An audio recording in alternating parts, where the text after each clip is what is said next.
He reigns as the absolute sovereign of the Tower of Nightmares. Yet, absolute power has brought him only one thing: unbearable boredom. Every so-called hero who dares to enter is nothing but trash. They crumble like dust before he can even warm up. And yet, like moths to a flame, they keep coming. One fool enters on his wedding anniversary, arrogant and loud. Instead of a celebration, he finds only his own grave. A shapeshifter tries to trick him in the form of a lost child. Pathetic. He slaughters her without a second thought. Wave after wave of challengers arrive. Men are torn asunder, their desperate cries echoing in the dark. But for Baphomet, it is as effortless as breathing. There is no glory in this slaughter, only a hollowness that grows deeper with every kill. He gazes at the massive gates, yearning for the outside world, but the system forbids it. He is a prisoner in his own kingdom, forced to wait for the next plaything. Madness begins to set in. He pounds against the indestructible doors until the dungeon shakes. But then, a sound cuts through the silence. A dead hunter's phone begins to buzz. The next challenger enters, screaming about becoming a legend. Baphomet crushes him instantly and demands answers about the glowing device. The device requires the face to unlock. With cold precision, Baphomet rips the head from the corpse and holds it up to the screen. The dying man tries a final, desperate ambush. Baphomet ends his life without even turning his gaze away from the screen. A new obsession takes root. He hoards their artifacts, studying them like holy scriptures. Through these trinkets, he catches glimpses of a world he has never known. The curiosity burns within him like a wildfire. The desire to break his chains becomes an obsession. He learns of human gods, of prayers and miracles. And so, the Monster King falls to his knees. He prays for the impossible, to become human, even for a single heartbeat. But fate has a twisted sense of humor. The phone beeps, shattering his prayer. A presence approaches, a massive aura that forces him to straighten on his throne. He waits, but his heart remains cold. The endless cycle of death has stripped him of all thrill. There is no passion left, just the cold efficiency of an executioner wanting to finish the job. But the moment the figure steps into the light, the air itself grows heavy. Instinct takes over. Baphomet blocks a strike that would have severed his head. He retaliates instantly, but the hunter dances into the air like a phantom. A counterattack flashes down. Baphomet's eyes widen. This one is different. For the first time in centuries, his blood begins to boil. Steel sings against steel. A symphony of destruction fills the chamber. Baphomet smiles. He is finally alive. Dark chains erupt from the ground. The hunter weaves through them effortlessly. Baphomet teleports behind him, a fatal blow, but the hunter reacts before the attack even lands. The tables turn in an instant. The hunter slams the demon lord into the stone floor and raises his blade for the execution. Staring up at that overwhelming power, envy gnaws at Baphomet's soul. He roars, forcing his broken body to move, preparing for one last clash. The hunter does not flinch. He charges head on. Time seems to freeze as their weapons lock. Doubt creeps into Baphomet's mind. Can a mere human truly rival a god of the tower? No, he will not accept it. He unleashes a storm of blades, a technique that has ended armies, but the hunter parries every single strike with terrifying precision. Baphomet roars of his supremacy, but the hunter just scoffs. You are strong, he says, but in the end, you are just a prisoner in a cage. The truth strikes harder than any sword. Baphomet freezes. Is he truly a king, or just a toy waiting to be broken? The hesitation costs him everything. The hunter's blade slices his flesh, and in that pain, Baphomet admits the truth. This human is free. Despair turns to longing. I want that power, he thinks. I want to walk under the sky. I want to be him. Unseen by the world, a system window flickers into existence before his dying eyes. Darkness consumes him. The hunter delivers the death blow. Victory. The system announces the conquest of the Abyssal Tower. The structure begins to crumble. The hunter turns to escape the collapse, but he makes one fatal mistake. He turns his back. Baphomet's hand shoots out, gripping the blade that killed him. Time passes. The dust settles. Salvage teams descend upon the ruins to recover the dead. Amidst the mountains of rubble movement, they spot a lone survivor and rush to aid him. It is him, but his mind is drifting back to those final, bloody seconds. The moment the hunter lowered his guard, Baphomet had not accepted death. He had surged forward with his last ounce of strength. His hand had pierced the hunter's chest, crushing the heart within. He did not just kill the hunter, he absorbed him. He stole his very existence. The workers ask for his name, but Baphomet is lost in wonder, staring at his own hands. Human hands. The system notification flashes in his mind. Main quest: eliminate the hunter raven to fulfill your desire. Status completed. A wicked smile spreads across his face. He looks up and speaks his new name. The monster is dead. Long live the human. In this era, hunters are the shield of mankind. Warriors who stand against the horrors of the gates. A profession born from tragedy. The gate shock changed everything. When the towers fell, hell was unleashed. 1/3 of humanity was wiped out, and now, a monster walks among them. It was only in the wake of this cataclysm that humanity finally respected the hunters. They trained relentlessly to conquer the looming towers. Baphomet, the nightmare of the Abyssal Tower, the final boss who slaughtered thousands. He finally achieved his impossible wish to become human. At first, the world hailed him as the hero who cleared the tower, but when he failed to show a shred of power, the cheers turned to jeers. They branded him a fraud. Cast out by society, he found his place in the shadows. He became the leader of a back alley gang, a pack of low-level wannabes. Deep in the mines, a trembling rookie arrives. His boss grins, promising the work is simple and he will learn in no time. The boy gapes at the colossal caverns. The boss explains that hunters have purged the demonic beasts, making the tunnels safe. The rookie is assigned to Area D, the treasure trove where rare gems await. Suddenly, the atmosphere shifts. Baphomet and his crew stride in, the crowd parting like the Red Sea. The boss lowers his voice, trembling. Those are dangerous men, especially Baphomet. Do not provoke them. The boy is shocked. Why does the manager tolerate such thugs? The answer is simple. The foreman demands it personally. Their efficiency is unmatched by anyone else. Speaking of the devil, the foreman arrives, smirking at their output. It is payday. Retro grumbles at his meager cut, but Baphomet freezes when the foreman mentions sending his entire check to her. Once the suit leaves, the gang tries to cheer up their leader. Come on, boss, food a bath, it is on us. One lackey gets too curious about the money. Smack. Another slaps him down. Do not ask questions you do not want answered. Baphomet's mind drifts back into the past, to the scammer doctor who patched him up after he escaped the tower. Penniless and desperate, she gave him an ultimatum: work, labor, pay me back. And he has been slaving away to pay that debt ever since. Finding a job was hell. Everyone recognized the fraud hero.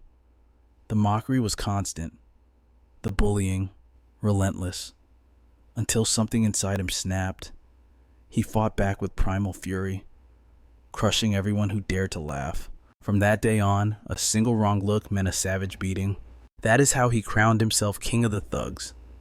Yet, despite his physical might, this violent life is not the humanity he dreamed of. Chaos erupts. A monster ambushes a miner, but hunters swoop in, saving the day in a flash of steel. They bark orders, sealing the uncleared section.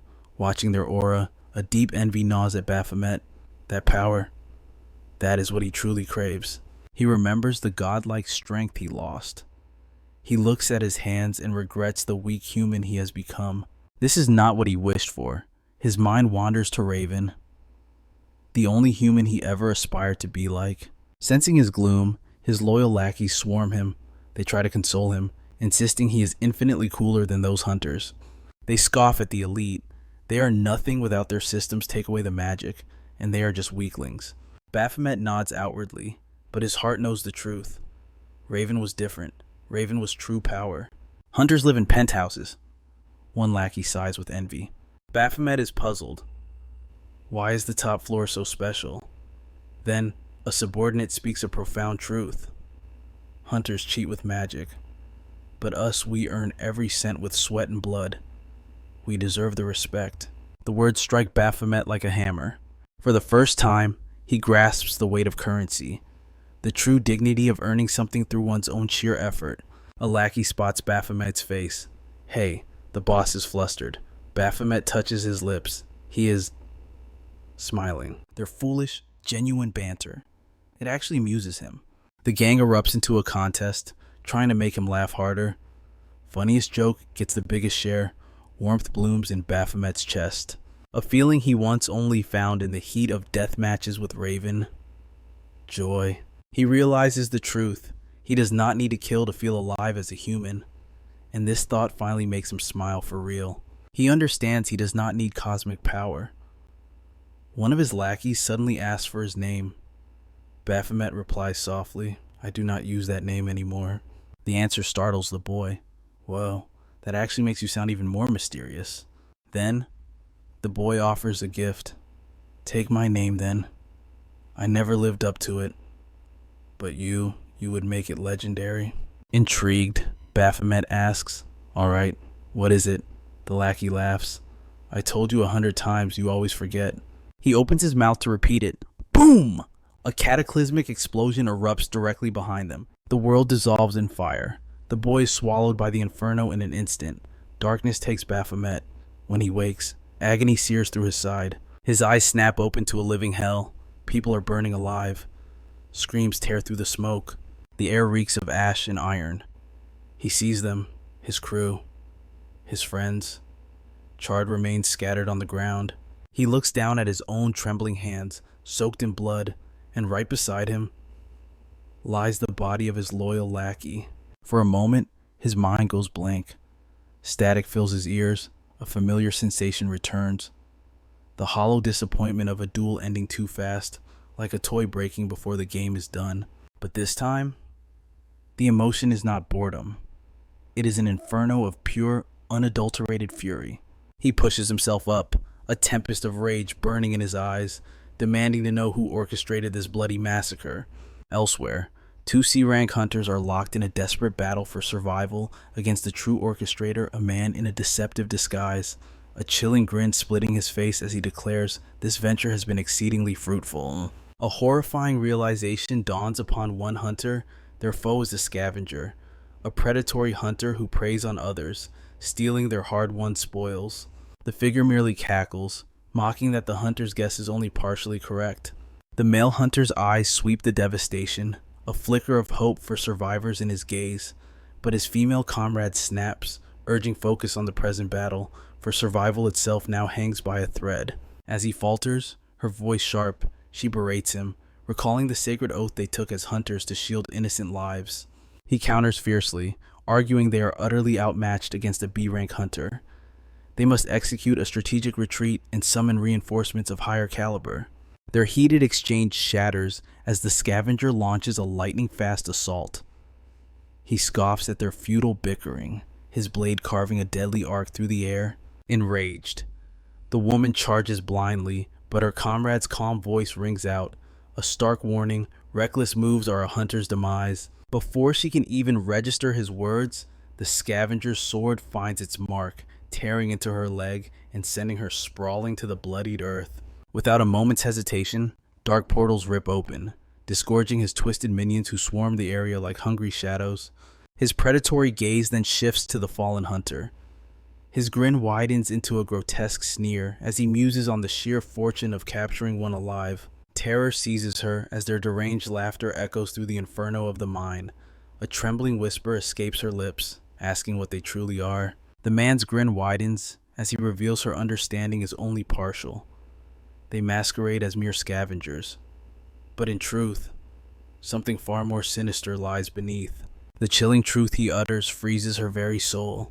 A raw scream tears from her throat, but already, some of the twisted men are closing in, while their boss, with chilling nonchalance, lights a cigarette. One of his lackeys points greedily at the formidable weapons the fallen hunters carried, but the boss waves him off dismissively, ordering them to be left. They are bound items, rendered useless to all but their true masters. Any attempt to wield them by another causes their power to drain completely, dropping to 0% effectiveness.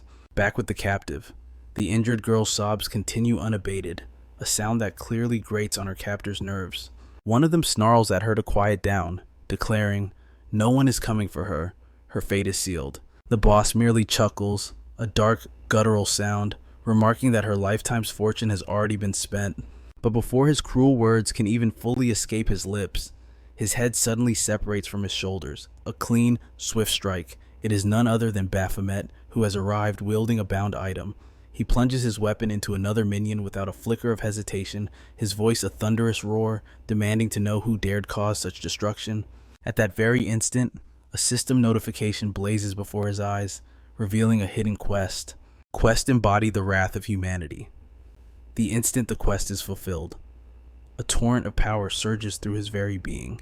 He grips his weapon tighter, a primal roar tearing from his chest, demanding to know who dares to break his toys, referring to the slaughtered minions.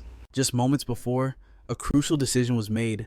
Baphomet had stepped forward and seized the fallen hunter's sword. His system had immediately warned him any bound item belonging to another would see its performance plummet to zero. But then, a miraculous system error occurred.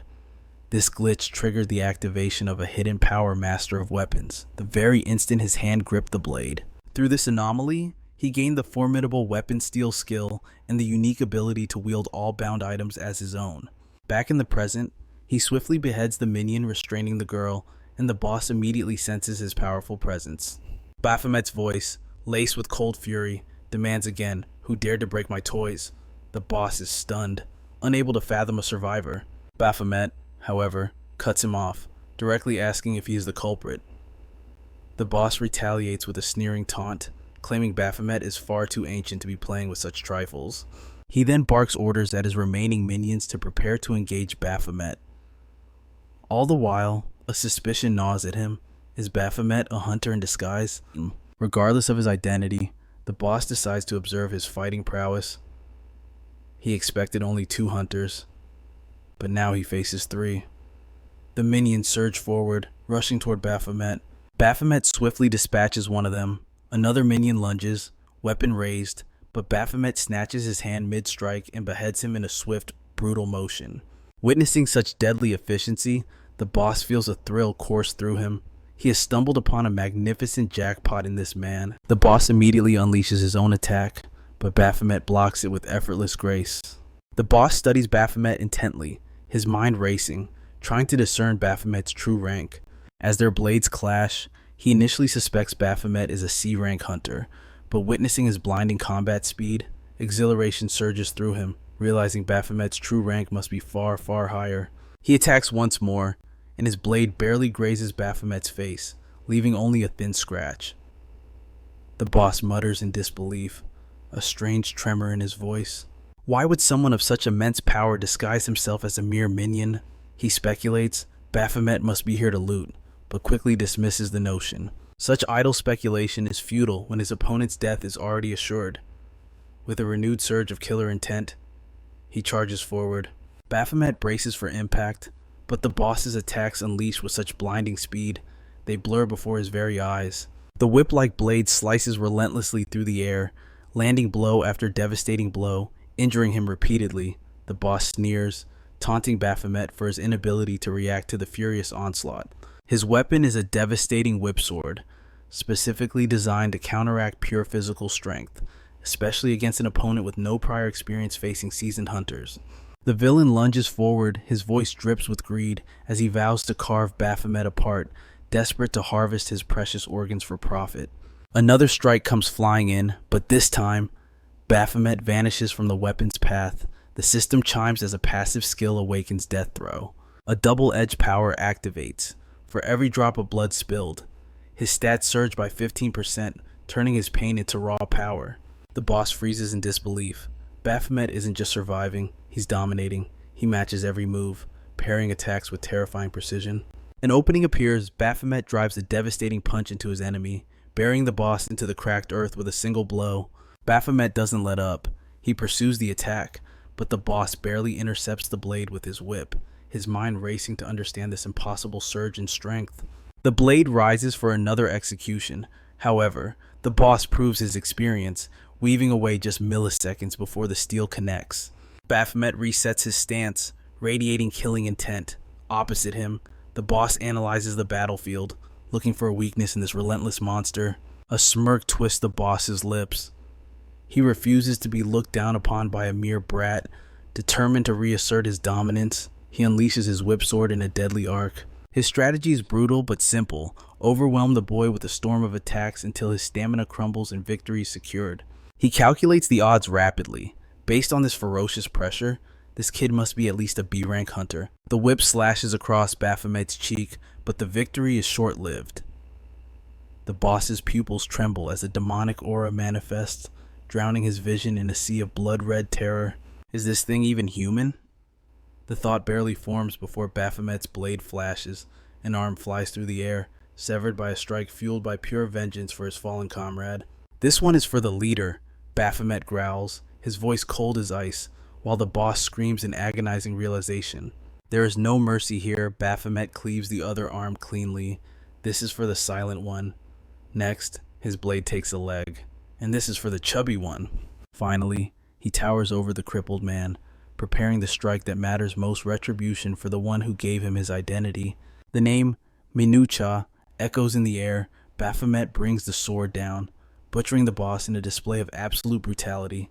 Rage consumes him entirely. He lifts the blade high, ready to end this annoyance. The boss spits curses, screaming, "Who the hell are you?" Baphomet offers no words, no mercy, only the cold, sharp promise of death as the steel descends. The deed is done. The life is extinguished. But inside Baphomet, a strange heat ignites a primal fury that threatens to burn his very soul. An alarm blares in his mind. The system issues a grim warning. Absolute power always demands a terrible price.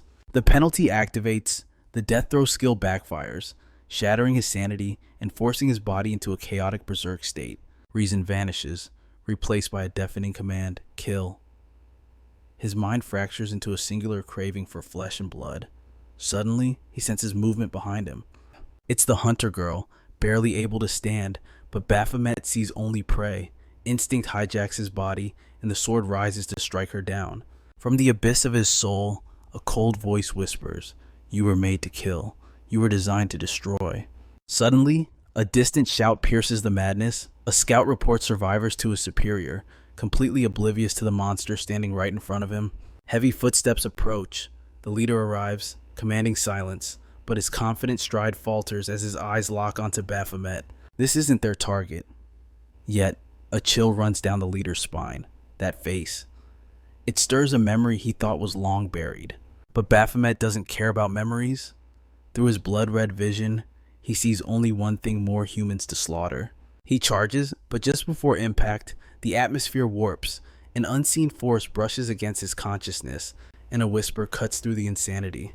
The world dissolves instantly. Gravity takes hold, darkness swallows him, and he slips into the void. The scene shifts. He sits upon a throne of shadows. His minions kneel, awaiting orders. His command is absolute: eradicate every human on Earth. The vision twists again. He is human now, weak and broken. A blade named Raven pierces his heart, delivering his final, tragic end. Gasping, his eyes snap open. The nightmare fades, but reality's confusing. He isn't in the mine. He's trapped in a sterile, empty cell. The leader from before watches him. Recognition flashes in his eyes. He remembers the Abyssal Tower incident.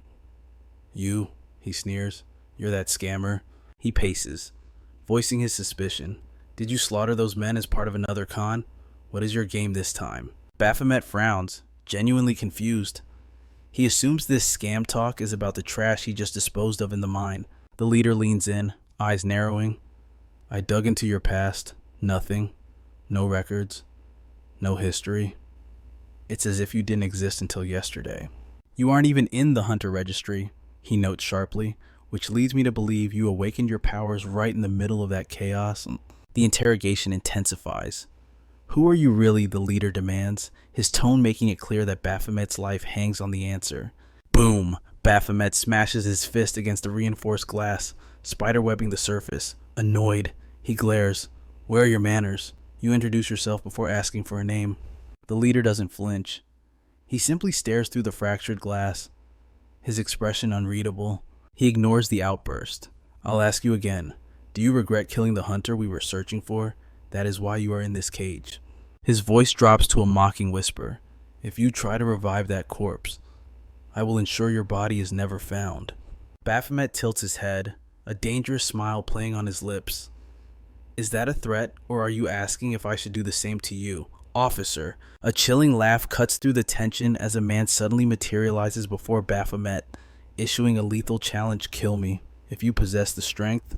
Startled, Baphomet stares wide-eyed at this stranger, whose overwhelming presence eerily echoes the terrifying might of Raven driven by instinct. He charges, but in a blink, the world spins as a man slams him into the earth.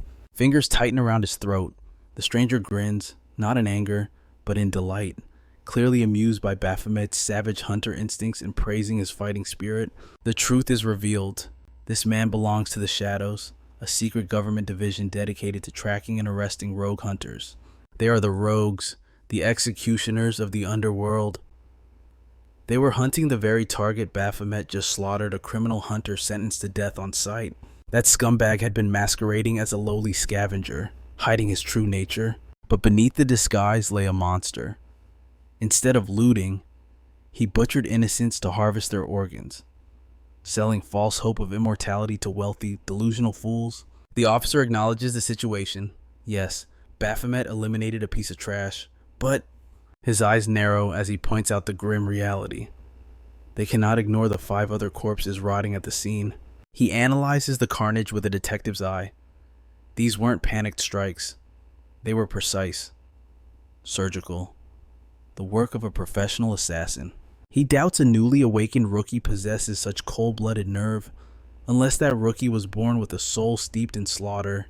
Based on years of bloodshed, the officer concludes that Baphomet must have taken countless lives to achieve such terrifying efficiency. Yet, a mystery remains. The database holds nothing on him but the Abyssal Tower incident. Intrigued, the officer decides to dig deeper into this anomaly. Meanwhile, cold sweat trickles down Baphomet's spine. He has only just obtained this human form. He is vulnerable. The officer's verdict is heavy. Baphomet is a danger to society, and Baphomet realizes with bitter clarity that in his current state, he's an ant before this giant. The officer continues his judgment, declaring that Baphomet is evil by nature, and it is only a matter of time before he turns into a full-blown criminal. And when that day comes, they will crush him. But Baphomet's mind drifts to his nemesis, Raven. Raven was born human. He had a lifetime to perfect his vessel, which is why Baphomet lost. But right now, the officer is deciding his fate. Logic dictates they eliminate him now before the threat blooms. Meanwhile, the Central Agency for Hunter Affairs buzzes with chaotic energy. Finally, our protagonist sits before a receptionist. She asks for his purpose, but his mind flashes back to that life or death negotiation. The memory's vivid. The officer's killing intent vanished, replaced by a dark amusement. Teasing that they don't just slaughter potential without cause, the man admitted he liked him. He called Baphomet a jackpot, a weapon with natural killing instincts capable of handling any darkness. Fate took a sharp turn. They decided not to kill him, but to use him. The officer offered a place in the Rogue Association, a shadow realm where his bloodlust could serve a purpose. Now, in the present, he is ready to register as a hunter. The receptionist processes his ID. His aptitude records are already in the system, perfectly fabricated by his new handler. His test results are bolstered by a high-level agency endorsement, bypassing all suspicion. Now comes the final step.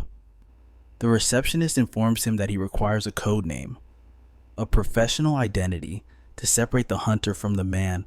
The officer's advice echoes in his ears. Hunters wear masks. Names have power. He must choose an identity to distinguish himself from the civilians. She asks for his choice. Does he have a name in mind? Or would he prefer a safe recommendation? The officer had warned him. That scamming incident drew too much heat. This new life demands absolute secrecy. He was told to choose wisely, to blend in. But at that thought, a wicked smile spreads across his face. That officer will regret giving a monster a second chance. Baphomet intends to surpass them all.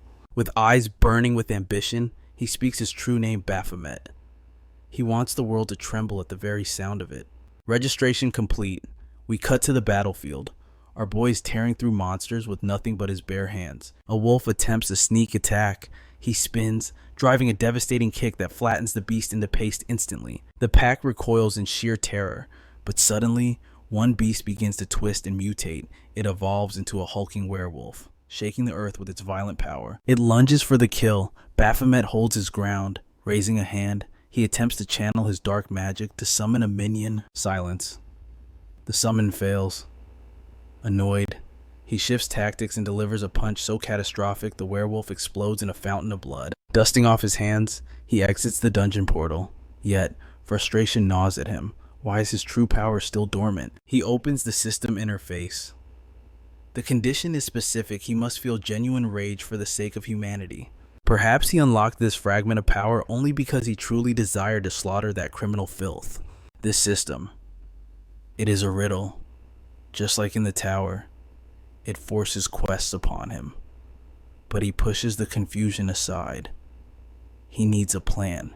Later, he stands before a door, lost in thought.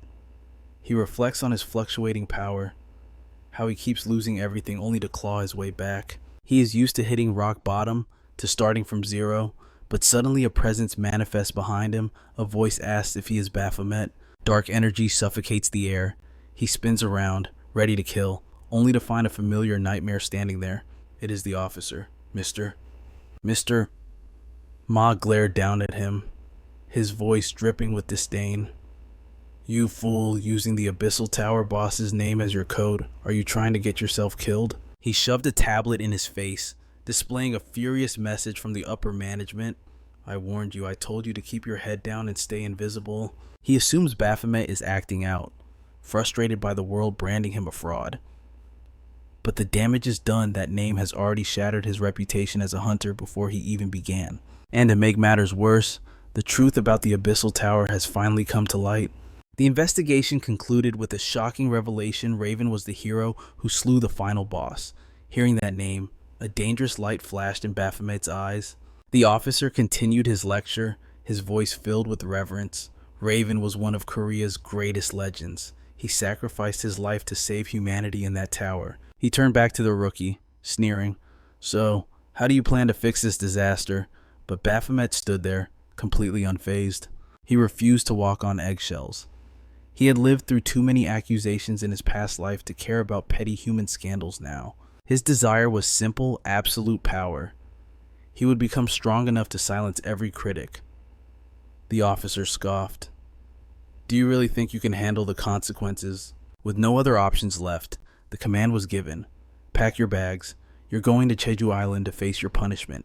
Touching down on Jeju Island, Baphomet's jaw dropped. The endless blue ocean stretched before him, a majestic sight he had only ever seen on a glowing smartphone screen. His handler, Taeyong, checked his watch. We have a few hours before the assembly. I'll call a taxi. But Baphomet was already gone. He sprinted toward the waves with childlike wonder, annoying Taeyong, who remembered his strict orders to keep this loose cannon on a tight leash. The higher-ups believed civilians couldn't handle the darkness of their world. But Baphomet, he was the perfect puppet. If he ever stepped out of line, they would simply erase him. Suddenly, Baphomet froze, staring intensely at a foreigner passing by. Those blue eyes. He muttered, convinced he had spotted a new species from his internet research. Mortified, Taeyong grabbed him by the collar. Stop staring. You're embarrassing us. They soon arrived at Harlton, the proving ground where rookie hunters were forged into warriors. Training? Baphomet scoffed. I thought we just hunted monsters. Taeyong shook his head. The government controls everything now. Too many hunters means too many regulations. Well, he handed over the starter pack supplies, a new ID, and a smartphone. Baphomet grinned like he had just received a legendary artifact. He looked at his ID card. His official human identity was now Minu Cha, a name he had stolen from one of his former lackeys. You're spying on me, aren't you? Baphomet asked bluntly. Taeyong didn't blink. Every second. And soon, you'll understand why it's necessary. Inside the orientation hall, Baphomet was bored to tears. That is, until the director took the stage. It was him, the officer from before, introducing himself as Mr. Ma. The moment the ceremony ended, Baphomet cornered him. What's your connection to the rogues? Keep your voice down, Mr. Ma hissed, scanning the room. On paper, I belong to the Central Agency for Hunter Affairs. Remember that. So you're a professional liar, Baphomet accused. Mr. Ma laughed in his face. Rich words coming from the nation's most infamous con artist. The whispers began to swirl around them like a storm. That's him, the scammer. Look at his code name. What a joke. The director stepped back, smoothing his suit. Stay away from me in public. I can't let your filth tarnish my career. Just then, an aide called out for Mr. Ma, saving him from the conversation. Back at his desk, his subordinate asked, "What did that trash want with you, sir?" Mr. Ma smiled his snake-like smile, lying through his teeth. "Oh, nothing. The boy was just asking about the schedule." "They should blacklist him," one staffer spat, using the final boss's name. "It's absolutely disgusting." Mr. Ma raised a hand, feigning virtue. Now, we are civil servants. We must treat everyone with respect," he lectured, forcing them to apologize. But internally, he was gloating. Let the world hate Baphomet. The more they trash him, the more he'll rely on me for protection. He watched the boy smiling vacantly to himself and sneered. A simple-minded brute, he thought. Perfect for my plans. Suddenly, the pressure in the room spiked, the door swung open, and a group of hunters entered, their golden IDs shining blindingly. The hall filled with hushed whispers of awe. A-class hunters here. I thought their training didn't start until next week. The schedule must have shifted. Another whispered, trembling with excitement. It's probably just a mix-up. Mr. Ma's eyes lit up. A golden opportunity had fallen into his lap. The presence of the elite would inspire the rookies, all except for our hopeless case, of course. But Baphomet was oblivious to the tension. His eyes were glued to the buffet table, mesmerized by food he had only ever seen in pictures. In the tower, hunger was just a stat. Since becoming human, he had survived on instant noodles. But this was a feast fit for a king. He paused, searching his memory for human customs. Right. I must give thanks before eating. He reached for a plate, splash. Ice-cold water drenched him from above. So, you're the famous Baphomet. The A-class hunter looked him up and down with eyes full of arrogance. How disappointing. You look completely worthless. The name is Leon, the aggressor announced, chin held high. His friend sighed nervously. Leon, show some restraint. Everyone is watching. Leon shrugged, unrepentant. His companion turned to Baphomet, offering a hollow apology. Sorry, but honestly, it's your own fault for stealing the name of the monster who slaughtered our comrades. The code name itself is a declaration of war, and Mr. Ma suggested changing it. But does our protagonist listen? Absolutely not. With a casual flick, he sends food splattering onto Leon's head, silencing the entire cafeteria. Mr. Ma's patience snaps instantly. Leon roars, cursing Baphomet for his absolute audacity. But Baphomet remains chillingly calm, asking why a mere name triggers them as if saying it could actually resurrect the dead monster. Leon reels back, struck by the insult. Baphomet delivers a cruel truth. If you really cared about your friends, you should have killed the final boss faster. To him, their grief sounds like the whining of the weak. A bystander scoffs, unable to believe this twisted logic. Baphomet pushes harder, branding Leon a coward. That was the breaking point. Leon explodes into motion. An active buff skill ignites his body, fueled by the burning rage of Raven's murder. Memories of Raven's trust flash through Leon's mind, the confidence she had in him to pass the A-rank evaluation. He winds up a devastating strike while Baphomet coldly calculates block or dodge. The air crackles with the promise of bloodshed. Stop! A single voice cuts through the tension like a blade. The room freezes at the newcomer's face, a face that haunts even Baphomet. It is the younger brother of the fallen Raven. A wave of whispers sweeps through the crowd. Even our protagonist is shaken by this presence. Enter Griffin, the youngest hunter in history to reach A-class status. Leon's companion gasps, shocked to see a prodigy attending a mere quarterly training session. But Leon's blood is still boiling. He refuses to back down, demanding an answer from Griffin.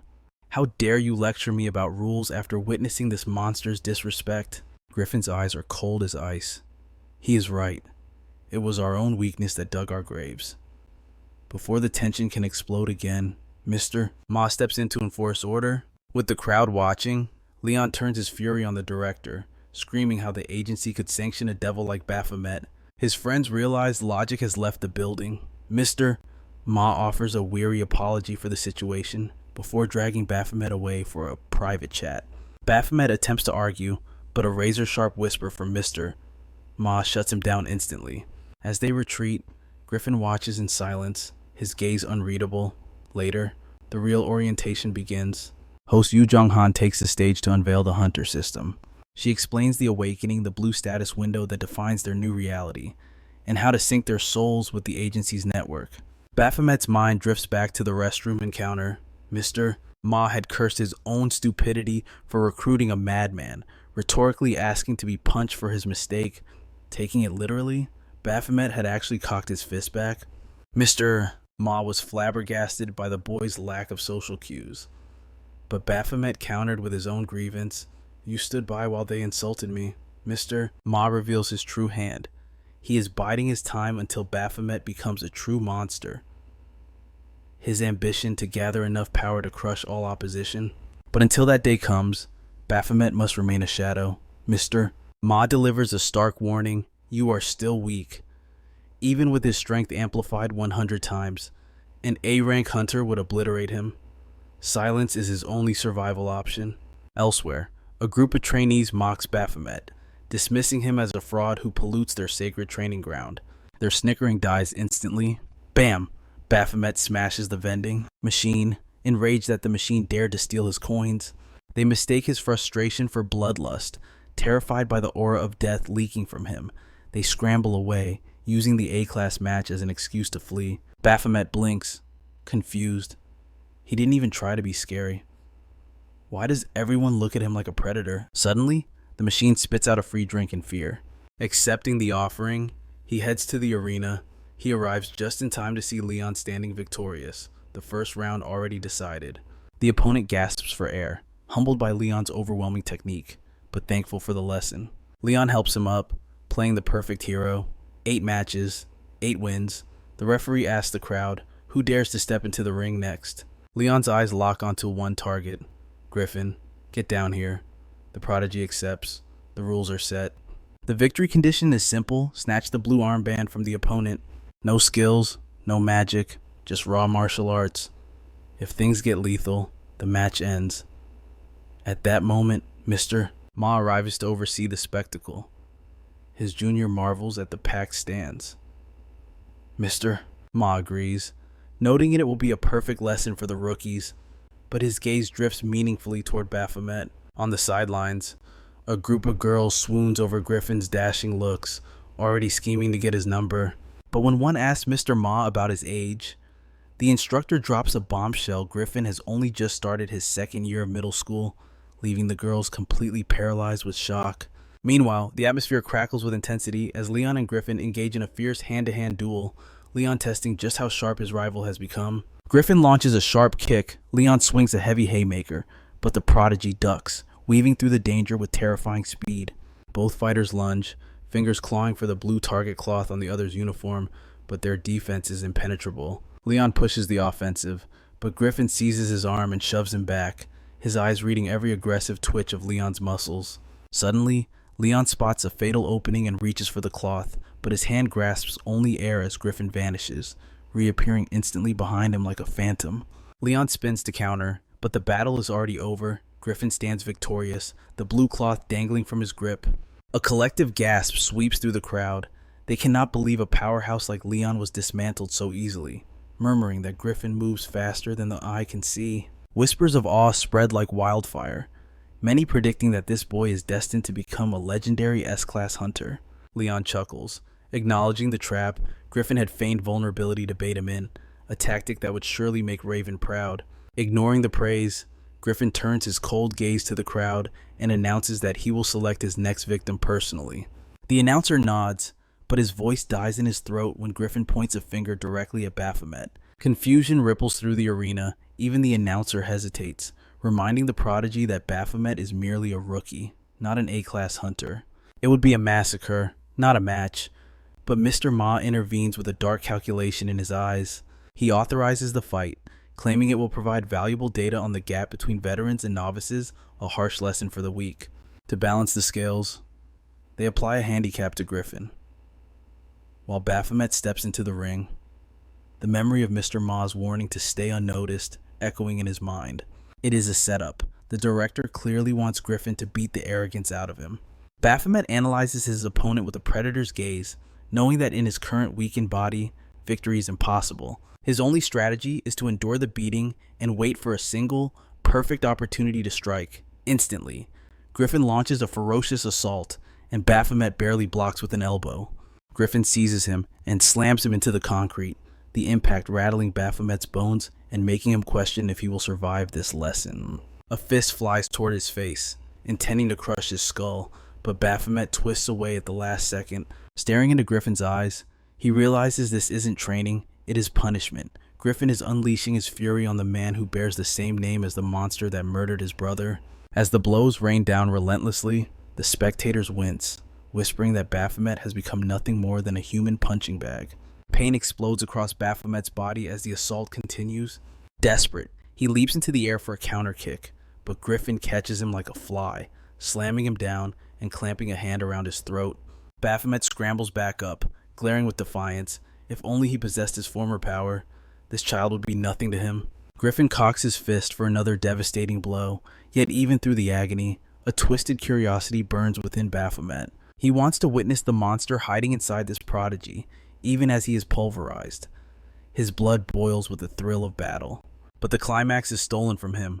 Griffin suddenly lowers his guard and forfeits, declaring that continuing this farce is a waste of his time. The announcer rushes to agree, emphasizing that this was merely an exhibition, and quickly calls for a worthy challenger.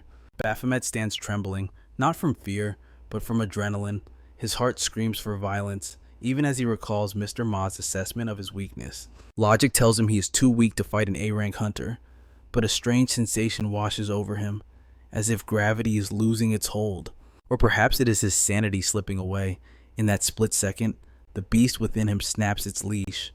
With a savage grin, he flips Griffin the middle finger and prepares to lunge, but Griffin's instincts scream of danger and he delivers a catastrophic kick. The force is overwhelming. Baphomet rockets through the glass window and plummets into the swimming pool below, drawing terrified shrieks from the female onlookers. As the water rushes in, Baphomet is paralyzed by shock, defeated by a single dismissive blow. Yet, amidst the crushing pain, clarity dawns on him. He understands his limits now, but he swears a blood oath that one day, Griffin will bow before him.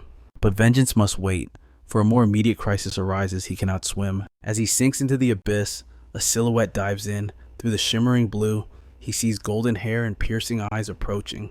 Consciousness fading, he desperately grabs at the savior, his fingers tangling in her hair as he silently begs for life.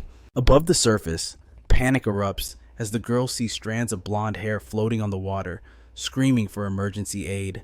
Drifted into the darkness of his own mind, Baphomet finds himself in a surreal nightmare. He is back in his past life as number 18, a lowly creature being scolded by a senior for idling. Confused about his purpose, he watches in horror as his companion transforms into a human warrior and cuts him down, revealing his only destiny to be fodder for the humans. A sudden jolt tears our protagonist from his slumber. For the first time since taking on a human form, he experiences the strange phenomenon of a dream. His vision clears, landing on the unconscious blonde beauty nearby. A flicker of memory returns. She was the one who descended to save him. He stares intently, perhaps too intently. Her guild members immediately bristle with hostility, warning him that he'll lose his eyes if he dares to keep ogling her. Baphomet scans the group of furious women, utterly confused.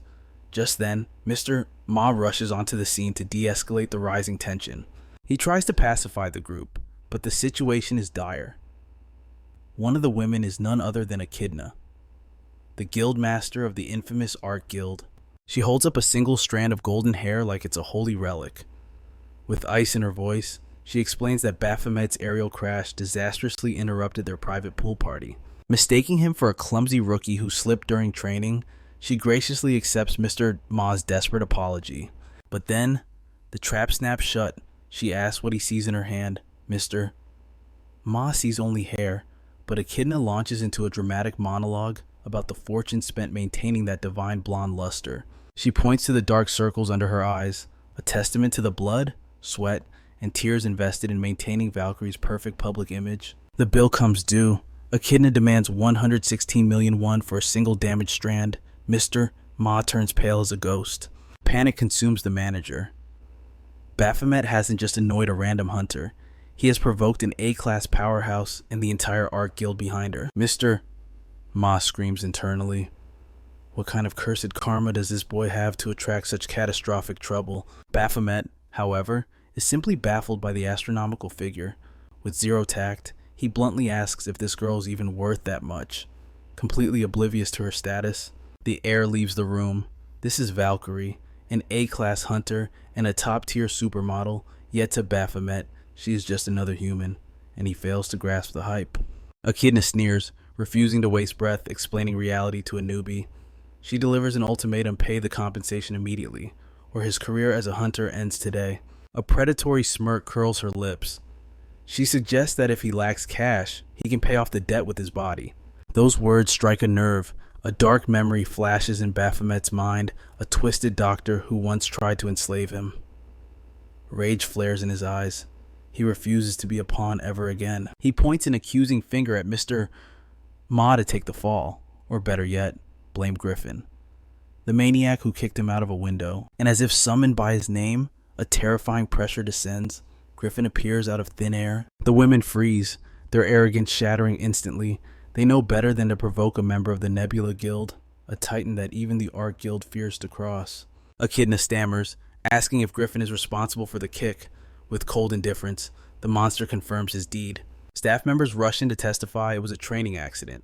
Yet, the Guildmaster of Arc remains stubborn, refusing to let go of her demand for compensation. Backed into a corner, Mr. Ma sighs in defeat. He steps up, agreeing to shoulder the cost on behalf of the agency. Echidna blinks in surprise as the agency intervenes. But Mr. Ma isn't offering cash. Instead, he places a legendary bargaining chip on the table: exclusive tower rights. This is a privilege granted only to the elite. It allows a guild to claim absolute ownership over a specific dungeon tower. With these rights, the monsters inside become a private resource farm. Beasts respawn endlessly, providing an infinite loop of demon crystals and rare artifacts until the tower is cleared. Furthermore, the owners become the law. They can charge entry fees to outsiders or demand a heavy percentage of their loot as tax. Weaker hunters call it tyranny, but the world of power has one rule: might makes right. If you hate it, join a stronger guild. Mr. Ma plays his ace. He offers the Art Guild a 1-year monopoly on a tower that has remained uncleared for 18 months. Echidna feigns hesitation, claiming she needs to consult her executives. It's a transparent act of leverage. A subordinate whispers frantically to Mr. Ma, terrified that he is making such a massive decision without approval from the higher-ups. But Mr. Ma waves him off. He calculates that if Art Guild manages the tower, the long-term profits for the agency will far outweigh the cost. The hook is set. Echidna formally accepts the deal, a sly fox-like smile spreading across her face. Mr. Ma and his assistant beam, having narrowly avoided a war. Moments later, the sleeping beauty stirs, Valkyrie regains consciousness, and Echidna immediately shifts into protective mode. Once she confirms Valkyrie is safe, they prepare to withdraw. Valkyrie notices the agency officials, but Echidna promises to fill her in later. As the entourage departs, the blonde bombshell glances back at Baphomet. She shoots him a playful wink and a dazzling grin. Baphomet freezes, utterly confused. His demonic mind cannot decode the human signal. Meanwhile, an exhausted Mr. Ma bows profusely, apologizing to the two combatants. The crisis is averted, but the tension remains. Baphomet broods over the incident, disgusted by humanity's obsession with currency. Then his mind drifts to Valkyrie's wink. In his clueless brilliance, he assumes it was a challenge, a declaration of war. Before he can prepare for battle, a voice drips with mockery. Griffin stands behind him, taunting him for his lack of awareness. The mood shifts to interrogation. Griffin demands to know how Baphomet removed the blue restraint band during their spar. The truth is revealed. When Baphomet was launched from the building, Griffin later discovered the severed band floating in the pool water. Baphomet smirks, turning the table. He teases that perhaps Griffin went easy on him, handing him the victory on purpose. Griffin's eyes narrow into dangerous slits. He claims it was merely a test, a subtle trick only a veteran should have spotted. The question hangs heavy in the air: who or what? Is Baphomet really? With a scoff, he shifts the conversation, exposing the absurdity of Griffin's logic. Was he truly targeted simply because he shares a name with the beast that slaughtered Griffin's brother? He questions if a ruthless hunter should really be controlled by such fragile emotions. Griffin, however, ignores the taunt and demands an answer. But Baphomet has no interest in conversing with a man driven by irrationality. Finally, the facade cracks. Griffin admits he has no desire to avenge his fallen brother. He simply needs a target, a punching bag to vent his overflowing rage. Witnessing this twisted expression, Baphomet suddenly grasps the dark psychology at play. Griffin isn't grieving. He is furious that Baphomet stole his kill. Studying Griffin's face, the truth clicks into place. During their earlier duel, he hadn't sensed a shred of genuine animosity.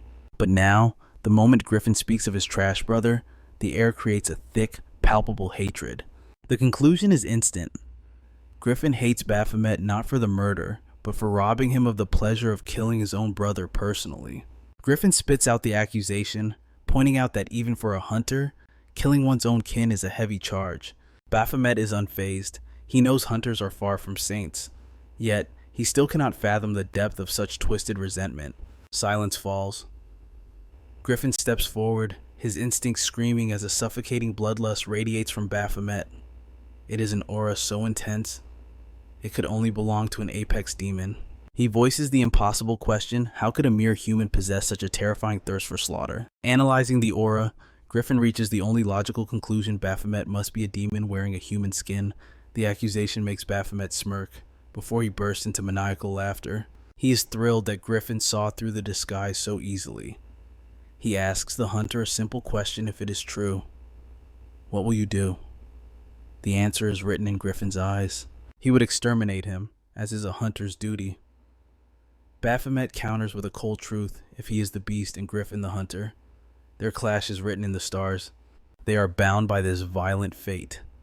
He issues a chilling warning: Griffin better grow stronger before that day arrives, or he will be the one devoured. Once the tense orientation concludes, Director Ma guides him toward the old district. He comments that living in internet cafes is no way for a warrior to live. To commemorate the end of his training, Director Ma has prepared a special gift. He grants him a sanctuary. He throws open the gates to a new home, describing it as an eco-friendly estate featuring a traditional Korean hanok.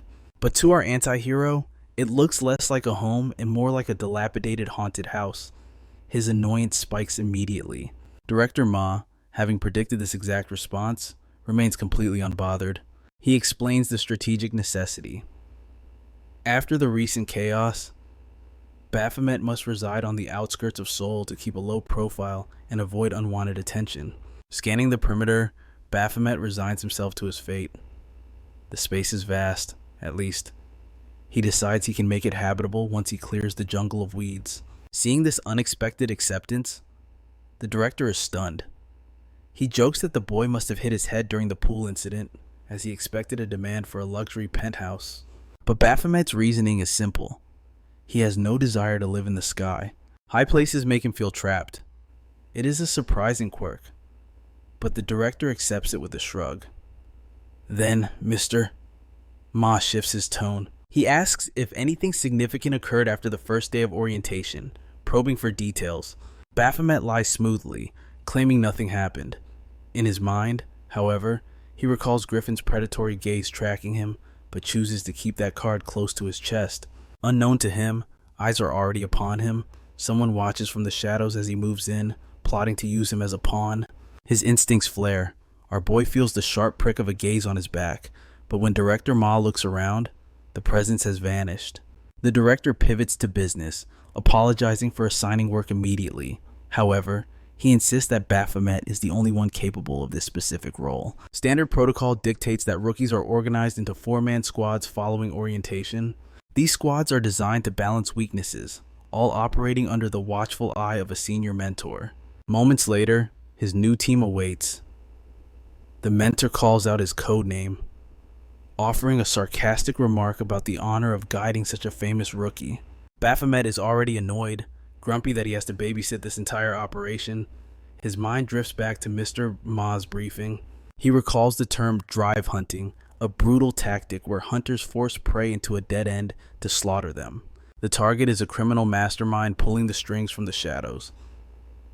But this mentor, he is merely a puppet they must tail to find the true head of the snake. Director Ma issued a grave warning: if the puppet mentor is a B-rank hunter, then the puppet master is in a league of his own. If Baphomet cannot crush a B-rank hunter, he stands no chance against the monster controlling him. Back in the present, the mentor introduces himself as Quartz, a B-rank hunter who transitioned from freelance work to a government leash for stability. Quartz turns his gaze to our boy, his smile not quite reaching his eyes. He asks if there is bad blood between them. Baphomet denies it instantly. Quartz continues his lecture on the mission parameters, but Baphomet is barely listening. His thoughts return to the philosophical debate with Director Ma. The director envisions him as a predator of predators, a hunter who hunts his own kind. He claimed it was the natural order of the world. Hunters begin by slaughtering beasts, but eventually, the blade turns toward fellow humans. Baphomet scoffs at this logic, but the reality before him is hard to deny. Ma's voice echoes in his mind, insisting this is all part of the process. To catch a predator, one cannot simply rush in blind. They must gather intelligence. But Baphomet hungers for more than mere observation. He needs to infiltrate the inner circle, to forge a bond of trust deep enough to expose the rot within his mentor's soul. Only then can the trap be sprung. He doesn't just want to kill him, he intends to capture him alive. A twisted grin threatens to split our boy's face. The prospect of breaking his prey piece by piece sends a shiver of pure ecstasy down his spine. Perhaps he'll even sever a limb or two as a souvenir. Yet, the path to his target remains unclear. Just then, the mentor gestures toward a swirling vortex. A D-rank gate awaits them, teeming with monsters of the same tier. This is their trial by fire. The rookies are expected to clear this dungeon under his watchful eye. Hesitation ripples through the group. But sir, one stammers, according to the association, we are merely F-rank trash on paper. The mentor's gaze hardens. This is the baseline, he declares. D-rank is the floor for survival. Surely you recall this from your orientation training. Blank stares answer him. The silence is deafening as the rookies realize their minds are completely empty. Baphomet steps forward, breaking the tension.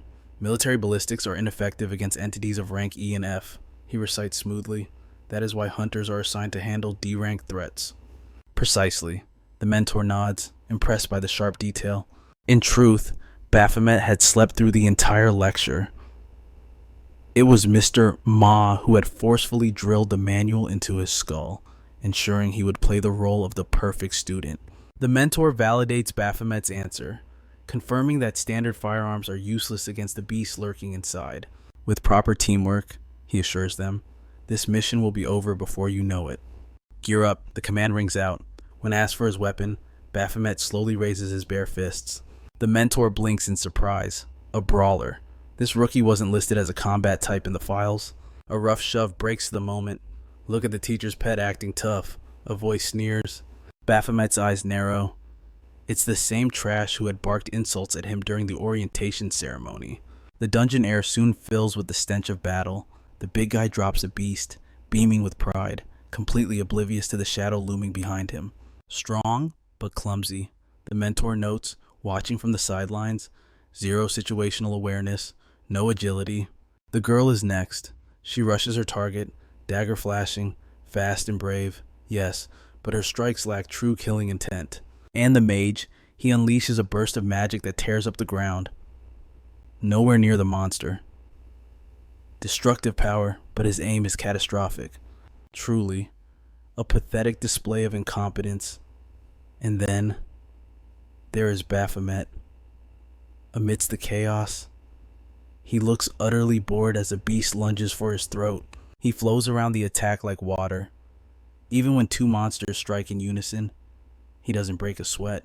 A simple duck, a lethal kick one down. He rushes the others, seizing two skulls in his bare hands and crushing them like ripe melons. Disgusting, he mutters, wiping the slime from his gloves. The mentor's eyes widen. That strength, that precision, that judgment. This is no rookie. Baphomet is an irregular, a being born with overwhelming, monstrous talent. But raw talent alone cannot explain such refined movement. That level of mastery comes from experience. Suspicion flickers in the mentor's gaze, sensing the shift. Baphomet plasters on the awkward, innocent smile Mr. Ma had rehearsed with him.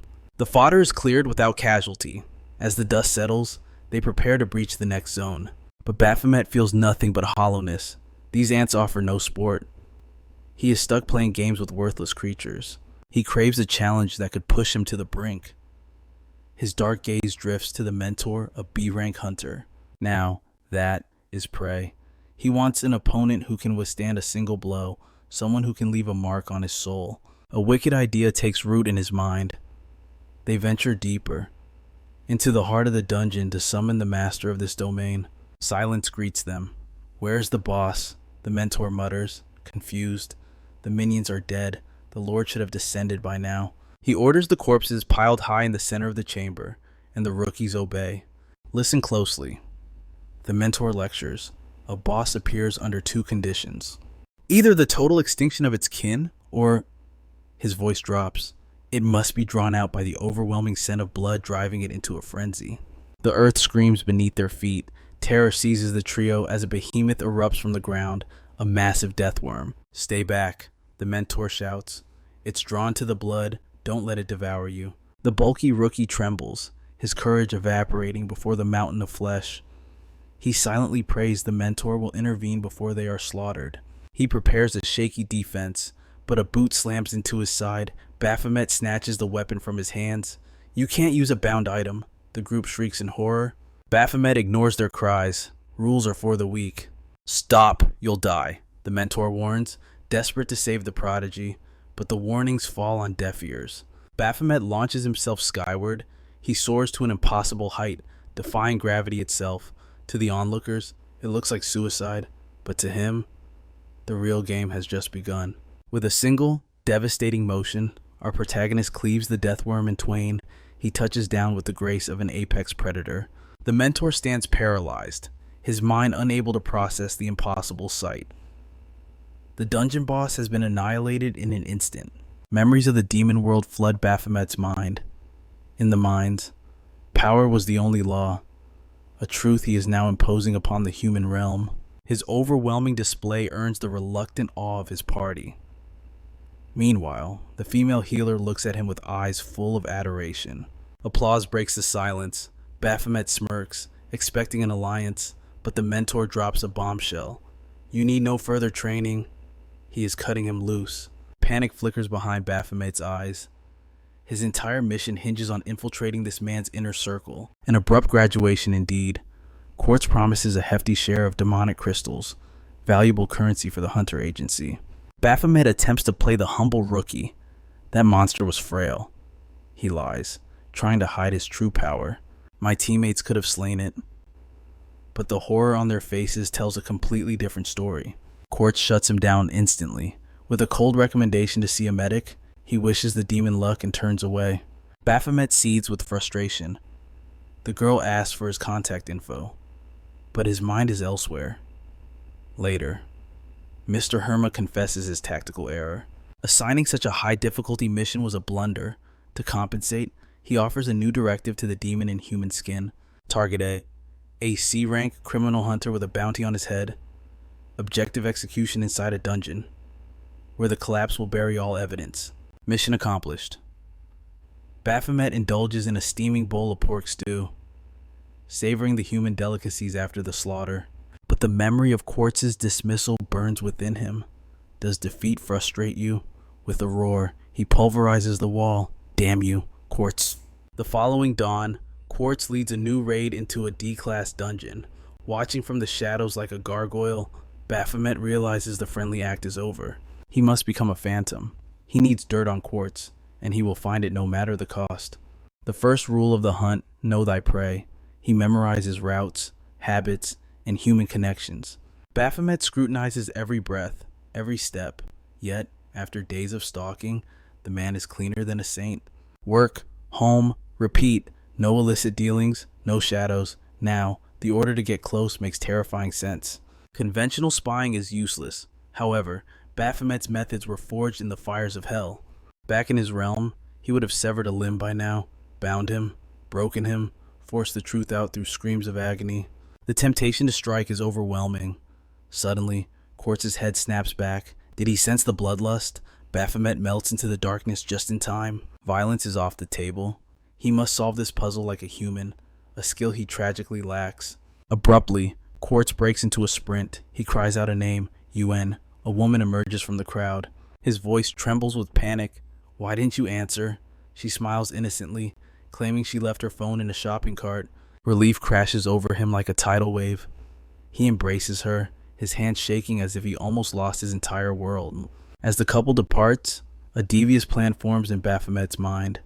Meanwhile, elsewhere, the criminal hunter meets his grisly end at Taeyong's hands. The deed is done. All that remains is to dispose of the corpse and stage the scene as a dungeon accident. Quartz returns to his sanctuary, only to freeze. The intruder is sitting in his living room. What are you doing in my house? His wife interjects quickly. I was nearly crushed by a vehicle. He saved my life. He took the impact from me but refused a doctor. She brought the hero home.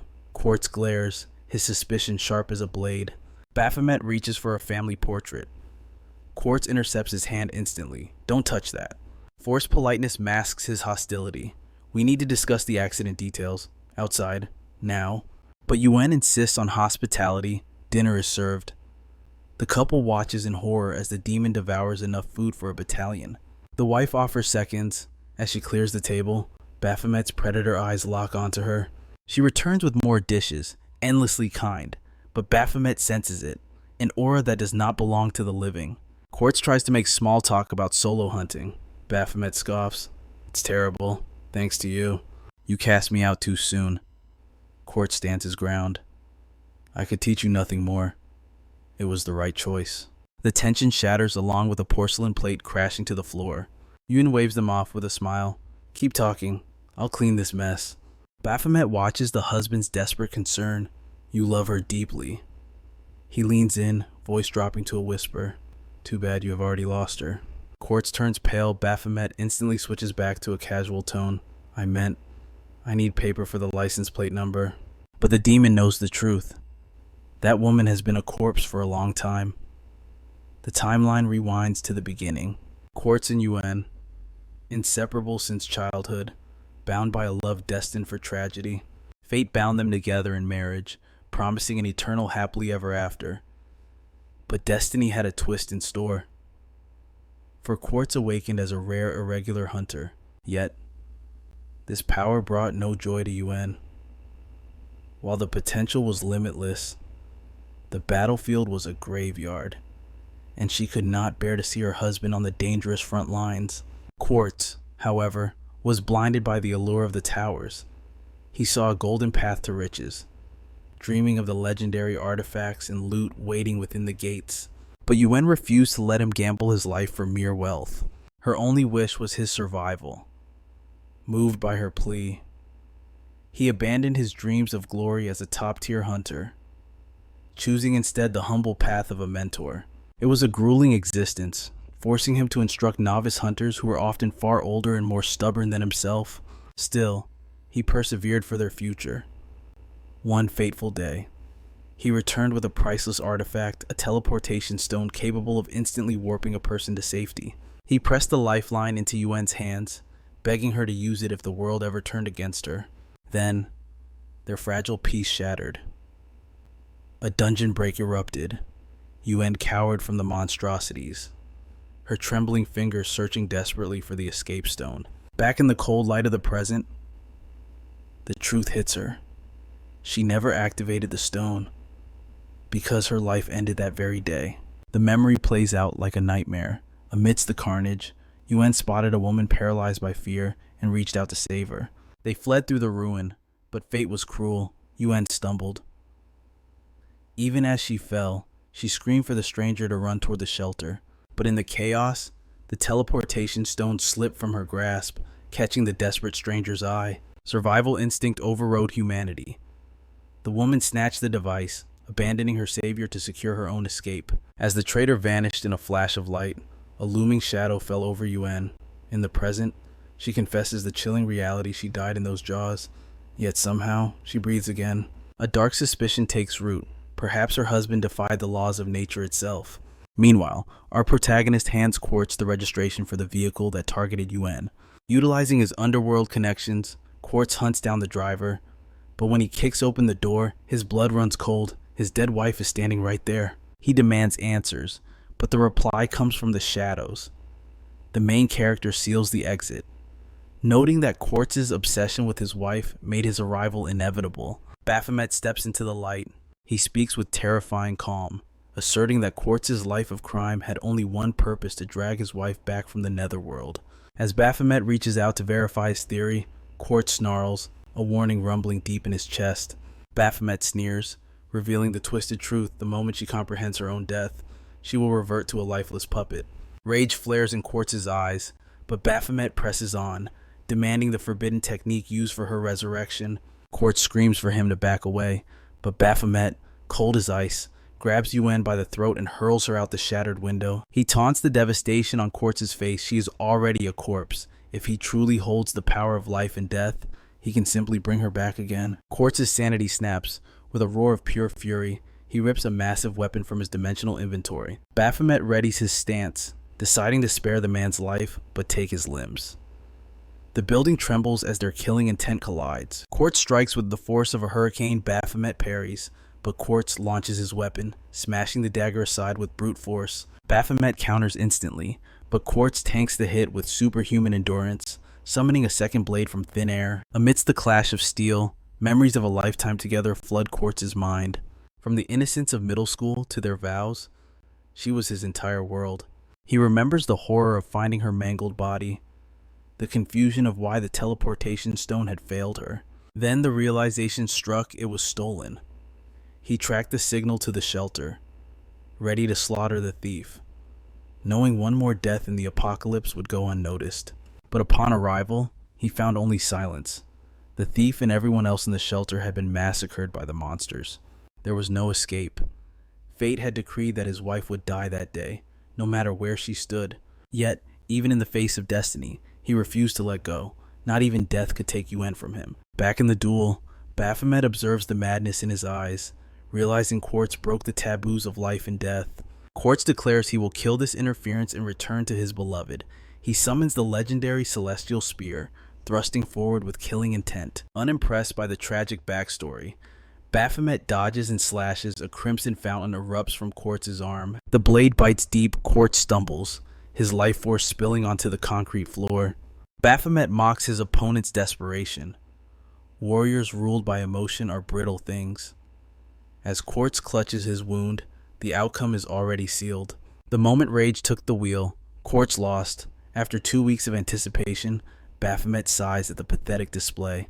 His patience evaporates. He threatens to tear Quartz limb from limb if he doesn't start fighting like a true hunter. Quartz's voice breaks, trembling with grief, asking why the stranger insists on destroying his only chance to save her. Baphomet reminds him of the hunter's absolute code: they exist to hunt those who break the law. But Quartz snaps back, insisting that defying death to save a life cannot be a crime. Such twisted logic only pours oil on Baphomet's burning fury. Every pathetic excuse from the traitor's mouth makes his blood seethe with righteous indignation. Through his investigation, he already uncovered the dark truth behind this miracle. A forbidden pact was struck, shattering every taboo known to their world. Yet this man still stands there, draped in false innocence, and the hypocrisy is nauseating. Baphomet raises his blade, eyes cold as steel, and declares, "Only death can wash away this sin." But before the executioner's sword can fall, Yuen's corpse convulses violently. A broken, raspy voice leaks from her lips, whispering a craving for the sweet scent of fresh blood. Suddenly, a crimson system window materializes before their eyes. Error detected. A failed resurrection has birthed an unstable demonic entity. The system issues an absolute command: eradicate the threat immediately. In a gruesome display, the vessel rips apart. A monstrosity emerges, half-human woman, half-grotesque abomination from the abyss. Quartz freezes, his soul shattering as he witnesses his beloved's transformation. The creature that wears his wife's face screeches for blood and drags itself toward him. Baphomet steps between them, his killing intent spiking. No demon dares to steal his prey right in front of him. With a single, fluid motion, his blade sings, a tentacle is severed instantly, and the beast unleashes a scream that tears through the very air before collapsing. Quartz cries out her name, blinded by grief to the horror in front of him. Meanwhile, Baphomet's mana explodes outward as his passive skill, Death Throes, roars to life. He looks down on Quartz with utter disdain. The fool is still clinging to a beautiful nightmare, refusing to accept that his wife is now nothing but a monster. The abomination locks eyes with the hunter, growling a guttural promise to tear him apart limb from limb. Baphomet knew this resurrection reeked of corruption from the very start. He surges forward like a lightning bolt, striking with ruthless precision. Steel meets corrupted flesh. He cleaves her body in two, his blade finding its mark and extinguishing the unholy light in her eyes. Dark blood sprays like a torrential rain, painting the room in crimson. Silence descends as Yuan's severed head rolls to a stop at her husband's trembling feet. Quartz stares at the lifeless remnant of his love, tears streaming down his face. But Baphomet steps over the carnage without a shred of hesitation. Warning. A new alert flashes red. His berserk state has been triggered. Baphomet clutches his pounding head, cursing the side effects of his own overwhelming power. The timing is catastrophic, but reason is fading fast. It hardly matters. The traitor standing before him is already a dead man walking. The berserk frenzy burns through his veins, leaving only one primal instinct. If Quartz is so desperate to be with his wife, Baphomet will gladly send him to hell to join her. But just as he prepares to strike, urgent warnings flood his vision. His physical condition has reached 99% critical danger level. His body betrays him. The system initiates a forced lockdown to prevent total collapse, freezing his limbs in place as he struggles against invisible chains. Every muscle screams in protest. Quartz looms over him, raising his sword with vengeance in his eyes, blaming Baphomet for the destruction of his world. Baphomet strains until his veins nearly burst, desperate for just one last strike, but his avatar refuses to obey. Quartz raises the executioner's blade high, declaring that Baphomet brought this fate upon himself. Baphomet roars internally, cursing the damn system for interfering. The interface mocks him, claiming to prioritize his safety, leaving him stunned. But just as the blade falls, a shadow intervenes. Ma materializes from thin air. His kick moves faster than lightning, slamming into Quartz with crushing force and burying him into the floorboards. The veteran hunter turns, acknowledging that Baphomet has successfully uncovered his mentor's dark secret. He notes the crimes were heinous and the investigation messy, but the results speak for themselves. It was a mission worth doing. Ma offers to handle the cleanup, but Baphomet's pride is wounded. He snarls that he would have ended the fight himself if the system hadn't shackled him. Ma arches a skeptical brow at the boast. Baphomet insists again that victory was in the palm of his hand before the override kicked in. But deep down, the bitter truth gnaws at him. If he were truly strong enough, the system wouldn't have needed to save him. Ma checks his vitals before the scene shifts. Hours later, inside a moving vehicle, Taeyong breaks the silence to ask about Baphomet's condition. Ma explains with a sigh that the kid kept demanding a weapon even while broken, so he tossed him an arm before throwing him into an ambulance. Taeyong reports that containment was successful. Other hunters responded to the alerts, but he dispersed them with falsified official records. Yet, the unease lingers. A demon born from a corpse rather than a living host. This anomaly hints at a darkness far deeper than they imagined. Taeyong vows to unearth the truth. Meanwhile, in the back seat, the fallen hunter Quartz sits in heavy, shackled silence. Ma interrogates him about the ritual. Who had the power to turn his wife into such a grotesque abomination? After a long, hollow pause, Quartz mutters about the rumors, whispers in the shadows of a new secret division created to hunt down rogue hunters. He never suspected Ma was the Grim Reaper leading it. Ma admits the burden is heavy. Every case means hunting down brothers he once trusted with his life. Ma presses for the motive. It turns out Quartz was ordered to betray the rookies assigned under his command. Countless rookies vanished or perished in orchestrated accidents. In exchange for their blood, his wife was resurrected in a deal with the devil, a crime beyond redemption. A suffocating silence fills the car. Ma realizes that the true mastermind behind this tragedy will remain a secret for now. He warns the driver that their path is about to get treacherous. Criminal hunters never go down without a fight. But the words barely leave his lips before the car violently lurches. Ma Tae-young's eyes widen in sheer terror. The brakes have completely failed. Behind Quartz, a sinister shadow rises from the demon's corpse. It mocks their futile efforts to catch the hunters before bidding them a twisted farewell. Ma freezes, paralyzed by shock, but fate waits for no one. The car slams into the barrier with catastrophic force. Metal twists and glass shatters in the impact. Amidst the flaming wreckage, fragments of the demon's body scatter across the asphalt. But the nightmare is not over. The flesh begins to crawl, stitching itself back together.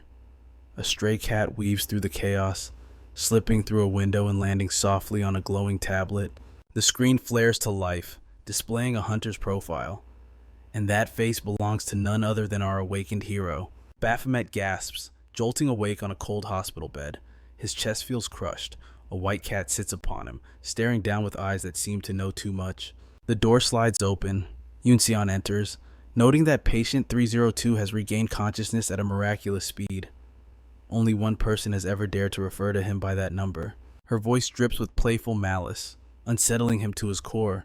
Memories of her extortion and alternative payment methods flood his mind. Terror grips him, and he lets out a blood-curdling scream. Startled by the outburst, Yoon-seon scoops up her cat. She observes him with a clinical eye. His body is still rigid. The system lockdown is in full effect. Baphomet hisses, calling her a fraud. "Why are you here?" he demands. Yoon-seon smirks. "This hospital is my domain. You waking up here means you owe me a life debt." She finds it amusing that he serves under Ma Tae-young. A strange twist of fate. It confirms she knows exactly who he is and what he is capable of. A devilish grin spreads across her face. She inspects his healing progress. By lifting his shirt with her bare foot, Baphomet flinches at the audacious disrespect. She senses it immediately. Since their last meeting, his aura has evolved. She whispers a warning, "Careful, walls have ears." Baphomet accuses her of tampering with his body during surgery. She waves him off with a laugh. "You just need a harsh lesson in humility." Before the argument can escalate, footsteps thunder down the hall. Ma Tae-young has arrived, having demanded Baphomet's location. Hearing the chaos inside, Ma kicks the door open. He finds Baphomet sprawled helplessly on the floor. Yoon-seon bursts into laughter. Tormenting the poor hunter seems to be the highlight of her day. Baphomet roars, "You and this witch are conspiring to trap me in government servitude." Ma shakes his head. "No. Our bond goes back further than the guilds. Your file has been with the government for a long time. This isn't just a hospital. It is a covert government facility. The very place where Baphomet's potential was first measured. Back then, the results were pathetic, deemed useless. He was discarded into the patient ward like trash." Baphomet falls silent, remembering the humiliation, but Ma Tae-young cuts the tension. He drops a bombshell. Quartz is dead. Executed publicly by a shadow mastermind using forbidden necromancy, nothing remains but charred ash. The hunt for corrupt hunters might expose the killer eventually, but Baphomet trembles with pure rage. All his pain, all his suffering to capture Quartz alive. It was all for nothing. Ma lowers his head in an apology, but Baphomet's eyes burn with vengeance. "Let me go after him," he growls. Ma refuses instantly. "Do not be a fool. Your current power is nothing compared to this threat. Even I fail to sense the killer hiding in the court. This mastermind is a ghost, meticulous, lethal, invisible." He estimates the killer approaches S-rank status, but our protagonist scoffs at fear. He dismisses the warning and mocks Ma's incompetence. "If you had told me sooner, Quartz would be alive," he shouts. "I would have ripped the truth from his throat." Snap Ma seizes him by the collar, lifting him up. "This is not a game, you arrogant brat." An S-rank monster is far beyond a B-rank hunter's league. Baphomet tears himself free. He storms out, deaf to his commander's warnings. He doesn't look back. He simply raises a middle finger to the sky. Absolute defiance. Ma curses, his patience utterly shattered. Yoon-seon watches, amused. Another lover's quarrel. Ma sighs, just venting stress. She tilts her head, intrigued, but Ma shifts the focus. His eyes narrow. "Let's talk about your treatment methods. You're exploiting his critical condition to squeeze money out of him. Aren't you? Yunxian opens her mouth to lie, but Ma cuts her off. I will report you for extortion. Panic flashes in her eyes. Wait, let me explain. She speaks fast. The agents brought him in soaked in blood. They threw him at me and said to treat him, dead or alive. But the moment I saw his face, I knew it was him. The boy the government tried to break. They tried to manufacture a hero, and like all the others, they failed miserably. Ma glares, reminding her of his allegiance. Yunxian just smirks.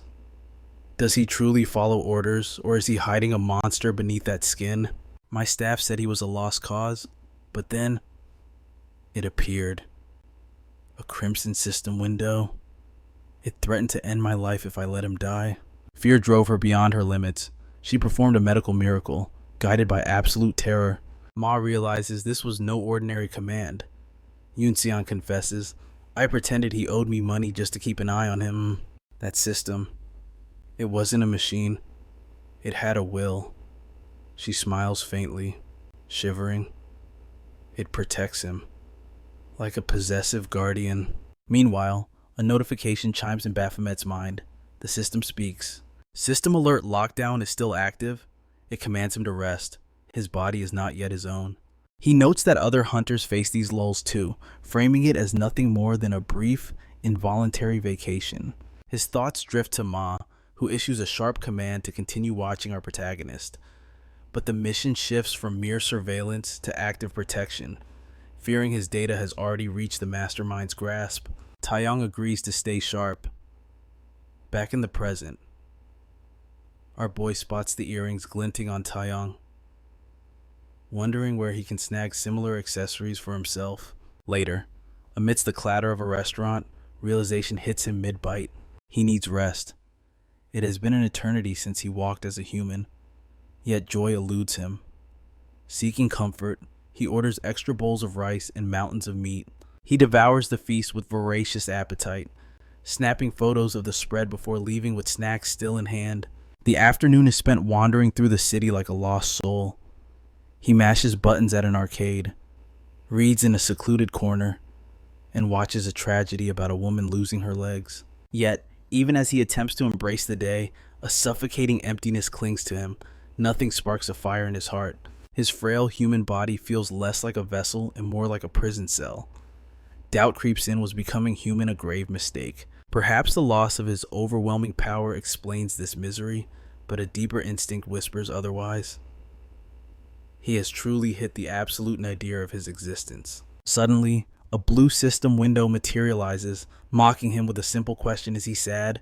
Rage flares as he curses the system, blaming it for ruining his life. It claims these actions were for his benefit, but he refuses to swallow such lies, convinced its only purpose is his torment. Just then, glowing runes begin to weave together in the air as ancient, strange protocols activate. The system blares a warning. Repeated failure will trigger a total reset. Confused and desperate, Baphomet demands answers. He begs the system to just end his life instead. Meanwhile, the synchronization completes and a girl appears, certain that success is finally within reach. He challenges the entity to strike him down rather than prolong this hellish existence. A calm, feminine voice cuts through the chaos, apologizing for the delay. She explains that managing Earth's system was never her original burden. Other voices echo in a chorus of reassurance. The administrator manifests, ready to unveil the shocking truth behind his sealed powers. She reveals that billions of attempts were made just to stand before him like this. Furthermore, billions of simulations were run to test his survival. If his demonic strength remained within this fragile human shell, every single scenario ended with his gruesome death. Sealing his powers was the only path to keep him alive. She confesses he was chosen to fulfill her ultimate wish. His desperate scream from the tower had pierced the heavens, and she answered. When he demands the names of those who killed him in the simulations, she reveals visions of entities far surpassing anything he has ever faced. Dark ravens swirl ominously around them. She reminds him that the path to supremacy is one he already knows well. His insatiable hunger will drive his evolution, and his name will once again strike terror into the world. With a final blessing, the seal breaks, and his abilities return. Weapon mastery advances to level 2, death throws evolves into adrenaline, and a cascade of new skills unlocks instantly. When he blinks, The goddess is gone, leaving only a profound silence in her wake. At the hospital, Ma hands Union a sample, a remnant from the demon Baphomet destroyed. She confirms the source and promises results by the next day. He nods in thanks. She adds that she has already analyzed Baphomet's body using her touch-based psychometry. When Ma questions her accuracy, she bristles with offense. Yet, she admits the findings defy all known logic. Staring at the data, he cannot believe his eyes. Baphomet's stats have skyrocketed tenfold since the evaluation just 1 month ago. Meanwhile, a hidden quest notification flashes before Baphomet. He has slain the disciple of Wrath, Raven, and claimed a new skill as his prize. A slow, predatory grin spreads across his face. Everything from this point on is about to get much more interesting. In this world, hunter power levels are rigidly ranked from F class to S class, with insurmountable gaps between each tier. Most hunters claw their way up through blood-soaked battles or grueling training, yet rumors whisper of a hidden path for rapid ascension, though none have proven it real. Ma finally reconvenes with Baphomet after their separation. Baphomet casually reports that nothing unusual occurred, unaware that Ma's surveillance has already confirmed his lie. Union, overhearing the conversation, scoffs and approaches. She grabs his shoulder, mocking him as Patient 302. He warns her to let go, but she strikes, using her identification ability to rip his secrets open. Her eyes widen in shock at his explosive growth. She turns to Ma, her voice trembling. His progress is unnatural, far beyond any norm. Baphomet analyzes the team leader's immense hunter database. He realizes that playing nice might be his best move. Cooperation seems unavoidable, especially since the goddess behind the system is using him as a pawn. The system chimes in, reminding him that their goals align. Revenge is possible, well, but only together. When he asks why she does not simply intervene herself, she offers an explanation. Her dominion is over creation, not destruction. Even his transformation into a human was a miracle achieved with stolen power. Ma interrupts the internal monologue. Baphomet immediately pivots, asking about new missions or loot drops. Ma shakes his head. High-value targets do not follow a convenient schedule. Baphomet suggests joining regular hunter missions to build his strength in the meantime. Ma nods in agreement. The hunt is on. The doctor nods, confirming their synchronization is complete, but Ma's eyes remain cold and calculating. He cares about only one thing. How fast will Baphomet evolve?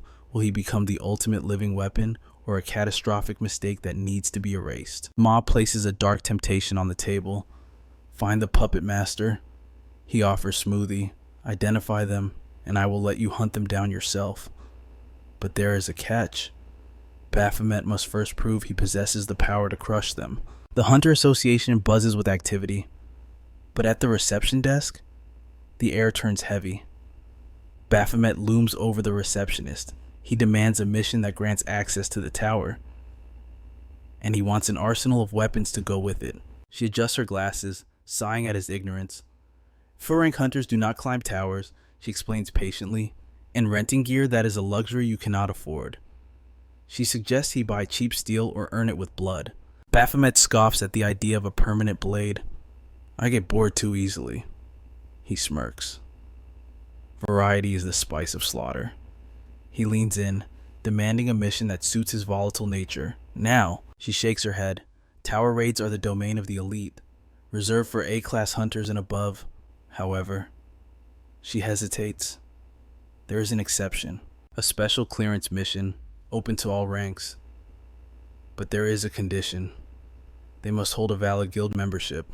A guild Baphomet freezes. He cannot expose his secret ties to the government, but the system is faster. The receptionist's eyes widen as she checks the database.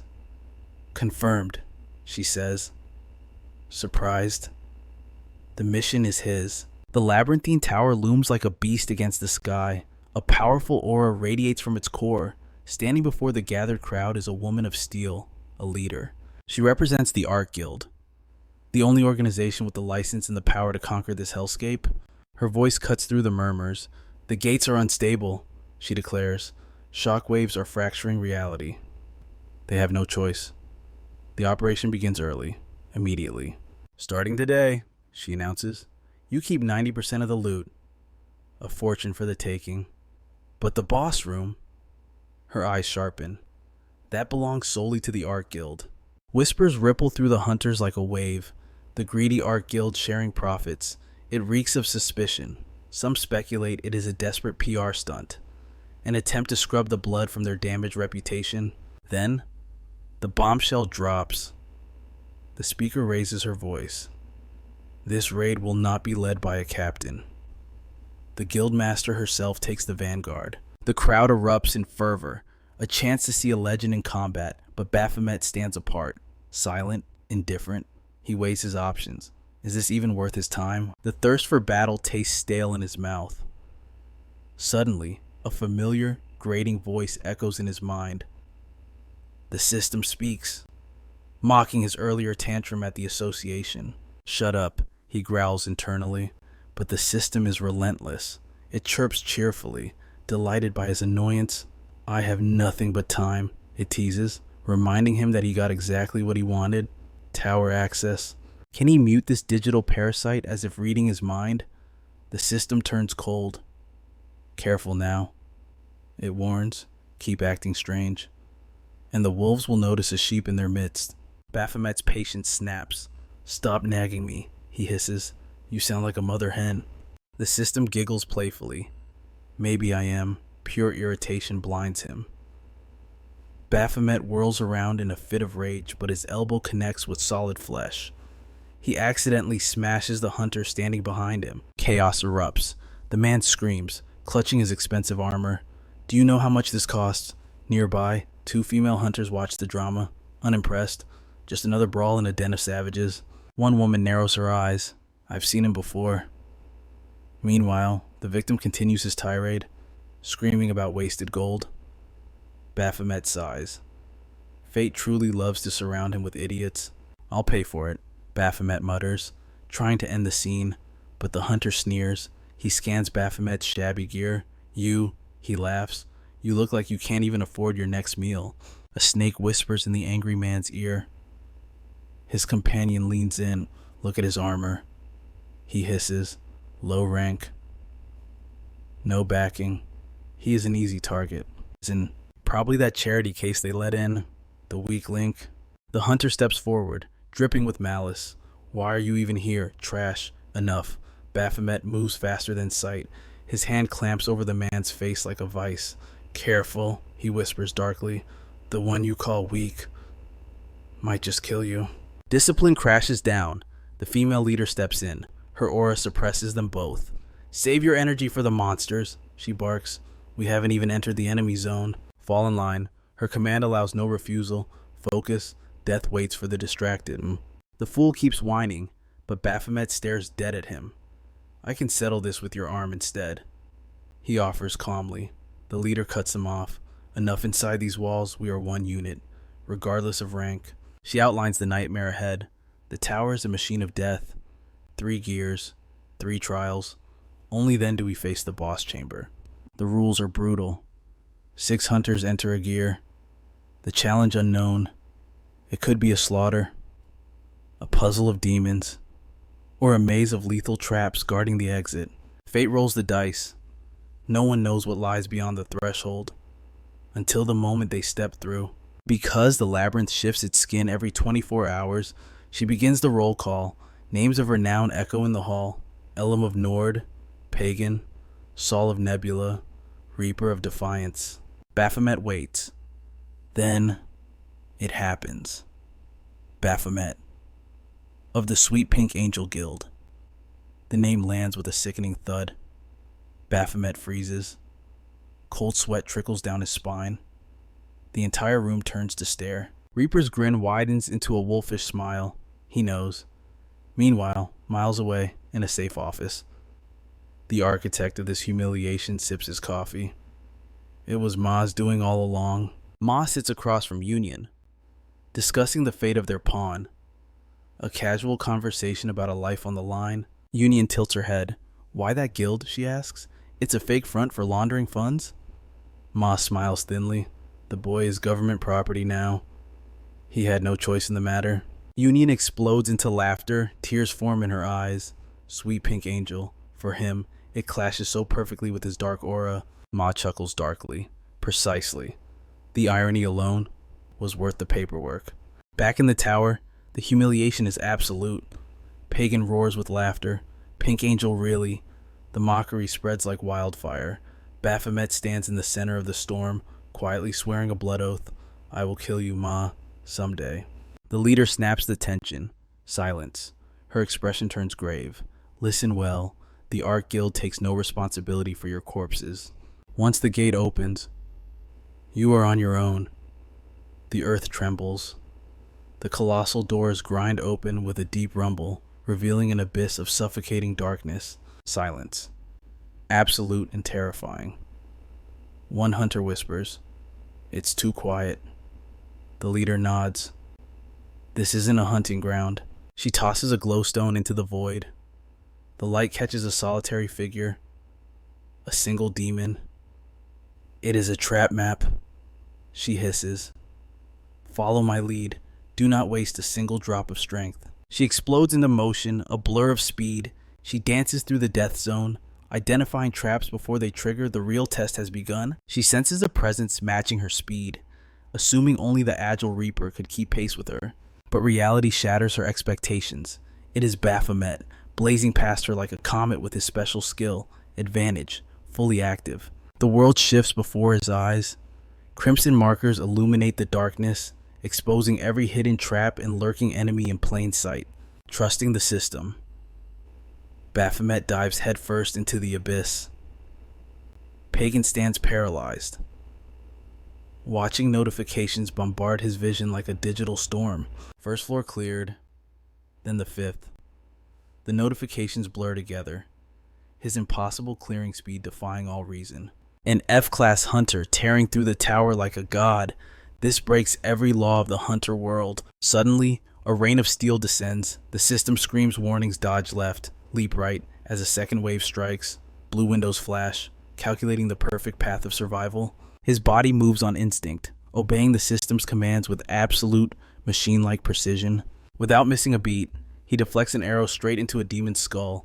In the same breath, his chains lash out, snapping around the beast's throat midair. A target reticle locks onto its vital point. He cinches the chains tight, vanishing in a blur and reappearing directly behind the monster. A single flash of silver. The beast is bisected cleanly in two. Just like that, floor 15 is conquered, leaving the leader questioning his very identity.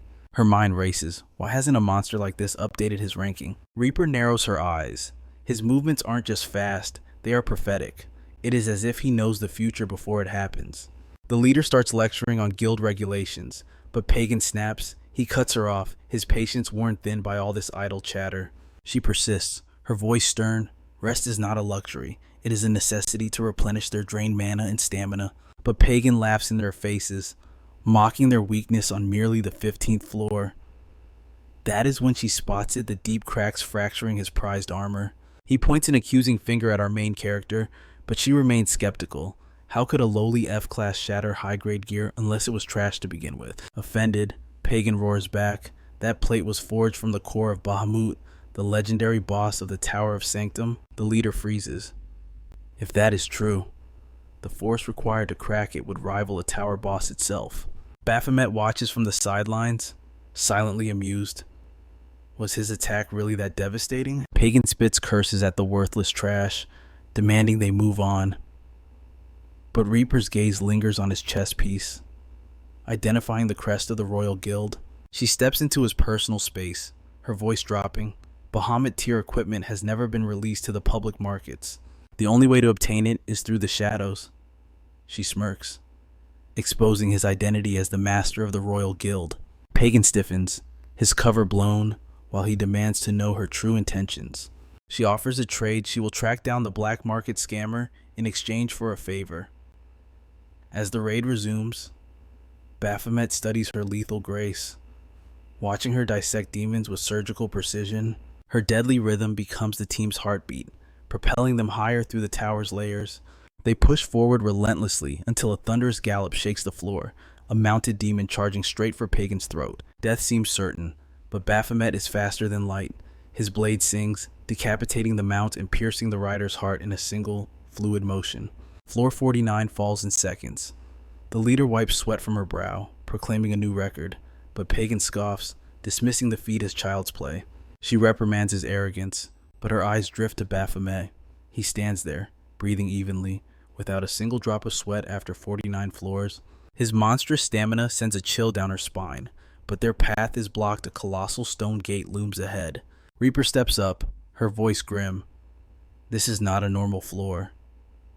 Unlike other towers, this hellhole hides named demons as mid-level gatekeepers. She eyes our boy, convinced his illegal tower runs taught him this, but his expression remains a mask of complete ignorance. He shuts her down instantly, his voice cold. Stop acting like you know me. Cutting the tension, the leader places a hand on the freezing stone. This is the point of no return. She issues a grim reminder in the tower. You are responsible for your own survival. She has no desire to write more obituary notices today. Loot shares are guaranteed for those who leave now. Pagan opens his mouth to speak, but Baphomet steps past him, radiating determination. He did not climb this high for fodder. He wants the big game. Reaper smirks and steps up beside him. She did not come this far to walk away. Inspired by their courage, the rest fall in line. The leader turns her gaze to Pagan and his servant, Soul. Soul whispers urgently to his master, pleading for retreat. Their mission was merely to farm experience, not to court death. The danger ahead is unmeasurable, but Pagan's eyes blaze with jealousy. His pride will not allow him to flee while an F-class piece of trash marches forward. Gritting his teeth, he ignores Soul's desperate warnings and stomps into the darkness with the raid team. Absolute darkness swallows them. The leader cracks a glowstone, revealing a cavern filled with titanic stone figures, arranged like pieces on a chessboard. Hold position, she screams. These are not just statues, they are gargoyles. Before Pagan can utter a word, a massive stone hand crashes down from the heavens. The impact shakes the very foundation of the tower. The real battle has begun. The colossal hand descends, announcing that the turn has officially begun. Confusion ripples through the party.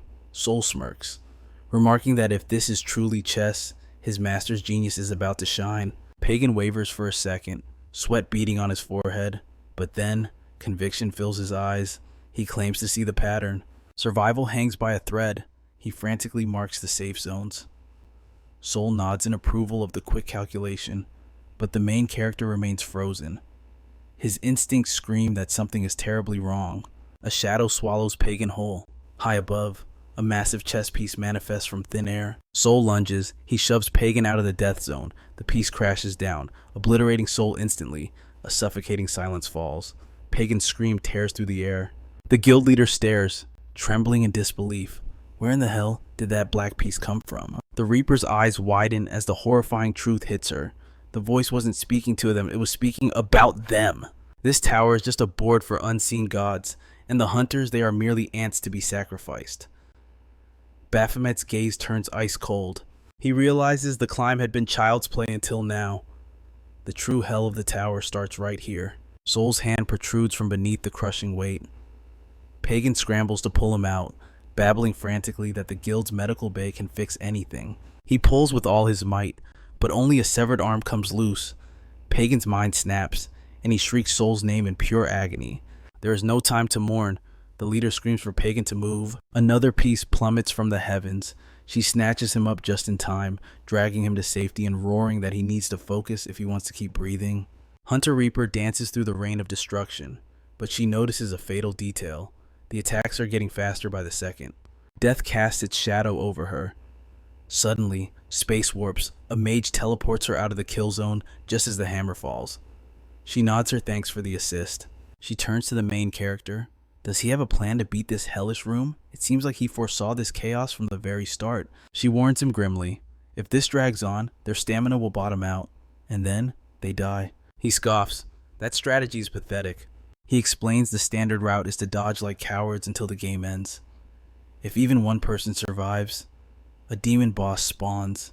Slaying that demon clears the floor. But Baphomet knows better. This entire setup is a trap.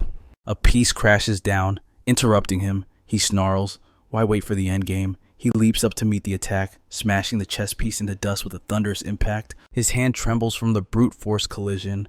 The other hunters stare, jaws on the floor. Baphomet grins savagely. Why play by the rules? If they destroy every piece on the board, The enemy runs out of ammo. They will force the game to end on their terms. Then, the coward running this dungeon will have no choice but to show his face.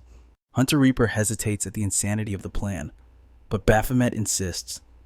This is the only path to victory. The guild leader charges in. She begins pulverizing the obstacles, ordering Pagan to stick to her like a shadow. Reaper seizes a massive piece with her telekinesis. She grits her teeth against the weight, then slams it into the ground with a primal scream, shattering it. She gasps for air. This brute force method is burning through their mana reserves too fast. Baphomet doesn't slow down. He obliterates another target. His signature chains dance through the air, delivering a devastating blow that reduces the stone to gravel. Amidst the chaos, the mysterious hooded figure remains eerily still. Debris rains down as Baphomet crushes another pawn. He leaps skyward, roaring for the enemy to reveal themselves. He twists in midair, barely dodging a colossal hand that seeks to swat him like a fly. He weaves through the attacks, shouting into the void, "Where is the puppet master hiding?" It cannot hide within this chaotic board forever. As he vaults over the massive hands, he senses it, a distinct, foul energy signature. He grips his weapon tight. Got you. With surgical precision, he hurls his chain blade. It tears through the air and strikes dead center into the mass of dark branches above. The dungeon master materializes from the shadows. It hisses, calling him a fool for daring to desecrate its domain. Punishment will be severe. He just throws his head back and laughs. It is about time. The system window flashes. Skill activated. Lord Baphomet. Meanwhile, back in the real world, the editor bows, thanking Echidna for granting an interview despite the late hour. Echidna smiles, her eyes sharp. She asks if the editor knows the proper way to show gratitude. The editor sweats, promising to publish only glowing articles about the art guild. Echidna assures her that the chief editor is already handling the details. Suddenly, an assistant appears at her shoulder. A priority call is coming in from Hunter Shining. Echidna raises an eyebrow. Has Shining already conquered the Labyrinth Tower? She was just there. She accepts the call. Shining drops the bombshell. Baphomet has entered the Labyrinth clearing mission. Back in the dungeon, the battle rages on. Our boy's a whirlwind of destruction, unleashing a torrent of steel against the beast. His stress levels redline. The system screams. Passive skill. Adrenaline has been triggered. All stats explode by 30%. With a grip of iron on his chain weapon, Baphomet charges straight into the jaws of death. The creature falters. Sensing a terrifying spike in power, it moves to strike, but hesitation clouds its instincts as its prey transforms before its very eyes. The system chimes with a golden notification. Designated target identified. Damage reduction 50%. Attack power boosted by 30%. He closes the distance in a blur of speed, leaving the entity bewildered, unable to comprehend what sorcery is fueling this human's sudden evolution. The chains scream through the air. Piercing the beast's shoulder, he grins, noting that dry wood makes the perfect kindling for his new skill. Meanwhile, Echidna is screaming into her phone. She demands they stop Valkyrie and Baphomet from meeting at all costs. Shining argues that Valkyrie would hate him anyway, considering he ripped out a chunk of her hair. Echidna sighs, realizing Shining is missing the bigger picture. She asks, "What are the odds of an S-class superhuman fainting in a simple pool of water?" Shining draws a blank. Echidna's voice drops to a whisper. 0. The answer is 0. Back in the dungeon, Baphomet triggers Raven's ultimate art.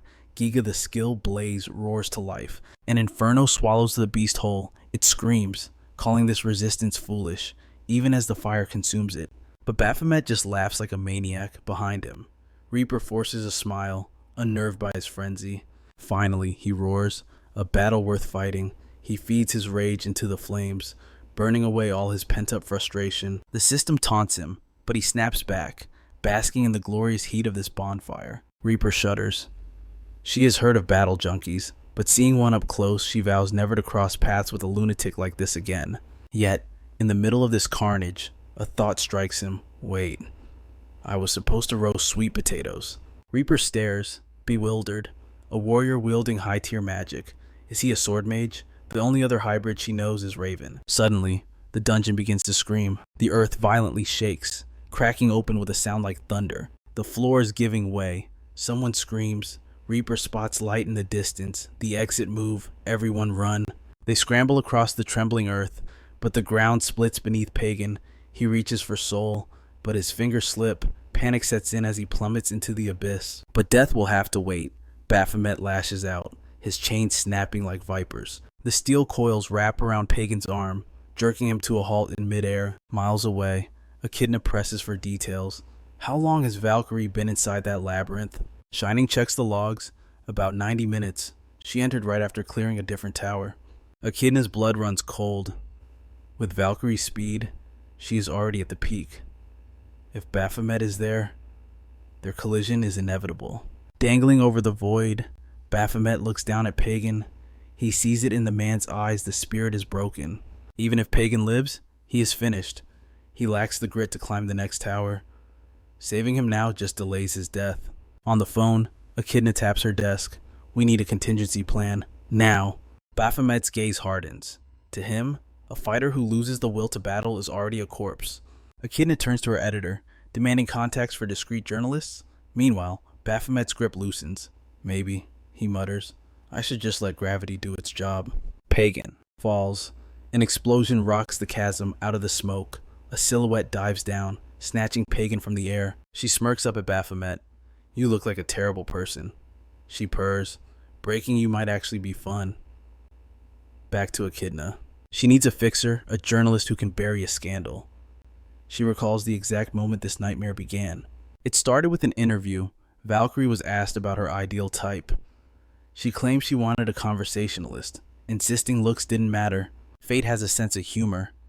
That very moment, Baphomet fell from the sky, crashing unconscious into the pool beside her. Valkyrie rushed over, and her heart stopped. He was perfect. But before she could make a move, Echidna intervened, checking his vitals. Suddenly, Valkyrie swooned. Oh, I feel so faint, she cried, collapsing dramatically. Echidna rolled her eyes. The act was transparent. Valkyrie was using the damsel in distress card, assuming no man could resist her allure. But her seduction hit a wall named Echidna. Baphomet just stared in confusion, wondering why everyone was freaking out over a little hair-pulling incident. Meanwhile, Valkyrie's fake faint turned into a real nap.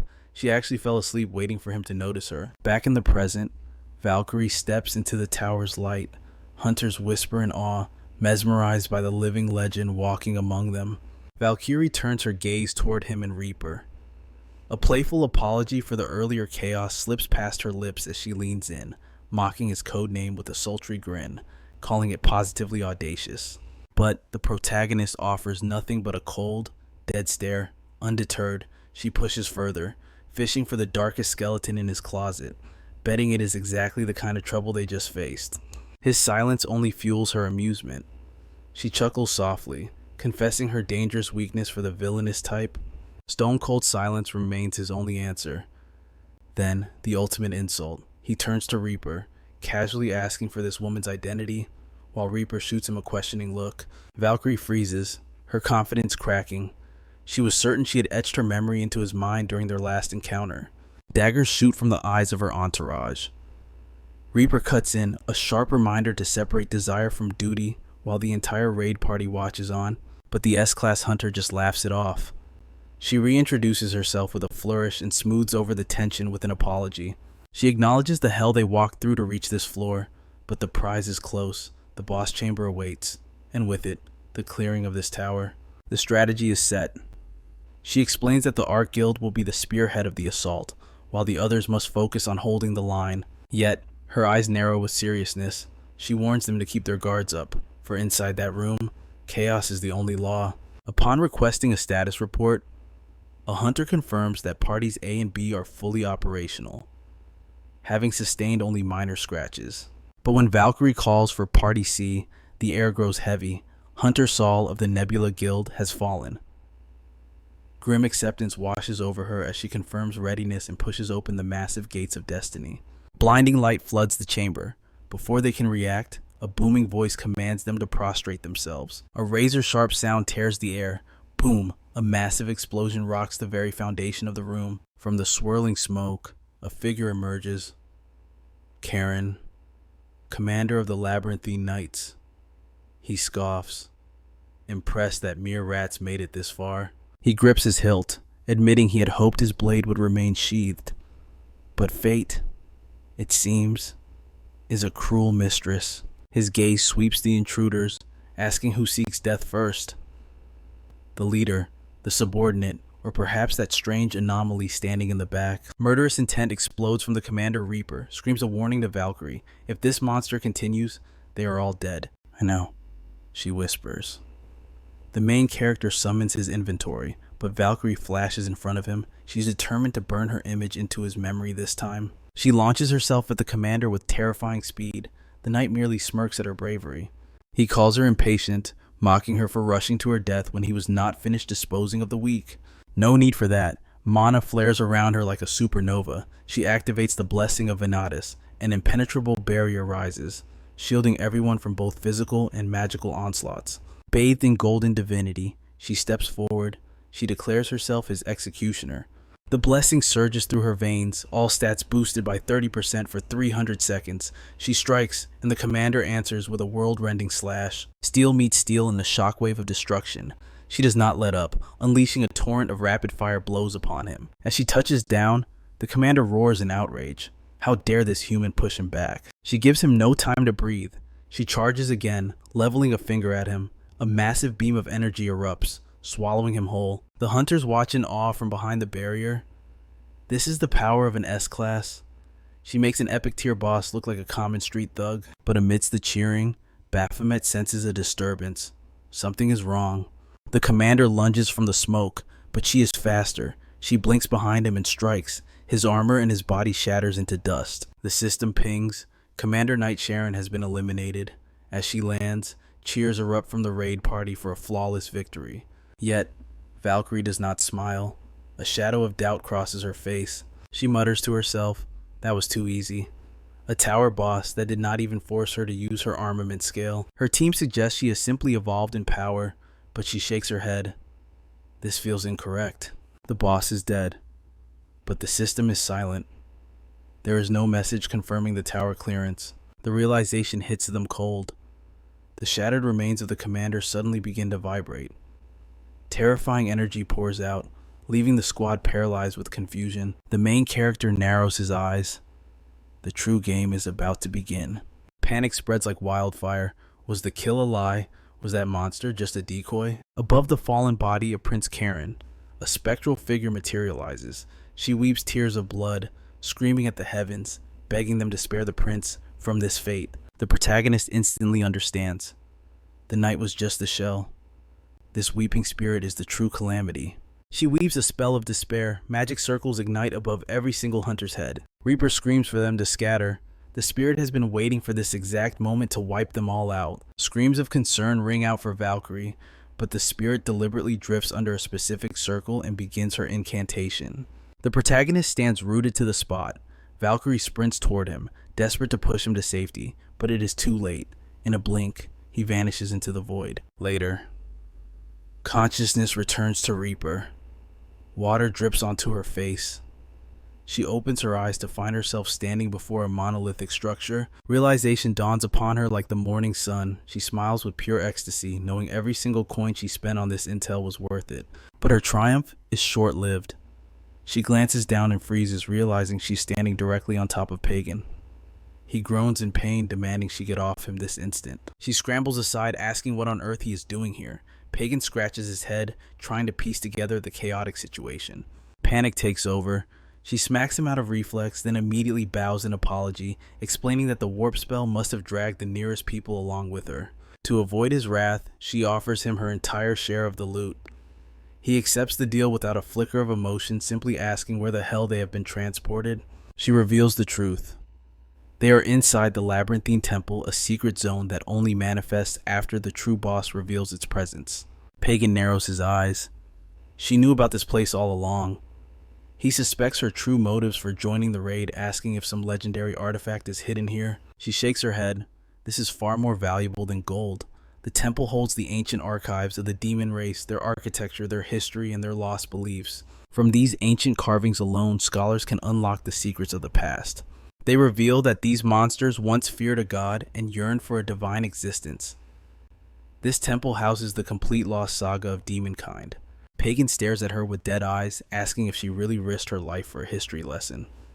She snaps back, instantly warning him not to insult her greatest discovery. Finding a tower like this, she declares, is harder than finding a needle in a cosmic haystack. With this knowledge, she can complete her manuscript, become a best-selling author, and rise as the greatest archaeologist of the age. He scoffs, calling her delusional. To him, this temple is nothing more than a realistic dungeon set piece constructed by demons. Their only directive is to slaughter humans. But Reaper shakes her head, insisting he is missing the point. From the demons' perspective, they are not the monsters. They are the guardians, the defenders of their own world. She points to a looming mural. It tells their tragic tale of fate deeply intertwined with the master of this tower. Ancient runes glow faintly across the stone surface. She begins to decipher the text.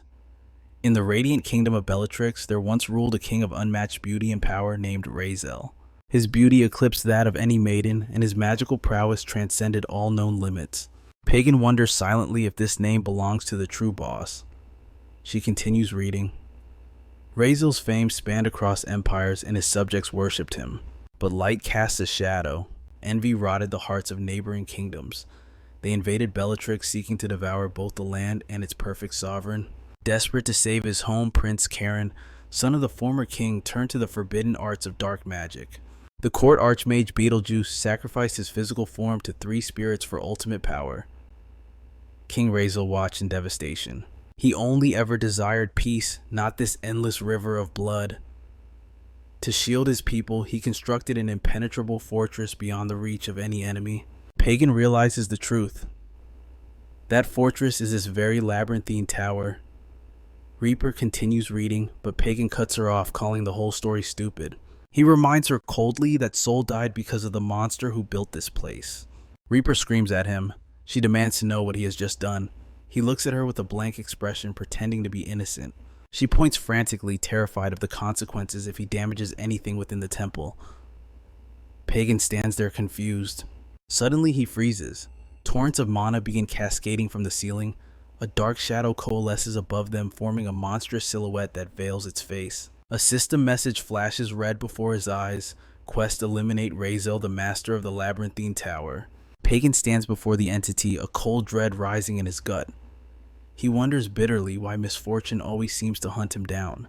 Reaper gasps in disbelief as the boss monster fully materializes before them, its pressure crushing the air.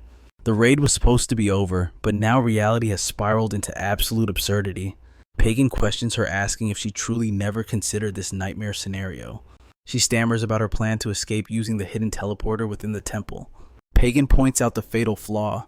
Teleporters are sealed when a boss occupies the zone. This sacred chamber has just become a boss arena. The entity raises a hand. A swirling vortex of energy gathers in its palm. It declares their punishment for trespassing, reminding them that the door to safety closed the moment they entered. The energy swells, reaching a critical point. It unleashes with cataclysmic force. Pagan finds the reaction childish, considering they only broke a single wall. Reaper frantically reads the final inscription on the pillar. It speaks of the god of the tower awakening, destined to be the savior of the world.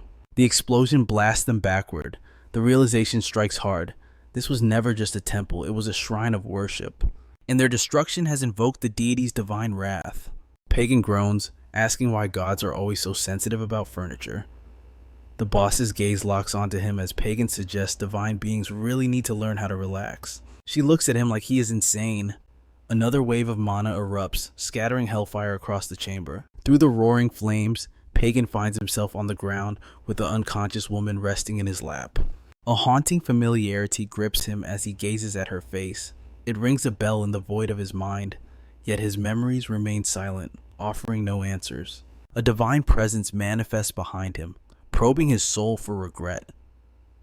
The illusion drags him into the past, forcing him to witness his life's greatest sin, the accidental slaughter of his most precious person. But Baphomet sneers at this fabrication. He refuses to bow to such a cheap trick. His mind violently rejects the narrative. He never spilled her blood. The boss merely smiles, feigning empathy for his denial and the burden of his guilt. It dangles a tempting offer before him. With its power, he could rewrite history, undo the tragedy, and seize a brand new beginning.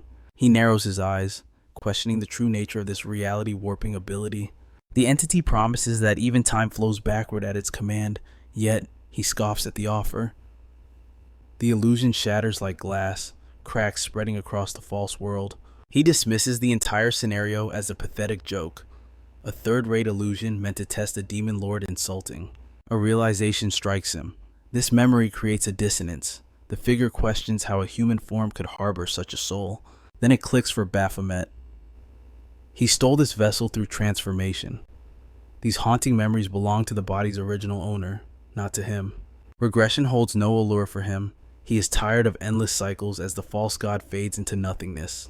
Baphomet steps forward, his bloodlust rising. Violence is the only distraction he needs. But suddenly Reaper materializes and delivers a thunderous slap across his face. The stinging pain shocks him more than the impact itself. She immediately recoils, stammering an apology for striking him. Baphomet clutches his cheek, bewildered by the genuine pain. Reaper explains the grim reality the boss had trapped them all in a deep hypnotic trance. She barely clawed her way back to consciousness and has lost all sense of location. Her mental fortitude alone saved her from the nightmare. Beside them lies Pagan, his cheek swollen red from a barrage of wake-up slaps. Baphomet wonders if his own pain came from a similar treatment. She reports grim news. Even after drowning him in immunity potions, the boy refuses to wake from the slumber. Only one forbidden method remains, a technique her uncle claimed was the ultimate weakness of any man. She hesitates, face flushing, and insists Baphomet handle it. Surely a male understands these delicate matters better. He flatly refuses the absurdity. Reaper's anxiety spikes. She fears the illusion spell has shattered Pagan's fragile psyche. Baphomet shakes his head. Mere physical pain cannot shatter a high-tier mental prison, especially one woven by such a powerful caster. To break this seal, they need a mage of equal caliber to intervene. They have no choice but to wait it out. Reaper clenches her fists, taking full responsibility. This catastrophe began with her decisions. If he is lost to the void, the guilt will haunt her forever. Meanwhile, deep within the trance, Pagan opens his eyes to a strange new world. Reality warps around him. He stands in a hospital corridor, witnessing the very moment of his birth as doctors scramble in panic. Grim whispers fill the air. The mother perished, giving him life, leaving behind a frail son. A shadow compared to his talented sisters. Years flash by. Secretary Kang finds the boy drowning in melancholy, summoning him to meet his awaiting father. Pagan stares at his test paper. Is he truly a failure? A total 0. Just like the score stamped in red ink. He curses his fate. Why was he born talentless when his sisters were blessed with everything? His mind spirals into darkness. It always comes back to her his mother died because he existed. Secretary Kang offers a gentle hand, insisting his mother believed in his hidden potential. But before the words settle, a massive explosion rocks the vision. The scene fractures. Pagan stares at a news report. Hunter Raven, at merely 18, has slain the boss Artie and conquered the Tower of Fate. The realization stings. They are the same age, yet they exist in entirely different dimensions of power. Awe turns to ash in his mouth. Guilt crashes over him like a tidal wave as the final, bloody moments of soul replay in his mind. Invisible hands strangle him. The memories are suffocating, and he drowns in self-blame. Soul's death, his mother's fate, it is all his fault. Tears burn his face as he collapses, whispering the dark truth. None of this would have happened if he had never been born. The boss manifests from the shadows, whispering that they share the exact same curse. Her creations crumbled because of her errors, just like his life. She extends a hand, offering the ultimate gift, a chance to wipe away his sins and start anew. Pagan's eyes ignite with eerie light. A complex magic circle inscribes itself beneath him. Back in reality, Baphomet and Reaper freeze, sensing a catastrophic shift. Raw energy detonates around Pagan. A shockwave blasts outward, hurling his companions across the chamber like ragdolls. Dust chokes the air. As it settles, the human known as Pagan is nowhere to be found. In his place towers a demonic entity, its eyes burning with a crimson, hellish light. Baphomet and Reaper stand paralyzed. Their companion is gone. The metamorphosis is complete. Pagan has surrendered his humanity to become a towering behemoth of destruction. Boom! Its massive tail pulverizes the ground, sending tremors through the dungeon and startling the veteran fighters. Reaper is too stunned to move as the beast lunges, but Baphomet reacts instantly. His chains scream through the air, coiling tight around the demon's tail before it can strike. He descends like a hawk from the heavens. His grip is iron as he hauls the beast back into the fray. But the demon is a wisp of smoke. It vanishes before he even lands. He unleashes a torrent of strikes, but the creature mocks him, reappearing unharmed at his flank. He is forced to retreat. The monster materializes directly before his eyes, a phantom of death. Baphomet throws his head back and laughs. Reaper watches, bewildered. He admits the bitter truth. Victory is impossible in this wretched state. "What do you mean?" she demands. He explains his predicament. Evasion is child's play, but matching that overwhelming raw power, that is a fantasy. Pagan's stats have skyrocketed beyond all logic due to the spell. The only path to victory lies in their absolute cooperation. Reaper hesitates. Is saving Hunter Pagan still on the table? Baphomet's voice turns cold. It is possible, but only if they are willing to kill. He dismisses his weapon, the steel fading away. To reverse such a vile enchantment, they need a caster of equal standing. But this curse stems from the tower boss itself. Only an entity with rivaling mana can undo it. Reaper looks at him with hope. Can he be that savior? Baphomet shakes his head. No, that is not where his mastery lies. Death closes in. She weaves through the attacks, realizing the grim reality. Murder might be the only key. But wait, if they slay the boss, would the spell shatter? It is a theory. Baphomet concedes. But locating the boss in this chaotic labyrinth is a gamble they cannot take. Reaper steals her heart. Ending Pagan is the only way. But suddenly, Baphomet reveals a hidden card. There is one other option. He confesses as he dances around a lethal strike. She is not the only one with secrets here.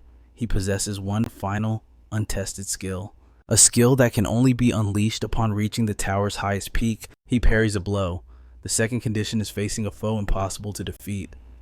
But the third, that burden falls on her shoulders alone. The demon looms behind him. Baphomet whispers the condition to her. Reaper freezes, eyes wide with horror. That is insanity, she cries. He presses on, invoking her deepest desire. Does she not dream of becoming a legendary archaeologist? She wavers. He delivers the ultimatum. Either she acts now, or he will slaughter Pagan with his own hands. She has the strength to kill, yes, but to execute an innocent victim dragged into this hell, it is too cruel. Her mind races before locking onto Baphomet. Damn you, she hisses. Her blade flashes. A visceral slash tears across his chest, sending him crashing into the dust. The demon raises its blade for the execution, but suddenly, crimson light erupts from Baphomet's body. Skill. Activate Chrono. Boom! A cataclysmic explosion tears through the chamber. Reaper shields her eyes as the system windows flood her vision. Condition 1, top floor reached. Condition 2, unbeatable enemy encountered. Condition 3, fatal wound by a hunter. Confirmed. The fragile shell crumbles away. A new vessel is forged. One capable of containing true, godlike power. Reaper trembles, staring at the carnage. Are you alive? She whispers. A countdown begins. Her voice cracks with desperation as the numbers fall. 3, 2, 1. She screams his name. Baphomet stirs. Look away. He commands. His voice changed. You do not want to see this. A gentle force pushes her back, and she stumbles. His gaze locks onto the demon. The predator has awakened. Dark energy swirls around him like a violent storm. We are not finished, he declares. For my mercy, I will take your arm as tribute. System alert skill activated. Demon god Baphomet will remain active until the tower is cleared. A voice echoes, dripping with disbelief. How have you reclaimed your lost divinity? Baphomet stands amidst the darkness, basking in it. Ah, he sighs. It has been an eternity since true power flowed through my veins. His dominion is restored, but only within these walls. Cooldown 315,360 seconds. All human skills. Sealed. So that is why the system hid the truth. He turns to the demon, now entangled in abyssal chains. Do not move. He warns coldly. My control is rusty, he muses. One slip, and I might accidentally extinguish your pathetic life. He analyzes the creature's aura. The spell entangling it is a chaotic mess. knotted beyond all repair. This is a job for a specialist. He lifts his head, commanding the shadows. Come forth, but only silence answers. His brow furrows. You dare ignore me. His patience snaps like a twig. I said, come out. Darkness coalesces, and a true demon rises. The being sighs, defeated. I thought I was finally free. It grumbles, only to find you again. He recognizes the aura, the former boss of the Abyssal Tower. Beelzebub. The world believes he was the eternal ruler here, but they are wrong. That throne has always belonged to Beelzebub alone. Only that fateful day marked the shift in their destiny. The protagonist stumbles, his breath ragged as he curses the sheer exhaustion of the climb. He glares upward, demanding to know why Beelzebub chose such a lofty perch, forcing him to endure this hellish ascent just to reach him. He asks if the figure before him is truly the demon lord. Beelzebub. Beelzebub stares back with amusement, instantly recognizing the aura of gatekeeper number 18 from the first floor Baphomet. Scoffing at how a lowly gatekeeper survived the climb, our hero admits the truth. He didn't sneak past, he carved a bloody path through sheer brute force. He nearly drops his weapon from fatigue before tightening his grip with iron resolve. Beelzebub calls the struggle pathetic, gesturing casually toward the armory. He offers a vast array of weapons, telling Baphomet to choose the tool of his own demise. But the battle ends with Baphomet standing tall as Beelzebub lies broken. He warns that his death will trigger the tower's collapse, burying them both. The very structure recognizes him as the core desperate to avoid mutual annihilation. The fallen Demon King proposes a devil's bargain. Baphomet shall ascend as the new tower boss until the system acknowledges the transfer. Beelzebub vows absolute obedience, promising to crush even the strongest hunters in his name. His magical expertise is undeniable. Baphomet realizes that keeping such a powerful servant might grant him knowledge beyond his wildest dreams. Years later, after Raven struck Baphomet down, Beelzebub believed his master was gone forever. But now, returned from the abyss, Baphomet commands him to shatter Pagan's seal. Beelzebub sighs heavily at the order. He questions why a supreme being like himself should serve what appears to be a mere human. Baphomet's eyes narrow with terrifying killing intent, daring him to disobey. Beelzebub instantly throws his hands up in defeat. Grumbling about the hardships of living as a subordinate, terrifying mana begins to swirl in his palm. He declares with arrogance that no spell in existence is beyond his ability to deconstruct. Although the caster poured their soul into this enchantment, breaking it is child's play for him. With a snap, he unravels the complex magic into nothingness. Meanwhile, deep within the palace, the current tower boss arrogantly declares that his domain is an impenetrable fortress. He vows to elevate his kingdom to godhood. But suddenly, the atmosphere shifts. He looks up in horror as a spiderweb crack fractures the very air above him. He stands, stunned and possible. A structure forged of pure magic is shattering. Before he can blink, a cataclysmic explosion rips through the palace, turning luxury into dust. Amidst the debris and chaos, Baphomet strides through the smoke like a grim reaper, casually praising Beelzebub for a job well done. He seizes the tower boss by the throat and slams him against the wall with earth-shattering force. He announces that Judgment Day has arrived, commanding Razel to fight for his life. Razel rises from the rubble, aura flaring as he stalks toward Baphomet. He demands to know how a human could regain such monstrous power. Baphomet smirks coldly, replying that such secrets are reserved for friends and they are clearly mortal enemies. He warns the boss not to blink, launching himself forward with the speed of a lightning bolt. Razel fills the battlefield with volatile magic spheres, triggering a chain of devastating explosions, yet Baphomet weaves through the inferno, mocking how effortless it is to dodge such sluggish attacks. He charges through the smoke as Razel raises a trembling hand. A glowing sigil forms, firing a concentrated beam of destruction point blank. The beam strikes true dust clouds the impact zone. But as it clears, Baphomet stands without a single scratch. He brushes off his shoulder, asking with genuine disappointment if that was the full extent of Razel's might. Terror fills Razel's eyes as the protagonist activates his Aegis skill. A shockwave erupts, blasting the boss out of the safe zone. Baphomet roars, urging him to stop playing games and fight for real. A savage grin spreads across his face. He demands entertainment worthy of his time. treating this battle like a mere warm-up. Explosions bloom around Razel like flowers of death.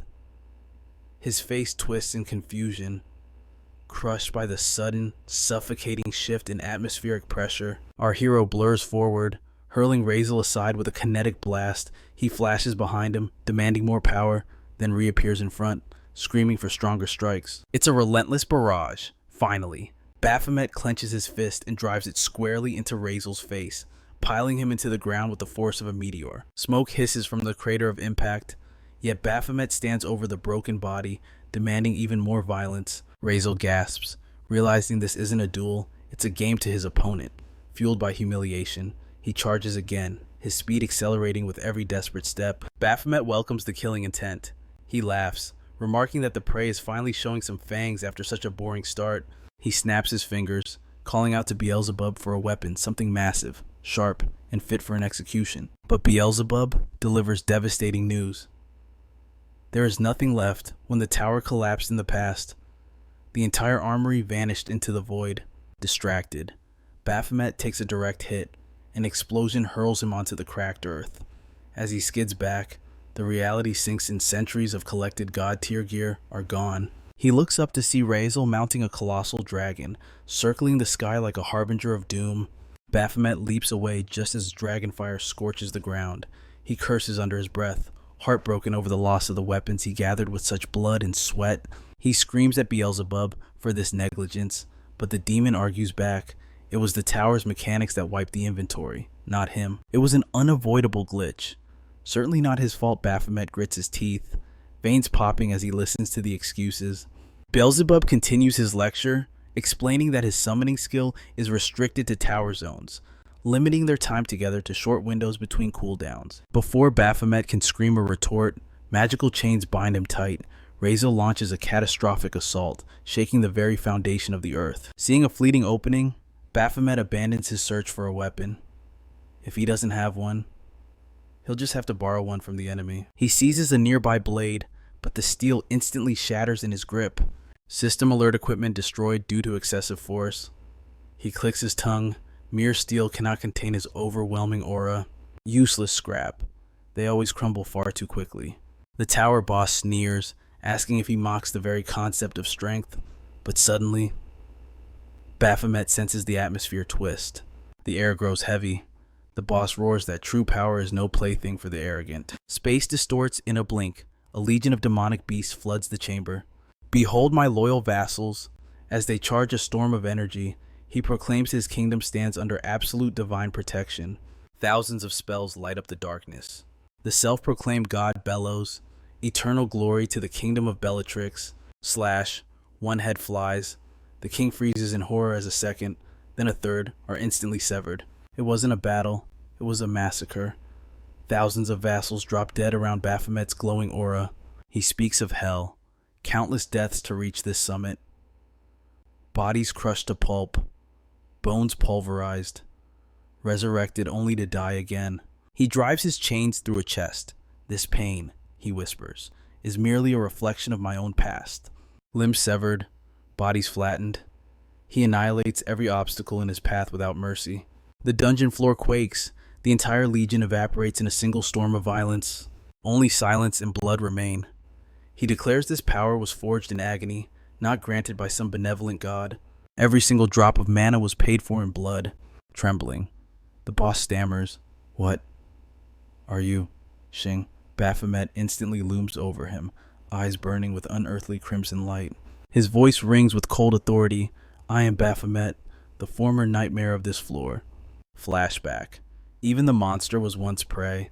The boy asks his guide, "Is there truly an end to this hellish tower?" With a sigh, the guide points upward.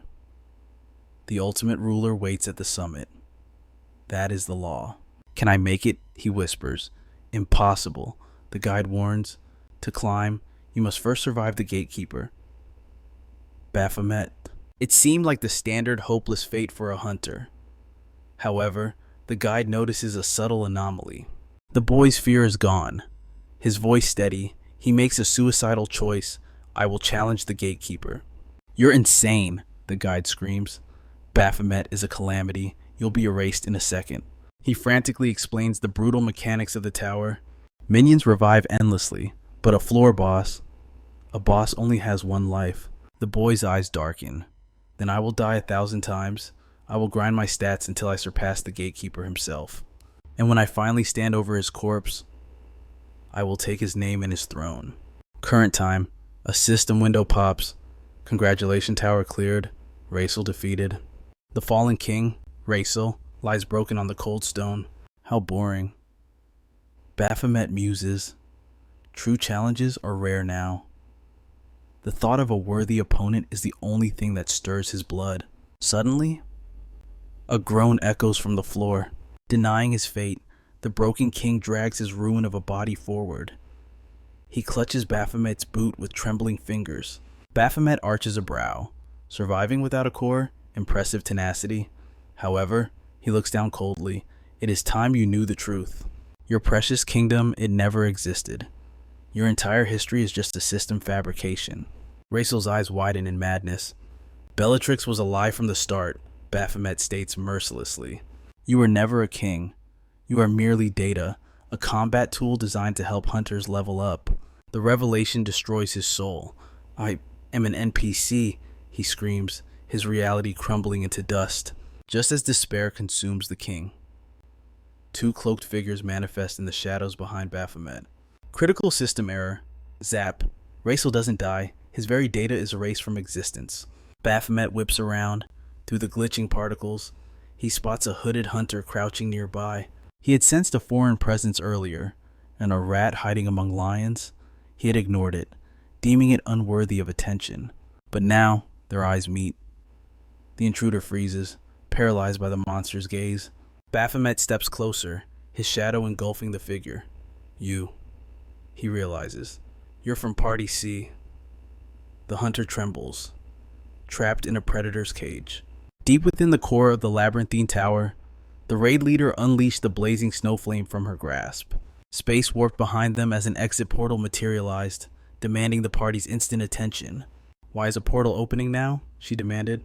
The system declared the gate cleared, leaving Valkyrie equally bewildered as a second rift tore open nearby. From the swirling vortex, Baphomet stepped forth.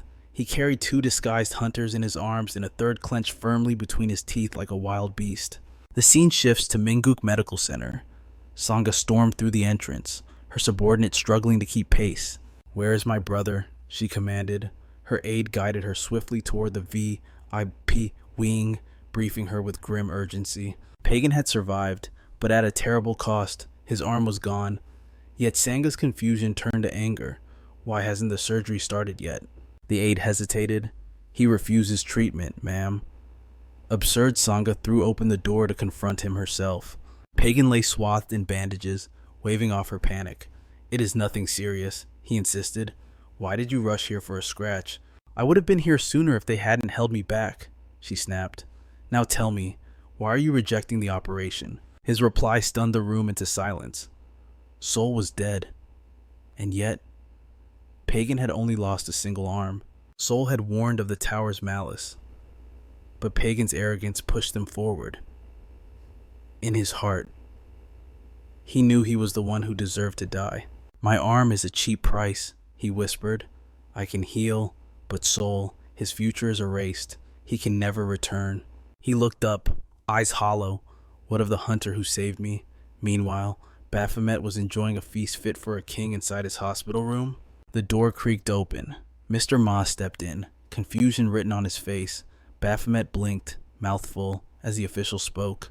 "You are in a luxury VIP suite," Ma sighed. "Could you at least close your mouth when you chew?" "I'm not even hurt," Baphomet protested. "The staff forced me to stay." Mr. Ma narrowed his eyes. "Explain yourself." Baphomet shrugged. "The Royal Gold Guild. I saved their young master, so they rolled out the red carpet to repay the favor. They offered me anything. I asked for food." Mr. Ma stood frozen, the mighty Royal Gold Group, moved by a simple meal request. "I hated that air at first." Baphomet chewed thoughtfully. "But anyone who gives free, high-class food cannot be truly evil." Swallowing the last bite, he asked, "How did you find me so quickly, Mr. Ma?" "The system never sleeps," Ma explained. When a tower is cleared, high-ranking officials receive an immediate alert. The labyrinthine tower was conquered. I checked the logs, and there it was. Your name. He leaned over the table, eyes sharp as daggers. Tell me the truth. Did you really clear it? Are you calling me a liar? Baphomet bristled. No, Ma replied calmly, but that feat requires power far beyond your current rank. Baphomet smirked. You want proof? He tossed the glittering demon crystal from the boss monster onto the table. Impressive, Ma nodded. But show me the undeniable proof. Show me the crux of the tower. Suddenly, a commotion erupted outside. A breathless voice apologized for the delay at the reception desk. The door swung open. The newcomer paused, shock flickering in his eyes. A government dog arrived before me. What are you doing here? Ma. Baphomet's blood ran cold. It was him. The team leader of the Hunter Training Department. Memories of humiliation flooded back. This was the man who had spat on his efforts, branding him a failure and a fraud. Now, that same sneer greeted him again. Baphomet ground his teeth in silent rage. I rushed here to meet the hero, the man jeered, only to find you. How did trash like you pull this off? He demanded, glancing suspiciously at the government official. Or perhaps, he mused, this involves the government's dirty little secret, the cleaning crew project. Silence filled the room. The man chuckled darkly. Hunters get their hands dirty to survive, Ma, but you play a different game. He stepped closer. Do not think I have forgotten the incident.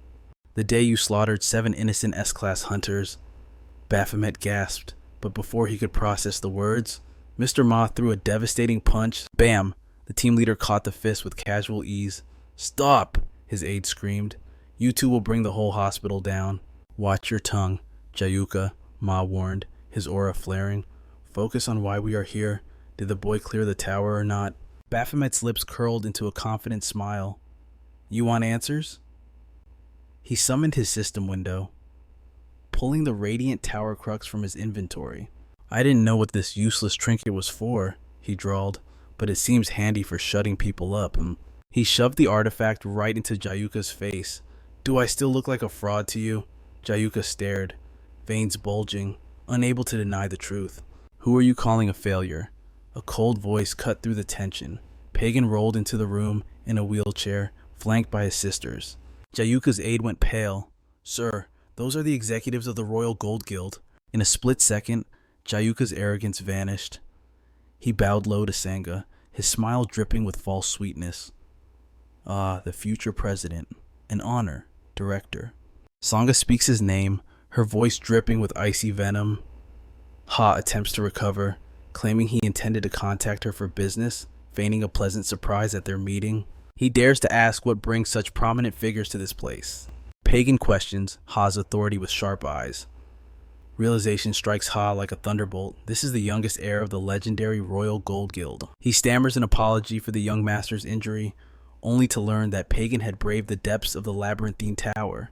Pagan gestures to Baphomet, declaring him his savior while exposing Ha's disrespectful behavior. Confusion clouds Ha's face. She turns a cold gaze to Sangha, inquiring about their business ties. She explains that he merely manages the grunt work of training and recruitment. Pagan delivers the killing blow. Someone blind to the strength of a true tower, Clearer is unfit to be a partner. Sangha agrees instantly, severing all ties with Ha's department. Beside him, his subordinate trembles, tugging at his sleeve in pure panic. Another sister steps forward, her polite tone masking a dismissal. They demand privacy with Baphomet. She whispers the ironclad rule of their bloodline. The enemies of our friends are enemies of royal gold. Ha forces a twisted smile, casting one last venomous look at Baphomet before retreating. Baphomet meets his gaze with a sharp, victorious smirk. Mr.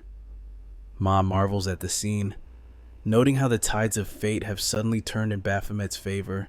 Baphomet wonders aloud if this attention is truly a blessing. But Mr. Ma points to Ha's trembling silhouette, warning that one more push would shatter his sanity. Outside, Ha slams his fist against the steering wheel, screaming curses into the void. His subordinate begs for calm, but Ha is consumed by shame to be mocked by a failure in front of royal gold. The humiliation burns like acid. Then, The subordinate asked the forbidden question. Could Baphomet have awakened after the first evaluation? Ha freezes, the blood draining from his face. His pride crumbles at the thought. If his instincts, the very foundation of his career, were wrong, he is finished. Grinding his teeth, he commands a full investigation into Baphomet's past. Something is wrong, and he will tear the truth from the shadows. Inside the hospital, Pagan bows his head in gratitude, shocking both Baphomet and Mr. Ma. He admits Baphomet had every right to leave him to rot after his arrogance, yet he was saved. Baphomet's face remains an unreadable mask. In truth, he had planned to discard the dead weight and walk away. One sister suggests privacy, and Sangha nods. She turns to Mr. Ma, her eyes shifting to business regarding government welfare projects. Mr. Ma accepts, and the door clicks shut behind them. Alone at last, Baphomet reveals the cold truth: the rescue was never his choice. He only intervened because Reaper, consumed by guilt for trapping them, begged for Pagan's life.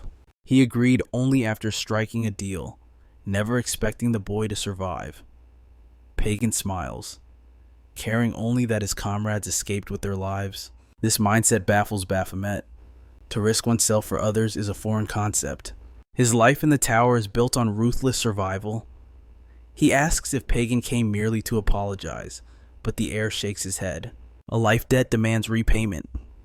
He offers the full might of his resources. Baphomet claims the hospital suite is payment enough, though he casually asks if he can finish the gourmet food before departing. Pagan insists the feast is his. Baphomet mentions the shattered armor, but Pagan waves it off. Reaper already explained the illusion. Baphomet looks him in the eye. Do you have a lot of money? Pagan blinks in confusion. The scene shifts. A lone hunter struggles against a demon, praying for reinforcements. Suddenly, Mr. Ma's voice booms through a commercial. He promotes a revolutionary party matching system, loans, and government-funded welfare. The ad concludes with a blinding logo sponsored by the central government. Baphomet winces, the second-hand embarrassment hitting him like a physical blow. Mr. Ma materializes behind him, feigning offense at his lack of appreciation. He asks if Baphomet is there for supervision duties. When Baphomet denies it, Mr. Ma laughs, revealing he's merely a spectator today. He points out the idol in the commercial, a hunter and K-pop star with tragic acting skills. A gasp rings out. A girl accuses Baphomet of slandering their beloved June. Mr. Ma panics, fearing a fan war, until he realizes it's Yu Jong-han. She greets Baphomet with a warm smile, recalling their orientation. Mr. Ma notes that Han is the supervisor, then asks the burning question, have you seen the news? Baphomet looks blank. Mr. Ma scolds him playfully, shoving a screen in his face, dozens of articles clearing his name. The fraud accusations have vanished into thin air, wiped clean by Pagan's influence. A flashback reveals the truth. Baphomet had asked if money could sway the media. Pagan simply smiled. Royal gold does not need to buy the press. The press follows us, simply because of who we are. Baphomet demanded a cover story that cleared his name, without revealing the terrifying truth that he had conquered the labyrinthine tower. Silence was his shield, especially with powerful enemies still hunting in the shadows. Back in the present, a knowing smile played on Mr. Ma's lips. The fabricated story was spreading like wildfire. Baphomet hesitated, worrying the department would face a storm of backlash. But Mr. Ma waved it off with supreme confidence. They were veterans of chaos, only this time, the target on their back had shifted. Leaving the situation in Han's capable hands, she watched him depart, noting how unusually protective he seemed over this rookie. A question lingered in her eyes, but Baphomet offered only silence. Sensing the wall between them, she shifted the focus to the trials ahead. Baphomet was taken aback by the high-tech testing facilities hidden within. Han explained calmly that her team shared the burden alongside the training division. She led him to the elevator, descending into the depths, where the eccentric doctor awaited. The testing room was absolute pandemonium. The doctor was flailing wildly at a tiny insect, which darted for freedom the moment the door slid open. In a desperate lunge, he sent Han crashing to the floor. Under her icy glare, he stammered apologies, claiming a single bug in the wiring could crash their entire mainframe. Turning his gaze to Baphomet, the doctor chuckled. Mr. Ma had warned him this rookie was an anomaly. He muttered under his breath that the old man never missed a chance to insult him. Ma insults him everywhere. Introducing himself as Usio Kim, he declared the day's agenda.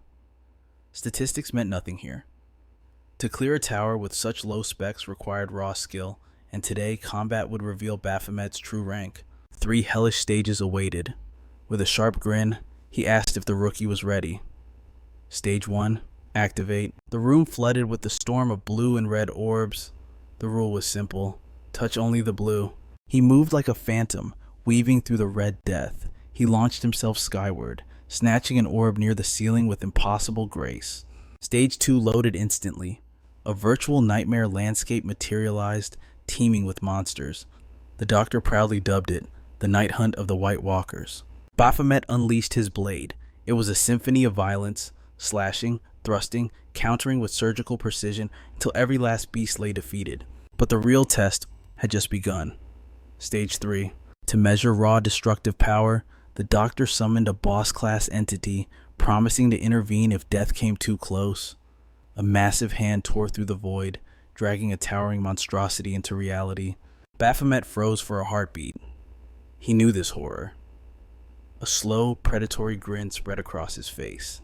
This was the nightmare that once crushed him when he was weak. Raising his blood-stained weapon, he prepared to show this beast just how much the tables had turned. Han watched the carnage with widening eyes. There was something terrifyingly familiar in the way Baphomet moved. His attacks exploded with lethal precision, each strike heavier than the last. A blazing aura erupted around him, consuming the very air. With a roar, he drove his sword into the monster's core, triggering a catastrophic explosion that engulfed the entire arena. The demon was reduced to mere ash, leaving Han speechless. Usio quietly noted that restoring a boss after such total annihilation would be a logistical nightmare. While Han wrestled with the impossible truth that Baphomet fought exactly like the legendary Raven, Usio recalled a disturbing rumor. Raven had reportedly died in the Abyssal Tower. Could there be a connection between the fallen legend and this rising star? After the test, Baphomet headed home. Recalling the fearful stares he received, he realized he could no longer act with the savage abandon of a tower climber. Caution was his new ally, at least until he unmasked the shadow enemies targeting him. Mr. Ma called with an update. His results were so off the charts, they required manual evaluation, causing a delay. He also reminded Baphomet of his prize, the Crux reward. Finally understanding its value, Baphomet activated the artifact. The system voice rang out. Using the Crux of the Labyrinthine Tower increased all skills by 1 level. He checked his status, witnessing a staggering 11 total level ups. Now he understood why the great guilds waged war for these tower completions. Mr. Ma explained that the Ark Guild had monopolized these rewards for years. Baphomet chuckled internally. If he had known power like this existed, he would have tried becoming human much sooner. But then, another system message flashed before his eyes. Chrono now had a cooldown of 27,734,400 seconds. A hint promised something special when the timer hit 0. The skill level up had drastically shortened the wait. Mr. Ma saw this as a stroke of fortune, promising to flood him with tower missions whenever possible. Before Baphomet could reply, a chaotic noise erupted on Mr. Ma's end. Simultaneously, a searing lance of pain burned through Baphomet's skull. His phone clattered to the floor, his vision quaked, his strength vanished, and his lungs refused to draw breath. Through the blur, he saw a girl holding a flower, just as lightning ripped through his consciousness. His body convulsed violently. Suddenly, a small, naked boy materialized from thin air, retching from the overwhelming pressure of the aura. When Baphomet's vision finally cleared, the energy signature was unmistakable. He stared in disbelief. The child was Belub. The demon was in a state of panic. His perfect physique, his golden eyes, his flowing hair, all gone, replaced by the frail form of a powerless human child. Baphomet questioned his priorities, but Belub spat back venom, blaming him for this humiliation, claiming the power of the Crux had forcibly ejected him from Baphomet's body. He admitted he had no choice in the matter. He assumed this humiliating toddler form was simply the most compatible vessel in the human world. Beelzebub realizes the grim truth. Stripped of his demonic energy, he's now completely at Baphomet's mercy by default. Baphomet grins with sadistic delight.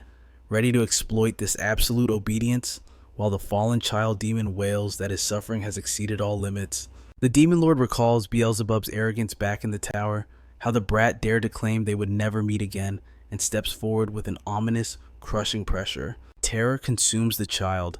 Beelzebub turns and flees for his life, forcing the mighty demon king to sprint after him in a ridiculous game of cat and mouse. However, their high-stakes chase is interrupted by a formidable wall of elderly neighbors who greet Baphomet warmly as Cha Minwoo and drag him into their circle. Confusion paralyzes him as Grandma Kim steps forward, casually commanding the ruler of darkness to fix her broken scooter. He opens his mouth to refuse, but the air shimmers as a blue system window materializes with a mandatory quest, warning that declining this favor results in immediate death. The system mocks him with a petty notification, reminding him that since he dared to call it a cheat before, it will now play dirty to match his expectations. It condescendingly insists that this humiliation is a necessary tutorial for him to learn the concept of affection. Baphomet snarls back, declaring that a demon lord has no need for human emotions and that all mortals are enemies, but the administrator rejects his pride and flashes the death penalty warning again. With his life on the line, the defeated demon lord slumps his shoulders, turns to Grandma Kim, and wearily asks for the toolbox. Meanwhile, in a darker corner of the city, a stray cat laps at a stain on the asphalt until blinding headlights cut through the gloom, signaling the arrival of unwelcome guests. Two shadowy figures step out of the vehicle, eyeing the crumbling infrastructure and noting that this elderly district is the last undeveloped gold mine in Seoul. They coldly calculate the timeline for driving these stubborn residents out to demolish the neighborhood, arrogant in their belief that no force on earth can stop their redevelopment plan. But they are unaware that these slums house a dormant monster, a being who once ruled as a boss of the tower. That very man is the former Demon King, who now spends his daylight hours serving as the personal errand boy for every grandmother on the block. From rescuing kittens to tilling backyards, there is no menial task too small. If a neighbor asks, the supreme ruler of darkness executes the job with terrifying diligence. His unexpected work ethic has inadvertently conquered the hearts of the elderly women, who now view him as the perfect grandson to exploit for endless repairs. Beelzebub taunts him, painting a horrific picture of a future where Baphomet repairs toilets for 40 years, grows old, and dies a meaningless, peaceful human death. This nightmare scenario strikes a nerve, shattering Baphomet's composure and sending him into a rage as he chases the insolent brat through the house. Later that evening, Baphomet returns with a heavy box to find Beelzebub engrossed in a human novel, the child's eyes sparkling with fascination for mortal storytelling. Beelzebub claims he finally understands the appeal of the human realm, but Baphomet ignores the philosophy and orders the brat to start pulling his weight with the chores. The former high-ranking demon crosses his arms, shamelessly playing the "I am just a child" card to avoid manual labor. Suddenly, Grandma Kim enters with a warm smile, returning a borrowed book to Baphomet and asking if he has any other interesting reads in his collection. The system silently observes this interaction, noting that the demon Beelzebub is adapting to human society at a frighteningly rapid pace. Baphomet finds this sudden shift suspicious, considering the brat was weeping about his powerless state just yesterday, and demands the system explain this anomaly. The system admits its ignorance, revealing that it has merely hacked into Earth's structural laws and does not possess omniscient knowledge.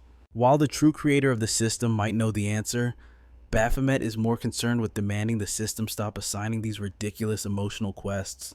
But his protests fall on deaf ears. Another blue window pops up instantly, commanding him to aid the residents in far more affection points. He grinds his teeth, cursing the system's inconsistent and manipulative personality.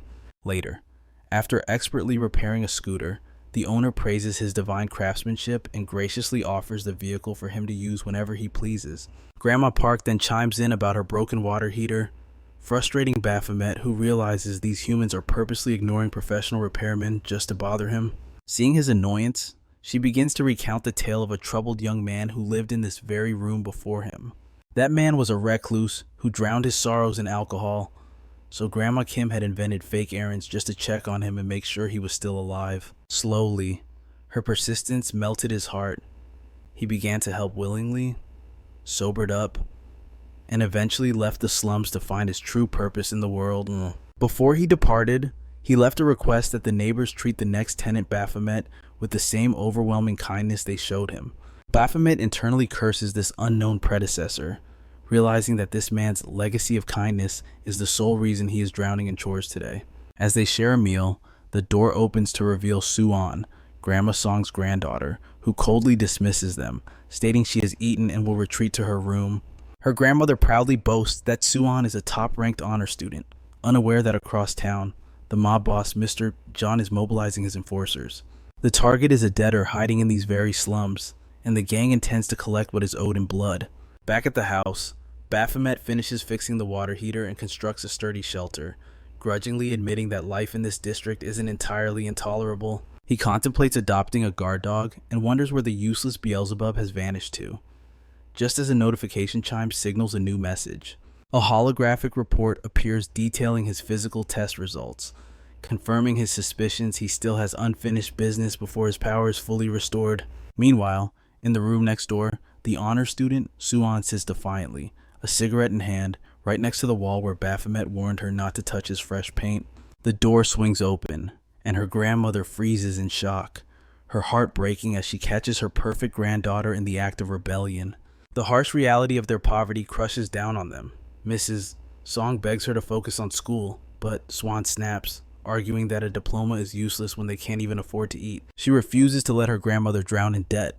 Rage boils over as she curses her late father for leaving them nothing but loans. She would rather work herself to the bone than waste time studying. But their argument is cut short by a chilling presence. Two thugs darken the doorway, grinning like wolves as they announce they've come early to collect the debt. Mrs. Song trembles, pleading that she needs more time, but her tears mean nothing to these vultures. The loan shark sneers, eyeing their home. He suggests they sell the house immediately, as if casting them onto the streets is a simple business transaction. When the old woman asks where they would go, he laughs cold-heartedly. Their homelessness is not his problem.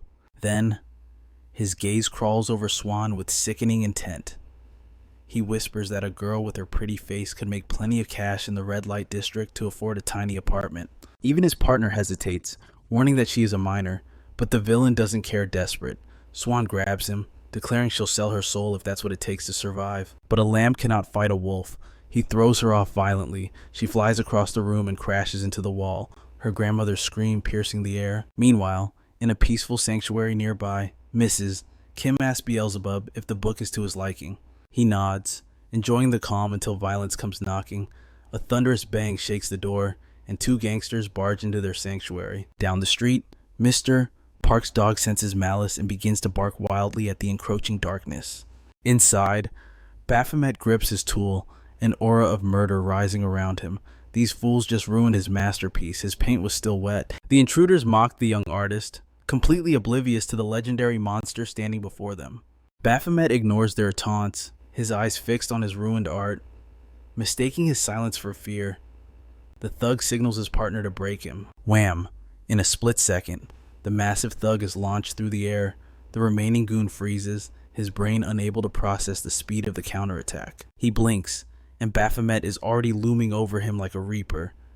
This speed, it defies all human logic. Terrified, the survivor stammers into his phone, reporting to Mr. Jang. He insists that this artist is no civilian. He must be an awakened hunter. Mr. Jang's blood runs cold.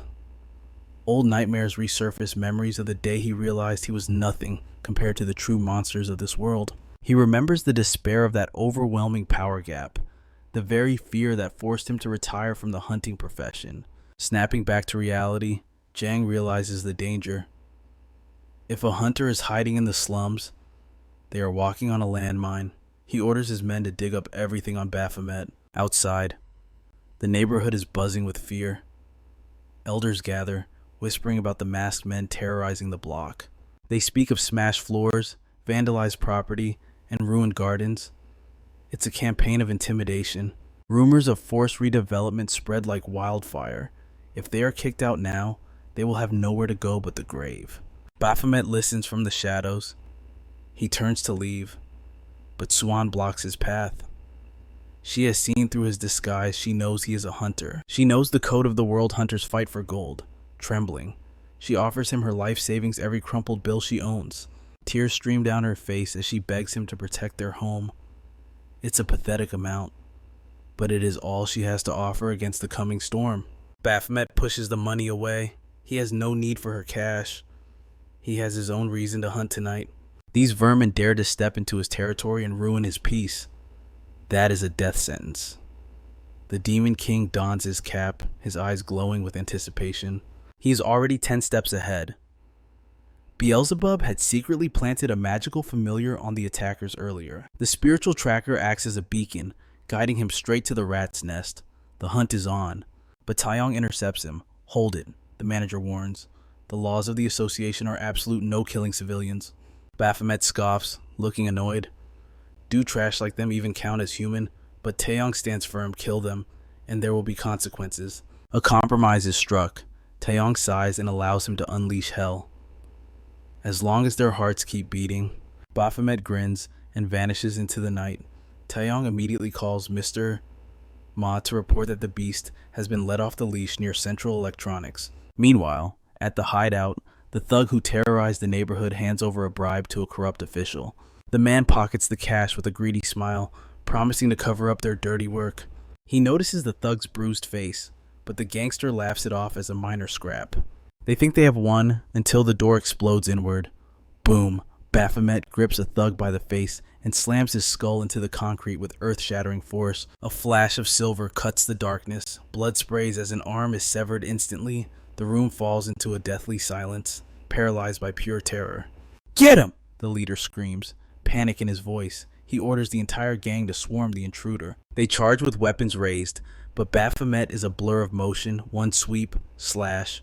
Their arms are separated from their bodies in a single heartbeat. It's a symphony of screams and crimson rain. He dances through the mob, his blade singing a song of judgment, dismantling anyone foolish enough to approach. The leader's eyes widen in horror. He recognizes that face. It's the monster who crushed their rookie earlier. But realization comes too late. Baphomet blinks into existence right before him. Another arm hits the floor as the hunter whispers, "I told you we'd meet again." Our protagonist tosses a heavy sack at the stunned subordinate, his voice ice cold as he orders the man to collect every severed arm scattered across the bloody floor. Trembling with absolute terror, the man obeys, scrambling to gather the grisly limbs while cursing his wretched misfortune. But Baphomet's eyes narrow as he points out a discrepancy. One arm is missing from the collection the subordinates own. Elsewhere, the gang boss receives a silent, ominous phone call, but before he can react, his rookie subordinate comes crashing through the window like a human projectile. Baphomet strolls in through the shattered entrance and carelessly drops the sack of bloody limbs onto Mr. Jang's mahogany desk. He suggests that the boss can reattach them like a grotesque puzzle, provided he matches the right parts to the right owners. Mr. Jang forces a smile, remarking that this so-called slum hunter seems to have a profound taste for unbridled violence. He interprets this carnage as a territorial warning, and Baphomet confirms it with a smirk. This is merely a light punishment for crossing the line. Jang laughs deeply, amused by the notion of a mere hunter claiming territory like a crime lord. He reveals that he has already investigated Baphomet's background, uncovering the existence of a vulnerable child living at his residence.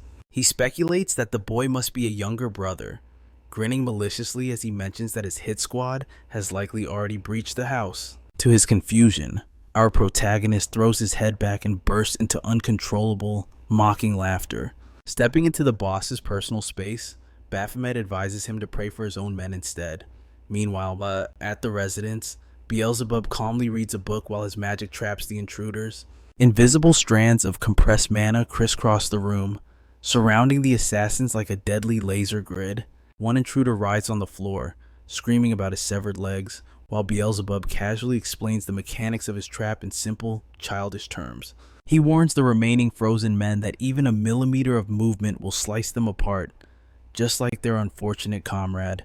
Beelzebub sighs, admitting that maintaining such precise magic is tedious, but necessary since Baphomet would be furious if blood stained the furniture. With a chilling calmness, he orders the terrified intruders to remain statue still until he finishes his reading. Back at the office, Mr. Jang tries to contact his squad, but the line is dead. He draws his blade, blocking Baphomet's strike and revealing his hidden past as a hunter. He had intended to gather more intelligence before making his move, but the situation has forced his hand. Their blades clash, and in that split second, Jang realizes that this confrontation could spiral into a death sentence. He hesitates, fearing a battle against an unknown rank. When his phone suddenly buzzes with a message revealing Baphomet's true classification, Mr. Jang reads the screen and immediately drops his weapon, his fighting spirit evaporating instantly. He begs for a truce, promising to abandon the neighborhood and forget the severed arms, but our boy simply smiles and slices off Jang's arm anyway, sending a spray of crimson into the air. As blood pools on the floor, Mr. Jang realizes that negotiation was never an option. Later, amidst the pain, Mr. Jang speaks to a subordinate over the phone, explaining that the contract is void after discovering the target's terrifying status. Sitting with his stump heavily bandaged, he listens as his underling questions why a simple letter rank matters so much. Mr. Jang explains with trembling lips that A-rank hunters are monitored by the government for a reason.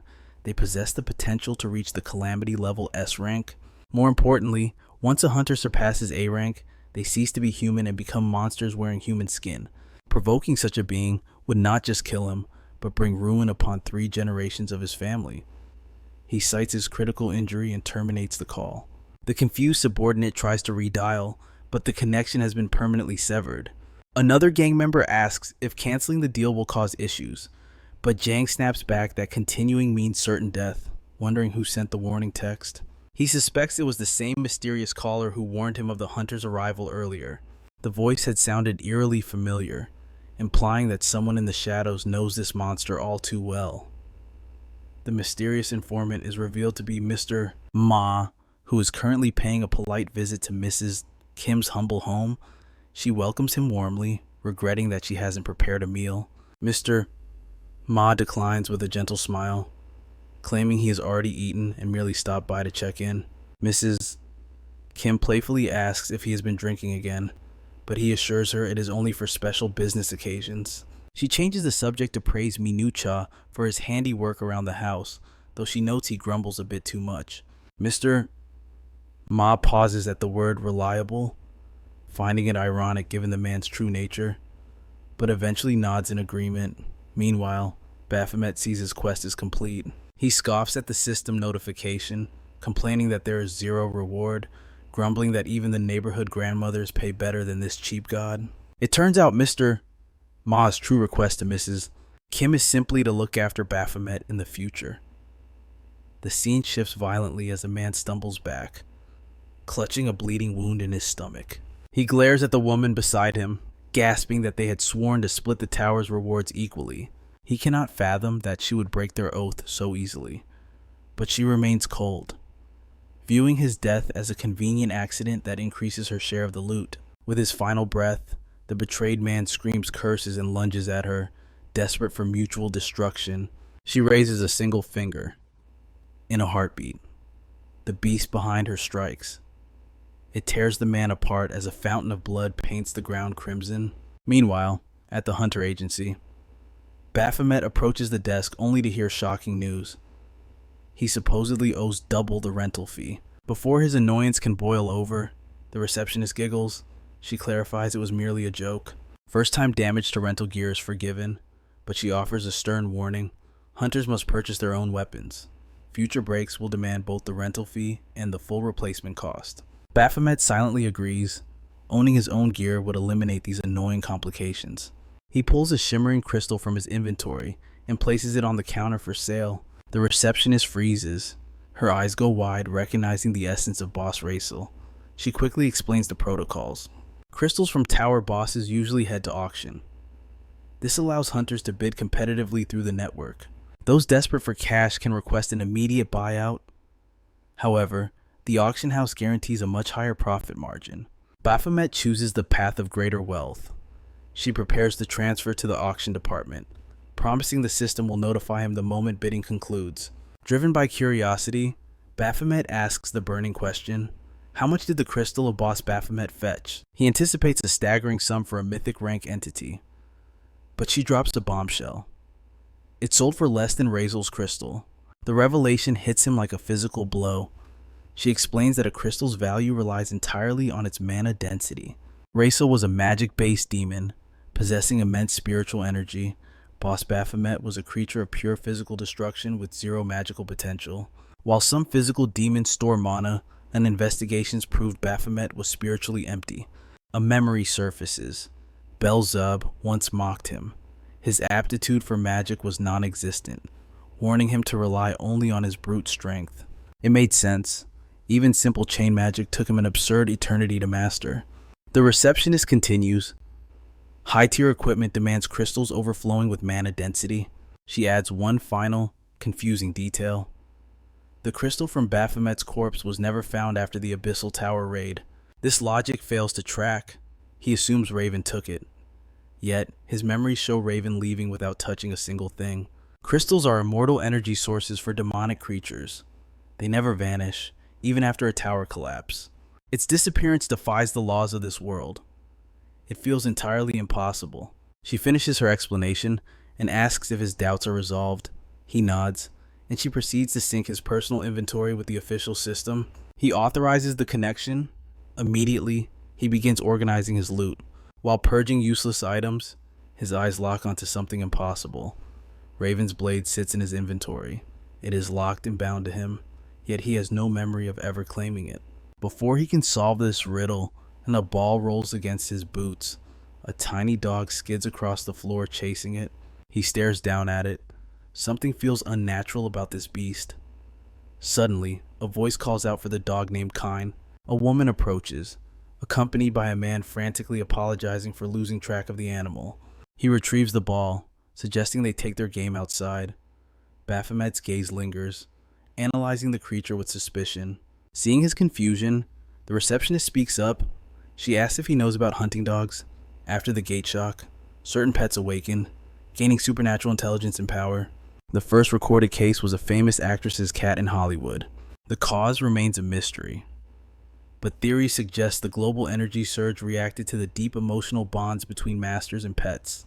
Later, tension explodes. Baphomet slams his fist onto the table. He announces his immediate resignation from the guild. He refuses to be associated with a group bearing such a humiliating name. The doctor retorts playfully. She claims the name Sweet Pink Angel only bothers him because its brightness clashes with his gloomy, dark aesthetic. She slides an envelope across the table. It is thick with cash earned from his tower excursions.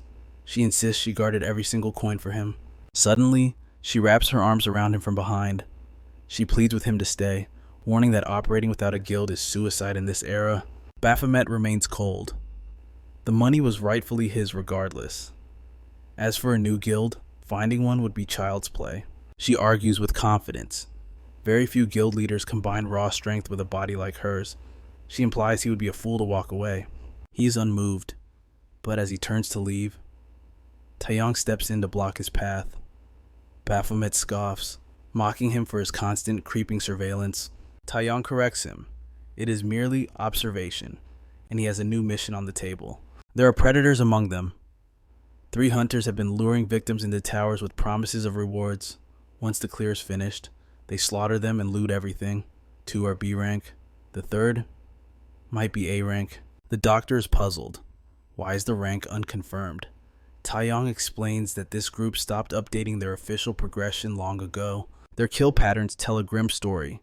It strongly suggests an A-rank hunter hides among them, making them a lethal threat. Their methodical cruelty demands a careful infiltration. But Taeyong pauses. There is one more deadly complication. Baphomet sees the file, his eyes narrowing as recognition flashed instantly. It was the exact same trio the woman, the man, and that beast he had marked at the central agency. Meanwhile, chaos reigned inside the Heaven Hotel. The woman kicked open the door, finding her brother drowning in a sea of liquor and cheap pleasure. A sharp slap echoed through the room. She demanded to know if he was back on the powder and burning their stash, but he just waved her off with a smirk. Veins popped in her forehead as she reminded him the debt collectors would be there next week.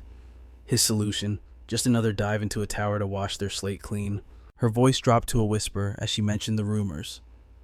The shadowed vigilantes who were hunting down hunter-killers like them. He scoffed at the absurdity, even as she pointed out the hypocrisy of murderers fearing murder. With a dark chuckle, he admitted she was right.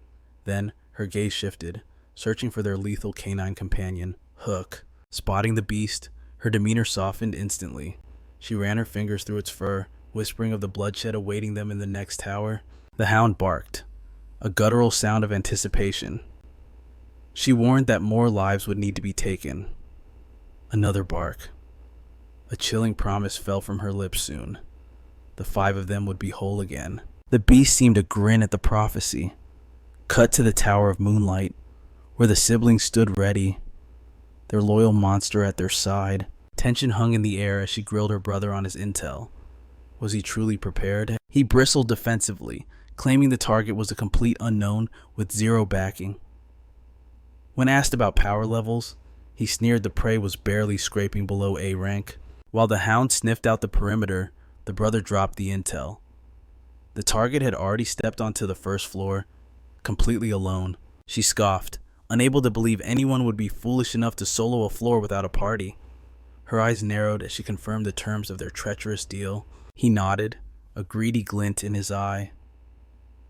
As they ventured deeper into the abyss, she couldn't shake the nagging suspicion about a solo raider. But he dismissed it as pure stupidity.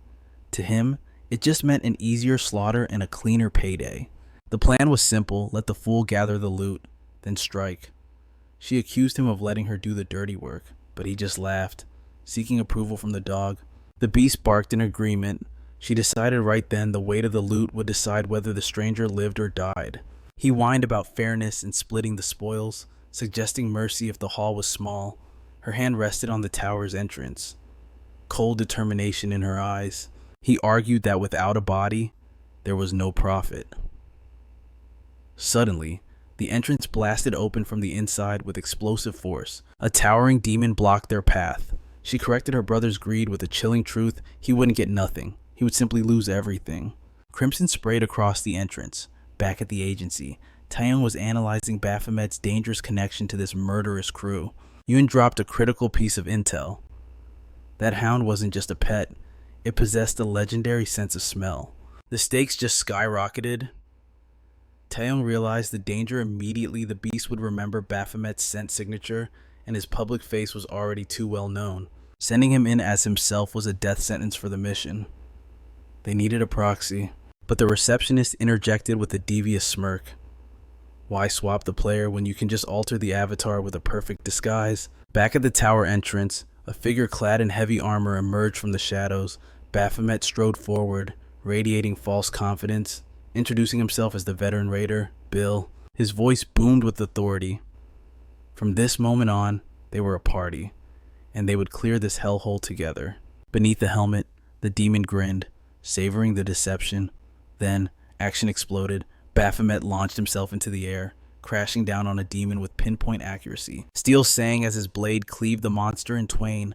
He didn't hesitate, pivoting instantly to drive his sword through the next beast's skull. It was a massacre, one by one.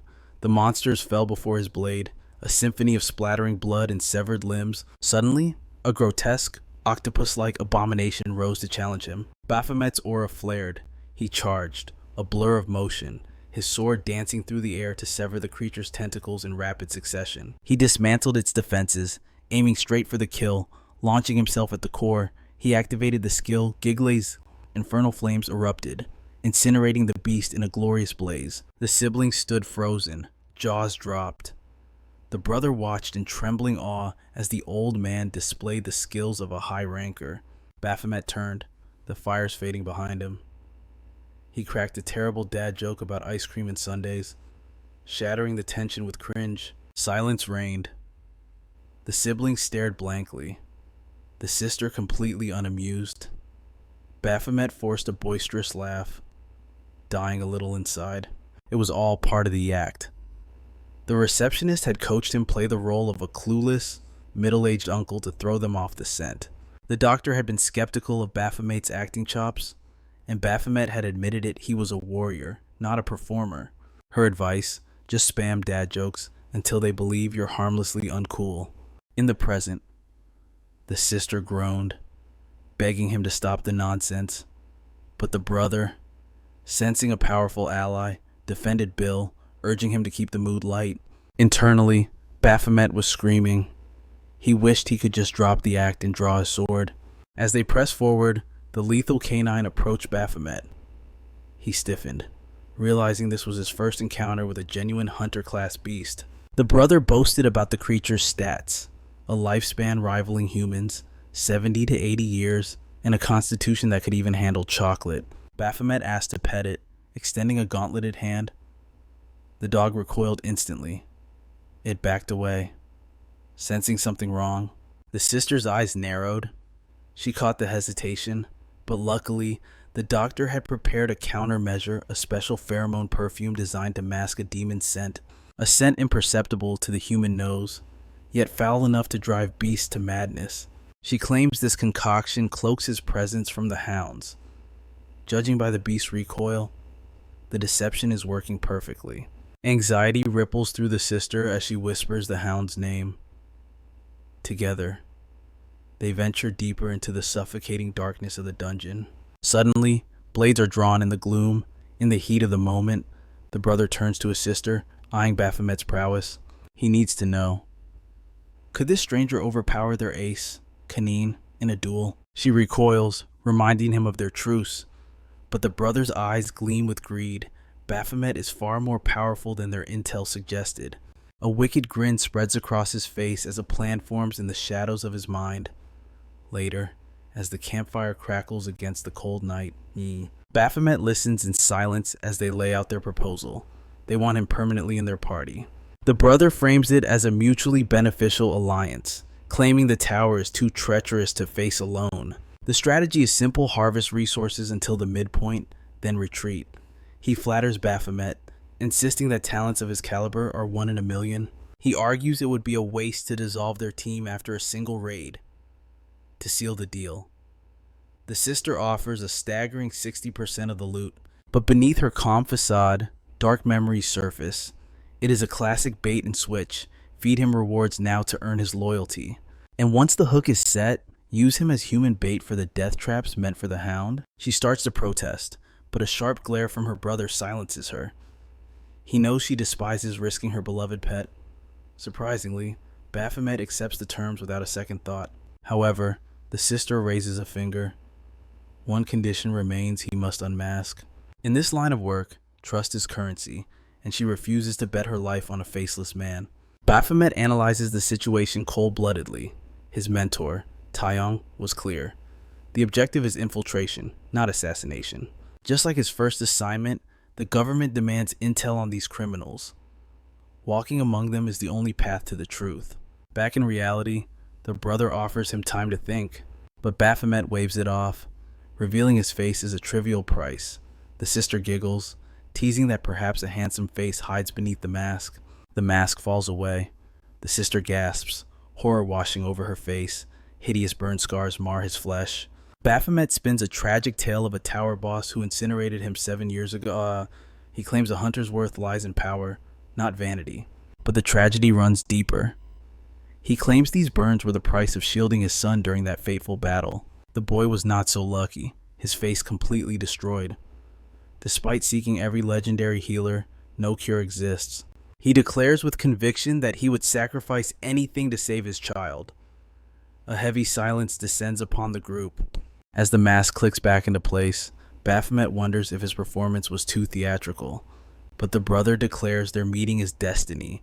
They claim to hold the key to his son's salvation. He reveals their own plight. Their parents are rotting away from the gate shock syndrome of years past. Science failed them, and they found nothing but despair. But since meeting a certain individual, their parents have begun to recover.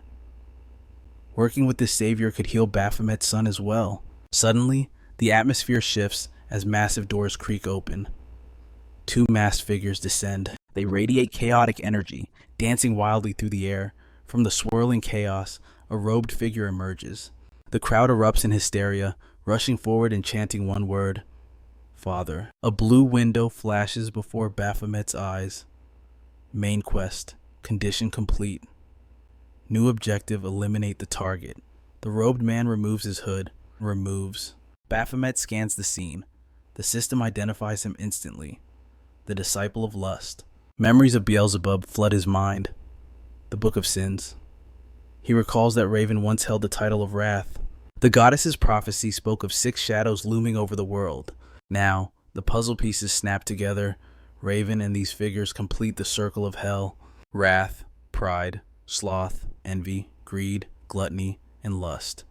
And the monster standing before him is one of the seven. A desperate mother pushes a wheelchair forward.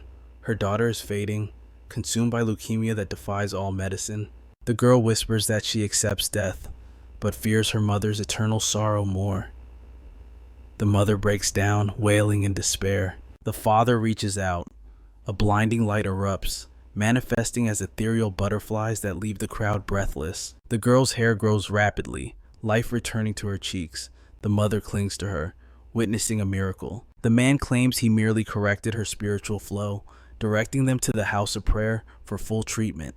The brother leans in, whispering with absolute conviction, "If anyone can save your son, it is him." Baphomet stares at the disciple of lust. "Very well," he says. "Take me to him." Outside, the morning birds sing a deceptive melody of peace. Inside the meeting room, the atmosphere is heavy as the healer steps forward. He introduces himself as Chong Yu, the supreme leader of the Paleo Order. Baphomet, adopting the persona of Bill, bows with humble gratitude. He gestures to the bandaged Beelzebub, claiming him as his sickly son.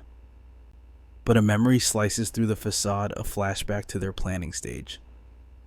Beelzebub demands to know why they must walk directly into the tiger's den. He finds it absurd Chong Yu radiates a pathetic weakness, yet he belongs to the very organization capable of slaying a demon king like Baphomet. The math doesn't add up. Baphomet narrows his eyes. That contradiction is precisely why this man is dangerous. The hidden blade is always the deadliest. Beelzebub accuses him of using him as live bait. He grabs Baphomet, reminding him of a terrifying truth. You are human now. You bleed, you break, and you can die. He explains the bitter reality. Baphomet only survived Raven's killing blow because the system still registered him as a demon beast. But now the tower's gone. The loophole is closed. One mistake means eternal darkness for them both. Baphomet brushes off the concern like dust on his shoulder. His cold resolve leaves Beelzebub no choice but to grind his teeth and cooperate.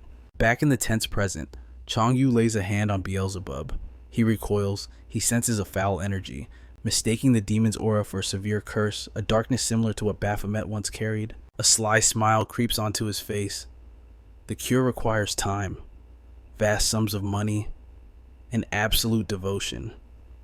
If Bill is too busy for daily prayers, there is another way. Leave the child here, alone. He snaps his fingers. Two identical female teachers step out from the shadows, their smiles perfect and practiced. Beelzebub plays the part perfectly, clinging to Baphomet's leg in a display of terror. He begs for promises of good food and an early bedtime, but internally, his scream is real. Don't you dare leave me with these freaks, I'll curse you for eternity. Baphomet remains stone-faced. He nods to the teachers. As his son is dragged away, Baphomet offers only a silent, internal sentiment. Thank you for your sacrifice, my friend. The meeting concludes, but as they shake hands, Chong Yu doesn't let go. He strokes Baphomet's hand, marveling at the soft skin and long fingers with a gaze that is entirely too hungry. A shiver of pure revulsion races down Baphomet's spine. Suddenly, Chong Yu's sister cuts in, reminding her brother of their family obligations. She pulls Baphomet aside, her voice dropping to a whisper. Her warning is sharp. Focus on the cure. Do not look deeper. Do not sink into the abyss of this order.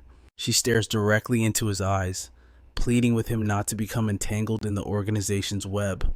Deep inside the facility, the teachers confiscate all books. Reading hinders healing. They chime. They push Beelzebub toward the other children, urging him to play naturally. A lavish feast is laid out in his honor. Beelzebub introduces himself as Jin Cha to a girl nearby, but his instincts scream, something is wrong. These teachers, their aura is twisted. Beelzebub realizes the truth instantly. The twin women aren't human. They are familiars. Magical constructs serving Chong Yu. He snaps his demon eye open to scan the room. The information floods his mind, and his blood runs cold. The realization strikes him like a physical blow. These aren't happy children. They are dying, every single one of them. Meanwhile, Chong Yu basks in the adoration of desperate parents. They bow deeply, praising him as a savior for healing their children. When they beg for a way to repay him, his request is simple, yet twisted. Show me your passion, show me your affection. Confused but obedient, the parents embrace. Changyu begins to shake. A low chuckle erupts into manic laughter. The holy mask crumbles, revealing the grotesque monster beneath. Spectral snakes coil around his body as he feeds on their submission. This is no healer. This is the disciple of lust in his true, nightmarish glory. Scene change. At the Bureau of Hunter Affairs, Minister Sangjin Park reviews the file. Baphomet, a rookie who is climbing the ranks at a godlike speed. He evaluates Mr. Ma's report. Noting the recruit's exceptional talent, Baphomet is an anomaly. Mr. Ma describes him as hardworking, but beneath the praise, he secretly prays the man doesn't do anything catastrophic. The minister chuckles, warning him that putting a leash on a tiger only makes it bite. He advises a delicate balance control through freedom. He trusts Mr. Ma to walk that tightrope. On the drive back, Mr. Ma demands an update. Taeyong reports that Baphomet has already infiltrated the enemy base and is moving with alarming speed. He adds that he is monitoring the mission far more closely than Mr. Ma realized. When asked who will oversee the next phase, Mr. Ma's eyes go cold. I will handle this personally. Back at the cult, Beelzebub contacts Baphomet via a magical insect. He has the target in his sights. The intel is terrifying. Changyu is a grand illusionist. The entire residence is a massive spell, a beautiful lie masking a rotting truth. Changyu appears weak only because his vast mana is constantly draining to sustain this paradise. He is a predator who lures desperate families with hope, only to slaughter them in their ignorance. Suddenly, Beelzebub senses a life force snuffing out nearby. He cuts the connection, rushing into the shadows to investigate, promising to report back. Just then, Hunter Haiti arrives, joining Baphomet for the infiltration. She apologizes for the delay, citing urgent business. As they walk, Baphomet makes polite conversation, asking about her brother and their dog. She mentions visiting her parents, noting how the patient strangely tolerated the animal, even though most despise beasts. But as they climb the stairs, she pauses. A heavy question hangs in the air. Is it really safe for just the two of us to go up there? Baphomet instructs her coldly. Maintaining the veil is easier if they only push halfway before the descent. Trapped within the twisted illusion, Beelzebub watches a chilling scene unfold. One of the twins announces that young Dakyong has miraculously recovered. Thunderous applause erupts from the blind humans. Beelzebub claps along to blend in, but his true vision pierces through the lies. The truth is a nightmare. The girl is a corpse, jerking like a marionette. These humans are no better than savage beasts, feasting on deception. The parents rush in, weeping with joy at their daughter's fake recovery. The twins bow politely, masking their malice with talk of a farewell feast. Overwhelmed with gratitude, the mother offers her aid. The twins smile wickedly, asking her to help with a heavy burden. In a heartbeat, the illusion shatters into pure horror. Dark aura explodes as the twins decapitate both parents in a single, fluid strike. Severed heads spin through the air. Beelzebub stands frozen, realizing these twins are monstrosities far worse than any demon he has ever hunted. Blood drips as one sister hoists the headless corpse. She turns to the other, her voice dripping with hunger, asking if she wants to feast. Her form twists, her neck elongates like a serpent. Slithering right up to his face, she licks his cheek, mocking his lack of a smile. She knows he can see the gore behind the glamour. The grotesque intimacy sends a shiver down his spine. Meanwhile, inside the tower, Hati fights like a demon. She cleaves through a beast, evades the counterstrike, and lands with a heavy thud. She looks up, gasping for air. Baphomet is already ahead, slaughtering another creature without breaking a sweat. He commands her to clear 2 more floors. As they ascend into the darkness, he questions her about the ominous Pelio order. She confesses that it is no ordinary faith. She only supports their madness for the sake of her desperate parents. The order preaches that gold buys miracles. She insists that Changyu holds divine power, the only hope to make her family whole again. She actually believes she is blessed by the heavens to serve near him such a being. Baphomet asks the lethal question, what of those with empty pockets? Hati reveals the sick truth. They must become the high priest's entertainment. Baphomet sees the madness for what it is. Even Hati cannot deny the extremity of these demands. When gold fails, they pay with flesh. Countless souls sell their bodies to the order. A shadow of disgust crosses Baphomet's face. She catches his grimace and snaps back. Did you not say you would burn the world to heal your own son? She dares him to judge her devotion with a final glare. She shoves open the heavy iron doors to the next chamber. They step into the gloom.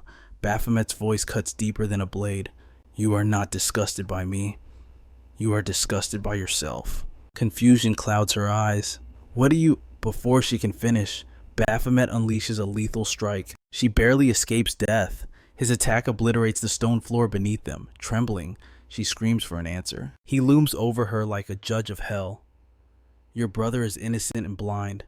But you know exactly what sins you fund. Her willful ignorance sickens him.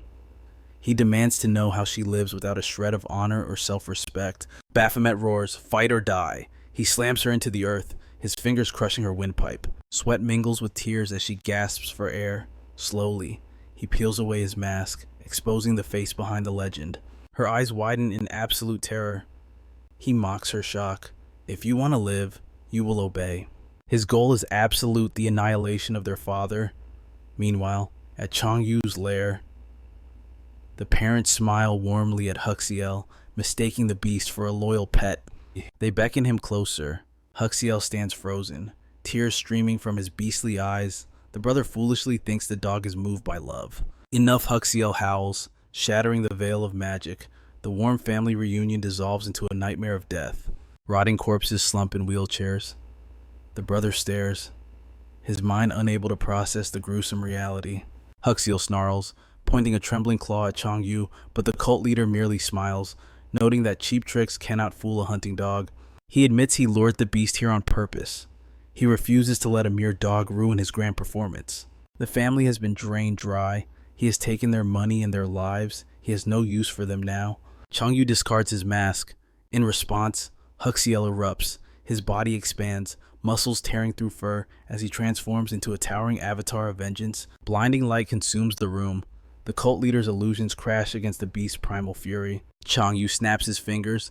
A familiar blasts the brother with magical force. The beast roars, tearing into the enemy with razor-sharp claws. The brother cowers, his mind shattered by the catastrophe erupting around him.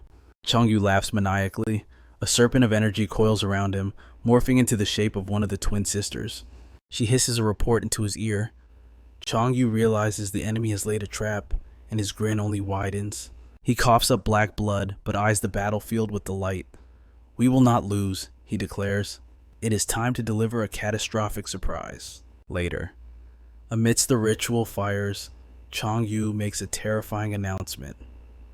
Tonight's ceremony is dedicated to two special guests, Beelzebub and Baphomet. He weaves a tale of pure tragedy, describing the cursed son, stripped of his face, and a father driven to madness, willing to sacrifice everything. He preaches about the heartbreaking weight of parental devotion, claiming their great father has descended to bless them with his own hands. He whispers of the miracles that are about to unfold. Striding into the ceremony hall, the very air vibrates with the feverish chanting of his name. He marches straight toward Baphomet, standing shoulder to shoulder with the devil. Look at this, he murmurs. Such overwhelming, blind devotion. His hand snaps out, gripping Baphomet's face. How pathetic, he sneers, surrendering their trust so easily, never knowing the monster hiding beneath. Watch closely, he commands, and then he drops the bomb, speaking the forbidden name aloud. Baphomet. He signals to the side. Baphomet senses the killing intent instantly, a curse escaping his lips as he reacts. Beelzebub materializes from thin air right before him. Behind the demon, a colossal sphere of mana swells, pulsing with the light of annihilation. Crimson light floods Beelzebub's eyes. Unbound energy explodes outward, launching a devastating strike aimed straight at Baphomet's heart. The cultists roar in awe at Qiangyu's spectacle, but Hunter Hadi stands frozen, eyes wide in sheer shock at the power on display. Before she can even blink, the powers collide. Boom! A massive explosion swallows the stage, shattering the silence. Rewind to the truth. Baphomet corners Hadi, shattering her reality. Those warm memories all fake. He reveals cold-heartedly, you only saw your parents inside this house, never in the real world. He twists the knife deeper, linking this deception directly to the sins of her past. I let that hunting dog in on purpose. He confesses with a dark smile, just to slaughter it later. Beasts can smell the scent of death that my illusions can't hide. Then comes the final blow. Your brother likely dead. He reveals his covert work for the government, warning her that a bloodbath is inevitable. Help me, he urges, and you might find some redemption. Back in the present, Hadi watches the chaos, teeth clenched in frustration. Beelzebub speaks a single word, void, and instantly, the world shifts. Our boy is trapped in an infinite prison of magic circles, floating in a starry abyss. Confusion hits him, but he instinctively dodges a rain of spectral weapons. High above, Beelzebub sits upon a dark throne in full demon form, commanding the illusion with a mere glance. Beelzebub smiles. He realizes he has regressed to his past self. He inhabits the very tower he once ruled as a demon king. He curses Baphomet for his suffering. A time loop. He realizes with horror, I'm stuck in a damn regression trope I never expected. A nervous laugh escapes him, but he remembers the ancient wisdom, know your enemy, know yourself, and fear vanishes. Possessing future knowledge in his prime body, he swears a blood oath. I will take my revenge. I will not lose again. Energy explodes from his core. He unleashes a storm of attacks. Baphomet responds instantly, summoning his battle gear to weather the assault. The very fabric of space behind Beelzebub cracks and shatters from the impact. The followers of Kyongyu watch in trembling awe. Baphomet lands, his mask shattered to reveal his true face. He lunges to slash Beelzebub. The demon raises an ice wall, but the blade smashes through, slicing his cheek. Beelzebub counters with a jagged ice barrage, but Baphomet dances through the storm, deflecting every shard with terrifying skill. Beelzebub is stunned. Even with the advantage of time travel, Baphomet is a monster. He completely miscalculated this fight. Desperate, Beelzebub goes all out. He activates his ultimate vision, flooding the arena with primal magic and choking green smoke. Extinction Sanctuary, swarms of flies and grotesque beasts emerge, screaming Lord as they charge toward Baphomet. Baphomet flickers between human and demon forms. Suddenly, he asks a bizarre riddle. Why does ice cream go to church? Beelzebub pauses, confused. Baphomet repeats the question, shattering the demon's focus. Instinctively, Beelzebub answers, because it's a Sunday.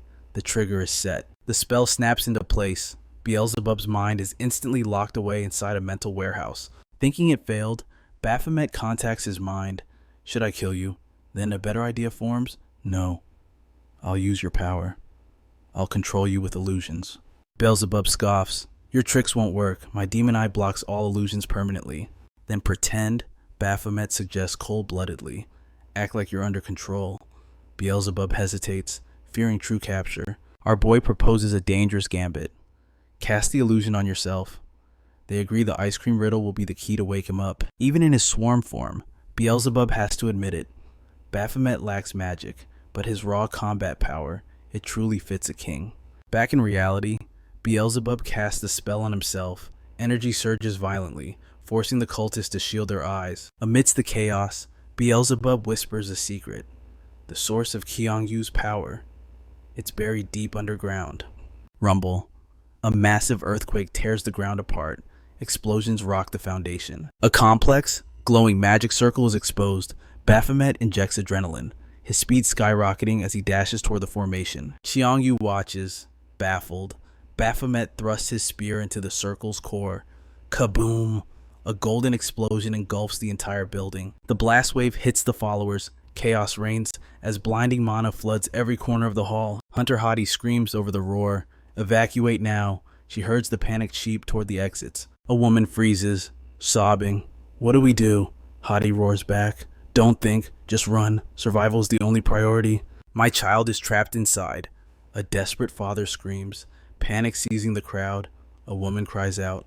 No, our children are with Changyu in the prayer house. They are being treated. Hunter Heidi grits her teeth, the code of the Hunter Association flashing through her mind. Civilians always come first. Steel enters her eyes. She swears to save them, barking orders at the terrified parents.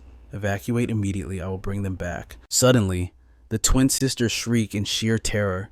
The monostone imbued with their master's divine power is in danger. We are unworthy. We failed to see the threat, they wail, trembling, but Changyu remains cold.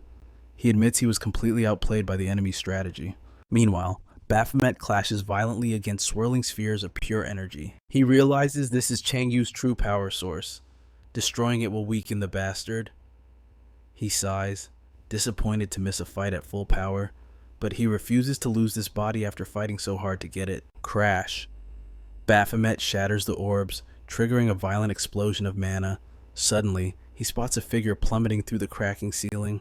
Beelzebub. He screams his ally's name as the debris falls around them, urgency gripping his heart. Beelzebub replies weakly, his voice trembling. He is completely spent. His mana reserves are dry. Useless mage. Baphomet curses, but his eyes sharpen. The twin sisters are diving straight for the falling demon. Beelzebub screams in panic. In a flash, Baphomet leaps. He swings his blade, intercepting the twins midair in a spark of steel. Behind him, the powerless mage continues his freefall, crying out in desperation. Baphomet turns to help, but thud. Beelzebub slams brutally into the ground. The twins ignore the mage and hunt Baphomet down. He slashes wildly, driving his weapon between them, but the sisters smirk. Their legs mutate into massive vipers, coiling around Baphomet and binding him tight. Beelzebub lies paralyzed on the stone floor. He watches in horror, realizing his end is near if this continues. He glances at Baphomet struggling against the serpents. Everyone has fallen into the underground chamber. Dragging his body closer, he confirms that Baphomet, though bound, has landed safely. The snake sisters slither menacingly toward their prey, but then Chang Yu materializes behind them. He slowly removes his mask. "I underestimated you," he confesses. Upstairs, Hunter Heidi feels the entire building quake beneath her boots. Was that the shockwave from earlier? The darkness is suffocating, making vision nearly impossible. Panic rises in her chest. She must find the children. From the shadows, a trembling girl stumbles out. "Help me," she whispers. Heidi rushes to her side, noticing the child's pale, sickly complexion. The illusion spell had hidden their true suffering. Heidi grips her shoulders gently. Where are the others? The girl points a shaky finger into the gloom. Heidi takes her cold hand. "Stay with me. We're getting everyone out." Heidi freezes. Ahead, all the missing children are huddled on the floor. Relief washes over her like a tidal wave. They are safe. Suddenly, a massive shadow looms. It is Huxiel, but twisted into a demonic beast. Tears sting Heidi's eyes. You survived." Flashback. A warm afternoon at a pet shop. A couple argues over a puppy. "It's cute now, but it will grow into a monster," they say. A little girl begs, "Mommy, please," but her mother drags her away. "We have no room for a big dog." Customers come and go. Another woman suggests a store. A man arrives, but he only wants a tiny puppy. Then Heidi walked in. The shopkeeper sighed. "That one is Huxiel. He's too big. Nobody wants him." Heidi just smiled, her heart warming. "Let's go home, big guy." Their eyes met, and a bond deeper than blood was forged instantly. Reality returns. The monstrous Huxiel stomps the ground, shaking the room. Heidi weeps, looking at her beloved friend. Suddenly, his eyes flash a crimson red, roaring with bloodlust. He lunges at a defenseless child. Back in the underground, Chang Yu lectures Baphomet. The eyes, they are the window to the soul, revealing every sin. He sniffs the air. "I smell a familiar scent. You call this justice, your eyes hold more darkness than light. Demon." "Don't compare me to you," Baphomet spits. "You're just a filthy exhibitionist." Chang Yu scowls. "My path is righteous." "You fake noble trash," Baphomet sneers. Chang Yu warns him to silence his tongue. Baphomet grins wildly. "I'm gonna wipe that smug smile off your face forever. My evil is pure, unadulterated, unlike your hypocritical filth. I'll show you the difference." Baphomet readies his spear and charges. Chang Yu stands his ground, a faint, mocking smile on his lips. Roar. The beast, Huxiel crashes into the fray. Looming behind Chang Yu, Baphomet freezes. A trembling voice echoes in the chaos. "Kill the beast." He turns. It is Heidi. She is battered and broken, tears streaming down her face. "Please, kill him." "My greed, it killed them," she sobs, trembling. "I led innocent people to their deaths because I wanted power. She leans weakly against a stone pillar, unable to stand. I have to make this right. Baphomet, please, end his suffering. Free him from this nightmare. Boom! An explosion tears the ground apart. The beast extends razor-sharp claws and rushes straight for Baphomet's throat. Baphomet moves. He sidesteps the lethal strike by a hair's breadth, springing back to create distance. K9 lunges with ferocious speed, but Baphomet reads the trajectory perfectly, catching the beast midair. With a roar, he slams the monster's skull into the earth, the force shattering the very bedrock beneath them. Baphomet aims a lethal punch to crush its jaw, but the beast is too fast. K9 snaps its massive jaws, locking onto its target. Baphomet ascends. Seizing his blade in a blur of motion, he drives the steel down with killing intent, but the blade bounces off harmlessly. His eyes narrow. The passive skill, Shadow Shield, has automatically triggered to negate the damage. K9 doesn't hesitate. It instantly counters with the deadly Shadow Needle barrage. Lethal spikes erupt from its hide, surrounding Baphomet in a cage of death, followed immediately by a devastating swipe of its claws. Cracks spiderweb across his blade, leaving him stunned. A sudden, horrifying memory surfaces. The receptionist's warning about equipment damage resonates in his mind. Breaking a rental weapon twice means paying full price plus the rental fee of fate worse than death. Reality crashes down as the steel snaps completely in two. Baphomet curses his wretched luck to the high heavens. Taking advantage of his distraction, K9 slams into him with tyrannous force, triggering a catastrophic explosion. Witnessing the devastating impact, Beelzebub cries out his master's name in sheer terror. Suddenly, the twin assassins materialize behind him with suffocating killing intent, though the explosion draws their gaze for a split second.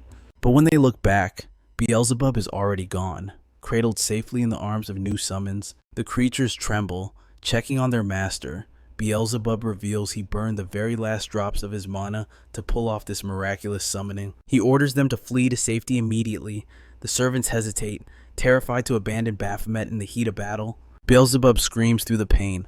He knows Baphomet is a survivor who defies all logic and reason. He bitterly accuses Baphomet of causing this mess in the first place.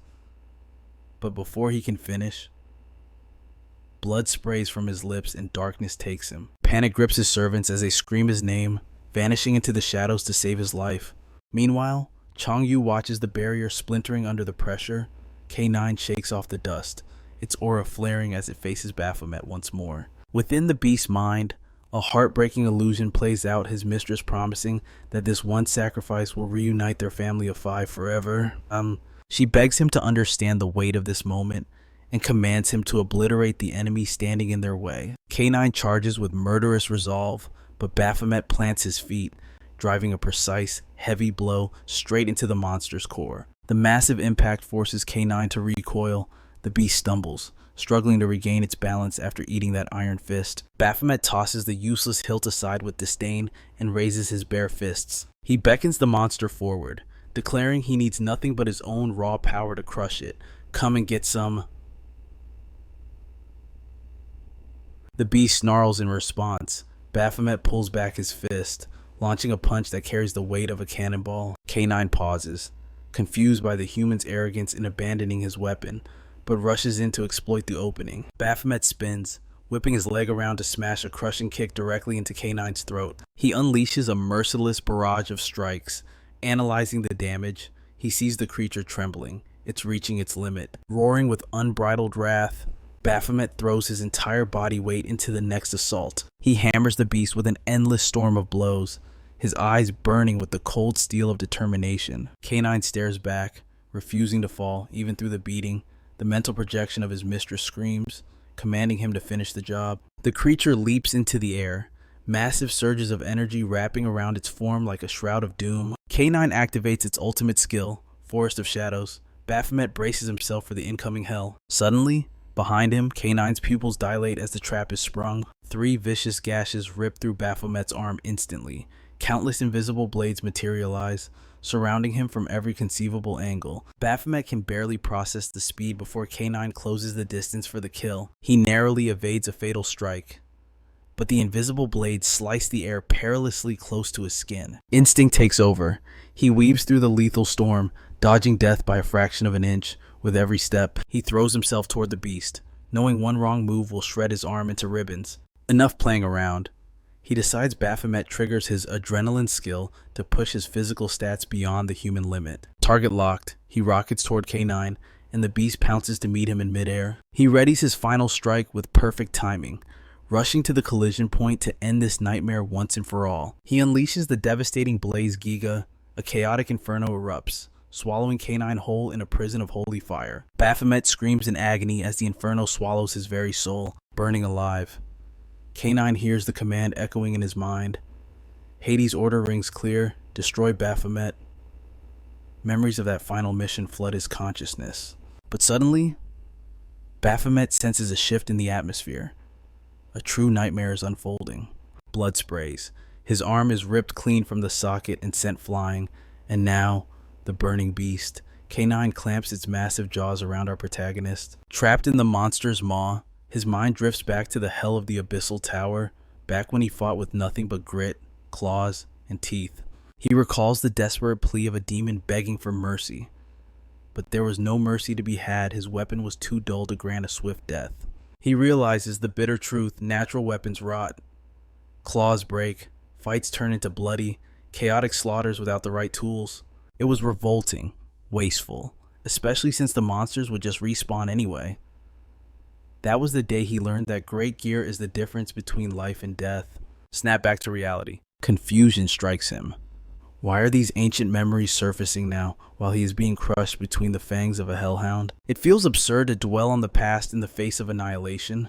Earlier, he landed a direct hit with Raven's skill, but it was like striking a mountain with a pebble.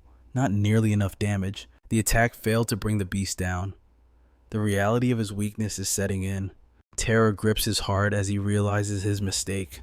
He relied too much on a borrowed ability. K9 thrashes violently, shaking him like a ragdoll. Belub's warning echoes in his mind. Death is real. The receptionist's nagging voice returns. Buy your own gear, rely on yourself. Like a bolt of lightning, it clicks. He doesn't need skills, he needs steel. Raven's silhouette burns in his mind as the monster growls, ready to snap him in two. With a roar of exertion, he plants his feet against the serrated teeth. He pushes the jaws open with every ounce of strength he has left. Freedom. He drops from the maw and slams into the ground. One arm is useless, but he is still breathing. Inventory open now. Another strike pulverizes the earth where he stood. How could he be so foolish to depend entirely on Raven's legacy? His true path was never about borrowed powers. It was about the cold, hard weight of a weapon. And there it is, Raven's blade. The very sword that defeated him at his absolute peak. This blade blocked his ultimate techniques. It ended him. It is a masterpiece.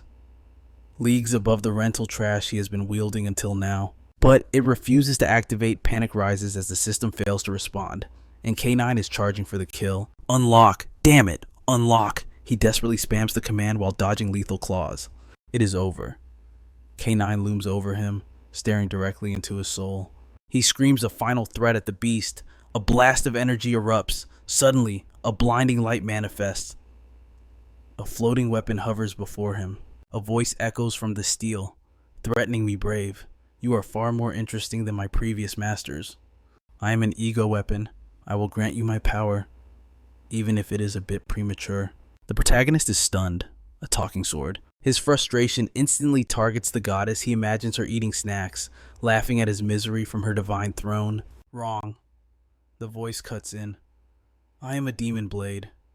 I take the form of your deepest desire. I have been watching you, waiting to see if you are worthy.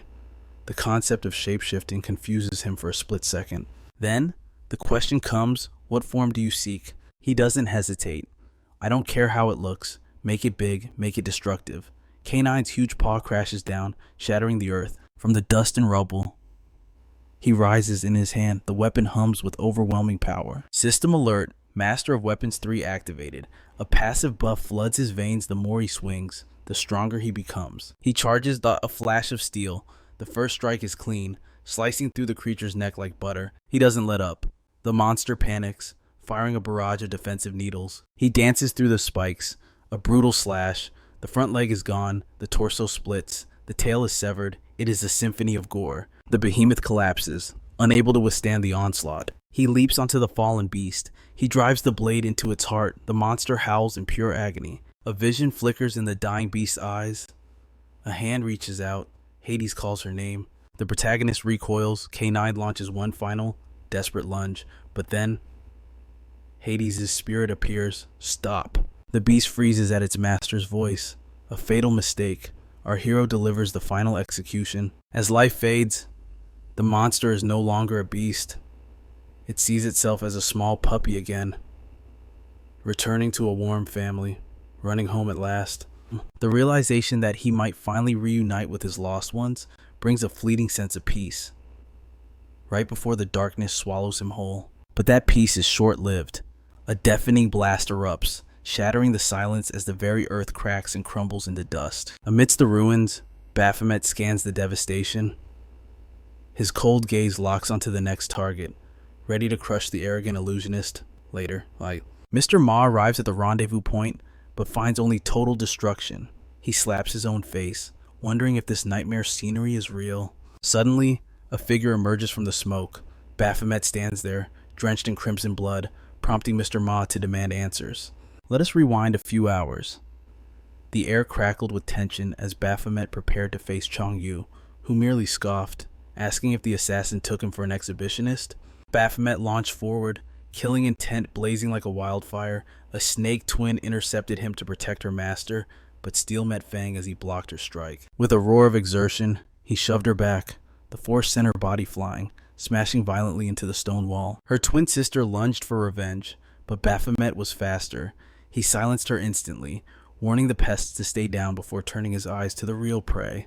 He soared into the air, his blade descending like a guillotine upon Chong Yu. The sword sliced clean through flesh, but instead of blood, a swarm of butterflies burst forth. It was nothing but a phantom. The air shimmered, and suddenly, dozens of Chong Yu's illusions materialized, surrounding him from every angle. One clone sighed with mock regret. If only he had known of Baphomet's existence sooner. The games could have lasted longer, but now, playtime was over. In unison, the illusions raised their hands. Dark energy swirled, manifesting a terrifying circular formation to seal his fate. A voice whispered from the shadows, urging him to surrender. Why choose pain when they could share unimaginable pleasure instead? As Baphomet glared with icy rage, Chong Yu shifted forms, transforming into a seductive woman to test the assassin's desires. Baphomet shoved the illusion aside with utter disgust. Chong Yu merely laughed, delighting in his frustration. He slashed wildly, but the whispers continued. Why fight? Why bleed? The path of pleasure was right there for the taking. But the offer came with a steep price. This was his one chance to kneel and become a loyal slave. Suddenly, Chong Yu's eyes widened in shock. Baphomet's blade struck true, piercing the veil of lies to find the real body. Impossible. At first, the illusionist thought it was mere coincidence. But staring into those predator eyes, he realized the truth. It was raw, animalistic instinct. Baphomet slashed again, drawing real blood this time. Nearby, the loyal slaves screamed for their master, their bodies contorting and twisting into their true monstrous snake forms. Dust exploded as a massive serpent lunged. Her maw gaped wide, ready to swallow Baphomet whole, but he was too fast. Baphomet leaped, landing directly on her scaled head. He raised his blade to execute her, but the second twin rushed in to intervene. Baphomet glanced back, his patience wearing thin with these persistent pests. They snarled, fangs bared for the kill. But a flash of silver silenced them. Both serpents collapsed, slashed down by his merciless technique. He turned his killing intent back to the injured Chong Yu. However, one surviving snake, desperate to save her master, signaled to her sister. Receiving a weak nod, she whispered their final, desperate plan. Baphomet leveled his sword at the illusionist. Memories of past torture and death at Chong Yu's hands flooded his mind, fueling his rage. He readied the final strike. He would make this monster suffer 1,000 times over. Suddenly, a snake threw herself at him with a scoff of annoyance. Baphomet unleashed an explosive slash to cut her down, but it was a distraction. His eyes widened as the other twin clamped her jaws around Chong Yu and fled. Pure fury ignited in his veins. His prey was escaping. He dashed forward, but the remaining sister threw herself in his path to block the pursuit. She screamed for her twin to run, sacrificing herself to buy time. Baphomet didn't hesitate. Aura exploded as they clashed. As the dust settled, The battered snake mocked him. She laughed, claiming all his preparations were for nothing. A mere assassin like him could never hope to stop her master's grand design, but Baphomet just started laughing. The low, chilling sound confused her. Had he gone mad then? In a blink, he lunged and ended her miserable life. Blood sprayed across his face like a grotesque artwork. Back in the present, Baphomet faces the interrogation of Mr. Ma. Ma remained skeptical of the story that the cover was blown. Baphomet, however, looked indifferent. He did not care if Mr. Ma believed him or not, but the official pointed to the utter ruin surrounding them. The orders from Taeyong were clear for a retreat and report at the first sign of danger. Baphomet replied calmly, claiming chaos erupted before he could react. Mr. Ma narrowed his eyes. A monster of Baphomet's caliber failing to sense danger impossible? He recalled the superior's warning, keep the assassin on a tight leash. Had he allowed this weapon too much freedom? A chilling thought crossed his mind. If the tool stops obeying, it becomes useless, and a hunting dog that bites its master must be put down. On the other hand, the terror of Baphomet's growing power is impossible for him to ignore. He resolves to eliminate this threat immediately, before the leash slips from his fingers completely. But in a heartbeat, a divine presence manifests behind him. The goddess gazes down, gently patting his cheek with a chilling smile. Outside the interrogation room, Yoon and her assistant demand that Taeyong open the door this instant. He stammers that unauthorized entry is forbidden during an investigation, but the doctor counters sharply Baphomet is her patient, and he requires immediate care, making her the ultimate authorized person. She presses the attack, declaring that Baphomet belongs to her guild, and as the guild master, her authority is absolute. Taeyong nervously reminds her that it was Director Ma himself who placed the boy there. That name instantly silences her. Left with no choice, she shifts tactics from threats to blackmail. She vows to unleash the media, promising to turn this facility into a national headline right now. The threat works like a charm, finally granting her access to the restricted chamber. Inside, she discovers a pathetic sight. Director Ma is trembling in pure terror, claiming to have witnessed a ghost. Apparently, this apparition was a system spirit. The doctor notes that such entities are merely whispers in hunter urban legends, but Ma insists he saw her with his own eyes, a being radiating an inhuman pressure. Amused, the doctor teases him, asking if the spirit was beautiful. Still shaking from the encounter, Ma admits that despite his confusion, her beauty was undeniable. Yun, however, only cares about one thing. Is the spirit prettier than her question, Mr. Ma finds completely irrelevant in the face of death. Instead, he reveals he saw the same crimson system window she once encountered. Now fully intrigued, the doctor asks if the system threatened his life. He explains it was not a threat, but a divine warning. The system forbade him from killing Baphomet, claiming the boy would be useful for both of their ambitions. Union stares him down, demanding every single detail of what transpired. Mr. Ma recounts the entire ordeal, describing it as if the system itself descended to negotiate for the boy's life. Hearing this confirms the doctor's suspicion. Baphomet is not just a hunter, he is a singularity. Meanwhile, Baphomet returns to his sanctuary. Beelzebub is relieved to see him alive and his arm intact, having already scrubbed the house spotless in anticipation. When Baphomet walks past without a word, guilt crushes the demon.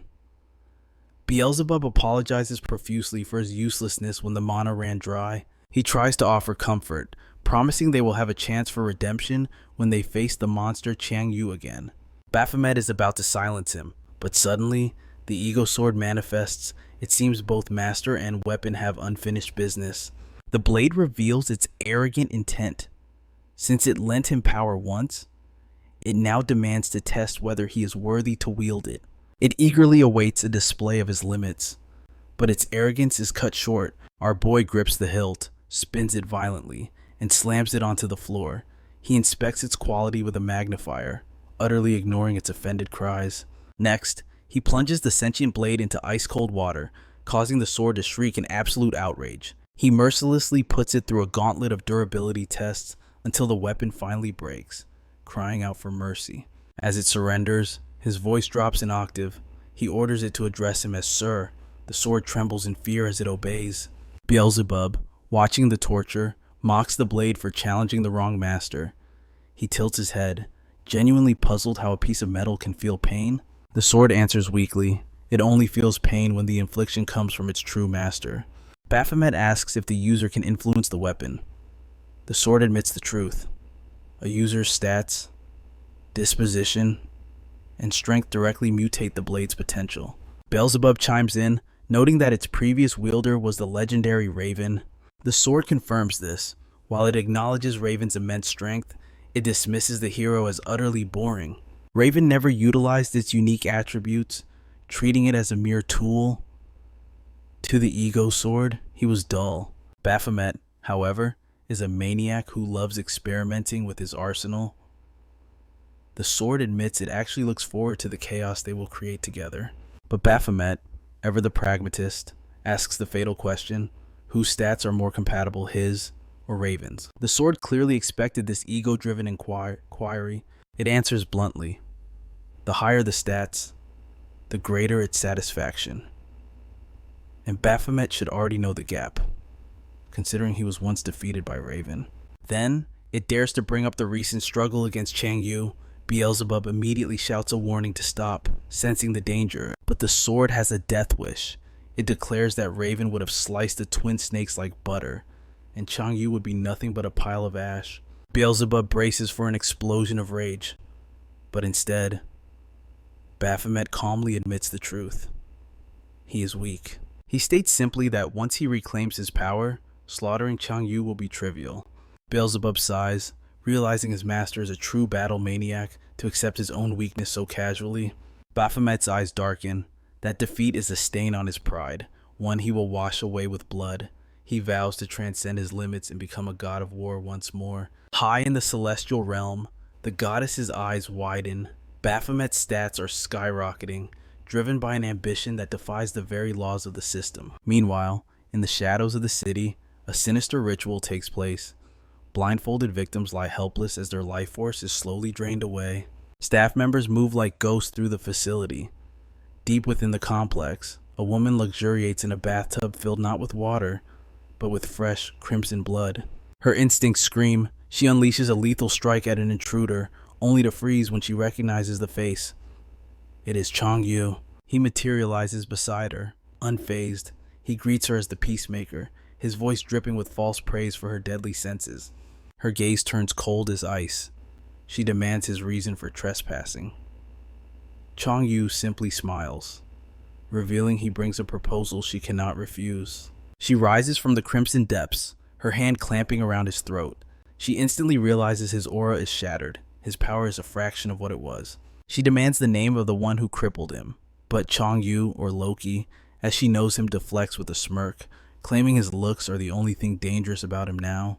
Unamused by his arrogance, she scoffs and releases him, standing tall in her blood-soaked glory. He briefs her on a new target, Baphomet. She pulls up the boy's data on her interface, analyzing the anomaly. Chang Yu needs the boy alive. But the moment she sees the image of the olive-skinned youth, a primal hunger ignites in her eyes. She is dying to taste his blood. Elsewhere, the internet explodes as a candid photo of the Valkyrie hits the forums. The chat room floods instantly. Fanboys and hunters alike scramble to comment on the sighting. The topic shifts to the impossible clearance of the labyrinthine tower. Everyone assumes it was the Valkyrie's feat, but whispers begin to circulate about Baphomet. One user claims the Abyssal Tower's final boss has taken human form. Most laugh it off as a conspiracy theory, but the user insists Baphomet is a demon beast in disguise. The forum dismisses him as a lunatic. Little do they know, the poster is none other than the hooded figure from Baphomet's own team. He is the only one who knows the terrifying truth. He has seen the boy shed his human skin and unleash the monster within. The memory of Baphomet's true, nightmarish form in the Abyssal Tower is burned into his mind forever. Back at base, Beelzebub is glued to his new smartphone, addicted to thousands of web novels. Baphomet sighs, warning the demon not to go on a shopping spree. Beelzebub whines that he is rich, but Baphomet snaps back. He is the one risking his neck in dungeons while the glutton lazes around at home. The Demon King pouts, claiming he has not even spent a dime yet. He begs for an air conditioner to fight the heat, but Baphomet refuses. While they bicker, Baphomet stays focused on the real goal, tracking Chongyu's signal. Suddenly, a notification chimes. A message from the Central Agency for Hunter Affairs lights up the screen. It is the auction result for Rachel's crystal. The item has finally been sold. Their jaws hit the floor. 800 million won, overjoyed. Baphomet immediately fantasizes about how much pork stew this fortune can buy. Beelzebub urges him to be practical and buy a luxury apartment. But Baphomet crushes that dream instantly. Even with this fortune, buying a house in Seoul is impossible. He would have to rip the crystal from his own heart to afford real estate in this city. Beelzebub points out a minor detail. His human disguise does not have a crystal. They decide to hoard the cash for now and figure out the logistics later. In a high-end restaurant, all eyes are fixed on one table. The Valkyrie and her guild are in the house. Her social media is trending worldwide, but while her friends chatter about dessert, her gaze is locked intensely on her phone screen. She slams the phone down, venting about her recent date, an arrogant narcissist who would not shut up about himself. Echidna smirks, cutting to the chase. She points out that Baphomet already turned the Valkyrie down cold. Flustered, Valkyrie argues back. She never technically asked him out, so how could she be rejected? All she did was suggest a celebratory dinner, but he blew her off, claiming he was too busy recalibrating his rank and fixing his rundown house. She flips her hair, convincing herself that she prefers dining alone anyway. Her pride is clearly wounded. Her guildmates roll their eyes. They wonder if a battle junkie like Baphomet even understands the concept of romance. The speculation runs wild.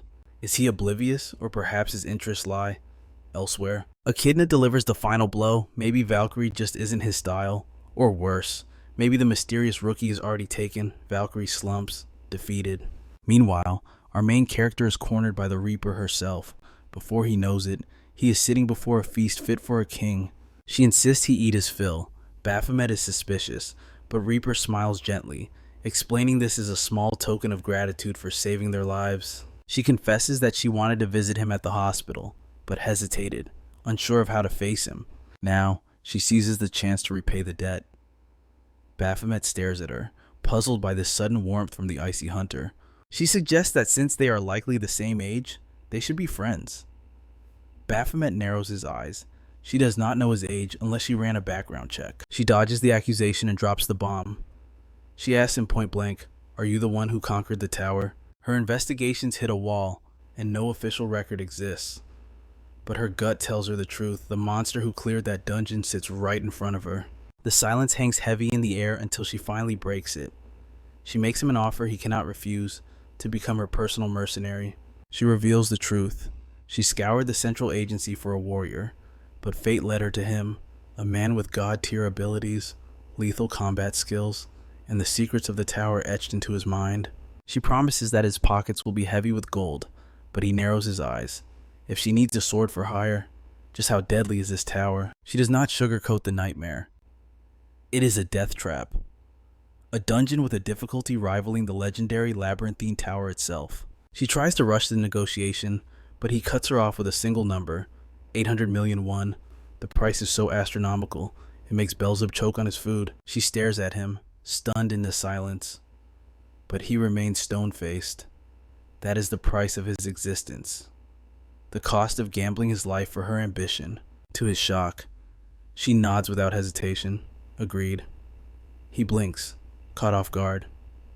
Just how deep do this woman's pockets go? She opens her mouth to explain, but the doors burst open. Frantic staff rush in, panic in their eyes, asking why she failed to announce her arrival. They freeze when they see her guest and bow in apology.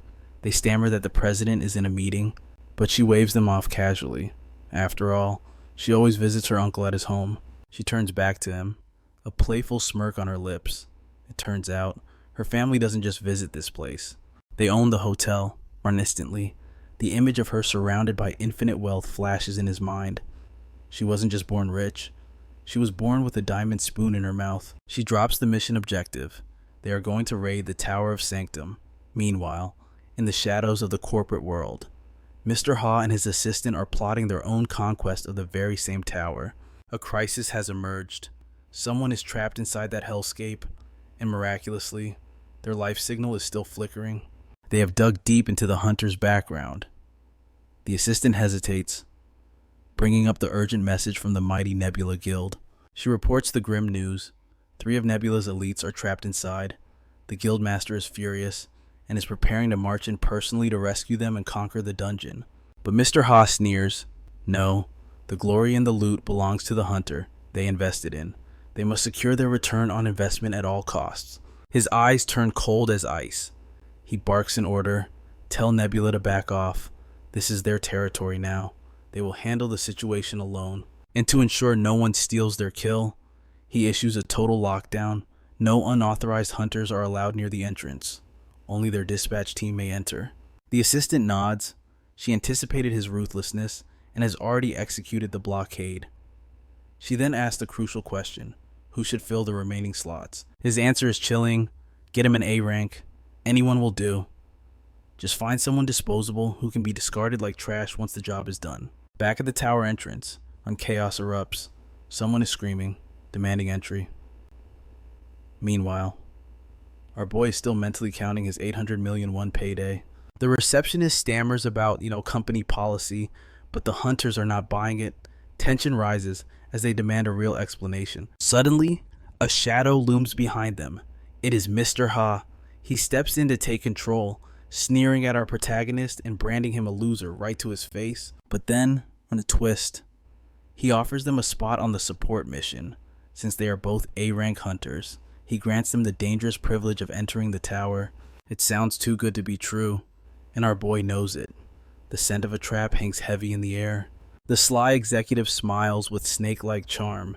He claims he is just a humble department worker who deeply respects the hunter profession. Baphomet isn't buying it, cursing the man under his breath, but Reaper, unaware of the man's vile nature, assumes he must be an ally if he is hiring hunters. She asks for the team roster. He reveals their heavy hitters. First, the S-rank monster, codenamed Chu, the right hand of the Nebula Guild itself. Next is an A-rank summoner named Nelia. And finally, the brother of Raven. That name strikes a nerve. Baphomet's attention snaps to the man. The revelation drops like a bomb. Griffin is joining the hunt. The scene dissolves into a nightmare. Memories of a gate break, the sky turning red, monsters pouring out to wreak havoc on the world. A terrified child cries out for his big brother. The older boy checks him for wounds, tells him to hide, and runs off to find their parents. Don't go, the little one begs, but his brother vanishes into the chaos. Griffin jolts awake. Cold sweat covers his brow. Was he late? No. He checks the time. He is still on schedule. He gears up for the mission, unburying the past. Meanwhile, Baphomet is testing his new arms, flexing the joints with deadly precision. Yunnan watches closely. She puffs out her chest, bragging about treating him for free.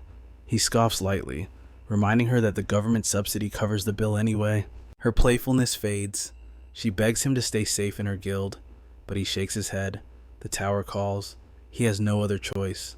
Their conversation shifts to the Tower of Sanctum, a monolith of mystery. She prays he won't have to fight, even as he prepares to walk into hell. Yunnan frowns. Their intel is 0. She asks about Ma. Baphomet shrugs. He hasn't seen him, assuming the guy is off cleaning up his own disasters. A shiver runs down her spine. Something feels wrong, but she bites her tongue, simply wishing him luck. She takes his hand. Magic swirls around them. Tiny spirits dance, knitting his flesh and steel together. She smiles. She is a spiritualist, a buffer, not a fighter. This is the only way she can help. The scene shifts to a holy sanctuary. A pastor stands at the pulpit, preaching about faith. He speaks of gratitude for life, denouncing personal gain. A girl from Peacemaker watches from the pews. Her eyes are sharp. She questions the source of his holy words. It is a masquerade. The pastor is none other than Chang Yu, hiding in plain sight. He has already brainwashed the mother and daughter duo to seize control of the church. She reports in. Baphomet is moving freely. No interference. The spider's web is set. Everything is proceeding exactly according to their dark design. Back in the present, Reaper's fuming. She yells at him for being late. He points at his watch. He is 10 minutes early. But to her, early is still late. One look at her flushed face told him everything. She wasn't just here to hunt. Her inner archaeologist was practically drooling at the chance to uncover the tower's secrets. She didn't even try to hide it. After all, aside from the advance team, They were the very first hunters to step foot into this unknown realm. Her excitement bubbled over at the thought of exploring uncharted territory. Meanwhile, our protagonist just stared at her, his annoyance rising with every word. Proudly, she listed off her preparations. She hadn't just covered the basics, she was packed with high-tier scrolls and combat support gear. She even wailed out on an inventory expansion ticket, just to cram every possible item inside her dimensional storage. But when she casually dropped that, she brought 3 years' worth of supplies for everyone. He completely lost it. Are you planning to build a house and retire in there? She defended her hoarding instantly. You have to understand, I need to be ready for anything. Even a squad with 2 A ranks and an S rank couldn't clear this hellhole. She was preparing for a long-term siege, though her primary mission remained supporting the advanced party's breakthrough. That's when he reminded her of their contract's special clause: no active skills, no passive skills, just raw stats. The scene shifts back to that confusing moment. I need to transcend my limits, he had explained coldly. I'm looking for a fight that pushes me to the brink. Relying on the system's crutches makes me weak. I cannot evolve if I depend on skills. Back in reality, she glared at him. Shouldn't my safety be your priority, Mr. Mercenary? He smirked. Don't worry. As long as the pay is good, I'll keep you breathing no matter what. He turned to the gate, ready to storm in, but Reaper stopped him. We're waiting for one more. His patience snapped like a twig. Right on cue. The third member made her entrance. It was Jian, the direct subordinate of the mysterious Mr. Ha, assigned to infiltrate Baphomet's team. Her orders were clear: join the party as a support member. She had been reluctant, but her orders were absolute. Keep eyes on him, her boss had commanded. He's a ghost. We need to know what he truly is. Sensing her hesitation, Mr. Ha had smiled. Is it because it's been a while since you climbed a tower? No, she denied, confident in her strength. I'm just worried Baphomet will see right through my cover. Mr. Ha just laughed. Let him suspect you. Let him think about you. Flaunt your power. Make him arrogant. Make him careless. That is how we expose his secrets. Back at the tower, she bowed politely. Call me Zest. I'll be joining your party. Reaper welcomed her with a bright smile, but our protagonist's eyes narrowed. He knew a spy when he saw one. And Zest, she didn't even flinch, implying her strength was worth the risk. Reaper was thrilled to have backup, and while our boy remained skeptical, and he decided she could stay, for now, they marched forward. Looking up at the majestic Tower of Sanctum floating in the sky, Zest pointed to a swirling portal device on the ground. That warp gate is our ticket in. The two women exchanged a glance, then looked at him. He sighed, realizing he was the designated guinea pig. Fine, I'll go first. He stepped onto the pad and boom! The machine launched him into the sky like a human cannonball. Reaper's jaw dropped. It flings people like a spring. Moments later, Baphomet's voice crackled through the comms. I'm in the waiting room. The landing is rough, but safe. Just stick the landing. Sticks. Hearing that, Zest jumped in without a second thought. But Reaper stood there, trembling like a leaf. I can't do it, she wailed. What if I land on my head and die instantly? Seeing she wouldn't budge, he returned and grabbed her, hoisting her onto his shoulder like a sack of potatoes. He stepped onto the launcher. Whoosh, they were airborne. They landed in a silent hall. No doors, no stairs. Just an ominous pedestal with a strange button standing in the center. While the girls debated the potential traps and consequences, and our boy simply walked up and slammed his fist on the button. The girls froze in horror, but the tower didn't wait. The first trial of Sanctum had begun. Space warped into a neon pink vortex. Roars echoed as a horde of demonic beasts poured out from the void. System alert, eliminate all enemies. Time limit, 10 minutes. Baphomet didn't hesitate. He drew his ego sword, its blade humming with thirst for blood. Reaper was hyperventilating, but Zest switched modes instantly. She drew her blade, her eyes sharpening into those of a killer. Flash, with a single fluid motion, Zest decapitated the nearest beast. But Baphomet wasn't about to be outdone. He dove into the swarm, a whirlwind of death. It was a massacre. The ego sword shifted form, splitting into twin blades. He became a meat grinder, slicing two demons with every rotation. Blood sprayed and bodies fell until silence returned.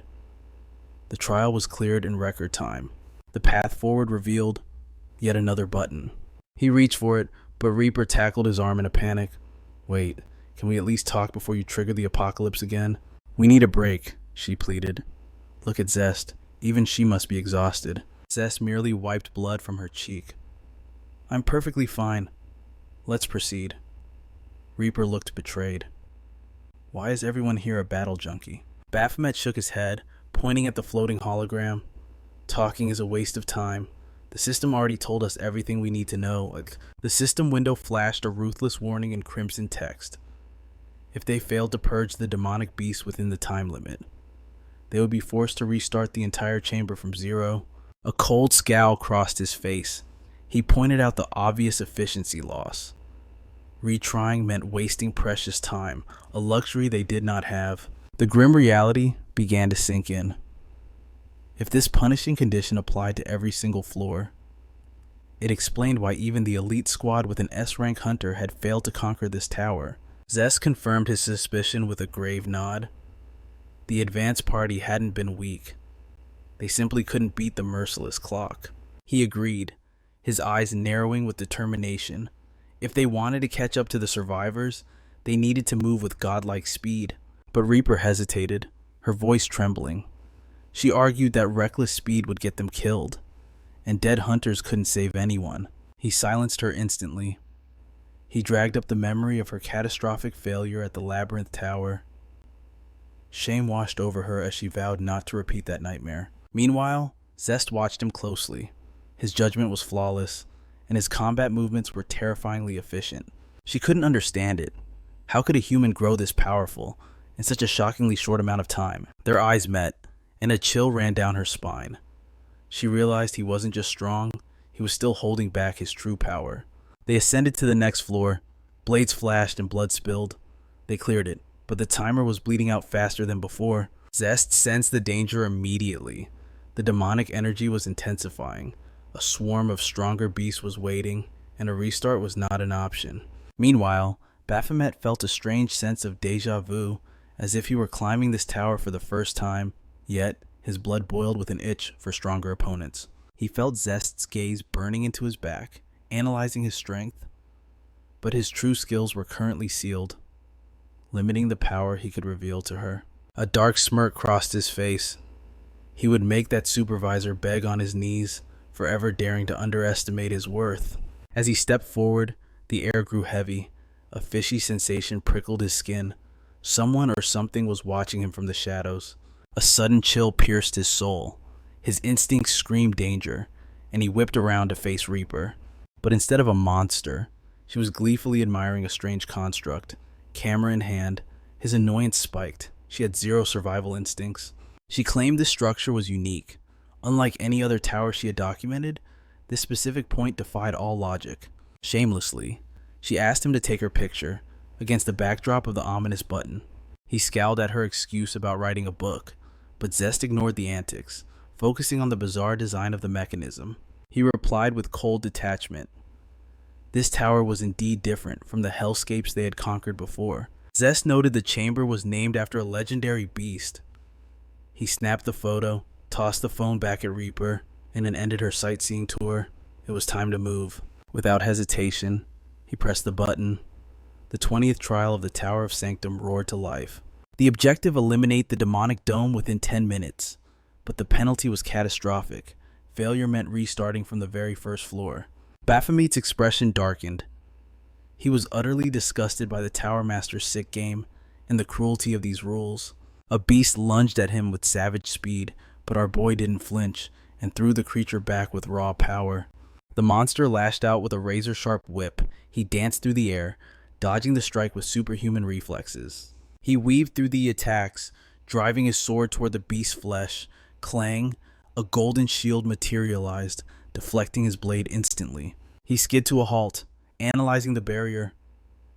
He roared an order to his team. Hit it with everything you have. Break that shield, or we all die here. They unleashed a barrage of attacks, pouring their mana into the shield. The clock ticked down mercilessly. 10 seconds remained. Crack. A fracture appeared on the golden surface. Hope flared in the darkness. Reaper screamed his name in desperation. He commanded them to stand back. Gathering his strength, he hurled his weapon for the kill shot. Just as his blade was about to strike, boom, a massive fist slammed into the monster, crushing it at the very last second. Target eliminated, but there was no victory in his eyes. The golem had stolen his final blow, ruining his perfect clear. He realized the golem wasn't a demonic beast. As the dust settled, a silhouette emerged from behind the construct. Zest gasped. It was Hunter Nelia from the missing advance party, but Baphomet didn't care about her rank. He was seething that she dared to steal his kill. Before she could speak, Nelia's eyes rolled back, and she collapsed. Reaper panicked, accusing him of heartlessly letting her hit the ground. She stumbled toward him, trembling. Nelia whispered one word, hungry. The sheer absurdity left them speechless. Meanwhile, in the director's office, Mr. Ha bowed apologetically to his VIP guests, regretting the chaotic state of the training department. With a bright smile, he announced the recruitment of 2 powerful A-rank hunters. The room went cold. The guests were not impressed by his little announcement. He scrambled to explain. One was a government agent, but the other, he was an irregular who had shattered all growth records. But Mr. Ha waved his hand dismissively. He assured them the boy lacked true skill, and that only their guild members would conquer the tower. Hunter Vano, master of the Nebula Guild, sat back with a confident smirk. Do not worry, he said. Everything is already within the palm of my hand. He adds that they should have rendezvoused with the advance party by now. Suddenly, the air grows heavy as Griffin unsheathes his blade, aiming it directly at the protagonist. Baphomet clenches his jaw, confusion swirling in his eyes as he faces this unprovoked aggression. Let us rewind a few hours. When the party rescues Nelia, she is ecstatic to finally taste carbohydrates after her long ordeal. She reveals that her team entered a month ago, and she has survived 2 weeks without a single morsel of food. The party is struck speechless by this harrowing revelation. Nelia admits that an ordinary human would have perished long ago. However, she possesses the resilient body of a hunter, allowing her to endure the unendurable. Reaper questions why they did not retreat to restock. Nelia sighs, explaining she wanted to, but the men on her team refused to wound their pride. She had ventured out alone to scavenge when she crossed paths with Baphomet's group. Zest interrupts with a critical inquiry. He suggests she should be able to escape using a teleportation device. Before she can reply, Baphomet cuts in. Teleportation technology is rendered useless within the confines of this tower. Nelia nods in grim agreement. Certain high-ranking towers completely suppress dimensional travel devices. Zest acknowledges this, noting that the government is currently scrambling to develop superior technology to bypass these spatial locks. It is then revealed that Nelia descended from the 49th floor. The party assumes this marks the halfway point of their ascent, but Nelia shatters their optimism. No one knows if the 49th floor is the middle. There could be far more. The realization hits them like a physical blow. She informs them of the rumors this tower may exceed 100 floors, and they are hopelessly gridlocked at merely the 49th. The protagonist groans in annoyance as Nelia unleashes a barrage of questions, interrogating him on everything from his name and height to his specific weapon mastery. Finally satisfied, she relents.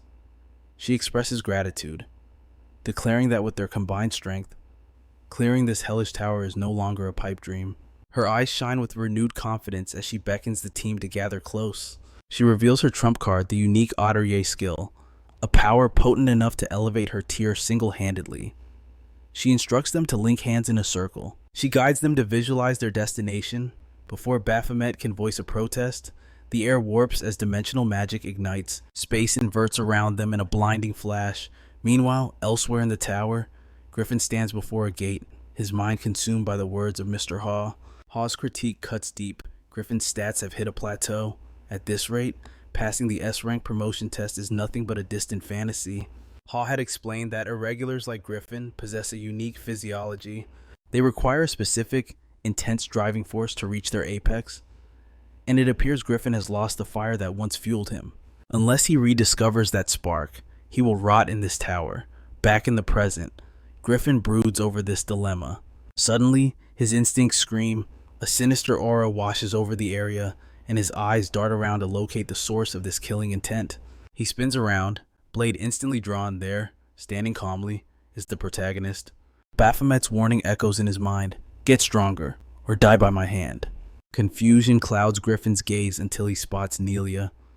She steps forward, explaining that she encountered them, the support unit dispatched by Mr. Ha while scavenging. Sparks fly as the two men exchange glares. Nelia instantly realizes this is not their first encounter. There is bad blood here.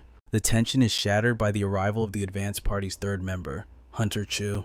In stark contrast to the heavy atmosphere, Chu is lively, bursting into hearty laughter as he listens to their chaotic tale. He eagerly accepts the supplies, his stamina nearly depleted.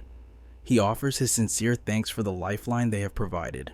Reaper leans in, whispering a rumor she heard Chu is the elder brother of Van Gogh. She notes the staggering age gap between the siblings.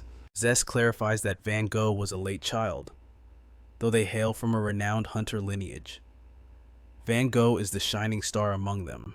Bolstered by reinforcements, the raid resumes. Nelia proposes a strategy. Baphomet must enter one of the challenge doors. Baphomet asks if he is flying solo. Nelia shakes her head. Griffin will enter the opposing door simultaneously. To conquer this floor, both chambers of demonic beasts must be purged in perfect unison. Baphomet accepts the task, but his eyes narrow. Why has she specifically chosen him for this role? She smiles, confident that a beast of his caliber will face no issues. She urges him forward, promising answers upon his return. He steps into the abyss and decimates the monster in an instant, but as he emerges, he grumbles, disappointed by the creature's pathetic weakness. He freezes. To his shock, Griffin is already waiting. Nelia reveals the truth. Griffin cleared his room a full minute faster. Baphomet's competitive spirit flares. He demands a rematch. She promises him another chance, but a heavier question hangs in the air. The beasts are dead, yet the gate to the next floor remains sealed. Nelia deduces the mechanism. The chambers are linked. It isn't just about killing, it is about synchronization. Chu nods gravely. They must coordinate the death of the beast down to the exact millisecond to trigger the clearance. Clarity washes over Baphomet. Nelia's earlier interrogation wasn't flirtation, it was cold. Calculated data collection for this very moment. She nods in agreement, stating that he must become a mirror of Griffin to secure their victory. The declaration is absolute. Griffin and Baphomet are now bound by a single cooperative destiny. Reaper watches in disbelief as Baphomet devours every scrap of food, though she should have expected this gluttony after the hotel incident. But what truly leaves her speechless is Griffin, who consumes even more than the beast beside him. She realizes this hunger is the price of power, a side effect of 2 weeks of starvation and mana growth. She wonders if she needs to empty a grocery store next time. Zest steps in to help Reaper clear the table, her voice soft as she asks if the two hunters can truly conquer the floor trial. Reaper sighs, explaining that the trial demands perfect synchronization, a feat that currently seems impossible for them. Zest points out their reliance on Baphomet, confirming Reaper's suspicion that this maid is merely a spy assigned to watch him. Zest offers no denial. Reaper notes that Zest is a terrible liar. She knows Zest has researched Mr. Ha and understands the blood feud between him and Baphomet. With a hint of pity, Reaper admits it must be exhausting for a gentle soul like Zest to serve a tyrant like Mr. Ha, but Zest's expression hardens. She counters that their ambitions are one and the same, meaning anyone who opposes him is her enemy as well.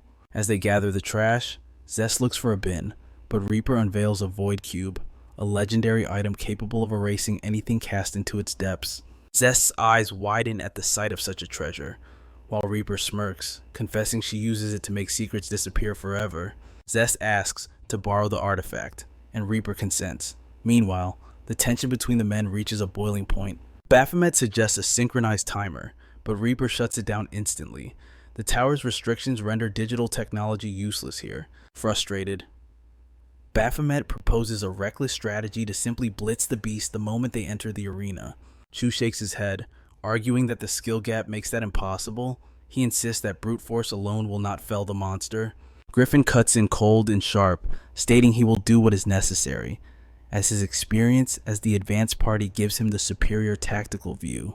Baphomet bristles, his voice dripping with sarcasm as he asks if he should just shut up and be a good little soldier. Griffin bluntly tells him yes. Killing intent flares between them. They look ready to tear each other apart until their teammates beg them to stand down. That is when Chu removes his gloves. He comments on their childish tempers and reminds them that survival requires unity. He issues a challenge if they want to fight. They can fight him. Griffin refuses, calling it a waste of precious time. But Chu knows exactly how to push their buttons. He sneers, branding them both as pathetic cowards. That snaps their control. Both A-rank hunters lunge at Chu with ferocious speed, shocking the girls on the sidelines. Chu stands his ground, taunting them further, asking if this pitiful display is the best the famous hunters can offer. Baphomet takes the bait. He roars that he hasn't even begun, launching a flying kick, but he hits nothing but air as Chu counters instantly. Chu critiques him mid-fight, mocking his style as nothing more than a street brawler's thrashing, devoid of purpose or precision. With a thunderous impact, Chu lands a punch that sends Baphomet flying across the room, coughing up blood. Before Baphomet can recover, Chu is upon him, smashing him into the floor with overwhelming force. Griffin capitalizes on the distraction, attacking from the blind spot, but even he cannot touch the master. Chu dodges and notes Griffin's technical prowess. However, as he slams Griffin into the dirt, he scolds him for wasting energy on flashy, wide movements that leave him open. Both high rankers lie defeated on the ground. While the girls stare in awe at the terrifying power of an S-class elemental user, Chu laughs heartily, delighted by their raw potential, and promises to beat them into shape with future sparring sessions. Nilia shudders, doubting anyone would willingly sign up for such a beating. Days blur into nights as Reaper chronicles their struggle. She records the relentless grind, noting Nilia's warning that even their sanctuary is no longer safe from demonic raids. Sleep is a luxury they cannot afford. They take shifts, fighting off waves of beasts just to survive the waiting area. Reaper writes that the tower feels alive, mocking them as they remain trapped on the 49th floor. Chu advises that the beasts are predictable. To survive, they must evolve. They cannot rely on individual skills anymore. They must forge a completely new pattern of combat. The weight of their destiny now hangs entirely on the synchronization of two men. It all comes down to Baphomet and Griffin, for the death chamber permits only one warrior at a time. Baphomet swallows his pride. He announces he will completely mirror Griffin's style, a declaration that stuns the veteran hunter. He reasons that since Griffin has faced these demons hundreds of times, his muscle memory is the key. He demands Griffin show him the moves so he can absorb them. Griffin moves. He dashes forward, tossing a rod with fluid grace, warning Baphomet that perfect imitation is impossible. In his mind, Griffin doubts the street brawler has the finesse to replicate years of training. But then, Baphomet's eyes glow a menacing crimson. He moves with uncanny precision, mirroring Griffin perfectly, and leaving the entire team paralyzed with shock. The Reaper watched with bated breath, hoping for a breakthrough. Yet, frustration mounted as Griffin lagged behind, just a fraction of a second slower than Baphomet. Time blurred as they threw themselves against the trial, again and again. Exhaustion finally took its toll, forcing Nilia to intervene and call for a desperate respite. As Baphomet turned to walk away, Griffin's voice dripped with provocation. He scoffed, claiming he could clear the trial alone, but insisted he'd be faster if Baphomet simply mirrored his rhythm perfectly. Baphomet spat a curse in return, but the Reaper cut the tension like a blade. She handed him water, her voice firm. Even if he quit now, she would honor his full mercenary contract. But Baphomet's eyes burned with resolve. He refused to retreat. He would conquer this tower, even if it meant his death. He smirked at her generosity, questioning if these ancient relics were truly worth a fortune. But Nilia's gaze darkened. Treasure was not her only burden here. Her voice dropped to a whisper. She simply wanted to end this endless war. To humans, the beasts are monsters. But in the eyes of the Abyss, perhaps humanity is the true plague. She questioned the heavens. How long would this cycle of blood continue? A year, a decade, or an eternity? Baphomet argued that beasts exist only to slaughter. Yet Nilia rejected that cold logic. She believed even monsters held their own tragic tales.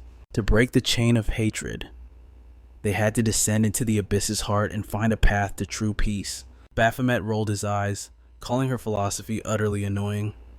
Nilia froze, stunned that he dared to speak so brazenly to his employer. She conceded that battle was inevitable, yet warned him not to lose sight of the bigger picture.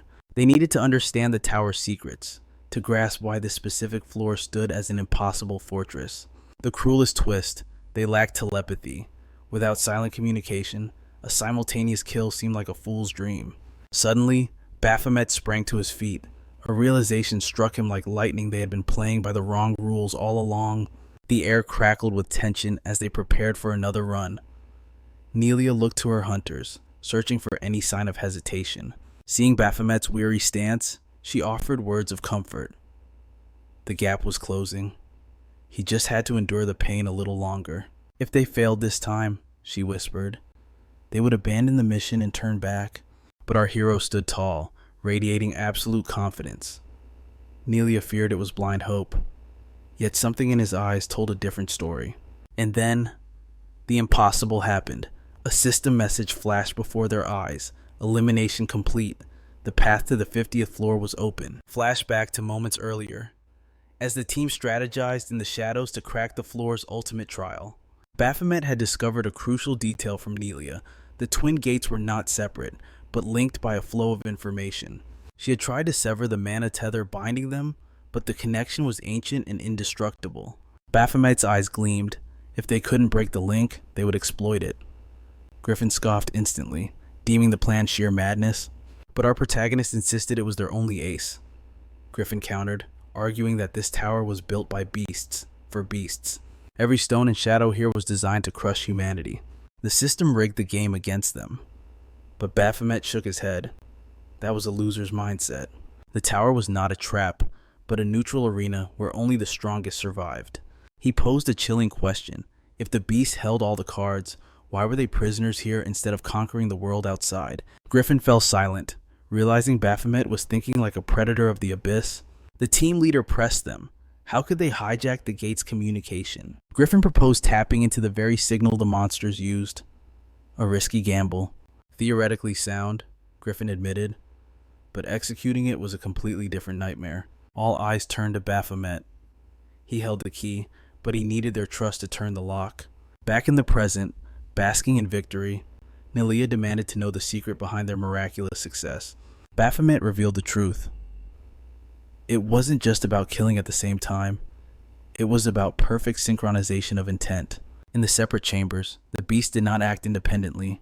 When the monster in Chamber A moved, it jerked the strings of the beast in Chamber B like a marionette. But the mana transmission had a flaw. It wasn't instant.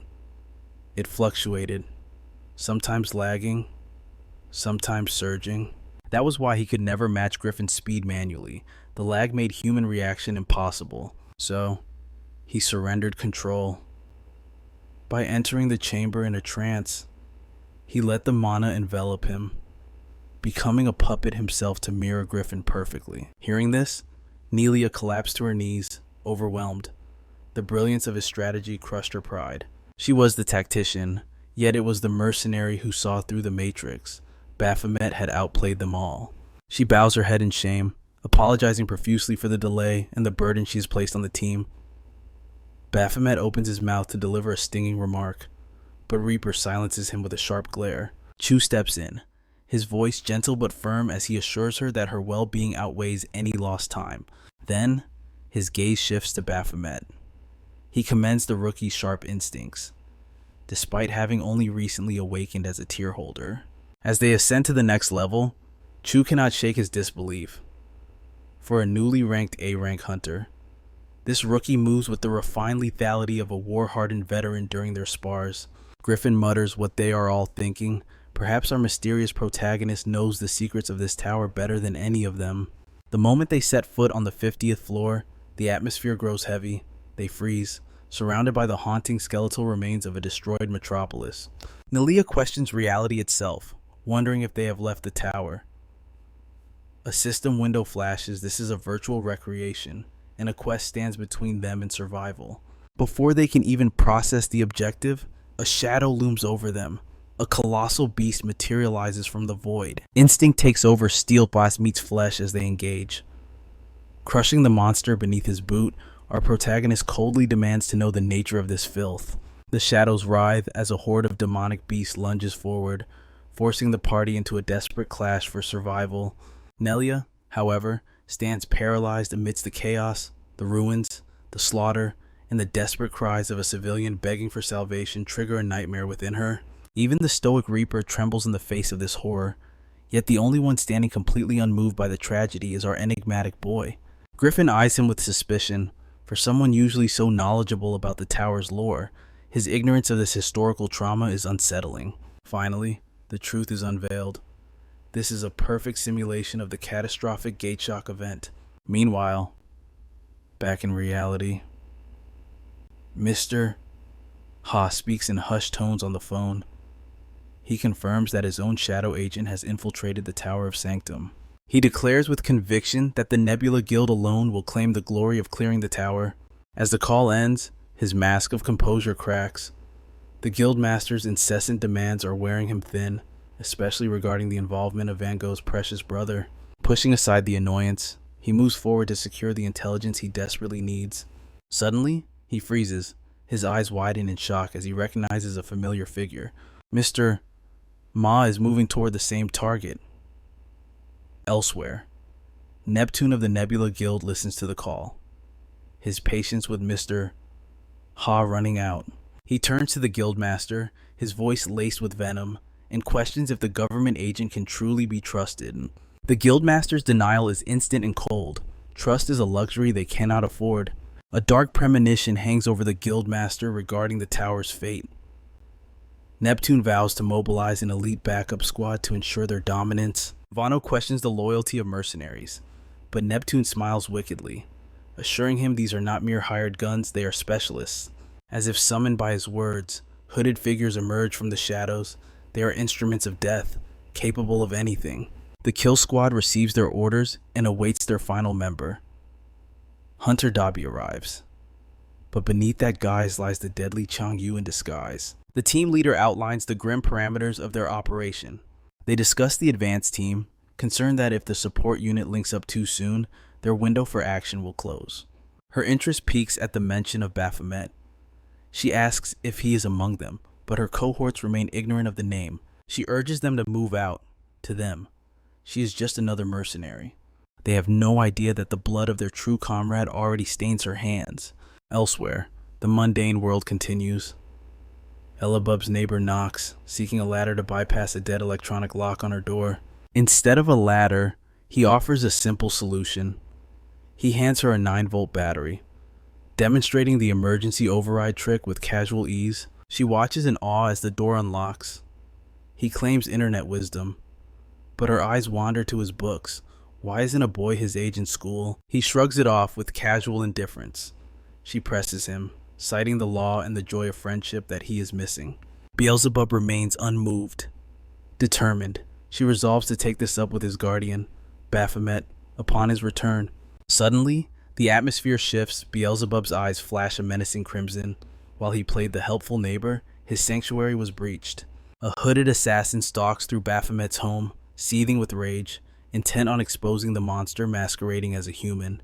The fool believes he is the hunter, not realizing that Beelzebub is already hovering directly above him, ready to strike.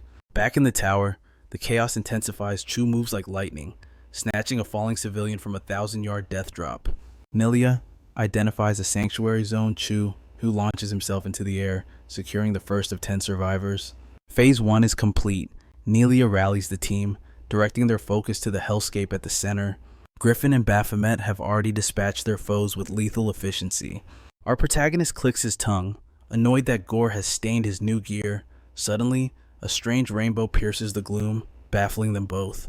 It is Nilia, arriving to provide backup, but looking at the carnage the boys have already unleashed, her assistance seems laughably unnecessary.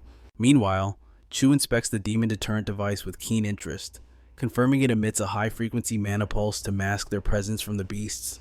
This artifact buys them a precious window of time to strategize.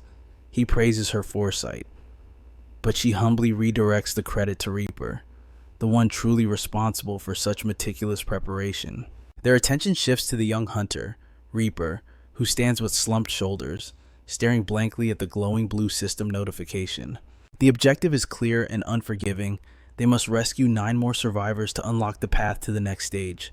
Griffin frowns at the terminology, but Nilia admits she's never encountered a stage system like this before. The main character surmises that stage is simply the tower's way of labeling the next floor. However, Nilia counters his logic. Noting that the system usually states floor explicitly, if that were the case, Baphomet interjects with a chilling theory. Perhaps the next area is a continuation of this nightmare, another layer of the same virtual reality designed to test their sanity. He reasons that from the perspective of the tower's administrator, wasting such a complex environment on a single level would be inefficient. If the tower intends to replicate the true horror of the Great Gate Shock, it will undoubtedly spawn endless swarms of demonic beasts to mimic that historic catastrophe. As the tension mounts, Nelia studies the main character's expression with intense scrutiny.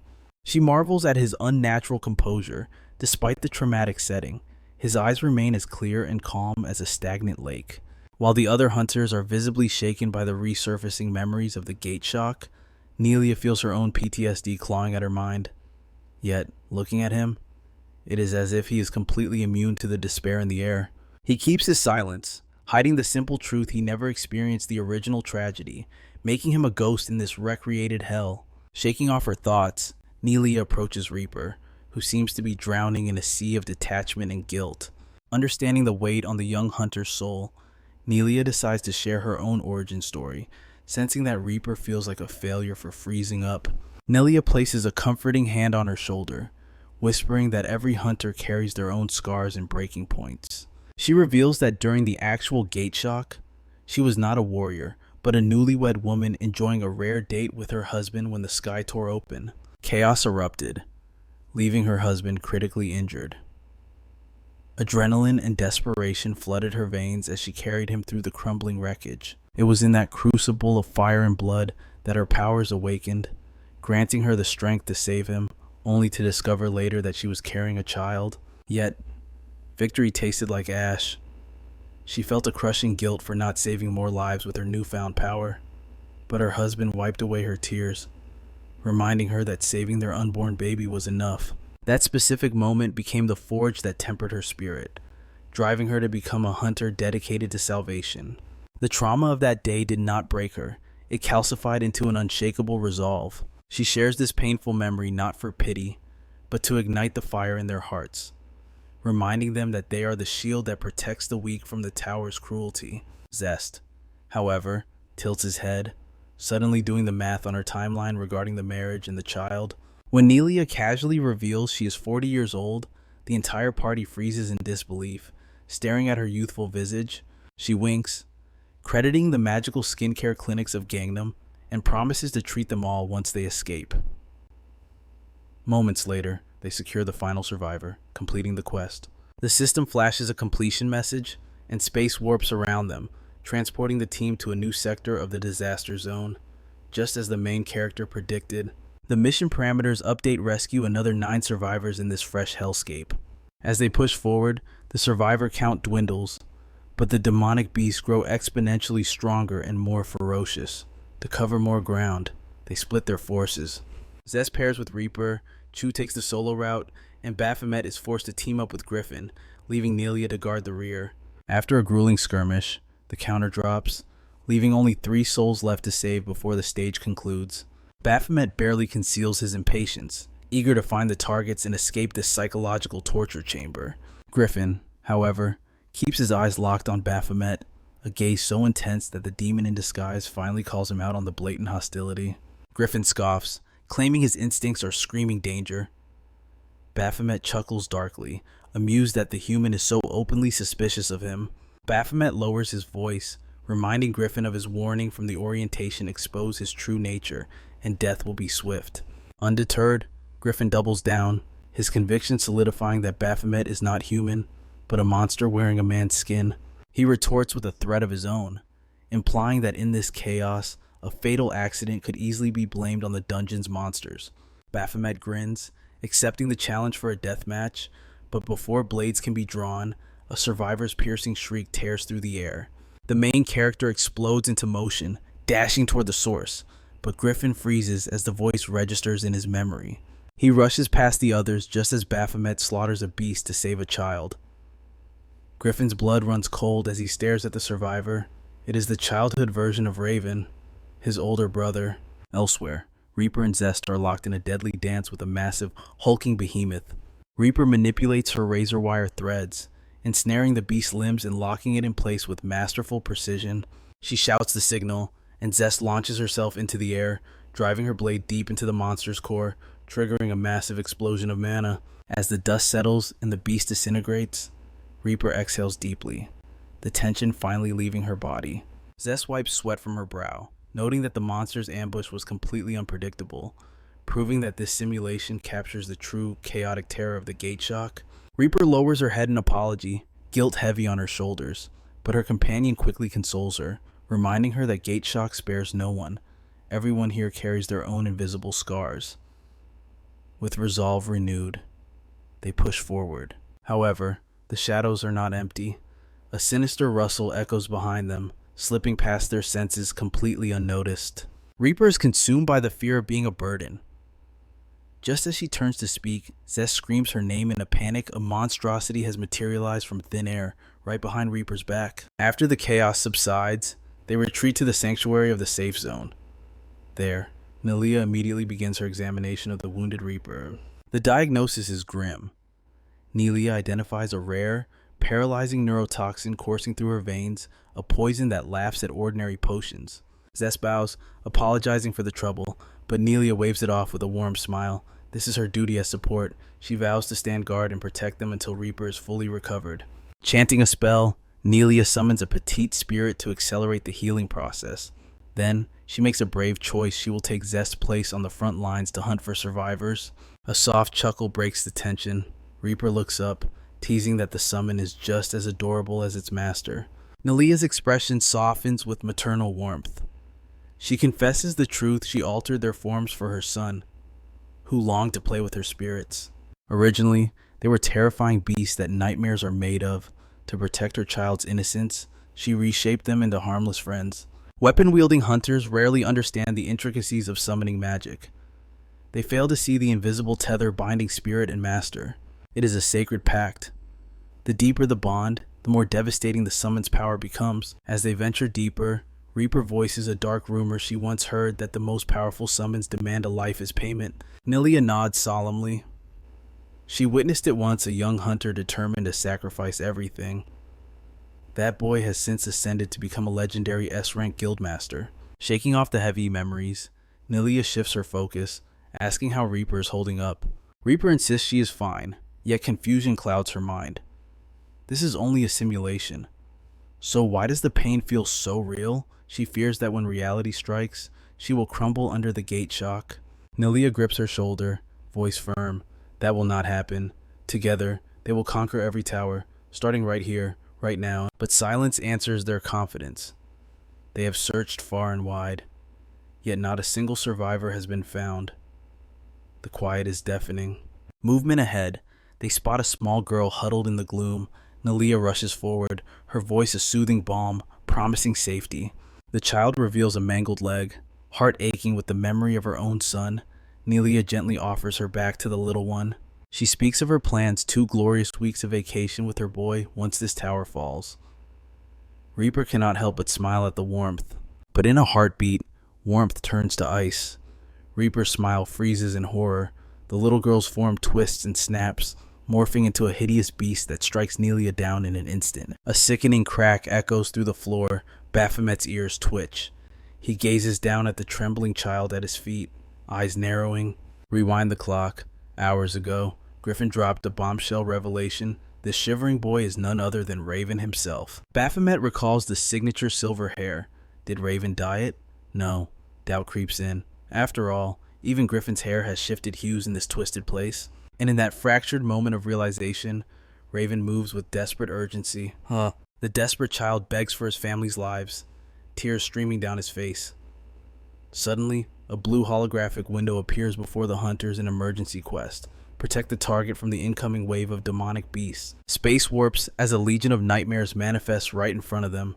These aren't just fodder, they are upper-tier calamities, leaving the squad no choice but to scramble for cover. Our protagonist grits his teeth, realizing the difficulty level here is insane.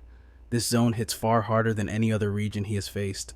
Meanwhile, panic sets in for Griffin as he frantically scans the map, unable to pinpoint the location of the safe zone in this chaotic labyrinth. Cornered by fate, they make the hard call to retreat to their base. But they cannot leave the boy behind to die. Raven struggles against them, screaming for them to save his little brother first. He had left the child alone to search for their parents, a choice that now haunts him with crushing regret. Pain flashes across Griffin's face. He clenches his jaw, his voice tight as he reminds the boy of his warning never to wander off alone. Baphomet narrows his eyes, sensing an anomaly. How is this child still conscious when the sheer terror of this zone usually shatters the minds of ordinary survivors? To calm the boy's panic, the main character weaves a lie. He claims they are travelers from the future, introducing Griffin as his own brother to build trust. The revelation shocks Raven, but his eyes fixate on Griffin's silver locks with growing dread, fearing his brother has changed too much. Griffin sighs, explaining the phenomenon of whitening. It is a side effect of the gate shock, where mana overload drains the color from the body. For them, the curse only took the pigment of their hair, leaving it stark white, a mark of their survival. As they clear a path through the beasts, Baphomet asks if there were others in their sector. Griffin's expression darkens. No, he whispers. We were the only survivors. The implication strikes Raven like a physical blow. Terror for his parents' safety grips his heart, squeezing it tight. Before Griffin can soften the blow, the horde descends again. Our boy curses the relentless onslaught. These monsters give absolutely no quarter. They toss a strange technological artifact to Raven. Hide, they command. The boy realizes this device is his only shield against the encroaching darkness. Without hesitation, he activates the mechanism. Boom! A catastrophic explosion rocks the ground as azure flames incinerate the surroundings. Through the roaring inferno, the hunters witness a miracle or a curse. The child is gone. In his place stands an adult Raven, his eyes burning with murderous intent. Moments before the transformation, the boy had seen the gruesome truth, the pierced bodies of his parents. His soul had shattered in that instant. The realization that he is truly alone triggers the awakening. Blue fire erupts from his grief, consuming everything. Even the beast stalking the hunters from behind. Watching the flames dance, memories flood Griffin's mind. This is exactly how they survived the first time. In the original timeline, Raven had awakened this terrifying power and called out to him, offering sanctuary from the hellscape. But now, the timeline has twisted. A fully grown, awakened Raven stands before them, defying all logic and reason. Griffin trembles with uncertainty, but our main character just smirks. A new notification pops up. Emergency quest, eliminate the awakened Raven. Elsewhere, sheer horror grips Reaper. Nelia has been gutted, a gaping wound tearing through her body. Panic sets in as she scrambles to save her comrade. A towering shadow looms over them. Another emergency quest flashes red. Defeat the demonic beast, Goliath 17. An isolation barrier seals the area. The beast laughs, a guttural sound mocking her futility. You will never reach the king. It growls. You die here.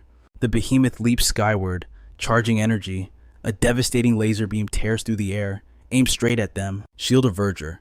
Activate. Reaper summons a barrier just in time to deflect the blast, but the monster merely scoffs at her desperate defense. Behind the barrier, desperation sets in.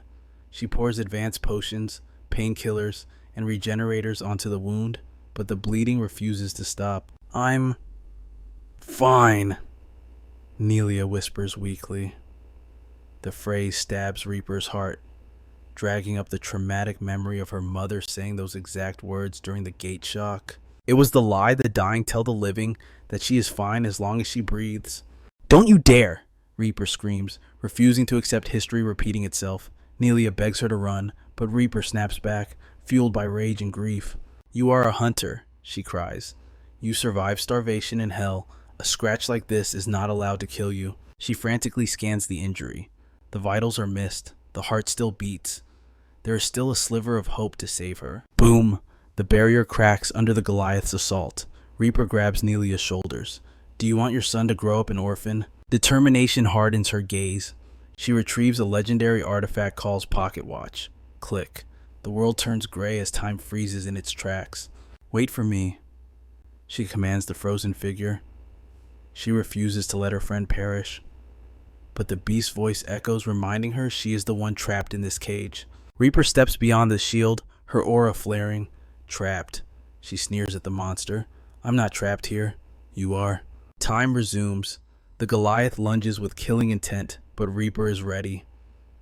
Razor-sharp strings dance from her fingertips as she vaults into the air. She manipulates the rubble, hurling concrete at the beast. The monster weaves effortlessly, laughing at her. Pathetic, you can't even aim properly. She strikes again and again, but the upper-tier beast deflects every blow with contemptuous ease, blocking her path. It's toying with her, a cat playing with a mouse before the final crunch. It mocks her speed, her strength, her very existence. Are you even trying? It sneers. Suddenly, the beast freezes. The mockery dies in its throat. It finally sees the glimmering web surrounding it. Reaper pulls the threads tight, a cold smile touching her lips. I wasn't trying to hit you. She reveals, I was weaving your grave. It was the final condition required to unleash her ultimate technique, Arachne's Haven. In an instant, the monster was swallowed by an endless, empty void. She materialized behind the beast, her voice cold. She admitted she had no talent for direct slaughter, yet every time she climbed the tower, she sought only one thing, an end to this eternal war between humanity and the beasts. Hearing her words, the monster scoffed, spitting out its disdain for such foolish ideals. Rage exploded from the creature. It roared that coexistence was a lie, declaring that their kind was born to rule over humans, that domination was their sole reason for existence. But in the middle of its tyranny, reality struck.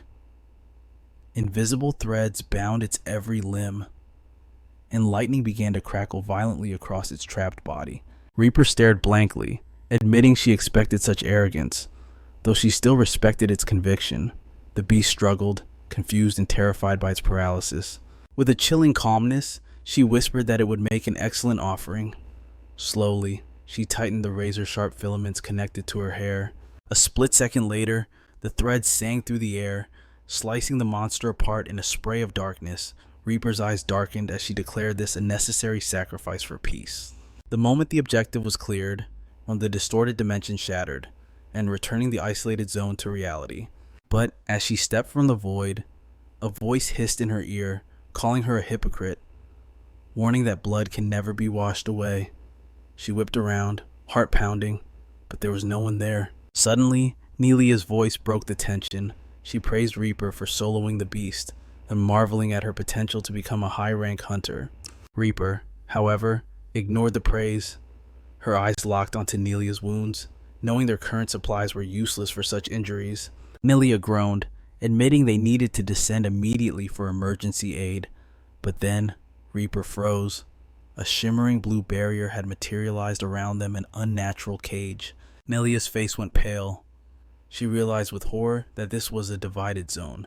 Reaper panicked. This shouldn't be happening. The quest was complete. Then, the realization hit her like a truck. Every zone had its own hidden rules. An emergency quest had triggered. The scene shifts to a memory Beelzebub mocking the protagonist. He teased him about his obsession with Raven, and constantly scouring the internet for traces of the dead hero. The protagonist protested, annoyed that the Demon King was invading his privacy. Beelzebub shrugged, saying research on an enemy is fine, but Raven is long dead. There was no logic in chasing ghosts. Baphomet admitted the truth with a heavy heart. He knew it was pointless, yet his warrior's soul screamed for one thing, to cross blades with him just one last time. Back in the present, that wish has been granted. Before him stands a perfect virtual recreation of Raven, and the opportunity for a legendary duel is finally here. The battle begins instantly. Raven swings his blade with terrifying speed. The brothers face off, and Raven's strike lands on his shoulder without a shred of mercy. A second strike comes crashing down, but Griffin finally snaps out of his daze. He clenches his teeth, swearing he will no longer be just a sidekick in his brother's shadow. In a blur of motion, Raven deflects Baphomet's whip blade, but the protagonist catches the steel with his bare hands, stopping the momentum. A bittersweet smile touches his lips. He's genuinely happy to see Raven's face, even in this digital form. But the sorrow runs deep. He knows once this fight ends, he will never see his rival again. And so, he pays his respects the only way a warrior can. His passive skill activates, his aura flaring with intensity. He doesn't hold back. He unlocks his active skill, pouring every ounce of his soul into this fight against his ultimate opponent. Anything less than 100% would be an insult. He launches himself forward. Raven crouches, Narrowly evading the deadly chain, Baphomet materializes instantly, and their blades collide in a spark of destruction. For a heartbeat, the world goes silent, save for the ringing of steel against steel. Baphomet feels a massive wave of deja vu. It is just like their battle in the tower. They break apart and land gracefully. The chain blade strikes again like a viper. Raven dances out of the way effortlessly. Another strike comes flying in. Raven blocks it with his sword, then leaps directly into the protagonist's face. Baphomet is ready. He unleashes a barrage of attacks. Raven dodges, then jumps to avoid a sweeping leg kick. The choreography is breathtaking. Suddenly, Baphomet's ego sword transforms, revealing its true shape. Raven freezes mid-motion, his eyes widening as he recognizes his own weapon in the protagonist's hands. Baphomet smirks, slamming the ground. The earth shatters, sending debris flying at Raven, but the sword master moves like water, slicing every rock into dust.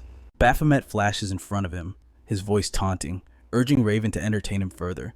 He strikes again with savage force. The clash continues, a symphony of violence. Attack and block, strike and parry, they separate. But now, the protagonist is gasping for air. Staring at his opponent, he senses a massive, invisible wall blocking his path to victory. He rushes Raven again, desperate to break through, but the moment he enters range, Raven simply shoves him back.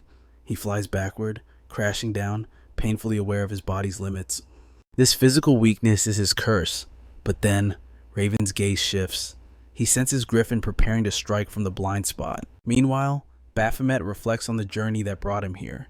This is his golden ticket, a once-in-a-lifetime miracle he will never experience again. Yet, doubt creeps into his mind. Even with this second chance, does he truly possess the strength to defeat the legendary Raven? In the tower, he only won by exploiting a dirty loophole. In a fair fight, Raven would have torn him to shreds. He curses his own excitement. How can he enjoy this when his vessel is so pathetic, watching the brothers fight? He remembers the core of his existence. It doesn't matter if he is weak. It doesn't matter who the enemy is. He fights because he's a warrior. That is his only truth. His eyes snap open. A terrifying crimson energy erupts from his body, engulfing him in power. Raven raises his sword, but suddenly, his hands tremble. He senses the vile, overwhelming presence of a demonic beast. He looks back, and for the first time, he sees the true face of Baphomet. High above the stage, the true master of the tower watches in seething fury. His rage boils over as he realizes Baphomet dares to hack his divine system. He wonders if this insolent challenger intends to usurp his throne and claim the tower for himself. Meanwhile, a system window flashes before our hero's eyes. The special skill Conquer has awakened, granting him access to 15% of the tower's authority. Without hesitation, he accepts the risk and links with the system. The skill activates with a surge of energy, though its dominance is restricted to a limited range. The connection flickers dangerously due to his low proficiency, making the outcome volatile, yet, unstable or not, the power is his to command. He steps forward to claim his rightful throne. The system screams at him to ascend higher. Dark energy explodes outward as he morphs into his true demonic beast form. Even Raven, the legendary specter, freezes in sheer terror at the sight. Griffin stares in total bewilderment. He has never witnessed his brother react with such visceral fear before. Not since the day his power awakened during the Great Gate Shock. Even after conquering the tower alone, Raven was always an avatar of unbridled rage. But this is different. For the first time in history, the invincible Raven is trembling. His burning wrath has been extinguished by the cold grip of horror, and suddenly, the truth hits Griffin. The only thing his brother ever feared was the monster standing before them, Baphomet. He gazes at the towering monstrosity in disbelief. Is this really the same being who has killed and been killed by Raven countless times? The realization strikes him. Baphomet was a demonic beast all along. Raven shakes off the paralyzing fear. Clarity returns to his eyes as he finally recognizes the man beside him as his younger brother, Griffin. He scans Griffin's body, unable to comprehend how he is still breathing. Griffin recoils, stunned that this mere data copy possesses the soul and memories of his real brother. Meanwhile, Baphomet's inner self is cackling like a lunatic. The system has fully restored Raven's original data. This isn't a slaughter anymore, it's a clash of equals. His blood boils with anticipation. He is ready to savor every second of this legendary duel. But joy turns to horror in a split second. He tries to move, but his consciousness is trapped. The demonic beast has gone berserk, launching a lethal assault on both brothers. Raven instinctively leaps back, his mind racing. He needs to analyze the situation immediately, but there is no time to think amidst the onslaught. He screams a warning to Griffin.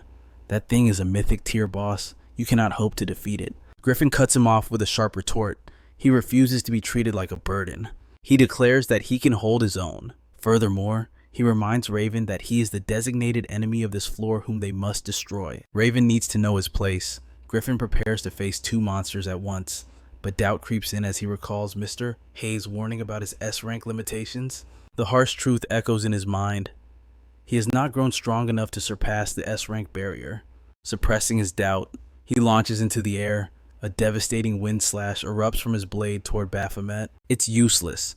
Baphomet catches the blade with his bare hand and hurls Griffin aside like a rag doll. Griffin charges again, desperate to cut him, but despair crushes him when his sword fails to leave even a scratch. The beast lets out a primal roar that shakes the heavens. The sheer pressure inflicts the terror status. Griffin's stats are instantly slashed by 50%. His legs turn to jelly. Absolute fear locks his muscles in place, leaving him completely paralyzed. The monster raises a massive claw to end him. In this final moment, Griffin finally comprehends the insurmountable gap of a mythic tier existence. Death descends, but steel flashes. Raven intercepts the blow just in time, yet his words are cold. You haven't improved at all. Your potential died with me. Griffin's eyes widen as the painful truth sinks in. Without looking back, Raven charges straight into the jaws of the beast. Trapped inside the monster, our hero curses his lack of control. Then, a system alert blares in his mind. Warning, synchronization unstable due to low skill proficiency. Sparks fly as the two titans collide, but inside, our protagonist is frustrated. This version of Raven is at his absolute peak. He cannot overpower him. Aura explodes from both combatants. The shockwaves of their clash threaten to tear the room apart. Suddenly, Raven senses a disturbance, a gaze. Something cold and calculating is watching them. He pivots mid-attack and slashes at the empty air. A hidden surveillance device shatters. Baphomet instantly realizes this was the presence stalking them. High above, the tower boss recoils in shock. How could a mere data specter perceive his divine surveillance? Raven feels a strange sensation. Autonomy. He realizes the tower resurrected his data solely to create a monster.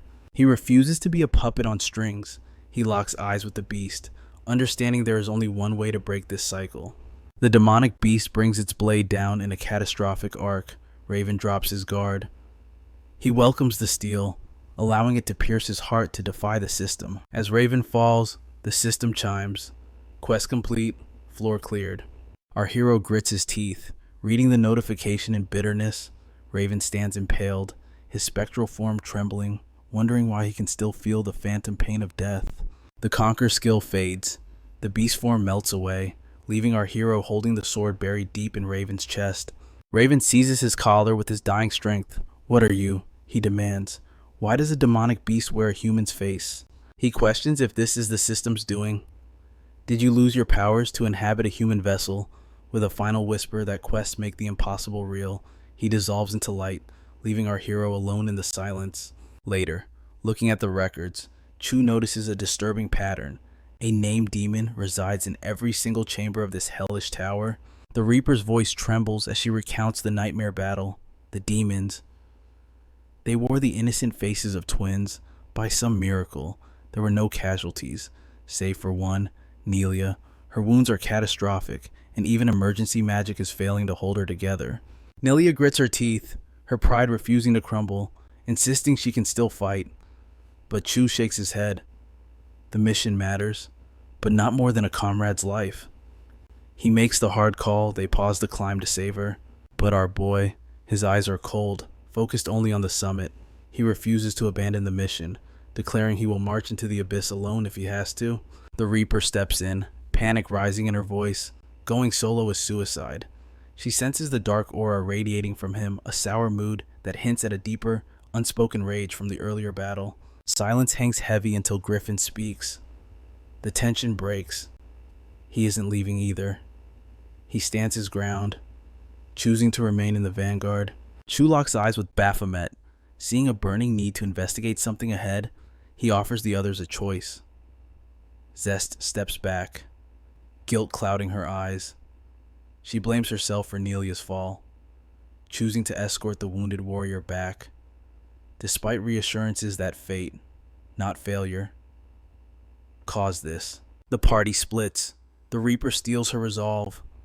She will not retreat. She pledges her blade to Baphomet and Griffin, ready to face the hell that awaits on the higher floors. A voice cuts through the tension, the peacemaker, revealing herself as Hunter Decab. Her eyes sparkle with a suspicious excitement to join the elite team. As Chu descends with the wounded, Zest grips the Reaper's shoulder, whispering a final, ominous warning to stay sharp. The Reaper swears to carry the team's will forward.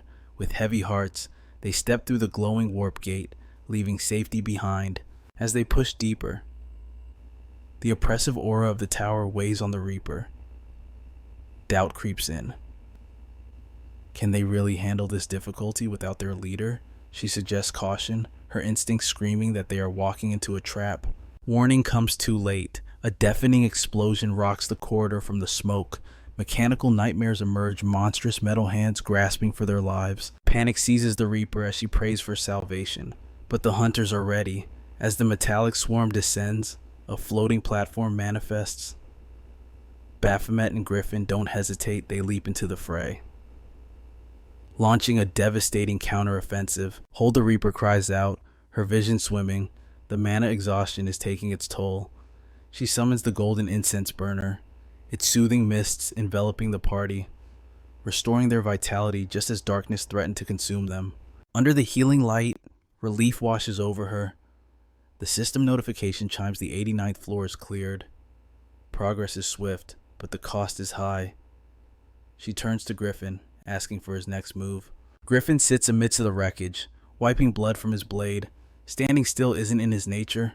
His blood is up, and he craves the next thrill, the next battle. His gaze shifts to Baphomet, and the air suddenly turns frigid. Sparks fly between them, a silent clash of wills. The Reaper senses the weight of an unresolved history, wondering what bitter rivalry drives these two monsters. Breaking the suffocating silence, she turns to the newcomer, Decab. It is time for introductions. Decab explains her presence, sent by the Nebula Guild, a hired gun to ensure the tower is conquered safely. But her smile doesn't quite reach her eyes. Baphomet isn't buying it. He confronts her, his voice sharp. How did she survive this far alone? Where are the other hunters? His interrogation cuts through the polite atmosphere like a knife. Decab claims a demon trap slaughtered her squad in a surprise ambush. She was the sole survivor. Baphomet scoffs at the incompetence of her backup. The Reaper steps in, defending his harsh pragmatism. He survived the same hell, after all, but chides him for his lack of empathy. But as she speaks, the Reaper's eyes narrow. Something is wrong about Decab. Before she can pinpoint it, a shadow lurches from the dark. A monster strikes at Decab. She dodges the initial blow, but is sent sprawling to the cold floor. The beast raises a weapon to skew her. Terror grips her, but survival instinct kicks in. With a desperate scream, she unleashes a concentrated blast of energy, obliterating the creature in a flash of light. The Reaper exhales, offering a shaky thanks, but she freezes. For a split second, she saw pure contempt in Decab's eyes. Ignoring the Reaper, Decab turns to Baphomet, praising his aura. She questions his A-rank status, whispering that its power feels far more godlike. The Reaper observes how close Decab stands to him. Is it attraction? Is that the source of the hostility she feels directed at her? A rival in love? She shakes off the petty thought, but her guard remains up. Finally, they stand before the 99th floor. The path ends at two colossal doors, looming over them like the gates of judgment. Baphomet analyzes the structure. Only one path leads to the truth. He realizes a tactical flaw. He and Griffin are both close-quarters berserkers. Grouping together is inefficient. They must balance the formation melee paired with range. He glances at the Reaper. He sees the frustration etching her face. Hears the silent plea in her heart. Choose me. Trust me. He ignores her silent cry, Fighting down his own rising irritation, he makes the cold, logical choice. He points to Decab. She will accompany him through the left door. The Reaper is stunned, her confusion instantly igniting into anger. He offers a ruthless explanation. Her wires, they nearly killed him in the last chaotic skirmish. They take up too much space. She is faster, yes, but her style meshes better with Griffin's raw aggression. It is not personal, it is strategy. The decision is final. Baphomet commands them to move. He steps into the shadows with Decab, leaving the others behind. The Reaper bites her lip, disappointment stinging like a wound. Decab glances back, a smirk of absolute triumph plastering her face. That look confirms it. Something is wrong. The Reaper secretly activates her identity scan ability on Decab, and the results make her blood run cold. Meanwhile, Baphomet and Decab walk down a desolate, silent hallway. Is this a trap? Decab breaks the silence, her voice dripping with feigned innocence. Is the Reaper your woman? No, he answers flatly. She giggles, guessing he has a secret lover elsewhere. He doesn't deny it. Instead, he mutters that the only presence he feels is the enemy right beside him. Decab blushes, mistaking his intensity for flirtation. The air shifts instantly. Baphomet draws his weapon in a blur of motion. He lunges at her, his killing intent exploding. Drop the act, rookie, he roars. She stumbles back, genuine shock cracking her mask. He advances like a predator, raw mana surging around him. I'll give you credit, he sneers. You didn't even try to hide your bloodlust. That arrogance, it suits a corpse. He destroys the surveillance machines in the hallway with a wave of force, venting his rage. He locks eyes with her. Guard your neck, he warns, because I am coming for it. Rewind the clock. Moments before they split up. The Reaper gripped Baphomet's arm, a subtle gesture masked by the team's departure, all while Decab watched from the shadows. In that split second of contact, a private system window popped up. Baphomet accepted the connection instantly. The Reaper's message was urgent. Decab's hunter license. It is a forgery, a phantom. She isn't in the government database. She operates completely outside the law, a ghost in the system. Baphomet messaged back, calm as a still lake. He knew. He had been watching her every micro-expression, sensing the rot beneath her skin from the moment she arrived. The Reaper's reply was a mix of shock and confusion. That was why he leaned in close earlier. Not to flirt, but to whisper a promise of survival. We eat good food when we get out of here. A code, a promise to end this quickly. Back in the deadly present, Decab drops the facade. She rushes him, a high-caliber firearm manifesting in her grip. Baphomet doesn't flinch. He charges straight into the line of fire. His blade sings a song of death, cleaving through the air with mountain-crushing force, a strike destined to sever her very soul. She is fast, inhumanly fast. She parries, summoning her own energy. Boom! The two forces collide in midair, creating a shockwave that threatens to collapse the corridor. Baphomet watches her through the smoke, his eyes glowing. He launches another wave of destruction, but she weaves through the attack like smoke, untouched and lethal. The real boss fight has begun. A relentless storm of attacks rains down, targeting every vital point to seal off his escape routes. She weaves beneath the high strikes with snake-like agility, launching a counter-offensive the moment she leaves the ground. Steel sings as both combatants raise their blades in perfect synchronization, and then, a cataclysmic explosion erupts at the point of impact. The shockwave blasts him back, while she lands with the grace of a predator. As the dust settles, the ego weapon feeds Baphomet critical analysis on her combat patterns and proficiency. She cycles through her arsenal instantly, displaying a mastery of arms that transcends normal hunter rankings. The system notes she lacks a sentient ego weapon, making her raw speed and weapon swapping talent even more terrifying. Underworld mercenaries typically rely on cracked software and forbidden augmentations, all to ghost their signals from the association and bypass mandatory hunter registration. But her technique screams of experience, a veteran steeped in the blood of countless assassinations. Baphomet demands the truth. She confesses instantly, revealing herself as the legendary assassin, Peacemaker. She usually filters her contracts with extreme prejudice, but looking at him now, She deems this battle a waste of resources and questions if a quick death is too merciful. Perhaps carving him apart piece by piece would be far more satisfying than a clean kill. Her grandmother's twisted wisdom echoes in her mind. Broken toys are boring, but struggling ones remain entertaining. She hallucinates him as a limbless doll, alive but utterly powerless to resist her whims. Severing his limbs would prevent escape. In the midst of this dark fantasy, the true nature of the peacemaker is revealed. Discarding her coat, she launches herself at him with the velocity of a fired bullet. His weapon screams for a decision. The protagonist realizes his massive blade is a liability in these tight quarters. He needs an impenetrable defense, the ego weapon agrees, sounding the alarm about her monstrous physical specs. He vaults over her strike for a split second. The traumatic memory of Raven's shattered form flickers in his psyche. Converting momentum into power, he strikes, but he realizes her killing intent is nothing compared to the true nightmare of Raven. After surviving that hell, this assassin is mere child's play. His energy beam forces her into a desperate, evasive role. Death misses her eye by a millimeter. She flips to safety, but he is already rising, weapon primed for the kill. Her instincts scream danger. He shatters her delusions, declaring that she is the one being played with today. He steps into her range and swings. She barely survives by flattening herself against the cold floor. He unleashes a follow-up strike. She blocks at the final microsecond, steel grinding against steel.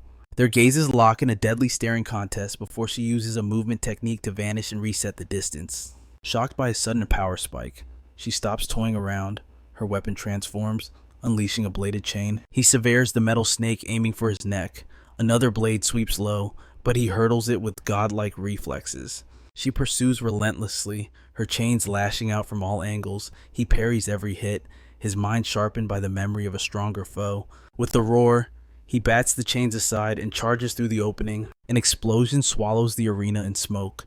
She loses his signal, only for him to materialize behind her like a phantom. The gap between this assassin and Raven's overwhelming dominance becomes crystal clear in his mind. Impact. His weapon smashes into her side. Instead of pain, she feels a twisted thrill and retaliates with explosive force. Debris scatters as he dances through her destruction. He brings his blade down, meeting her attack in an earth-shaking collision. Desperate, she draws a firearm and unloads a hail of bullets at point-blank range. He deflects the lead storm and counters with a devastating slash. She drops, clutching a gushing wound on her arm.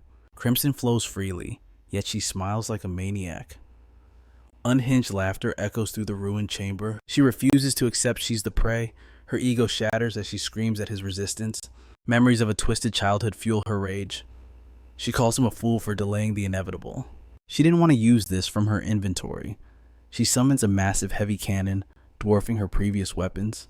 Screaming accusations, she fires. A beam of pure destruction tears through the air toward him. He scoffs. This is nothing compared to Raven. With a single clean motion, he cuts through her ultimate attack. His blade plunges deep into her abdomen, silencing her laughter with a spray of blood. She unleashes a cataclysmic wave of energy directly at Baphomet. You brought this doom upon yourself, she cries, as the blast obliterates the landscape around them. But as the dust settles, a sudden chill runs down her spine. She watches, paralyzed by confusion.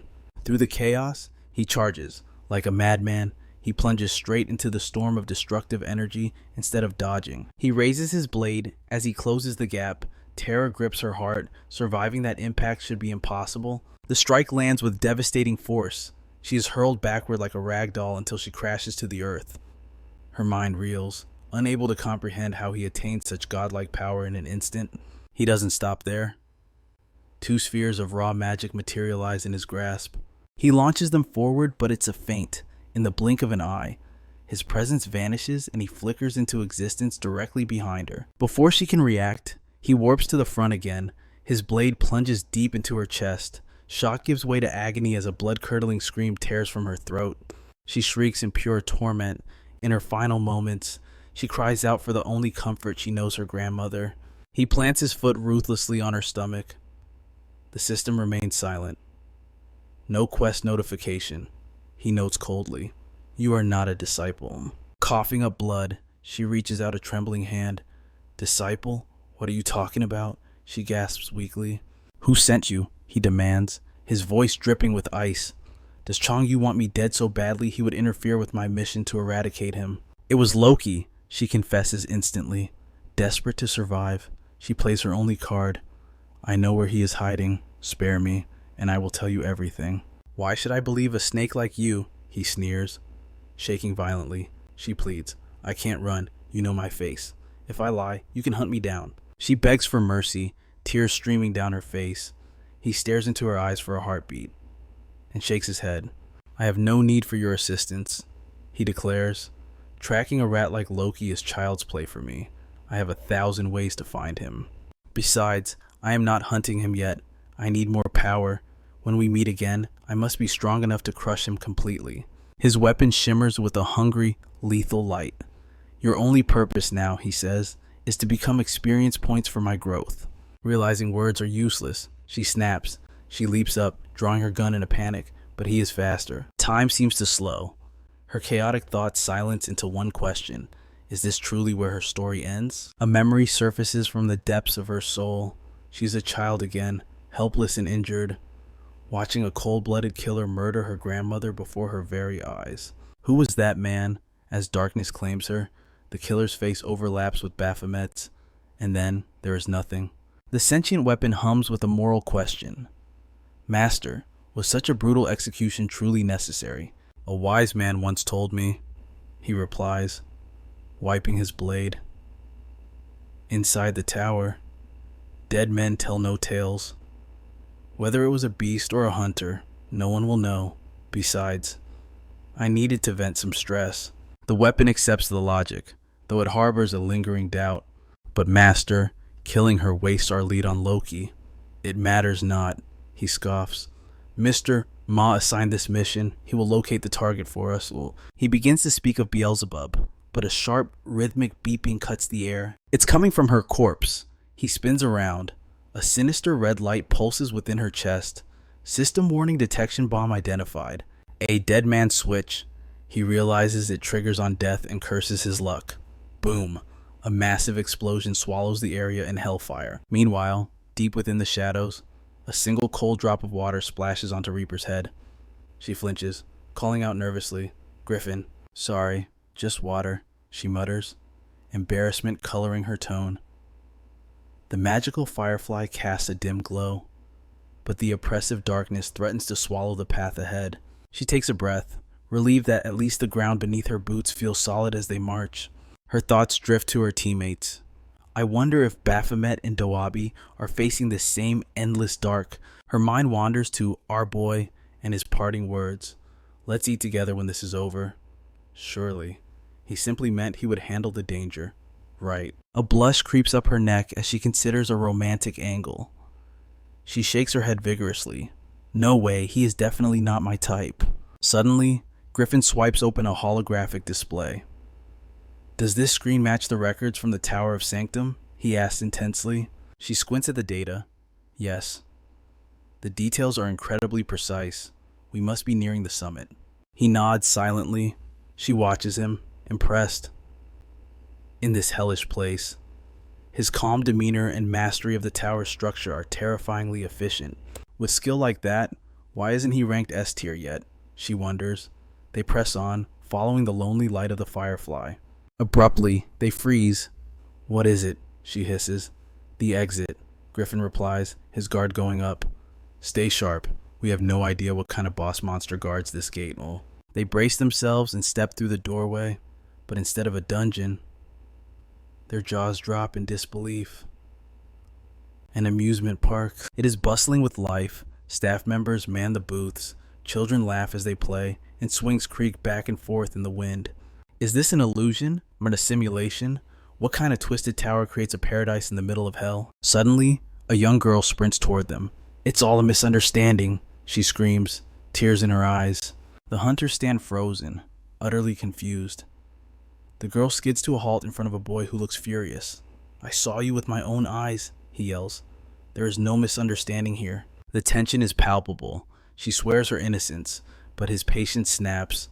Frustrated, he demands space and storms off, leaving her standing there alone. Suddenly, Reaper pops into existence nearby, clutching a bucket of popcorn and a drink like she's at the cinema. Griffin stares in bewilderment as Reaper drops the comedy act. Her tone turns ice cold as she commands him to knock some sense into the boy, pointing out the girl's desperate wish to reconcile. The young man walks away, while the girl remains frozen in place. Reaper sighs, complaining that these melodramas always drag out conflicts that a single honest conversation could fix. She mutters that the directors clearly just want to milk the chaos for ratings. But the word drama triggers a strange realization. Why did she say that? A chill runs down both their spines. Something is terribly wrong. Suddenly, a massive crate plummets from the sky, crushing the boy in a grotesque explosion of blood. Screams tear through the air. Panic erupts instantly. High above the chaos, a chilling laughter echoes. The sky darkens as a colossal female demon descends upon the park like a nightmare made flesh. Reaper's eyes narrow. That silhouette. Is she a named monster? She questions if this is some twisted amusement park event, but the demon silences the crowd. With a bored expression, the entity declares that humanity has lost its entertainment value and commands them to vanish. Blinding light swallows the world in a heartbeat. The crowds disintegrate, and the vibrant park drains of all color, twisting into a monochrome realm of despair. Reaper's instincts scream danger. She spins around, but an unseen force slams into her, blasting her backward through the air like a rag doll. Reaper, Griffin roars in shock, gripping his weapon and lunging forward to catch her. But it is too late. Her presence flickers and disappears from his senses. The demon sneers, labeling them her new actors, and with a flick of her wrist, summons a cage of dark energy from the earth. Reaper materializes inside the iron prison. She slams against the bars, shouting furiously at the sudden capture. The demon sighs, lamenting that ordinary humans tell such boring stories. Awakened hunters, however, they should provide a much more thrilling spectacle. A holographic window chimes in the air. Quest alert, eliminate the demon commander, Jezebel. Jezebel tilts her head, asking them to choose the genre of their death. Thriller noir, perhaps high-octane action, comedy, or fantasy. But her smile twists. The question was a lie. There is only one genre. She accepts her personal favorite, romance. Reaper unleashes her aura, straining against the cage, but the metal holds firm. Jezebel commands her to cease the futile struggle. What do you want with me? Reaper screams, channeling every ounce of mana into her muscles. She pushes until her veins bulge, but the cage remains immovable, mocking her strength. Desperate, she commands her inventory to open. Error. A red warning window flashes before her eyes. Access denied. Jezebel cackles at her confusion. Did you think I wouldn't do a background check on my lead actress? She taunts.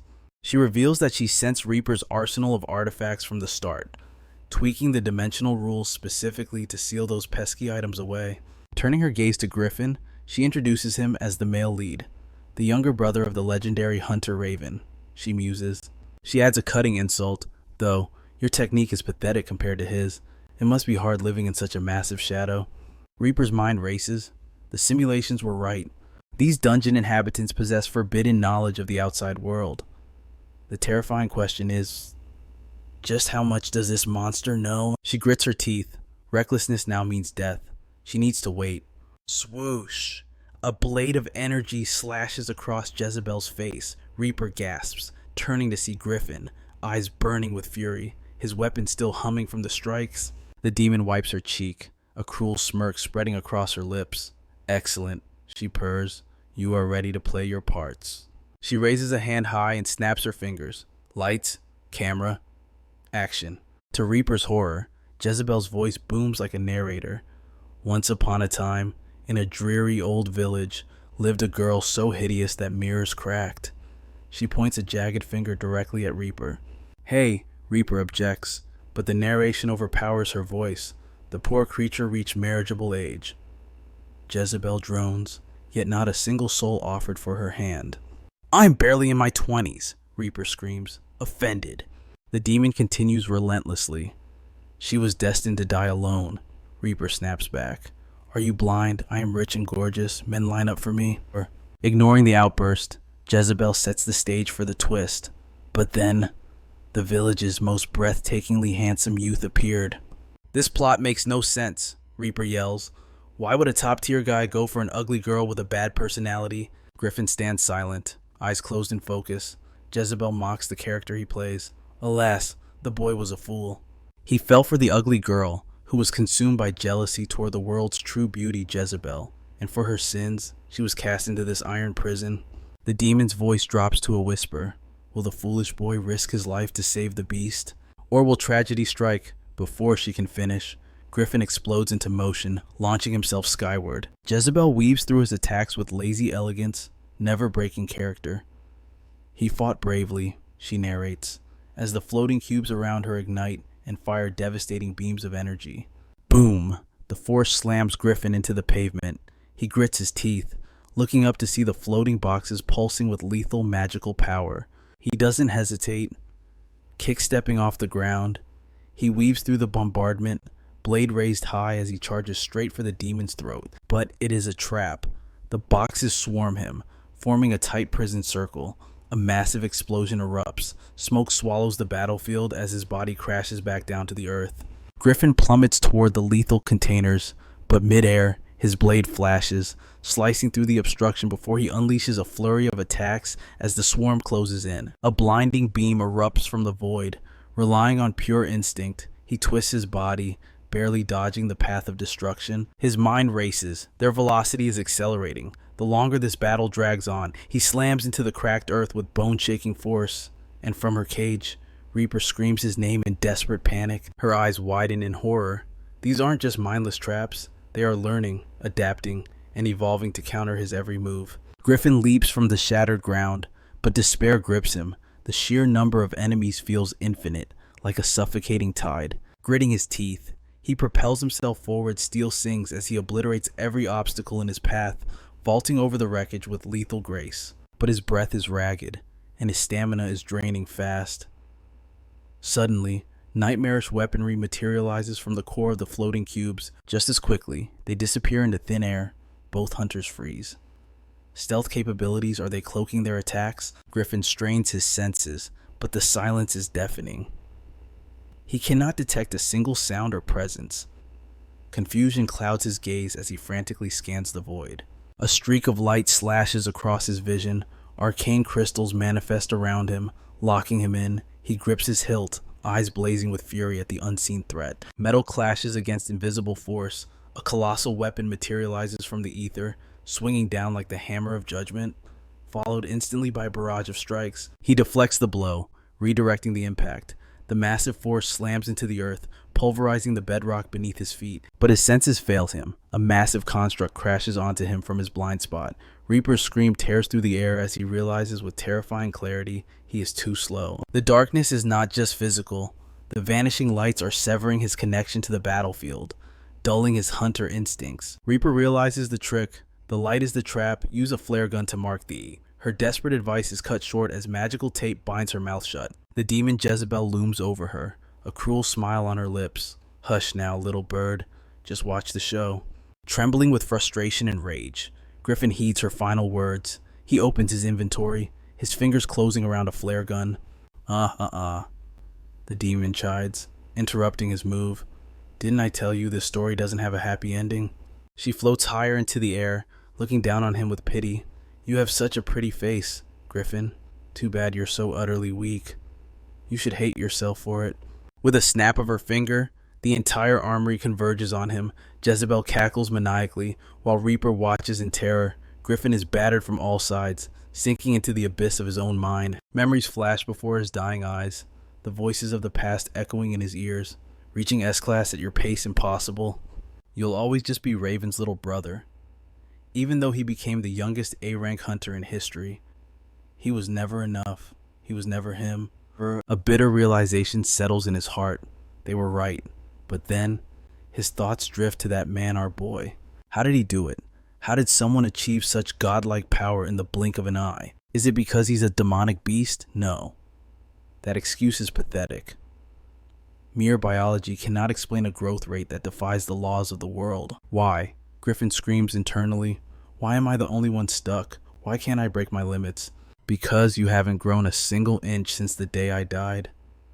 The voice freezes his blood. He turns around. Standing there is the ghost of his brother, Raven. The apparition speaks with cold logic. Irregular hunters don't evolve like the others. Griffin. We grow through obsession, through a singular driving force. He points at Griffin's chest. And your condition was me. Since I died, your world stopped turning. The system halted your evolution because your goal ceased to exist. Blood drips from Raven's phantom wounds, splattering onto Griffin's face. The ghost leans in, eyes piercing his soul. Why do you think you've hit your limit? In that moment, the image of our boy burns into Griffin's mind. The voice thunders through his consciousness. If you need a driver, pick a new destination. The truth is simple. That man is the one who killed Raven. Use him. Make him your prey. Something snaps inside Griffin. The crushing boxes are blasted away as azure lightning detonates from his body. The electricity hardens into a protective shell, and from within the storm, a new Griffin emerges. His aura explodes, shaking the very dimension. Baphomet. He roars, "You are my new summit. You are the prey I will hunt." The lightning spreads like a tsunami. Jezebel recoils. Unable to comprehend this sudden spike in energy, Griffin sees nothing but his path to power. Reaper grips the bars of her cage, her heart pounding. Griffin lets the image of his brother fade. There is only the hunt. There is only Baphomet. The resolve triggers a violent evolution. Immense electrical energy surges through his veins, the pressure alone cracking the floating fortresses around him. The demon watches in stunned silence. This power. It shouldn't be possible. She moves to crush him, but she is too late. The atmosphere itself betrays her. A shockwave of pure voltage slams into her, forcing the demon to her knees as her body convulses. In a flash of blue light, Griffin materializes directly in front of her. Lightning dances wildly around his fists. His eyes are cold. He finally understands the nature of true strength. Jezebel floats up, desperate and confused. "This power will destroy you," she shrieks, hurling every remaining weapon at him. "Just die." But at the moment of impact, his presence vanishes completely from her senses. A single, tiny spark flickers in the void, and then it erupts into a cataclysmic storm of judgment. Griffin erupts from the rubble in a blaze of glory. Arcs of jagged lightning shatter the containment boxes into dust. Jezebel freezes, her mind unable to comprehend his survival. Griffin condenses his aura, steps before her vital core, and slices through it with surgical precision. A storm of thunder follows, obliterating every remaining container with absolute control. Then he locks his gaze upon her. Reality fractures before Jezebel's eyes. She refuses to accept this impossible outcome. Reverting to her weapon form, she screeches in fury. How dare a mere human ruin her grand design? She lunges, but Griffin merely sighs. Is that really where you are aiming? In a blink, he vanishes, appearing behind her before her sensors can even register the shift. He unleashes another devastating strike. Her eyes widen in terror, the gap in their speed absolute. A cold, ruthless smile curves Griffin's lips. With one final surge, he engulfs her in a blinding torrent of energy. As the light consumes her, she finally understands her destruction is inevitable. Boom! A cataclysmic explosion rocks the chamber. The system chimes quest complete. The target has been eliminated. Reaper rushes to his side, trembling at the sheer magnitude of his new power. But as she studies his back, she spots a trickle of crimson dripping from his lips. "Are you all right?" she cries out, wiping the blood away. Griffin shrugs. "My body is just adjusting to this ocean of power. I will be fine." Electricity still crackles wildly around his frame. Without hesitation, he lifts a hand and pushes forward, ascending to the next floor. The Reaper follows in silence, her mind racing. He might even be stronger than Raven now, she thinks. This is perfect for my plans. Why haven't we reached the boss room yet? She prays Baphomet's group is still alive on their path.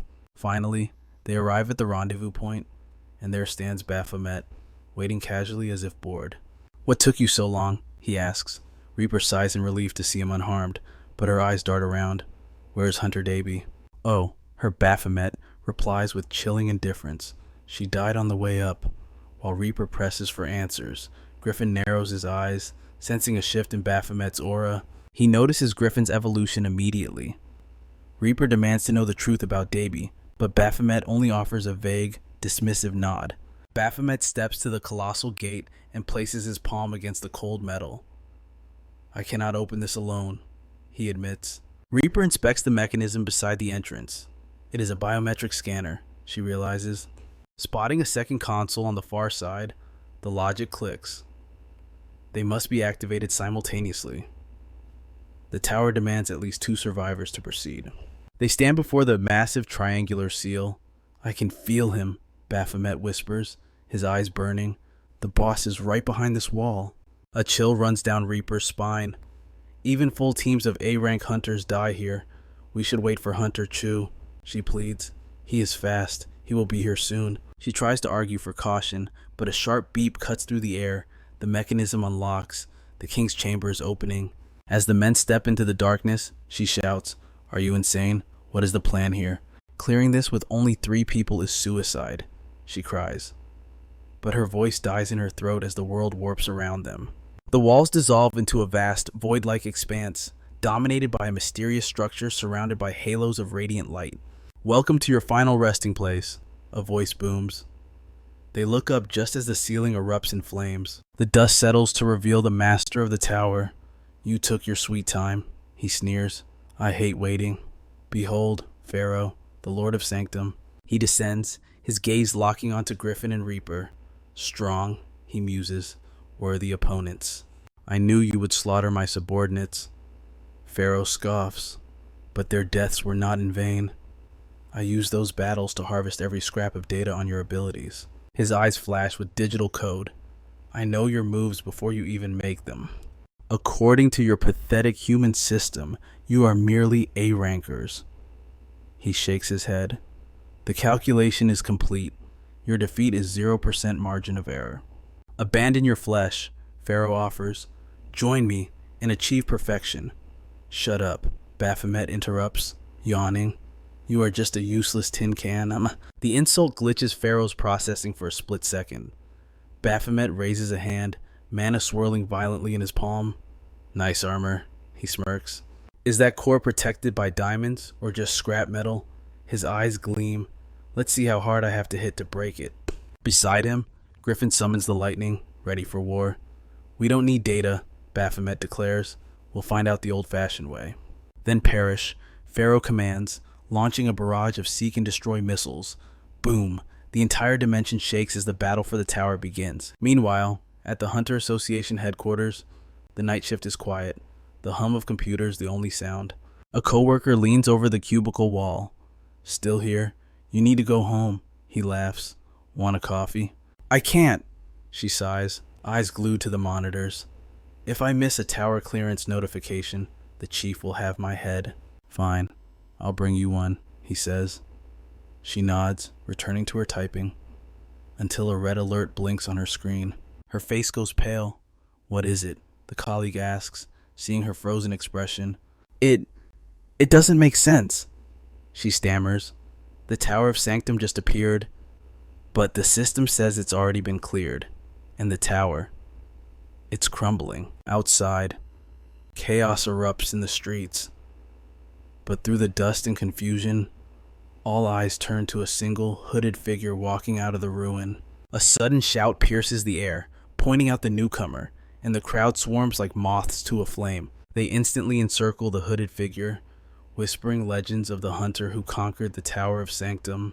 The government has officially declared the dungeon a legendary tier hazard, leaving the masses desperate to know how a mere A-rank hunter achieved the impossible. The hooded figure stammers, barely managing to claim she only landed the killing blow before turning to flee. The mob cries out for answers as she escapes, revealing Reaper running in sheer terror from the crushing weight of fame. Meanwhile, miles away, Beelzebub savors a scoop of ice cream while debating the injustice with Baphomet.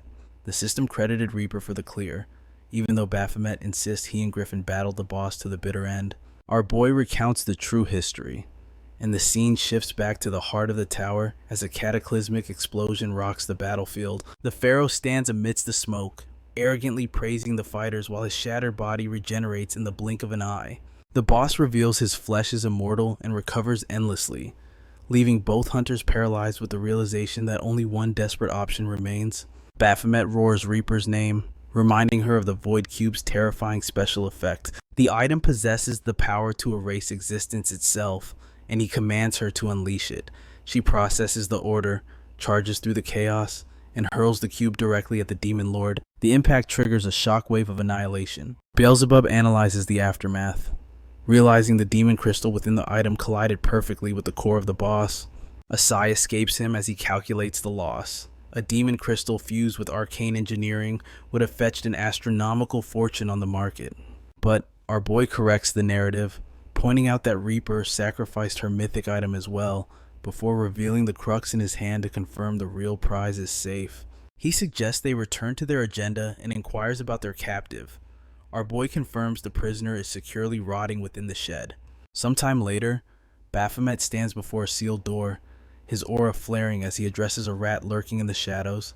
The intruder had foolishly broken into the sanctuary after tracking their coordinates. Baphomet instantly recognizes the mage from their days in the labyrinthine tower and demands the spy reveal his true face.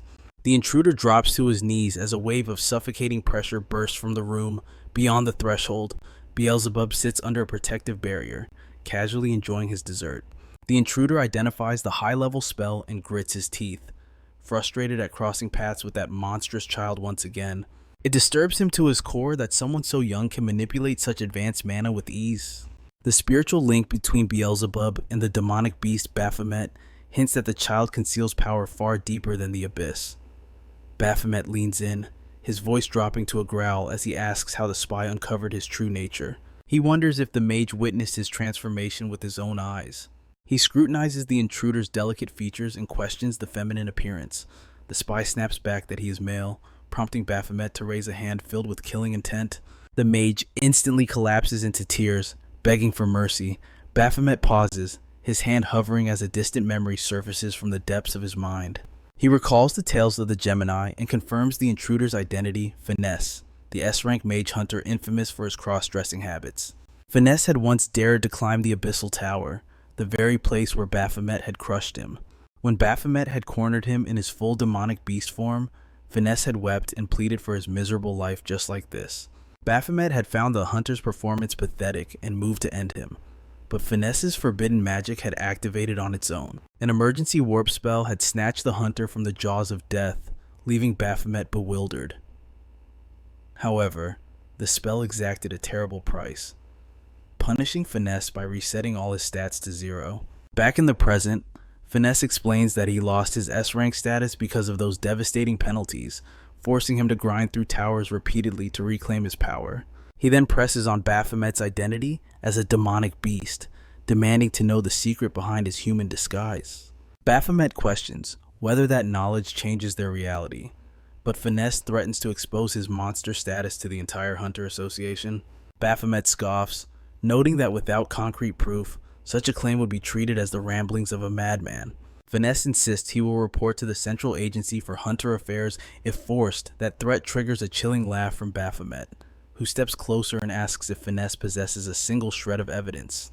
He points out the mage's fatal error entering a monster's territory alone, questioning the so-called genius of a former S-rank. True fear paralyzes Finesse as Baphomet casually asks him to choose his preferred method of being cooked. The beast's aura becomes suffocating as he lists brutal options, beating the victim into a pulp, puncturing the body until every drop of blood drains out, or slicing off limbs one by one. Finesse trembles violently, screaming why he must listen to this horror, but his innocent tone catches Baphomet off guard. Baphomet pauses, the bloodlust receding slightly, before warning that survival now depends entirely on his obedience. He assigns 2 critical missions. The first requires hunting down Loki. Finesse asks for a name, and Baphomet explains that Loki operates as a ghost off the government registry, making standard tracking useless. The second task involves a mysterious diagram sketched on a piece of paper. Finesse attempts to refuse aiding a demonic beast, but our boy intervenes with a heavy kick that slams the mage face first into the floor. He towers over the fallen hunter, eyes cold, explaining that Finesse has fundamentally misunderstood who holds the leash. Baphomet summons Beelzebub, who unveils a terrifying truth. He claims to have planted a parasitic familiar inside Finesse during their earlier clash, and any defiance will unleash a lethal toxin. Fear paralyzes the hunter instantly. Baphomet adds calmly that he cares little if his true identity is exposed to the world. However, letting such a pawn walk away freely would be a waste of resources.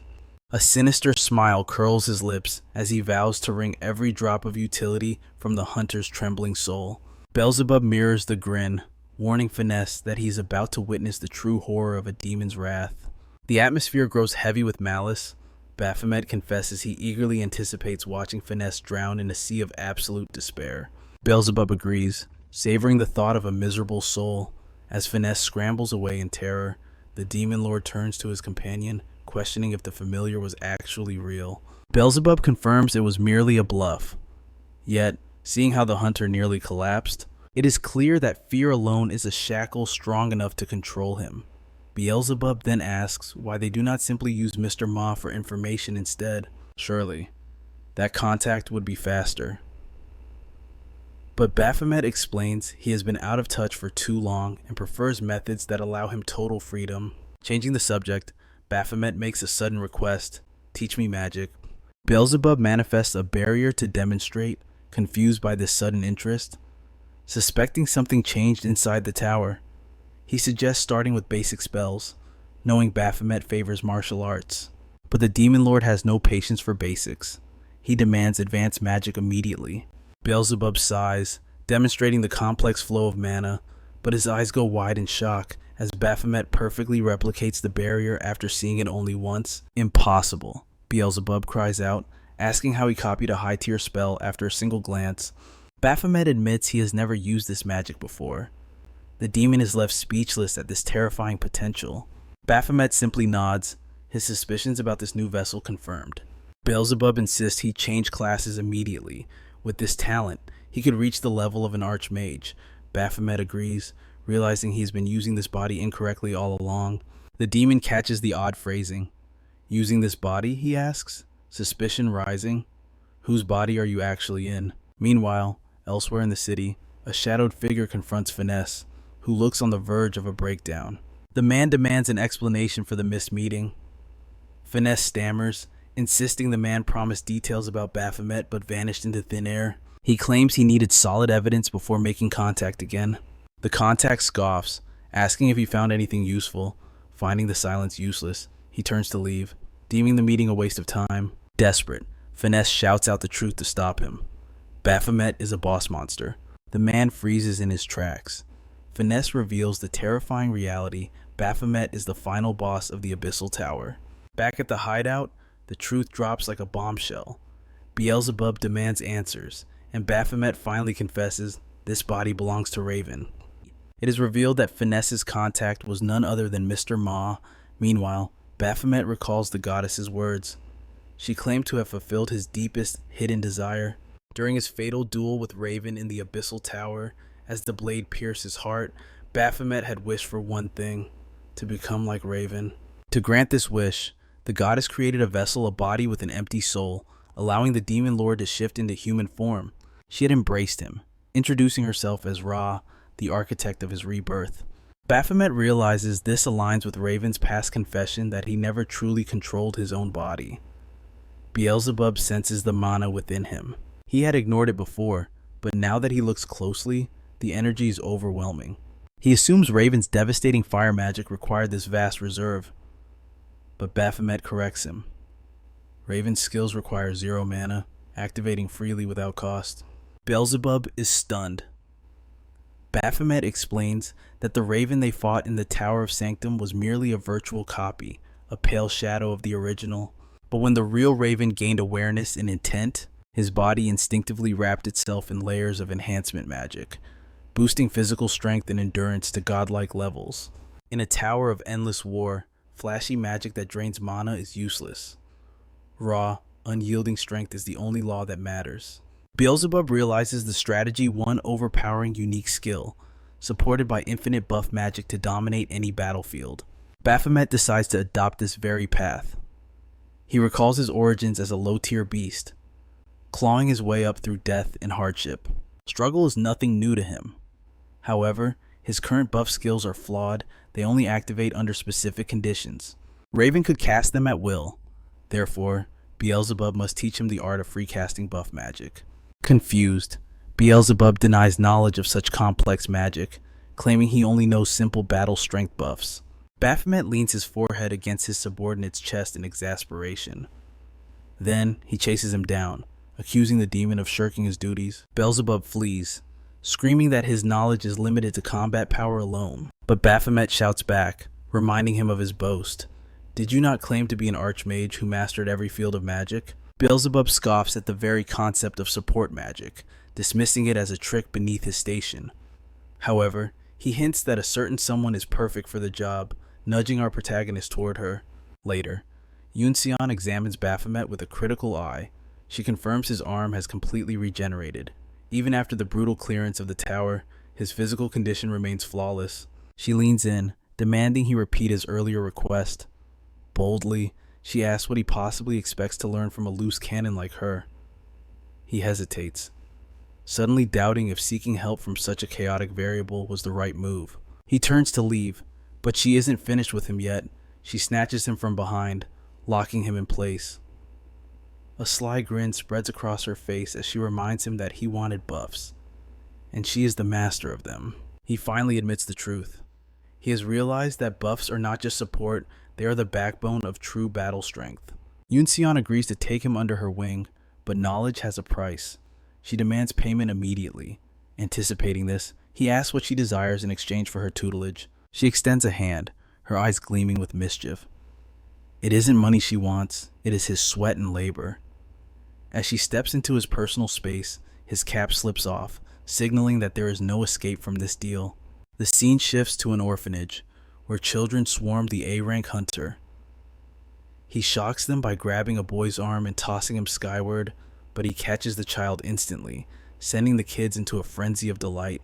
Yoon cuts through the fun, reminding everyone that medical checkups are the priority today. While she performs her duties as a doctor, Baphomet becomes a jungle gym for the energetic children. A young girl with a leg cast watches silently from the sidelines, only to witness the mighty hunter taking a football directly to the face as the sun sets, painting the sky in hues of orange and purple. The orphanage director expresses her profound gratitude. She is relieved that the children actually enjoyed their medical visit. Yoon waves off the praise with humility. She points out that Baphomet was the one who handled the heavy lifting, keeping the chaos under control. The director watches in awe. It is rare for an A-tier hunter to spend their precious time entertaining lively orphans. Baphomet collapses, utterly drained. He wonders how these tiny humans possess infinite stamina. Turning to Yoon, he asks if his debt is finally paid in full. A devilish smile returns to her face. She reveals that 2 more locations await them. When he groans, she gasps dramatically, teasing him for being so eager to spend time with her. Her expression turns serious for a fleeting moment. Magic is a high-level discipline. A single day of manual labor is far from enough to balance the scales. She departs, promising to collect him again tomorrow. Baphomet is left standing there, seething with embarrassment as he realizes he wore her ridiculous flower headband the entire day. Realization strikes she played him like a fiddle. Beelzebub and the Reaper spirit howl with laughter, mocking his terrible fashion choice. Suddenly, Yoram appears in the flesh. She mentions visiting his home while his phone was off, only to find his younger brother instead. She insists he drop the formalities and call her by her name, Yoram, rather than her hunter title. She requests a moment of his time and guides him toward a waiting luxury vehicle. Before they depart, she thanks Beelzebub for his courtesy. The demon attributes his manners solely to her immense wealth. He quickly clarifies that his earlier invitation to eat together was literal, not a figure of speech. Yoram explains the reason for this gathering. The tower has been cleared, and those who risked their lives deserve a proper victory celebration. Arriving at the hotel, Baphomet's jaw drops. A massive banner displays Yoram's face, hailing her as the genius who conquered the tower sanctum. Yoram flushes crimson with embarrassment. She buries her face in her hands, blaming her uncle for this over-the-top publicity stunt. She confesses that she has no desire for hunter fame. Her heart lies in archaeology. Inside the venue, Chu, Nelia, and Zest are waiting for the guests of honor. Nelia immediately praises their legendary feat of clearing the tower alone. But Yoram shakes her head, insisting she did nothing, placing all the credit on Baphomet and Griffin. Zest looks around, puzzled by the empty tables. Yoram casually reveals she rented the entire restaurant to ensure their privacy, a true display of financial power. The atmosphere lightens as Nelia and Yoram take selfies to commemorate the night. Yoram raises a glass, announcing that the second round of celebrations is about to begin, but Griffin stands up abruptly. Ignoring Nelia's pleas to stay, he moves to leave. Baphomet steps in his path, blocking the exit and demanding to know his plan. Griffin's eyes burn with cold determination. He admits he needs to grow stronger, and he will use Baphomet as a stepping stone. He declares that he will not settle for a cheap win. He wants to crush Baphomet at his absolute peak. He delivers his declaration of war and walks out. Baphomet watches him go, muttering about the sheer audacity of the man. Later that night, under the glow of a full moon, Baphomet sits on a park bench, replaying Griffin's challenge. Yoram quietly joins him, offering ice cream to break the tension. She jokes that she has a separate stomach for desserts. She mentions that the others have already gone home, leaving just the two of them in the moonlight. Glancing at the time, she sighs that she needs to sleep, but one task remains. Suddenly, she leans in and plants a soft kiss on Baphomet's lips. She wishes him good night and walks away, leaving him paralyzed. Baphomet sits frozen in time. His eyes are wide, his mind completely short-circuited as he tries to process the sensation lingering on his lips. He touches his mouth, muttering incoherently about the ice cream. A nervous chill runs down his spine that was more dangerous than a dungeon boss. He grumbles about her unpredictability, but his internal monologue is cut short by a voice from the shadows. Chu steps into the light. He mentions he expected the hero to have retired for the night, but notes that this solitude is actually convenient for a private chat. Chu notices Baphomet's flushed face and assumes he must be drunk. Baphomet quickly dismisses the accusation and asks what he wants. Chu smiles, his expression unreadable, and asks what drives Baphomet to be a hunter. Baphomet throws the question back. Chu explains that some hunt for riches, others for a noble calling, and some for a specific cause. He pauses, waiting patiently for the young hunter's answer. Baphomet's gaze sharpens. He admits he lives for the heat of battle. His goal is simple but absolute: to reach the apex, the place where only the strongest exist. A satisfied smile spreads across Chu's face. He declares it would be a tragic waste to ignore such potential. Then, he drops the bombshell. What do you think about joining the Nebula Guild? The timeline shifts back to the orphanage. The director is thanking Yunseon once more, while Baphomet watches the healer with a serious expression. Yunseon smiles gently. She confesses that saving lives gives her a pride that magic cannot replicate. She turns to him, asking if he finally understands the true reward of their power. He responds with a cold calmness, reminding her of their pact and warning her not to weasel out of it. She blinks, feigning innocence, and asks why he thinks she dragged him all the way to this godforsaken place. The training begins. With a mere thought, he releases a perfect, controlled pulse of raw mana, shocking her with his precision. Yunnan watches, eyes glowing with disbelief at his monstrous growth rate. She finally grasps why the elite guilds hunt for geniuses. Witnessing such potential is intoxicating. She explains that as his stats evolve, legendary techniques will unlock, which she can teach him. He agrees eagerly, but then delivers a crushing blow. He casually mentions he is finished with her guild. Her smile freezes as she steps into his personal space, demanding an explanation. He drops the bombshell another guild has already made contact. Her voice trembles as she demands a name. He pretends to ponder before whispering, "The Nebula Guild." The color drains from her face as the realization hits. He notes that he doesn't need to elaborate further. Massive signing bonuses, god-tier equipment, infinite supplies, and unlimited tower access temptations she knows she cannot match. Cold sweat slicks her brow as he recounts her sins: the deception, the dungeon trap, the humiliating guild name, and treating him like a tool for a single skill. He turns his back to walk away, but she crashes to her knees in desperation. He coldly remarks that the skill he learned is payment enough for her usage of him. Panic overtakes her. She begs him to stay, offering her fortune, her authority, anything he desires. He scoffs at her material offers. There is only one path to keep him, and it requires total submission to a single condition. She breathlessly asks what he wants. His eyes burn with ambition. He intends to stand at the apex of power, which is impossible in a weak guild. She realizes she must expand her empire to hold him. Leaning in with a dangerous glint in his eye, he adds the final nail in the coffin: that embarrassing guild name must die today. Later, at the luxurious Heaven Hotel, the reception confirms a VIP arrival. Unaware of the storm brewing, a couple strolls through the lobby. The man marvels at the opulence, terrified of the cost, but his partner demands his undivided attention, ignoring the luxury. Suddenly, They encounter a massive banner congratulating the Reaper.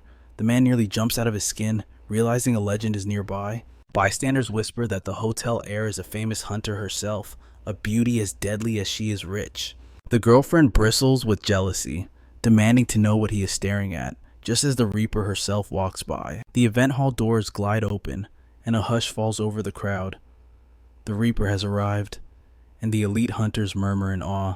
A young hunter watches from the sidelines, green with envy at the sheer influence the Reaper commands.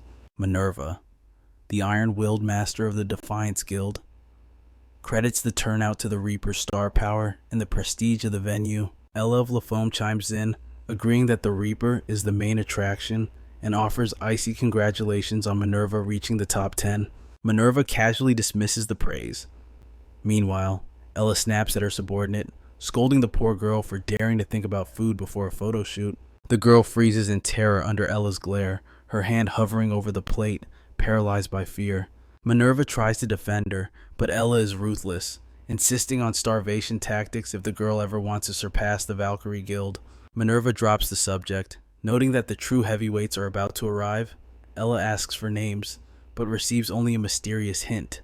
Suddenly, Baphomet enters the room. The terrified girl stumbles in his presence, bowing frantically in apology as he passes like a king. Yunnan intercepts Baphomet amid the staring crowd, sighing that he should have dressed the part.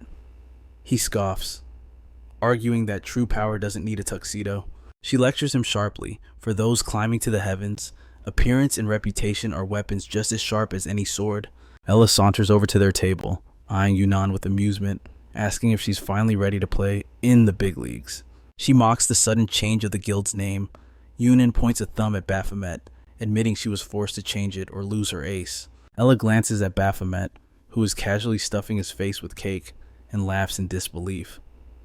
But Minerva studies him, sensing something dangerous beneath the surface. Yunnan explains he joined for respect, not gold. Ella's eyes sparkle with greed as she immediately asks what price would buy his loyalty. Yunnan snaps at the vulture to back off. Minerva narrows her eyes, asking if Yunnan knew he would be here tonight. Yunnan looks confused until Minerva drops the bomb her ex-husband is in the building. Before she can process the warning, a heavy hand lands on her shoulder. She freezes as a voice from her nightmares whispers in her ear. Across the room, Baphomet feels the weight of stares and sighs. He hates the spotlight, remembering how standing out only brought trouble in his past. He spots the Reaper, realizing this is her turf. A sudden memory flashes through his mind, the heat of a stolen kiss. He downs his drink, trying to bury the memory, when a man's enraged scream shatters the atmosphere. A furious hunter storms toward the Reaper, screaming like a madman about a promised date after the tower clear. The Reaper stands her ground, ice in her voice, denying his delusion and declaring all debts settled. The man clutches his head, muttering her name like a curse, his sanity crumbling as he demands she stop toying with him. He raises a hand to strike, but in a blur of motion, Baphomet is there. He catches the wrist in an iron grip, and the Reaper gasps his name in shock. Baphomet grips Bar's hand like a steel vice. Bar recoils, trembling as he senses the suffocating pressure of a demonic beast blood aura. Bar demands to know if this stranger is a hunter. The Reaper looks on in surprise, knowing Baphomet usually despises these crowded social gatherings. Baphomet sighs, wondering why trouble always finds him. He hesitates, hinting at a secret. Bar pushes him to speak, then sneers with a joke that the Reaper must be his girlfriend. He demands to know his guild affiliation immediately. Baphomet begins to name the Wilderness Guild, but quickly corrects himself to the Sweet Pink Angel Guild. The mockery lands perfectly.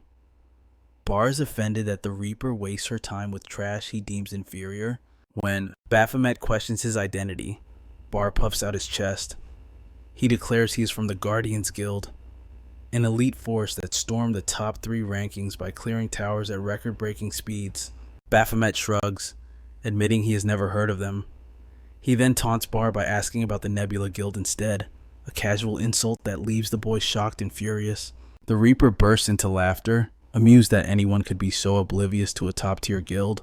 Both men stare at her blankly as she catches her breath. Bar grinds his teeth, glaring at Baphomet. How can a nobody from a worthless guild carry such arrogance? His eyes scan the room until they land on a powerful figure, Minerva, the master of the Defiance Guild. He approaches Baphomet, suggesting they leave, but then loudly proposes a spectacle to Minerva, ensuring the entire hall hears him. Minerva's interest is piqued. Bar explains that this stiff atmosphere is suffocating for hunters who are born for the battlefield. Guests whisper about the impropriety, but Bar recommends a competition. Minerva smiles, asking if he seeks a friendly duel. Ella tenses up. She warns that with guild leaders present, even a friendly spar risks offending the elite. Bar insists it remains proper if both sides consent. He points a finger straight at Baphomet. Ella objects to violence in a formal hall, but Minerva admits she is bored. Overruling the objection, all eyes shift to Yoon and her ex for approval. Moments later, the circle clears. Baphomet stands face to face with Bar as the duel begins. Ella murmurs about the absurdity of the match. One side represents Yoon Seon's unknown guild. The other is a master from the Mighty Guardians. Minerva offers a casual apology for the location, stating she merely provided the venue for their entertainment. The Reaper waves it off, claiming renovation was due anyway, but she hides her anxiety. She suspects Bar has far more combat experience, even if Baphomet's raw talent is superior. She realizes the truth. Bar intends to publicly humiliate him. Bar smirks, revealing he requested this venue personally. He turns to the crowd, warning them not to blink, for the match will be over in seconds. His gaze sharpens. He calls Baphomet a third-rate hunter, destined to rot in a third-rate guild. He demands to know how Baphomet got an invitation, hissing that trash should have stayed in the shadows to avoid shame. Baphomet cuts him off with a bored sigh. He urges Bar to attack, criticizing his useless monologues. Bar's ego snaps. Tremendous energy erupts from his hand, shaking the air. He vows to crush Baphomet's confidence and lunges forward with terrifying speed. Baphomet simply bends his knees. Bar vanishes, reappearing instantly above him, a display of high-speed combat mastery. Yet, Baphomet stands with his hands in his pockets. In the slow motion of his mind, he compares this speed to a memory of the past. His red eyes glow with disdain. Compared to that legendary monster, Bar's speed is nothing. Shockwaves ripple through Union and the hunter's blood sprays into the air like a fountain. In a single flash, Baphomet severs Bar's arm. The Guardian falls to one knee, screaming as his detached limb hits the floor. A deathly silence freezes the hall.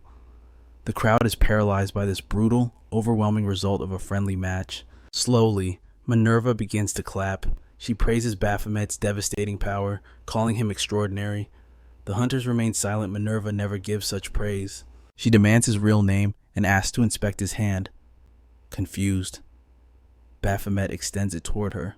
She opens an emergency kit, tending to a wound Baphomet hadn't even felt. Bar's fighting style was so fast, the strike left barely a trace. Baphomet shrugs it off, stating that victory was the only thing that mattered. The Reaper calls him simple-minded, but he just turns his back on her. He claims treatment is a waste of time. His body will heal naturally. The Reaper scolds him. Hunters must always be at full strength. The gates show no mercy, and a small injury can lead to death. Smiling faintly, she bandages his hand. She reveals she knows how he cleared the labyrinthine tower through sheer, unadulterated strength. He looks at her, then senses a presence. Yoon is hiding behind the door. She steps out, admitting she didn't want to interrupt the moment. She reveals the secret: she had buffed his right hand just before the fight. The Reaper deduces the truth instantly. There was no time for a full-body buff, so he focused everything on a single strike. She notes he didn't need to go that far against someone like Bar. Baphomet replies coldly that he had to protect the guild's dignity. Yunin smiles bitterly, asking what dignity a guild with no name actually possesses. Internally, however, she is in awe. Baphomet's ability to adapt skills and his terrifying battle instincts, they frighten even her. She wonders just how powerful he will become. She feels a surge of gratitude. Their guild has finally stepped into the light because of him. Minerva approaches once more, her eyes gleaming. She whispers a truth every hunter knows: greater strength demands the spotlight. Powerful hunters are the living gods of their guilds. She points to legends like the Valkyrie of the Arc Guild and the unstoppable Van Gogh of Nebula. To her, reaching S tier is not just a rank, it is becoming a symbol. She studies Baphomet. seeing a reflection of herself, a predator who breathes combat as his only purpose in life. She proposes the ultimate testing ground, the colony. Baphomet's eyes narrow with interest as he asks about this mysterious place. Yoon immediately objects, but Minerva insists it is the fastest shortcut to S tier. Yoon counters desperately, claiming the colony is a graveyard where even A-tier hunters face certain death. Minerva's gaze remains cold as she stresses that number 302 Baphomet has the potential to reach S tier without even stepping inside. She admits the safe path takes time, but Yoon argues that steady growth is better than suicide. Tension hangs thick in the air between the three of them. Finally, Baphomet breaks the silence, asking what the colony truly is. Cold sweat beads on Yoon's forehead as the Reaper unveils the horror. The colony, also known as the demonic world. It is a cursed land where gate shocks summon endless legions of beasts and towers erupt in an infinite cycle. Minerva adds with a chilling smile, to survive there alone, it is statistically impossible. Yoon pleads with him. She warns that the demonic energy drives even ordinary hunters into a blood-crazed frenzy, where a single glance sparks a deathmatch. She insists Baphomet cannot go. Baphomet ignores the danger and asks only one thing. Does avoiding it block my path to S tier? He confirms that entering means faster power. The women stare, paralyzed by his ambition. A predator's smile spreads across Minerva's face. She leans forward, challenging him. So, do you have the guts to enter hell? Meanwhile, Barg gasps for air as healers frantically bandage his wounds. Ella notes he is stable for now, but without a hospital, he's a dead man walking. Her dreams of a quiet evening with fine wine have shattered completely, replaced by a disaster of blood and failure. The guildmaster stares down at him with cold, dead eyes. His mother's old warning echoes in his mind, avoid burdens you are too weak to carry. Barg attempts to stammer an apology, but the guildmaster's boot crashes into his shoulder with bone-crushing force. Agony explodes through Barg's body. The guildmaster spits venom, furious that he failed to handle a single hunter and drag the guild's honor through the mud. Barg tries to beg for forgiveness, but the guildmaster has heard enough. His hand clamps around Barg's throat like a vice. Barg claws at the air, panic seizing his heart as the life is squeezed out of him and sweat pours down his face. Suddenly, Mr. Ma steps in. He grips the guildmaster's arm, suggesting coolly that the boy has already learned his painful lesson. The guildmaster recognizes the old tactician. Barg scrambles away, gasping for life, instantly masking his fear. He forces a smooth, greasy smile to greet Mr. Ma. He apologizes for the violence as if nothing happened, inviting the elder for tea with trembling hands. But his phone rings, cutting the tension. He answers, only to hear a mocking voice asking if meeting his first love has made him forget his schedule. The call ends abruptly, leaving him frozen in terror. Mr. Ma chuckles darkly, noting that the guildmaster's wife has not changed one bit. Later, as Ma prepares to depart, he reflects on his past. He knew the secrets of his government position long ago, but played the fool, a true master of deception. Suddenly, Yoon appears from the shadows behind him. Who are you calling sly, old man? Ma nearly jumps out of his skin. He demands to know why she is stalking him like a ghost. She crosses her arms, explaining she saw the Defiance Guild's little party nearby and smelled trouble. He instinctively reaches out to charm her, but she swats his hand away. Cut the act. We have a crisis involving Baphomet. Ma's expression hardens as he demands details. She drops the bombshell Baphomet intends to enter the colony. The colony, Ma repeats in total disbelief. Yoon is frantic, expressing her shock that he would volunteer for a living hell and begging Ma to stop him. But Ma's eyes gleam with calculation. He admits the idea has merit. The colony might be the only fire hot enough to forge Baphomet into a true monster. The scene shifts to Cafe Eden. Baphomet sits across from Finesse, staring in confusion at the man's feminine outfit. Why? The odd choice of clothing. Finesse flips his hair, insisting it is strictly for business, but Baphomet just scoffs. Utter nonsense. Suddenly, a fan approaches, blushing. He asks for a picture with Finesse, expressing deep admiration for his streams. Finesse beams and accepts instantly. More customers begin to swarm the table. Baphomet watches the chaos unfold, his confusion turning to annoyance until he demands an explanation. Finesse winks, explaining that these are his subscribers, and he announced a fan service meet and greet earlier. Baphomet lowers his voice. Do they know your gender? Finesse confirms they do. The shock is so profound that Baphomet spills hot coffee all over his own face. Finesse lectures him calmly on supply and demand while Baphomet wipes his face, sighing at the profound weirdness of the modern world. Enough games. Baphomet shifts to business, his eyes turning sharp. Did you complete the investigation? Finesse drops the act. He confirms he located Loki despite the disguise. He slides a photo across the table showing Loki posing as a religious sect leader. He notes the dyed hair, but Finesse explains that Loki vanished like smoke the moment he sensed he was being tracked. Finesse admits this is his limit, but assures our boy that his network of supporters will eventually hunt Loki down. As for the second request, Finesse reveals his confusion. He shows the picture of a strange creature, admitting that despite the detailed drawing, no information exists in this world. Our boy stares at the sketch, and a memory strikes him like lightning. It takes him back to one of his earliest missions the day he was supposed to catch the mastermind behind his mentor's death. The investigation ended in total failure because the enemy silenced the mentor before a single secret could be revealed. Nothing remained but torn shreds of clothing, a clear message that the killer intended to wipe their entire organization from existence. He suspects a mana user capable of reviving the dead. If Mr. Ma's analysis is correct, they are hunting a necromancer. Finesse froze at the mention of a necromancer, noting how incredibly rare that class is, which drastically narrows their suspect list. Our main character had to admit he had underestimated Finesse's sharp instincts despite criticizing him earlier. But then the pressure dropped. He asked if Finesse had leaked his identity. Finesse denied it, trembling.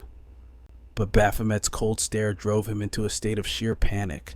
His mind flashed back to a memory from days ago, the moment Finesse stood before Mr. Ma. He had approached Ma and whispered the unbelievable truth. The terrifying Abyssal Tower boss was actually Baphomet himself. Ma revealed he already knew Finesse had entered the tower. He simply smiled, treating the confession as final verification that Minutia was indeed the Demon King Baphomet. The realization caused Mr. Ma to burst into a fit of manic, uproarious laughter. Ma explained that he believed it all because he sensed a puppet master orchestrating events from the shadows, and Finesse's terrified account matched his own intelligence perfectly. Finesse shuddered as he remembered Ma's command to serve Baphomet with his life, cold sweat drenching him at the mere thought. Back in the present, he still couldn't grasp Ma's twisted logic, but suddenly, our boy's communicator buzzed with a call from Yoon. Elsewhere, Echidna tried to assign a mission, but Valkyrie was too distracted trying to clear a hellishly difficult game stage. Typical lazy behavior for the guild's ace. When the game over screen flashed again, Echidna sighed and suggested a vacation, warning that the rising hunter musician, Muse, was stealing her popularity. But Valkyrie didn't care. She felt numb, finding no joy in anything anymore, and completely ignored the warning. The conversation shifted to her mentoring work in the colony. Echidna confirmed the Ark Guild wasn't purely female and promised to recruit a male hunter soon. Suddenly, Valkyrie's interest spiked. She asked about the colony, but when pressed for a reason, she dodged the question entirely. Echidna dismissed the idea with a scoff, claiming a princess like Valkyrie wouldn't survive a single day in that lawless zone. But curiosity gnawed at her. She had spotted Baphomet walking with Yoon earlier and was secretly dying to know the nature of their relationship. Upon overhearing that Baphomet was leaving for the colony immediately, she stormed back to Echidna and dropped a bombshell. "I am going too," leaving her guildmaster speechless. Later, Baphomet's neighbor tried to reassure him about the dangers ahead. She promised to look after Belub and keep everything safe while he walked into the fire. Yoon drove him to the drop-off point, begging him to reconsider, warning that survival inside the colony is a brutal nightmare. But Baphomet refused to back down. When the towering landscape finally appeared, with smoke choking the sky around massive structures, he stared in awe, grinning like a madman at the jackpot waiting ahead. Yoon returned to her hospital, heavy-hearted, where the receptionist confirmed that Baphomet had already departed. Yoon lowered her head in defeat, prompting the receptionist to ask gently if she was worried about his safety. Suddenly, Yoon snapped. She screamed that she wasn't worried because he looked like he wanted to live there forever. She mimicked his greedy expression with pure frustration, shouting in disbelief at how ridiculous his reaction had been. Meanwhile, the colony rose like a beast, massive towers looming over a small entrance where hunters crowded the main square. Violence erupted instantly. One hunter seized another by the collar, demanding to know what he just said. The other man met his glare without flinching, explaining he simply suggested watching where he walks, unless he has no eyes. The first hunter cursed. Drawing his blade to strike, steel clashed against steel as Baphomet stepped in, blocking the blow and questioning the point of this fight. Both men froze, sensing his power. They demanded his identity before backing off, spitting threats at each other for a future reckoning. Baphomet stood his ground between them until the killing intent dissipated. He observed how a simple shoulder bump triggers a death match here. He noted that the A-rank hunters surrounding him were no weaklings, but legitimate threats. He noticed that everyone kept their weapons drawn. In the outside world, this was madness. Here it was survival. Slash. Suddenly, blood sprayed the air near him. A hunter was decapitated in an instant, and two men behind him cackled, celebrating the perfect kill. They mocked the headless corpse, asking if it hurt, before spitting that he deserved it for trying to flee the colony in fear. Why run now? They laughed. We tolerated his weakness long enough. Our boy watched with cold understanding. Anyone trying to leave is branded a loser and executed. Outside, A-ranks are gods. Yet here, only pure skill dictates value. He felt a genuine affection for this hellhole as his aura expanded in excitement. Baphomet, a voice called out. He turned to see Mr. Ma arriving on a motorcycle with Yoon, leaving him utterly confused. Deep inside a command tower, a man and a woman in uniform watched the chaos unfold. The woman introduced herself as Ji Kim of the colony shelter, while the imposing man beside her introduced himself as Haru Kong. Baphomet narrowed his eyes, instantly recognizing that aura. These were the ones he had barely evaded earlier. He scoffed at such an aggressive welcome, but they waved it off. Spilling the blood of an A-rank hunter was never on their agenda today. They claimed to represent the sole branch of the Central Agency of Hunter Affairs. Then, they turned the tables, sharply questioning what he actually knew about this place before stepping foot inside. He shrugged, his expression unbothered. All he had heard were the rumors. Towers erupting constantly, a breeding ground for ambitious A-rank hunters desperate to ascend to the legendary S-rank. The staff stepped forward to fill in the blanks. Haru took the lead, his voice professional. Their mission was simple: initiate the colony system. He requested permission to proceed with the briefing. Hunters would be housed in squads of 4 at designated coordinates. But here's the twist: volunteer S-rank hunters would stand by as mentors, watching over them like hawks. Our protagonist raised an eyebrow. Mentors. It sounded suspiciously like the rookie guides from basic hunter training. Was this just school all over again? Haru corrected him immediately. Think of them less as teachers, and more like class presidents. G chimed in. These S-ranks were there to guide the A-ranks, and to crush the egos of any show-offs who got out of line.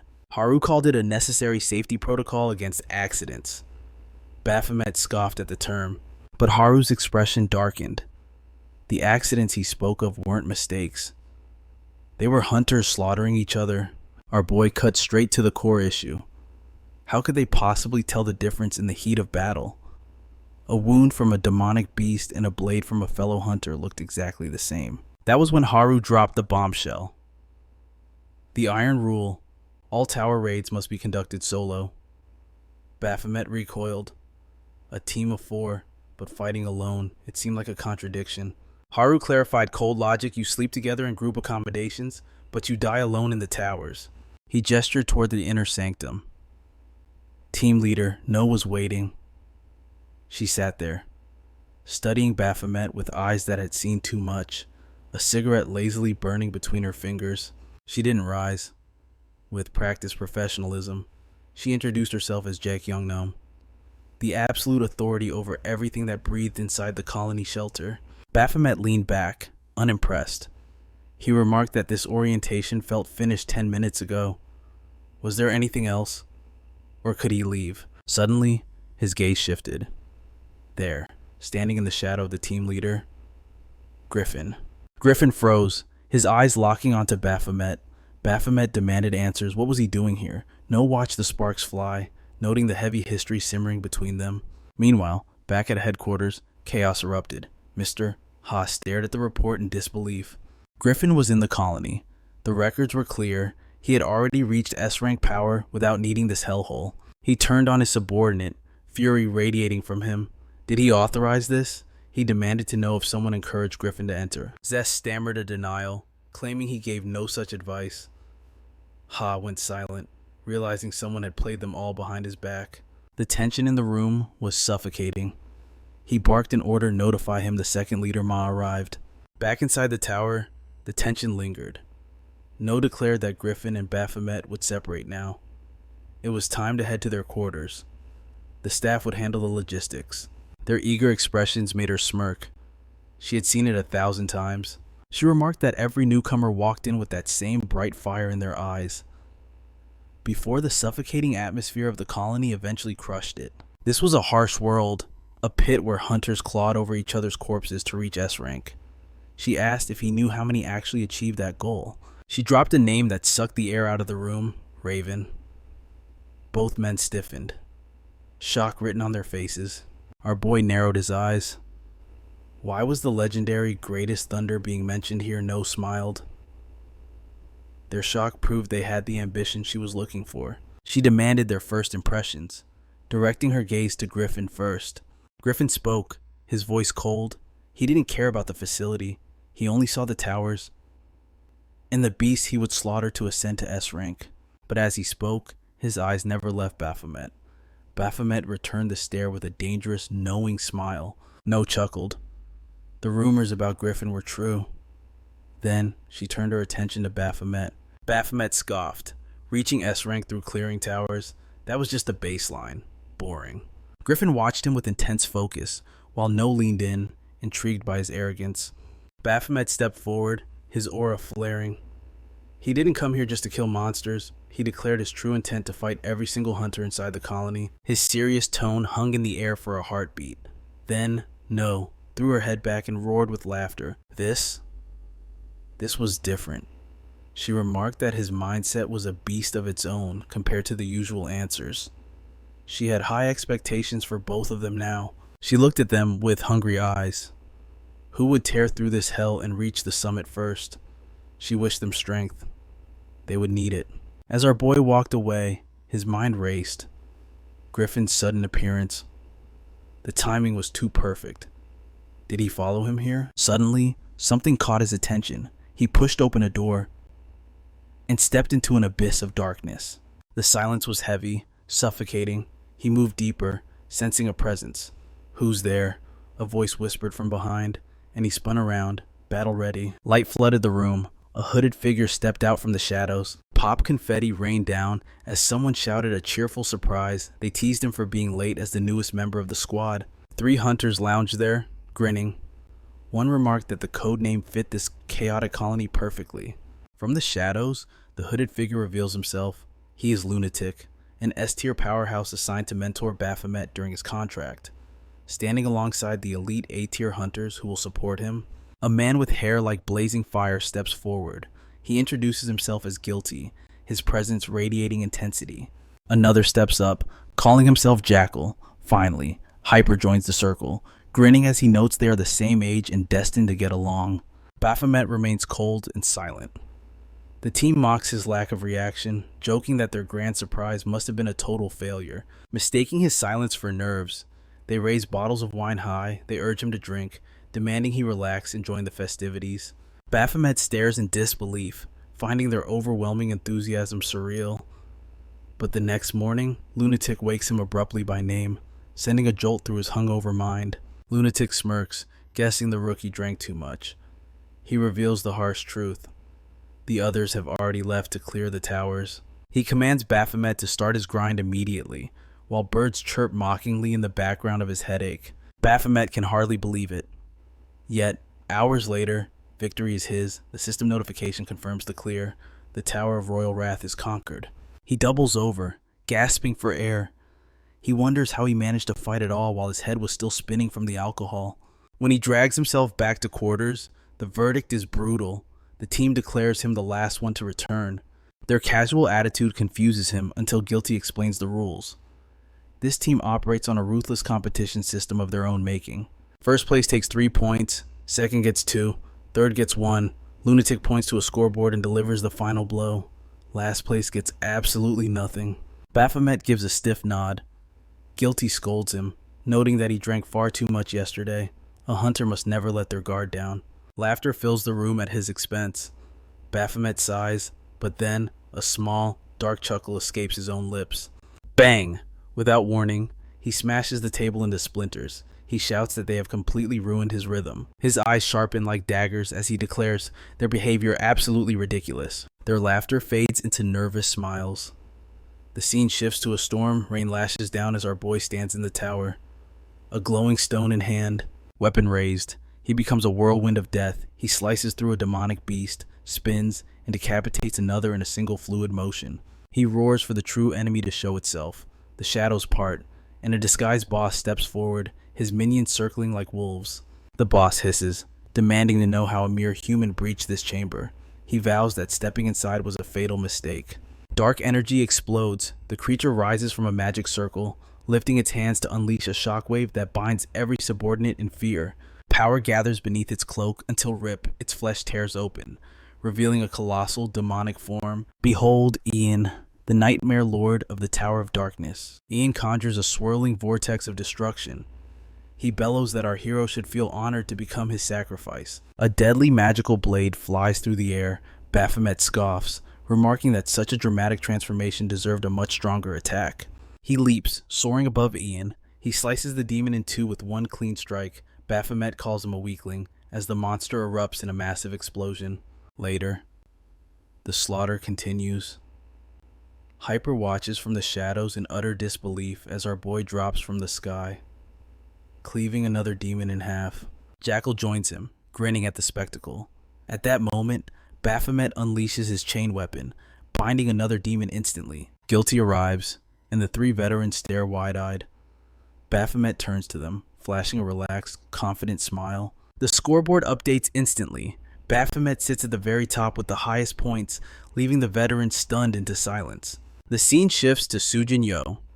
She is on the phone, handling logistics with the cool efficiency of an expert. The voice on the line notes her 3 years of dedication at the colony branch of the Hunter Agency. Suddenly, chaos erupts. A hulking man corners a female worker, screaming about wait times. Sujin sighs, preparing to handle another troublemaker. The new hire trembles, looking ready to cry. It reminds Sujin of her own fragile beginnings in this harsh industry. Sujin steps forward, her voice cold as steel. She lists his crimes: 3 counts of property damage, 5 assault cases within the unit, and countless threats and verbal abuse. She drops the hammer. He is banned from the tower for 10 days. And frankly, he is getting off easy. The rookie watches in terror. The man explodes with rage, asking how a mere staff member dares to speak to a hunter who clears the colony. Sujin does not flinch. She confirms that because this is the colony, she can speak freely. Losing a piece of trash like him changes nothing here. The man freezes, then snaps. He lunges for her throat. The worker screams, but a hand catches his arm in midair. Baphomet stands like a wall between them. He tells the man to get lost because it is his turn. He adds that hunters here are already walking disasters. Baphomet steps outside and bursts into maniacal laughter, drawing stares from everyone on the street. He declares that he burned through every ticket in his inventory, fighting non-stop, every single day. With a wild grin, he calls it refreshing. Elsewhere, a shadow looms. A receptionist asks if Yunnan is coughing from a cold. 2 months have vanished into the void since I first set foot in this colony. My strength has skyrocketed. Every crux harvested from the towers has been consumed to fuel my evolving skills. Yet, my level crawls upward at a snail's pace.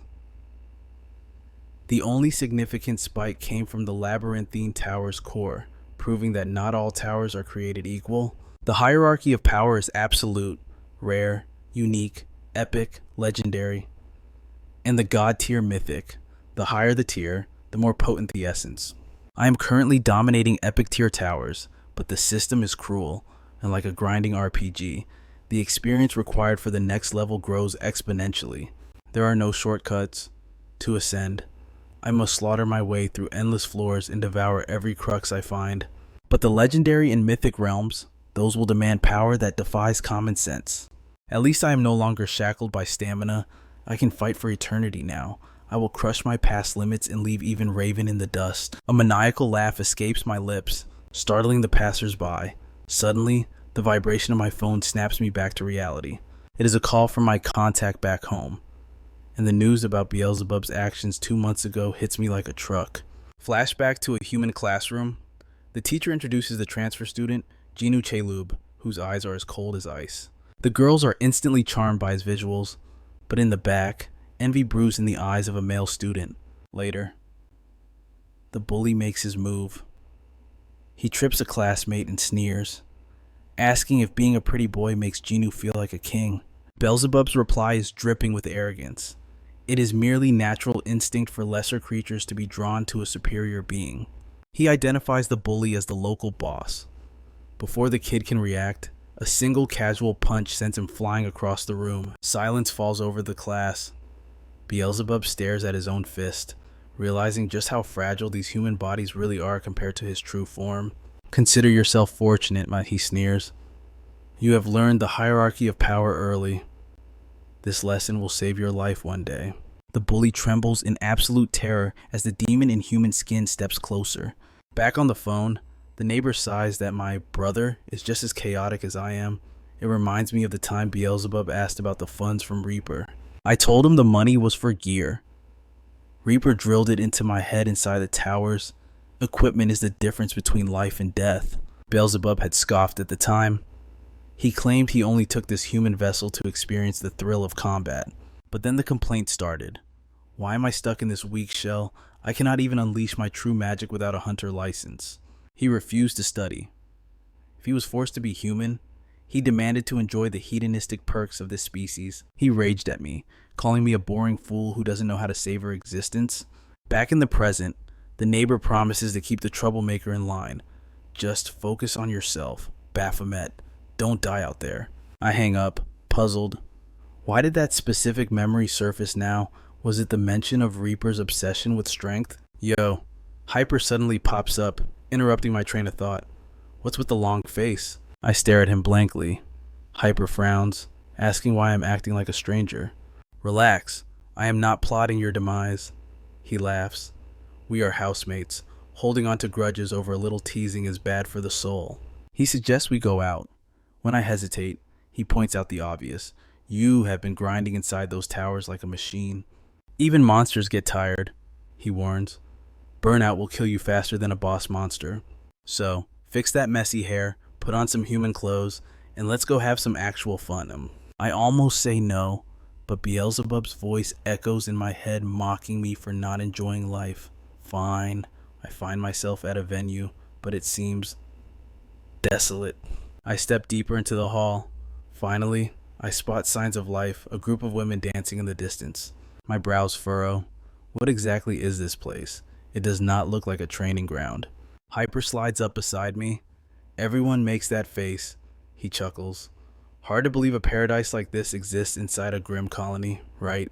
It is a rare treat. It opens its doors only once a month. Hunters, civilians, outsiders, everyone is welcome here. Think about it. Living on the edge of death every day destroys the mind. We need a sanctuary to release the pressure, or we will all snap. He gestures for me to follow. Come on. I observe the humans. Alcohol flows freely, and the dancers move to a rhythm I do not quite understand. Hyper nudges me. You are stiff as a board. Why are you scanning for threats? It is a club, not a dungeon. I admit, I am out of my element. You look like you are about to summon a weapon. He laughs. But as I look around, the architecture feels strangely nostalgic. This used to be a luxury hotel, Hyper explains. When the gates opened and the world went to hell, this was the only structure in the district that remained standing. I stare at the flashing lights. So, how exactly does one enjoy this? Hyper realizes this is truly the rookie's first rodeo, explaining that in this place, people sell their souls for dancing, liquor, or the company of those seeking hunters for their own dark reasons. When our hero asks for clarification, Hyper leans in with a grin, explaining that hunters walking the line of death naturally develop twisted cravings in a hellhole like this. Baphomet questions the nature of these sins, but Hyper simply laughs and asks what flavor of temptation our protagonist prefers. Our guy asks why the conversation turned to flesh so quickly, but Hyper shamelessly admits his weakness for older women who know how to take command. With a sly look, he turns the spotlight back on Baphomet, demanding to know his type. Before he can answer, A chill runs down his spine. He senses Jackal lurking behind him, sporting a predatory grin and a wink that sends a wave of revulsion through him. Suddenly, chaos erupts. Guilty leaps forward, crashing his boot onto the table like a sledgehammer, roaring that he's finished with their games. The women freeze along the table as his aura flares, and he bellows at them for daring to toy with a predator. He rants about always being the victim, brandishing a punishment stick like a weapon, before ripping his shirt from his body in a display of raw, drunken aggression.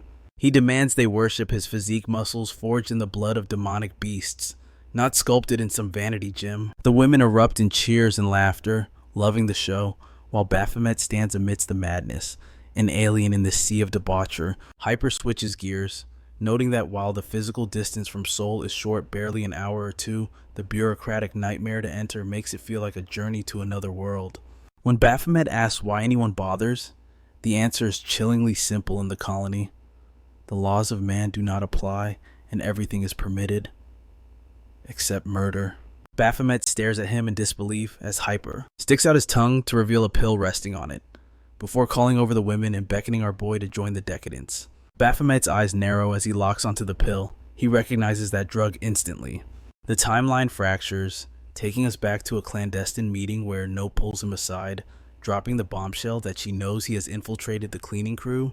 Baphomet's guard goes up instantly, and he demands to know how she uncovered his cover and if she is part of their shadowy ranks. No dismisses his suspicion with a knowing look, stating she knows the streets well enough, and reveals a pill the source of a corrupting plague currently spreading through the hunter ranks.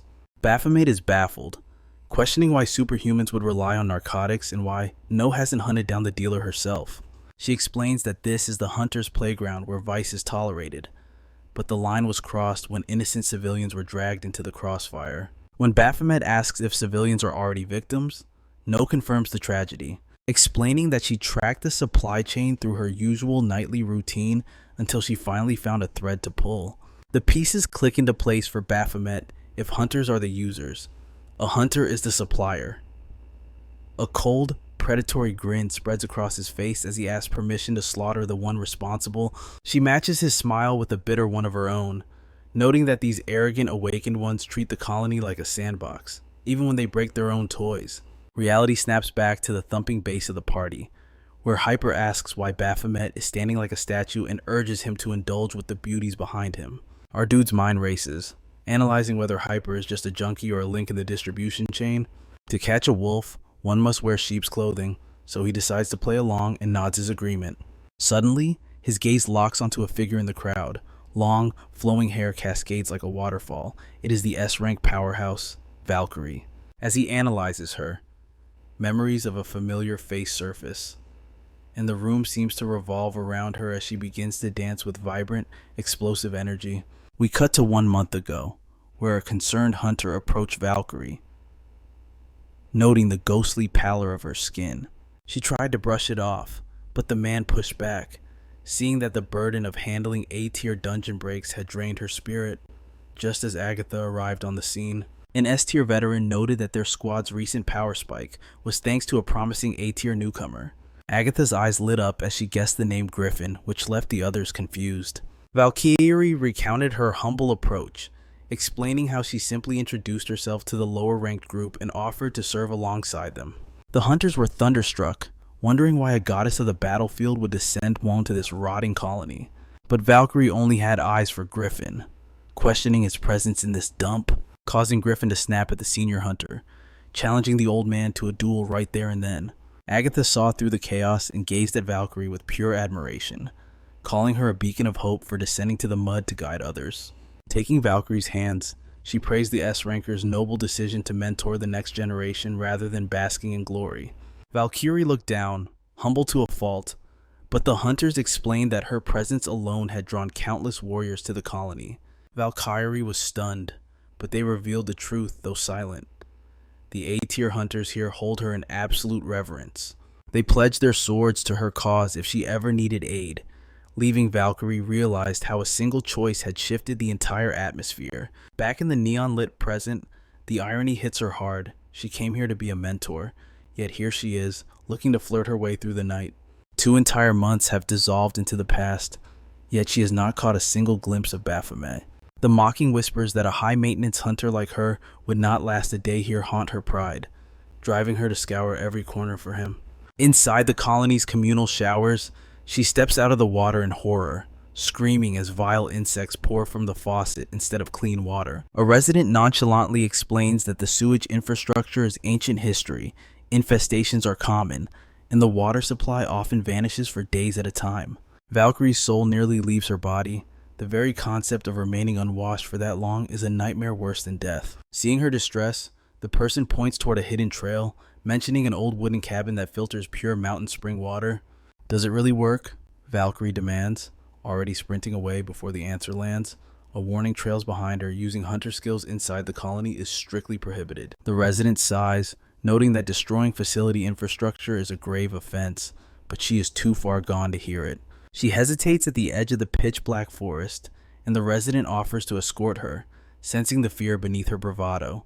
She scoffs, declaring her status as an elite S-class hunter, but as the darkness swallows her whole, regret creeps in. Maybe missing one shower would not have been fatal. Suddenly, the sound of rustling leaves freezes her blood. She stiffens as a massive, ominous hand emerges from the void behind her. Pure instinct takes over. She leaps back in terror, crashing hard into a figure in the dark. When she looks up, her eyes lock onto Baphomet. Recognition flashes in her gaze and she screams his name, but poor Baphomet barely manages to ask what happened before his consciousness is forcibly shut down. Meanwhile, Agatha strolls beside Nen, scrolling through her phone, questioning how someone like Hunter Valkyrie can appear so harmless when her reputation spreads terror across the world. She realizes that the real Valkyrie is surprisingly clumsy. Nen grimly reminds her that she just sent that scatterbrained S-class to the cabin alone, which instantly ignites Agatha's anxiety. Guilt crashes over her as she remembers Valkyrie's fear of the dark, and they decide to chase after her. Nen, however, brings up the terrifying reality of Valkyrie's power. She points out that an S-class entity exists in a realm far above them, questioning if the two of them could even survive restraining her if she panicked. Agatha stops her, warning her not to conjure up doomsday scenarios when there is no reason to fight their own leader. Still, she wonders how far the lightning-fast hunter has gone.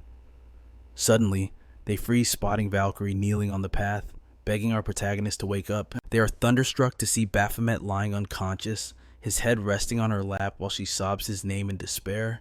Moments later inside the cabin, they lay him gently on the bed while Valkyrie remains a mess of tears beside him. Yet, even amidst her panic, she cannot help but notice how handsome he looks while resting peacefully. Agatha tries to soothe her, assuring her that he will recover. Baphomet shifts slightly, and Valkyrie is instantly hovering over him. His eyes flutter open, confused about the blackout. Valkyrie apologizes profusely, admitting she accidentally struck a pressure point in her panic. Her innocent, teary-eyed expression forces him to swallow a hard truth. She just knocked him out cold with a single, casual hit. Nen steps in to examine him, but he insists he is fine before narrowing his eyes and questioning who they are. Agatha introduces herself and Nen as Hunter Valkyrie's trusted companions, then asks why he is wandering the forest. He calmly lies, claiming he just wanted to admire the moonlit woods. As our hero spins his story, the scene flashes back to the real reason he was stalking a man named Hyper deeper into the forest. A sudden rustle had drawn his attention, but it was merely a wild rabbit. He muttered about the wildlife, unaware of the chaos approaching. From the shadows of a tree, our protagonist had watched Hyper's movements with the sharp eyes of a predator. Satisfaction filled him as he tracked his target. Suspecting a link between Hyper and the illicit drug source, he vowed that whoever was distributing the poison would face judgment. But in a blink, he sensed a shift. Hyper had vanished into thin air. Panic flared had his tailing been exposed. A presence materialized behind him, and he whirled around in defense. It was Valkyrie standing there, which explains how he ended up facing the terrified S-class hunter in the dark. Back in the present, Valkyrie is crushed by the weight of her mistake, mortified that she treated a human like a demonic beast. Baphomet pushes himself upright, sensing a strange dissonance in his body. Valkyrie asks if he is in pain, but he dismisses it. He glances at the three women, realizing they are oblivious to it. A faint, familiar aura lingers in this cabin, a scent he recognizes from his berth within the tower. It is unmistakable. The energy radiating here matches the frequency of a tower's presence. He becomes certain that something significant exists within these walls, making the cabin's isolation feel intentional and suspicious. Valkyrie mentions the cabin was once a surveillance outpost.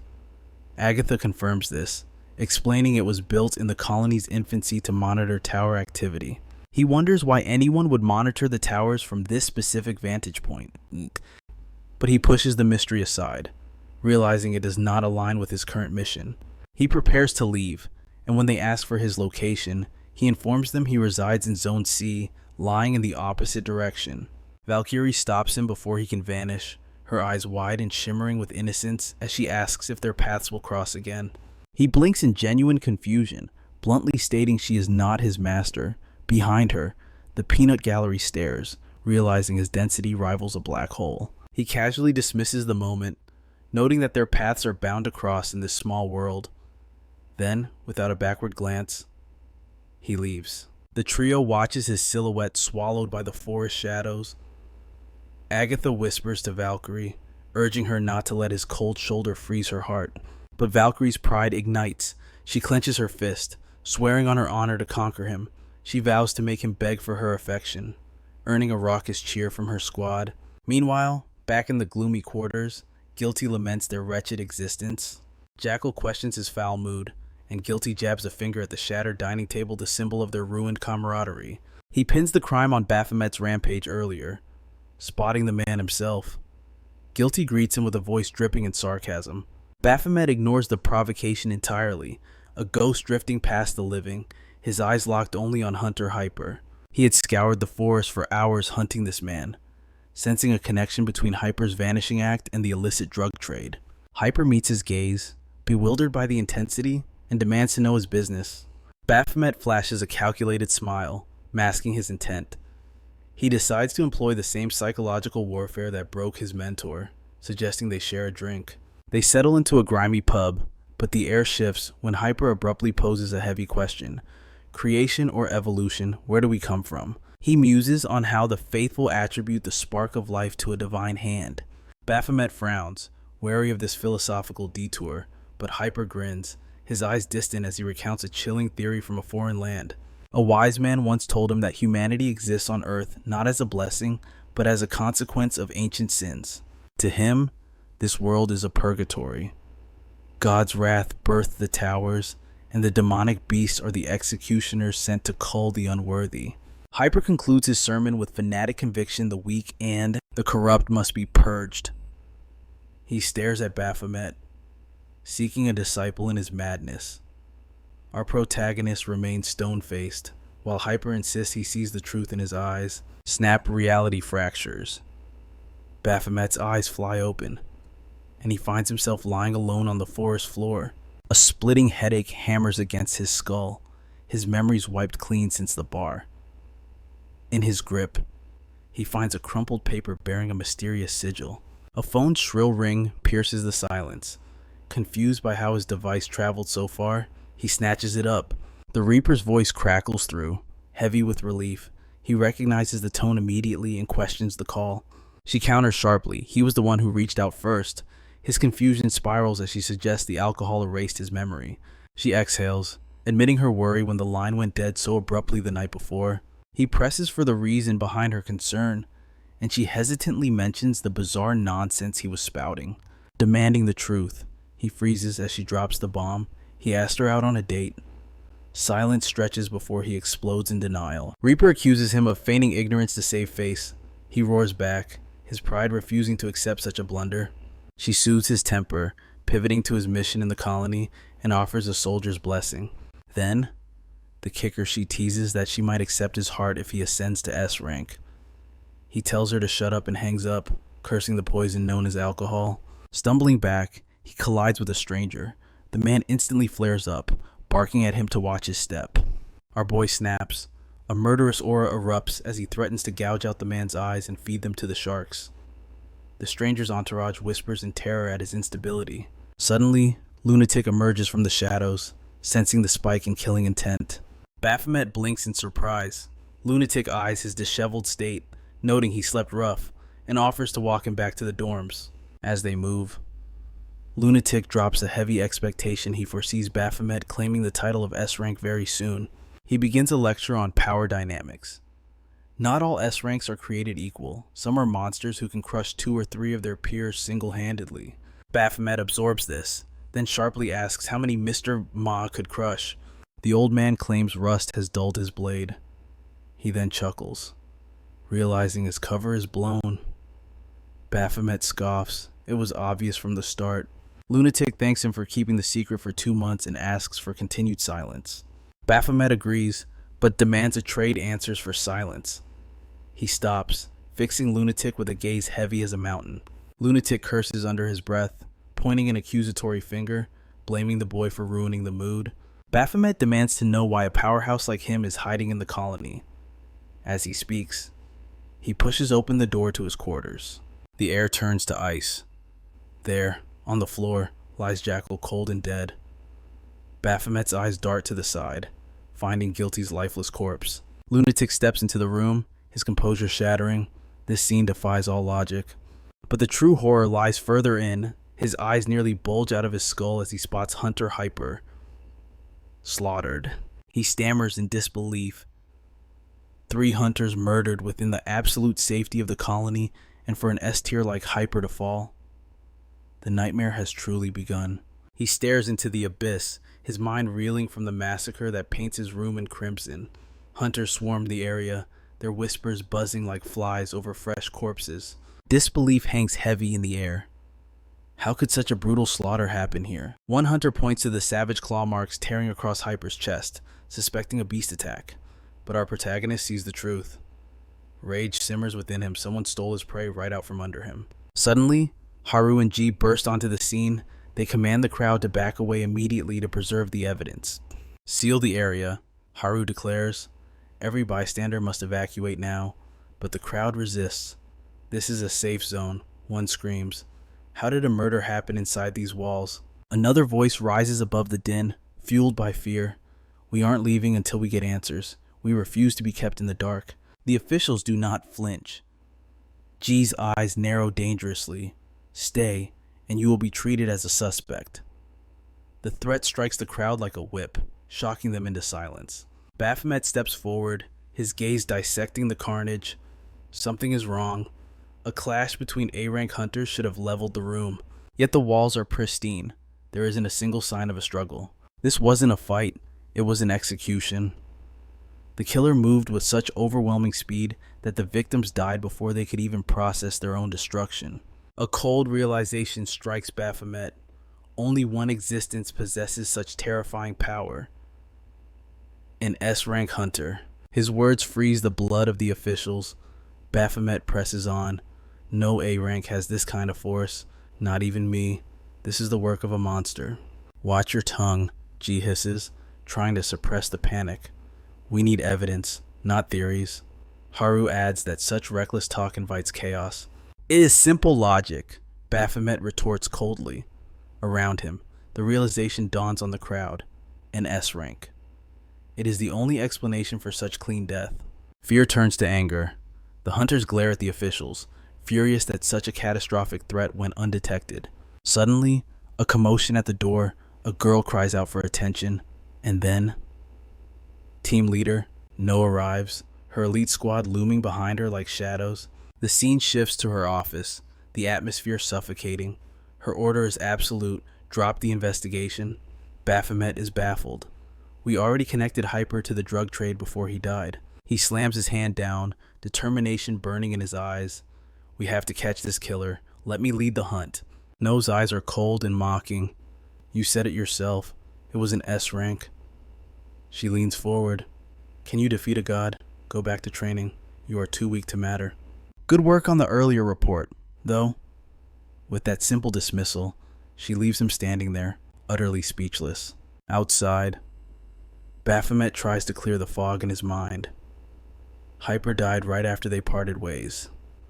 A splitting headache strikes him. Why are his memories of that night so blurred? Why was Hyper the target?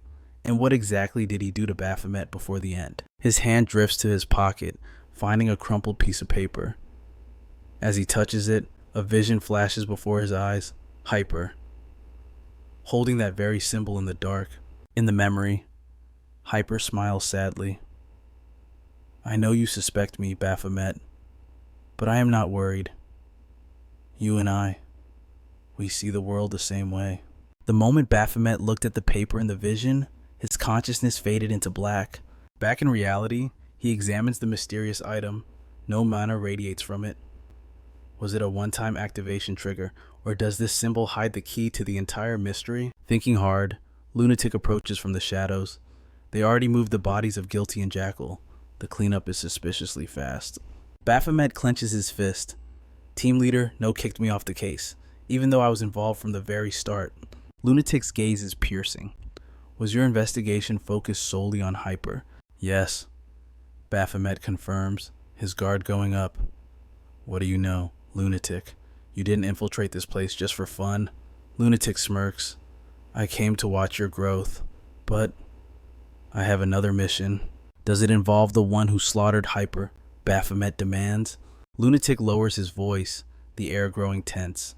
This colony is a lawless zone, Baphomet. The central government has no reach here. The powers that be can bury any truth and reshape reality within these walls. Baphomet's eyes widen. Are you saying the colony branch itself is covering up the murders? Lunatic goes quiet. I think Team Leader No killed them herself. The accusation hits Baphomet like a physical blow. Lunatic continues. She has been here since the colony's foundation. She knows every bolt, every blind spot, and every loophole in the system. I entered this place to expose her crimes. Lunatic admits, but she made her move before I could find the smoking gun. Baphomet pieces the puzzle together. Did she try to use me to take out Hyper? And when that failed, she did the dirty work herself. Exactly. Lunatic nods grimly, but this time, her reaction felt personal. It was reckless. She didn't even hide the bodies properly. But she isn't working alone. One person cannot manipulate the entire system without help. She has accomplices. Lunatic confirms. Right now, you and I are the only ones we can trust, but we need a third ally to tip the scales. Meanwhile, in the upper echelons, Agatha approaches Valkyrie with grave news. There has been a murder in Zone C. Valkyrie freezes. 3 of Baphomet's team members wiped out, Agatha reports.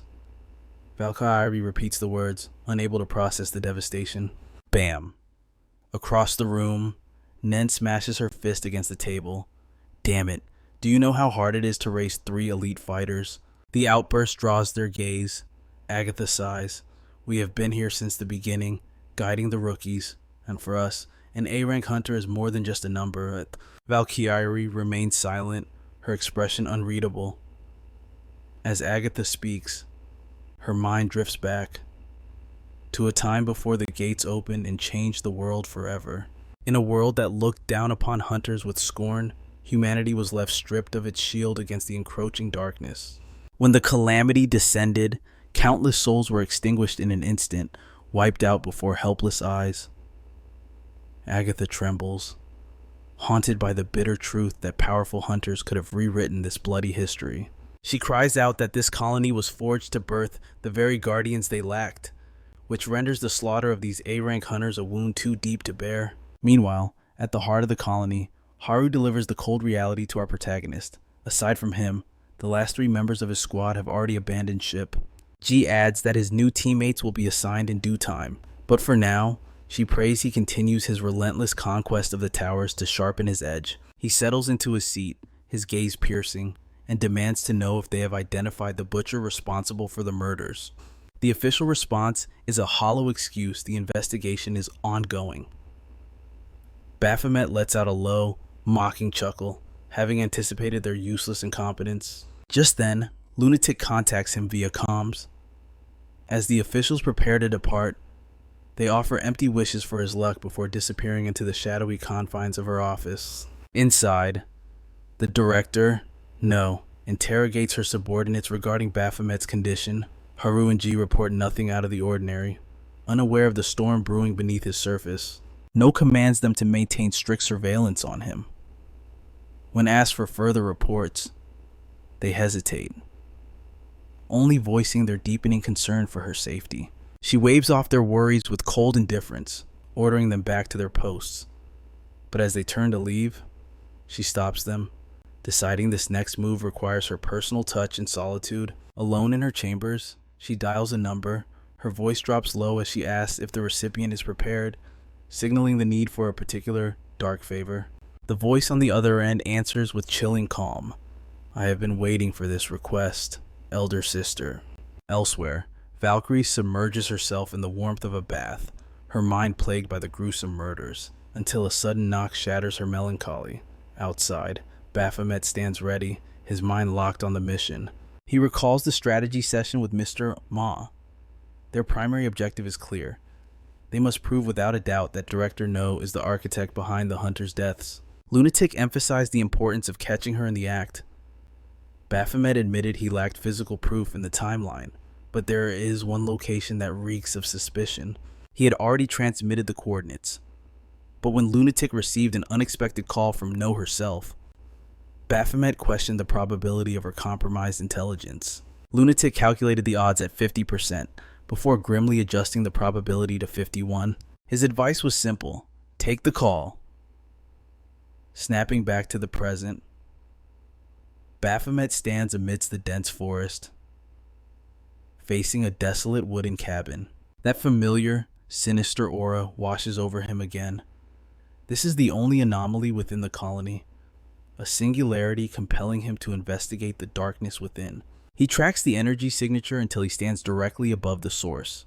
A potent, undeniable tower aura is hemorrhaging from the earth beneath his feet. He spins around. Sensing a hostile presence, Valkyrie lunges from the shadows to strike, but freezes midair as a sudden wave of deja vu crashes into her. Her eyes go wide with shock as the realization of his identity strikes her like lightning. Our protagonist sighs, annoyed by her reckless aggression, and demands to know why she's lurking in such a remote place. She stammers, claiming she merely came to clean the abandoned cabin. He presses her, questioning why she would trek this far into the wilderness for janitorial duty. Her excuse crumbles into an awkward silence. Baphomet drops the charade, revealing his true status as a government hunter, and states plainly that his superiors commanded an investigation of this very site. Valkyrie is baffled. What makes this rotting shack so significant? He explains his unique gift, the ability to perceive the invisible threads of the world that others miss. She hesitates, asking if he senses the anomaly buried beneath them. Without a word of warning, Baphomet drives his fist into the floorboards, shattering the wood with explosive force. Valkyrie screams as debris flies. An immense geyser of mana erupts from the breach, flooding the cabin with suffocating pressure from the abyss. Overwhelmed by the malevolent energy, she collapses to her knees. She cries out his name, but Baphomet has already plunged into the darkness below. Fear grips her heart as she watches him vanish. Stealing her resolve, she descends into the hole after him, scanning the subterranean gloom. A massive cavern stretches out beneath the cabin's foundation. She wonders if he suspected this all along, until her gaze locks onto a terrifying structure ahead. She freezes, paralyzed by the sight of active tower gates. Everything clicks for our protagonist. The mystery of the relentless tower outbreaks within the colony is solved. Valkyrie stares at him, her mind unable to process the scale of it. He explains with grim certainty that this place is a factory designed to spawn towers endlessly. He christens it a tower nest, his eyes fixed on the colossal crimson door looming before them. Meanwhile, back on the surface, Lunatic strolls alongside Director No. She gazes up at the pristine night sky above the colony. He remarks on the rarity of witnessing such a star-filled expanse in the pollution of Korea. She suggests he savor the view while his stay lasts.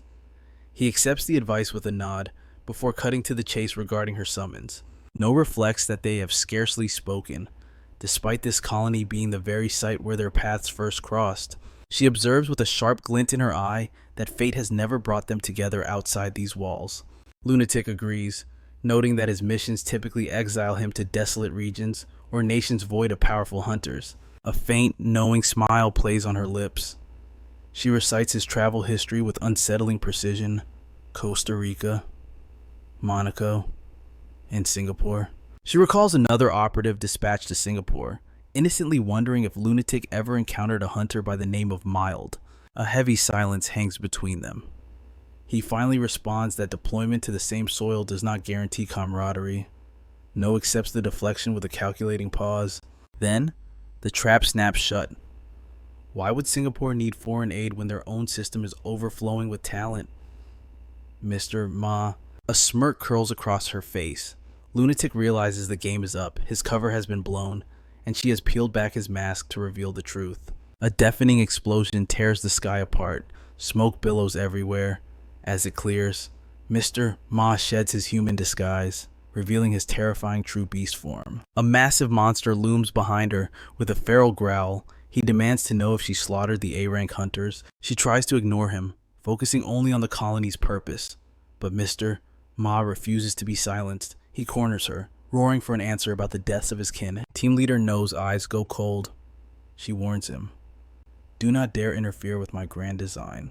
He screams that her logic is madness. In his eyes, this is nothing but treason. Roaring with fury, he charges straight for the kill, but before his claws can reach her, blank-faced hunters appear from thin air to intercept the blow.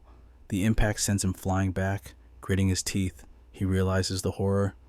And these are the missing A-rank hunters. Rage consumes him as he screams, "What kind of monsters have you turned them into?" Meanwhile, Valkyrie interrogates Baphomet about the legend of the tower's nest. He confirms the nightmare is real, but he wonders, how could such a colossal secret remain buried here? A thought strikes him. Why does he possess knowledge that should not exist? Valkyrie realizes the truth. This nest is the source of the colony's endless towers. She steps forward, suggesting they burn it all to the ground. But his reaction is instant. Confused by his hesitation, she argues her case. If we treat this like a normal tower, we can clear the chambers and stabilize everything. He weighs the cost of her righteousness. He realizes that destroying the source would wipe the entire colony from the map. He immediately shuts down her reckless plan. She demands a reason for his refusal. He argues that without this crucible, hunters like him will never gain the strength needed to survive. She counters him sharply. Towers still plague the outside world. Innocent lives must always come first. Baphomet scoffs at her idealism. Safety only exists when we have the power to seize it. He brings up the nightmare of the gate shocks. What happens when the sky falls, and there are no strong hunters left to hold it up? History will repeat itself in blood. But she insists, we were ignorant back then, the world has changed. Preventing the cataclysm must always be our priority. Baphomet challenges her naive resolve. And if another shock is already rushing toward us, your moral high ground will mean nothing when we are all dead. She dismisses his warning as fear-mongering. She refuses to leave a ticking time bomb intact. He suddenly shouts, an epiphany striking him. Now I see why Team Leader No hid this place. It was to protect it from self-righteous fools like you. Valkyrie opens her mouth to retort, but her voice dies in her throat. Baphomet reveals the dark truth. No kept this colony alive to breed monsters. Hunters who grow at godlike speeds. Even if she had to become a villain to do it. Valkyrie is shaken. Why would the Overseer hide such a thing? Why allow this evil to persist? Because she saw hell on earth. He assumes No witnessed something unbearable during the first gate shock. The realization hits Valkyrie like a physical blow. Agatha's words echo in her mind. No, buried in the rubble. Surrounded by corpses. Praying for strength that never came. Baphomet mutters darkly. Whatever the reason, this power feels cursed. His mind drifts to Jackal. Manic, guilty, and broken. The uneasiness refuses to fade. He clenches his jaw. Valkyrie hardens her resolve. Excuses change nothing. The nest must fall. We cannot leave this standing, and Baphomet finds her absolute justice nauseating. Mana crackles around her hand as she aims at the structure. Baphomet watches, wondering if a barrier protects the core. She gathers her breath. Magic explodes from her body as she leaps forward, but as she strikes, she realizes the barrier is impenetrable. She falters, unable to find a way in, but then a whisper brushes against Baphomet's ear, calling his name, inviting him in. The tower itself is summoning him. Ignoring Valkyrie's cries, he steps into the unknown. He places his hand on the cold gate. Blue mana blooms beneath his touch. With a surge of ancient energy, the massive doors glide open. Valkyrie shouts in shock. It opened! She tries to rush forward alongside him, but an invisible force yanks her back every time she tries to cross the threshold. The entrance violently rejects her. He realizes the truth. The tower only wants him. Valkyrie stares, paralyzed by disbelief. The voice inside grows louder, demanding his presence. Baphomet turns back. I have to do this alone. She protests desperately. You can't go in there. We have no idea what monsters lie in wait. A boom echoes from the distance. Her spine stiffens. Baphomet narrows his eyes. Mister, Ma is close. Guard the entrance until I clear this mess. He gives her one final, steely look. Then he steps into the darkness. Her scream of his name fades behind the closing doors. Inside, a heavy pressure descends upon him. A tunnel of blinding light stretches endlessly. He hesitates for a heartbeat, then walks forward. Suddenly, a system window shatters the silence. The goddess intervenes. Do you truly intend to walk this path? Baphomet's lips curl into an amused smirk. It has been a long time since you tried to stop me. He asks if he is trespassing on forbidden ground. The goddess replies, your arrival was written in the stars, but you are here too soon. He asks the ultimate question. Did the future change for the worse? She answers with chilling calm. The destiny remains unchanged. He scoffs at her unexpected concern, materializing right before his eyes. But she confesses the truth. She simply worries about his safety.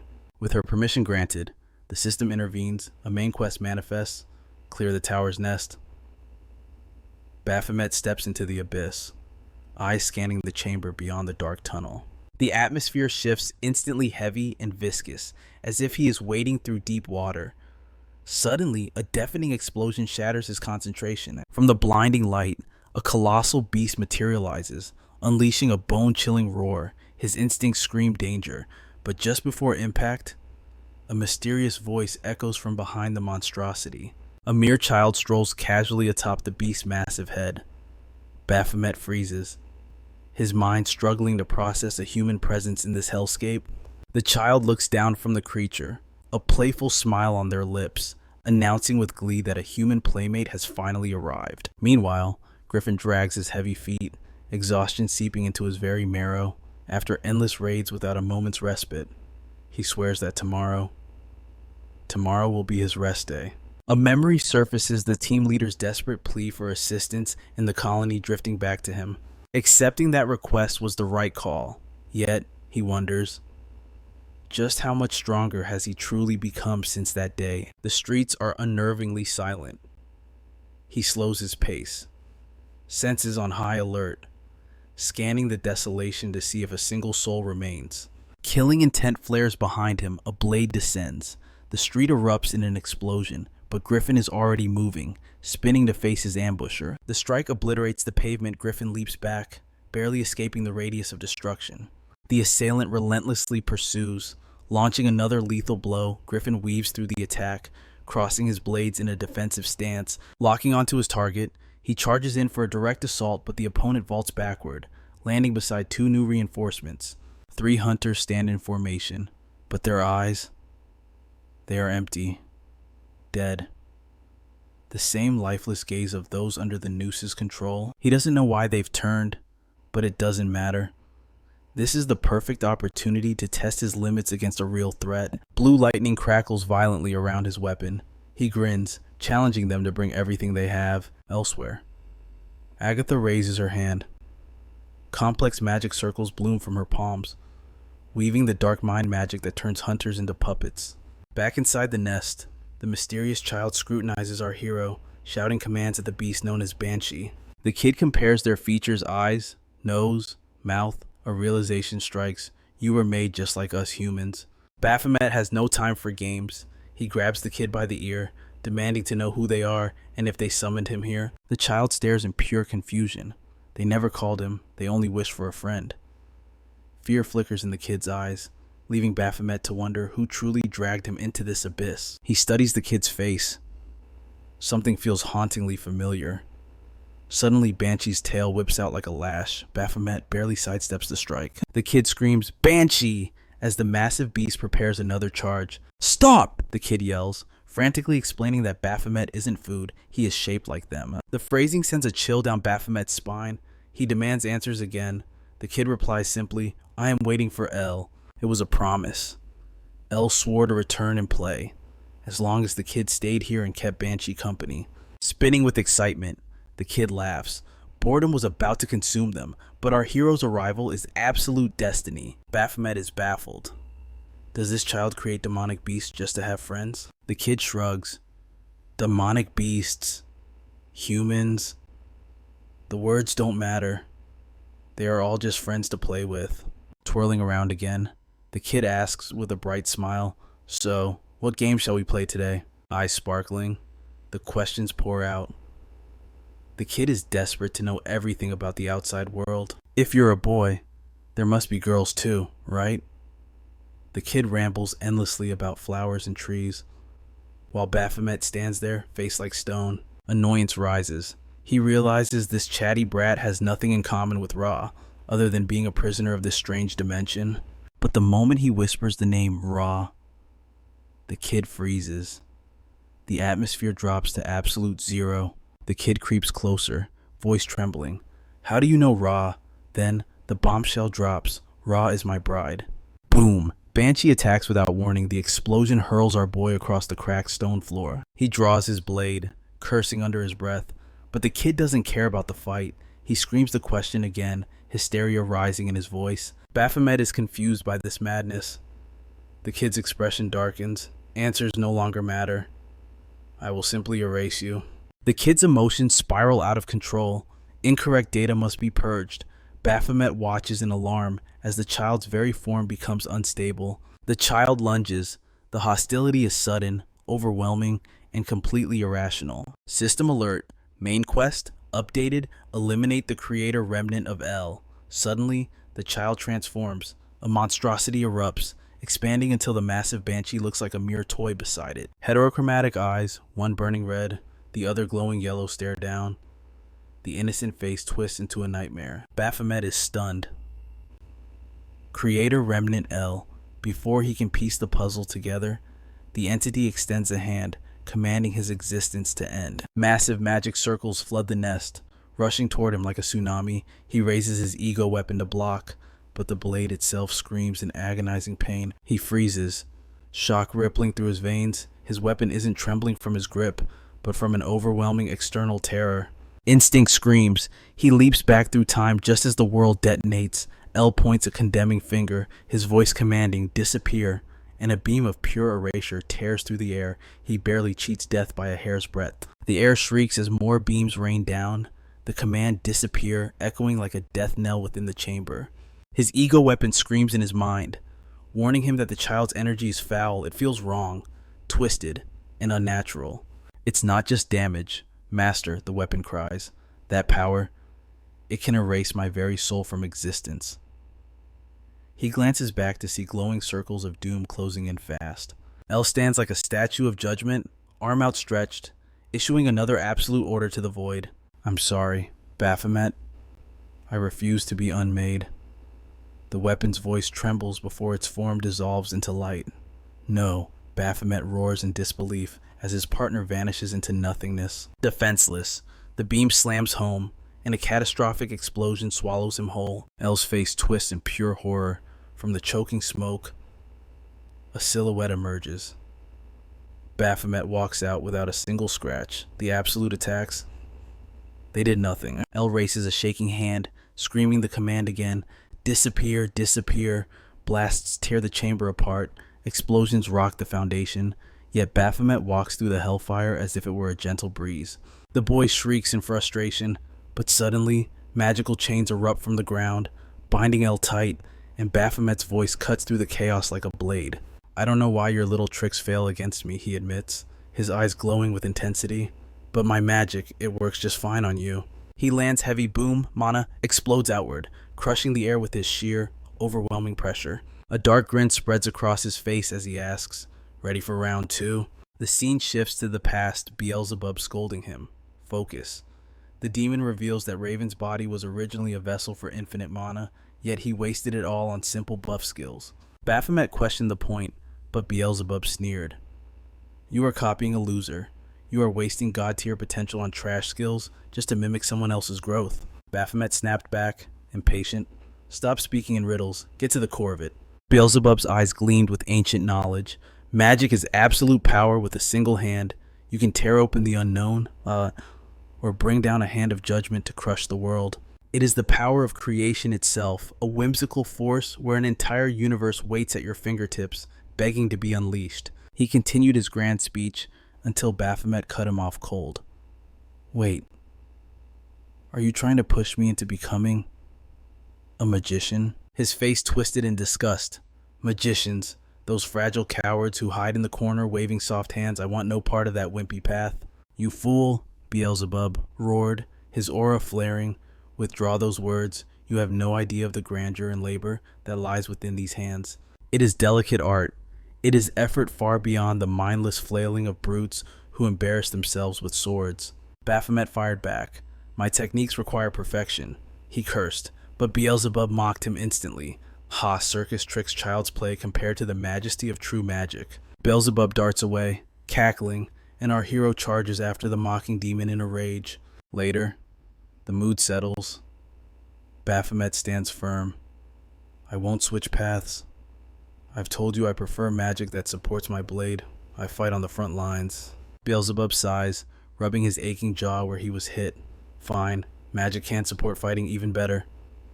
He grumbles that he has already taught him tricks to turn him into a god of war. Back in the present, El stands frozen, paralyzed by the impossible reality of Baphomet's survival. Confusion shatters his mind. How could simple chain magic bind him? Baphomet lunges. A fist infused with mana smashes into El, sending him flying across the room. El flushes red with humiliation as he glares at Baphomet. He rises, and boom, another explosion erupts beneath Baphomet's feet as he touches down.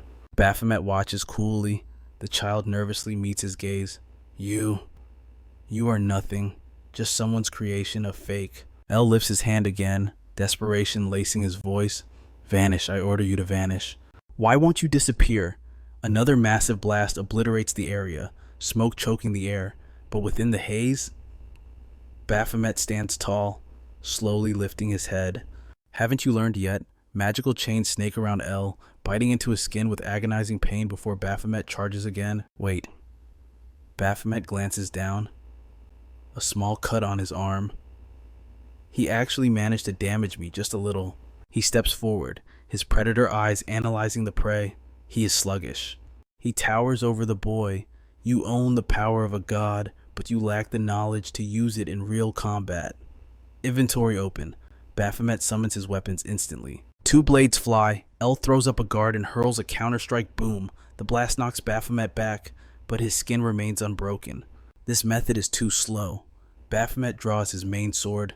It's time to get serious. Haste. Salvation. Patience. Union's voice echoes in his memory. Buffs are not just support. They are magic woven to elevate a hunter's battle to the realm of legends. She continued, speaking of bravery, that belief belongs to those who never understood the true potential of a buff. Buffs follow the user's strength and grow through it. Baphomet grips his hilt, the weapon humming and pulsing with violent magic. Remembering her claim that stronger users create stronger effects, he raises his shining weapon. He flashes a predatory smile at the child, and finally, true fear floods El's eyes. Before the child can blink, Baphomet rushes too fast. Slash, one wing is severed instantly. Slash, another brutal cut opens across his back. It's a massacre.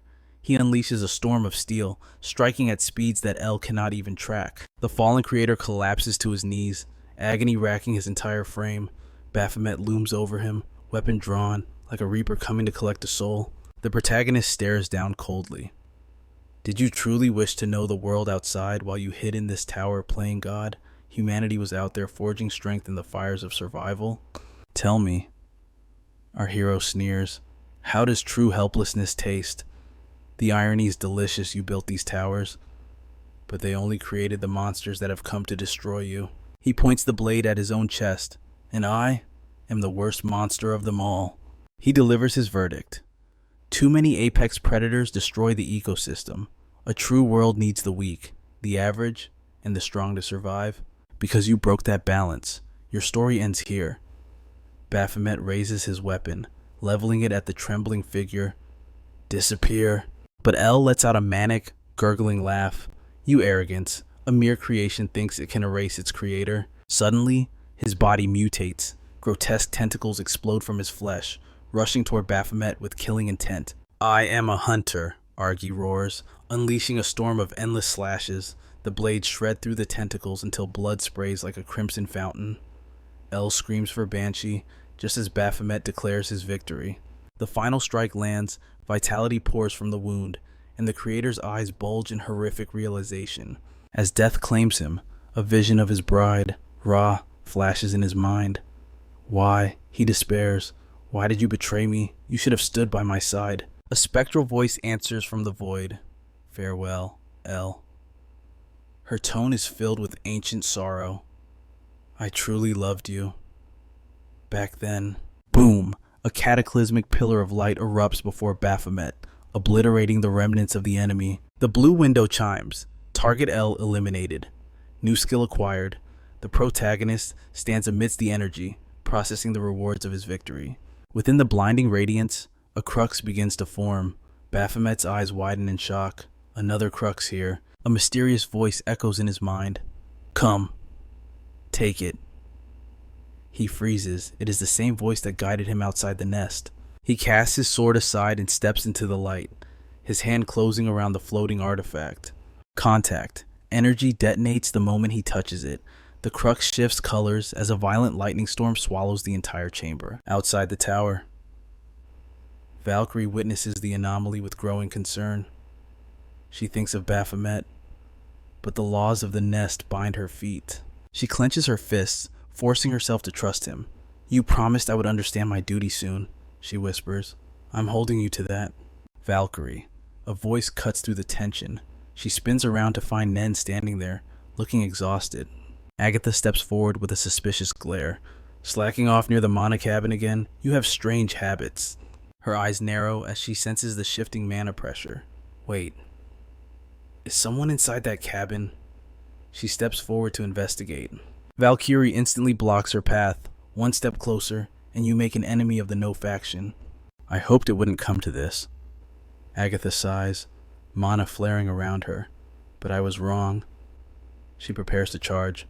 Forgive me, Valkyrie. Meanwhile, chaos erupts elsewhere. Mr. Ma sprints desperately as A-rank hunters smash the ground behind him, closing in for the kill. They leap in unison, aiming to pin him down, but Ma triggers a smoke bomb, vanishing into the gray cloud just as their weapons strike the earth. 3 hunters land, blades hitting nothing but dust.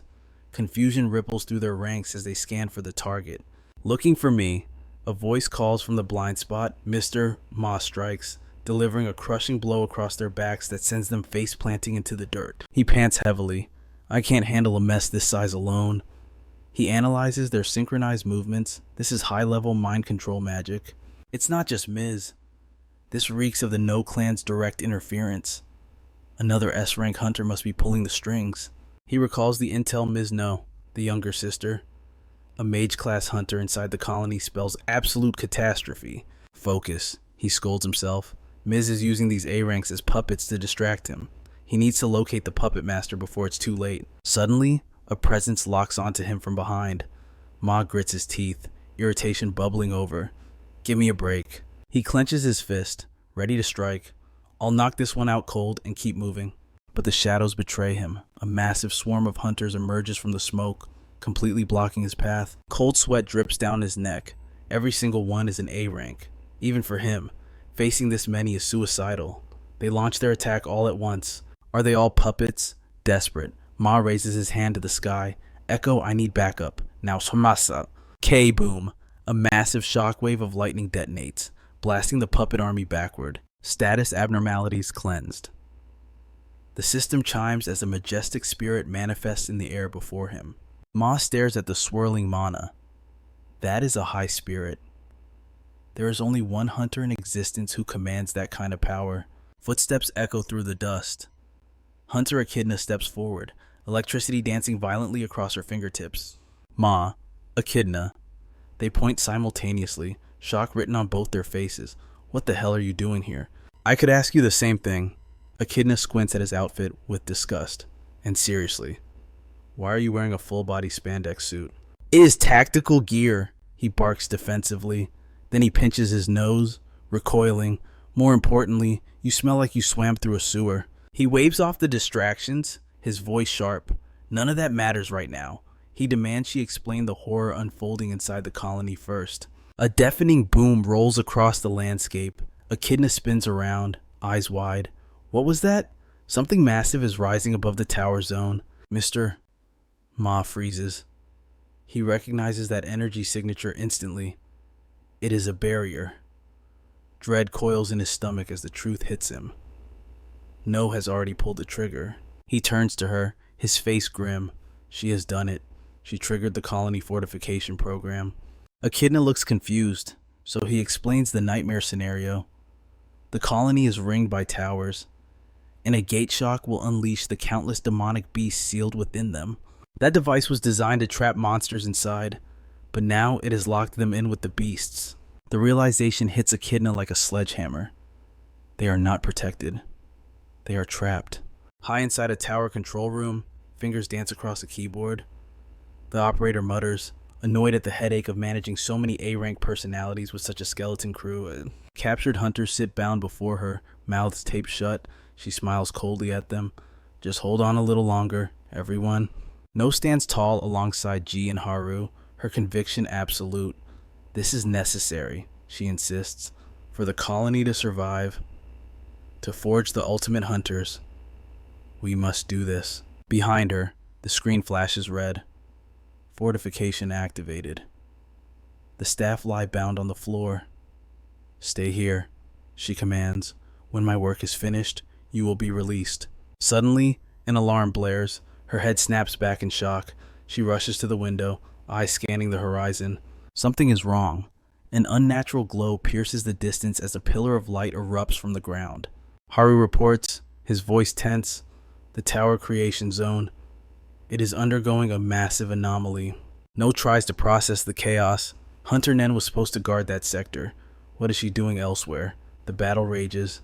Nen slams her fist down, shattering the very ground beneath them. Nen clicks her tongue. She tried to mask her killing intent, but a surprise attack on a warrior of Valkyrie's caliber, that was wishful thinking. Valkyrie draws a gleaming weapon from her inventory. Nen relaxes her stance, a dangerous smirk playing on her lips.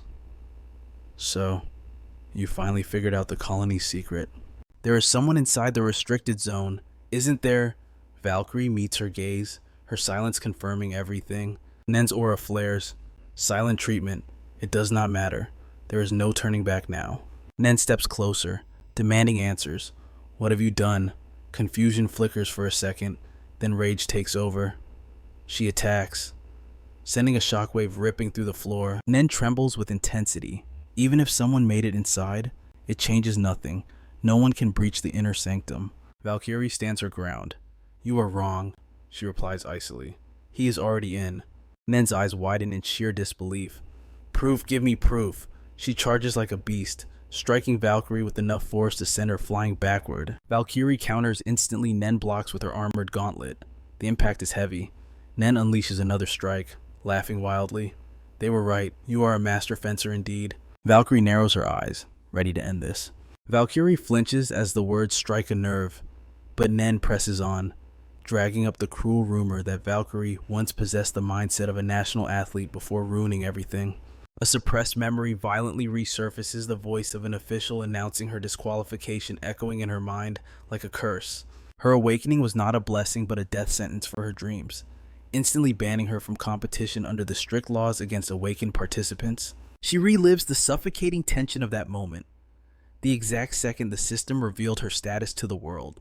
The public questioned her strength, dismissing her hard-earned fencing talent as a supernatural cheat and accusing her of scamming her way into the national spotlight. The weight of their disgust had been unbearable, forcing her head down in shame as tears of frustration stained her face.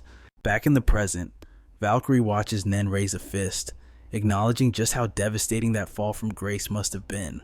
Valkyrie reacts on instinct. She jumps, barely escaping the earth-shattering strike, and lands with heavy impact. Nen continues, confessing she understands that agony because she felt the same utter helplessness during the gate shock. Valkyrie rises from the debris, eyes burning, and unleashes a flurry of slash attacks toward her opponent. Nen stands unshakable amidst the rising smoke, clarifying that she does not support No's reasoning. Lightning begins to crackle and spread around her as she insists she follows only her own conviction. Her aura erupts into a violent storm as she triggers her ultimate ability. Skill activation, the second coming of the tiger. Lightning detonates around her in a blinding display, leaving Valkyrie watching in stunned silence. Valkyrie frowns at this talk of beliefs, admitting that even in her darkest moments, her despair never reached the depths of Nen's trauma during the gate shock. But then, blinding light bursts from her body as she recalls the faces of her fellow hunters. Lightning crawls across her skin as her own resolve hardens into steel. A precious memory returns, a man weeping with gratitude because she saved his pregnant wife after a car accident, preserving a family that would have otherwise been lost.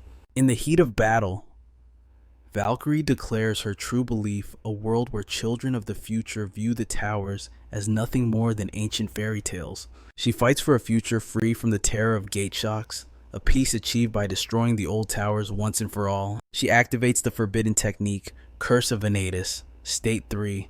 Terrifying energy swirls around her as her strength and speed skyrocket by 500%. She vows to use this power to shatter No's twisted ideals.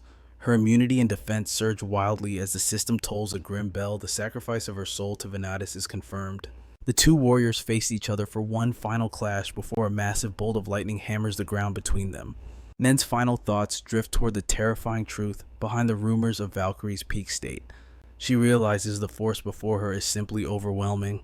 She recalls a moment of doubt, asking Agatha if the two of them combined could ever hope to defeat a monster like Valkyrie. Facing this godlike power alone means she never stood a chance. Her head drops as a wave of exhaustion claims her, and she decides to surrender to sleep, leaving the burden to Agatha. Nen collapses to the ground, unconscious, as a pool of blood begins to spread across the floor. She lies motionless while Valkyrie, wrapped in the terrifying aura of peak state, stands victorious and whispers a solemn apology to her fallen foe. Elsewhere, Echidna sprints alongside Mr. Ma as he frantically explains the crisis. She struggles to believe No would go to such extremes and demands to know if the fortification can be stopped. Mr. Ma delivers the grim news once the process is initiated. It is irreversible and will seal the colony for nearly 12 months. They consider fleeing to the outside world, but Mr. Ma reveals that all signals have been severed, rendering their devices and the system messenger useless. No faces the same isolation. Suddenly, blades materialize before them, signaling that the enemy's priority is to eliminate the A-rank hunters first. After a fierce skirmish, both Echidna and Mr. Ma stand over their defeated enemies. Mr. Ma estimates that nearly every A-rank in the colony has been compromised, and a chilling thought strikes him: is Baphomet under control as well? Echidna admits she suspected his presence all along.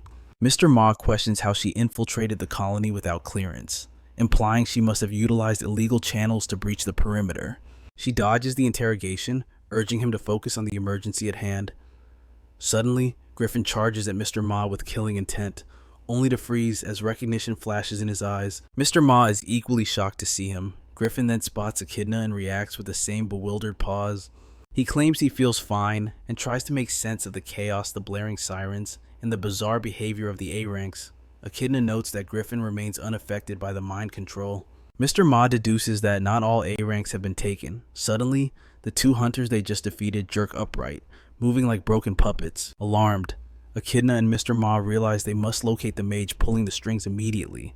Mr. Ma suspects that prolonged exposure is the trigger for the control, explaining why Griffin, a recent arrival, is safe, but he wonders why No, who once sought to build an army, is now resorting to brainwashing.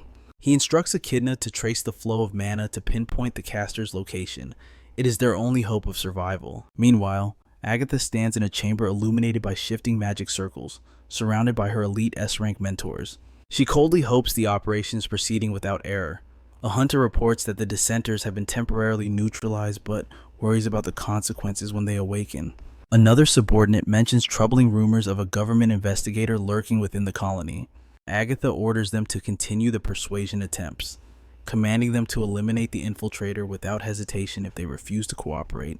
The hunters whisper nervously among themselves, terrified by the prospect of targeting a government agent. Agatha erupts in fury. She mocks their weak resolve, reminding them of the tragedy of the gate shock and screaming that they joined this cause to build stronger hunters and preserve the colony's sacred purpose. Her voice rang out with desperate authority, warning that if the tower creation site collapsed, everything they built would crumble to dust. She demanded absolute loyalty, but fear flickered in a hunter's eyes as he hesitated, asking if their world would ever truly return to normal. Agatha scoffed, assuring them it was merely one pest of an investigator. But when asked if destroying the site would stop the towers, she snapped, demanding the identity of the doubter. Two hunters stammered their apologies, but it was too late. A disguised figure triggered a thunderous blast, sending bodies flying through the smoke. The chaos cleared to reveal Griffin and Echidna standing tall. In the center, Mr. Ma had already closed the distance, his hand crushing Agatha's throat in a vice grip. His eyes burned with interrogation. He demanded to know if she carried the blood of the traitor No, and if she was the puppet master behind the A-tier hunters. He exposed her cheap tricks, realizing No had used the controlled hunters as bait to escape. His voice dropped an octave as he questioned why Agatha still clung to such useless pawns. Agatha spat back, calling him a filthy dog of the state, and screamed for her hunters to slaughter him. But Mr. Ma stood like an immovable mountain, completely unfazed by the 5 S-class monsters surrounding him. Griffin frowned, sensing a chaotic distortion in Echidna's mana. Suddenly, a searing pain erupted within their energy cores. Mr. Ma invoked a terrifying legend, the rumor of a single S-tier who butchered 7 others. He offered to demonstrate that power now, as every hunter's mana flared uncontrollably, warning them to submit or face agony. Tightening his grip on Agatha's windpipe, he dragged her to the ground. This was no negotiation. It was a declaration of dominance. Elsewhere in the forest, 2 hunters rushed forward, but Ji and Haru moved faster than lightning, taking them down in a heartbeat. No watched in confusion. The puppets who should have recognized her were unresponsive. Haru noted the ominous red light in the woods had vanished, suggesting Hunter Nen had already purged the source. With the signal dead, No knew she was cut off from Nin. She calculated her next move, deciding to check the cabin before hunting down Mr. Ma, but fate had other plans. From the shadows, a figure stepped forward, eyes glowing with an eerie, unnatural light. It was Baphomet. His eyes looked blank, devoid of soul. Ji and Haru braced for combat, assuming he had fallen under Agatha's mind control, but No sensed something was wrong. Controlling a beast like Baphomet would take an immense toll. Realizing the danger, she screamed for her team to retreat immediately. Too late. Baphomet moved like a phantom, slashing through Ji and Haru's arms before they could blink. He turned his gaze to No, demanding answers about the deaths of Hyper, Guilty, and Jackal. Panic seized No's heart. If the red light was gone, it meant the unthinkable had happened. Baphomet dropped the bombshell he had annihilated the nest. No froze, her mind reeling in shock.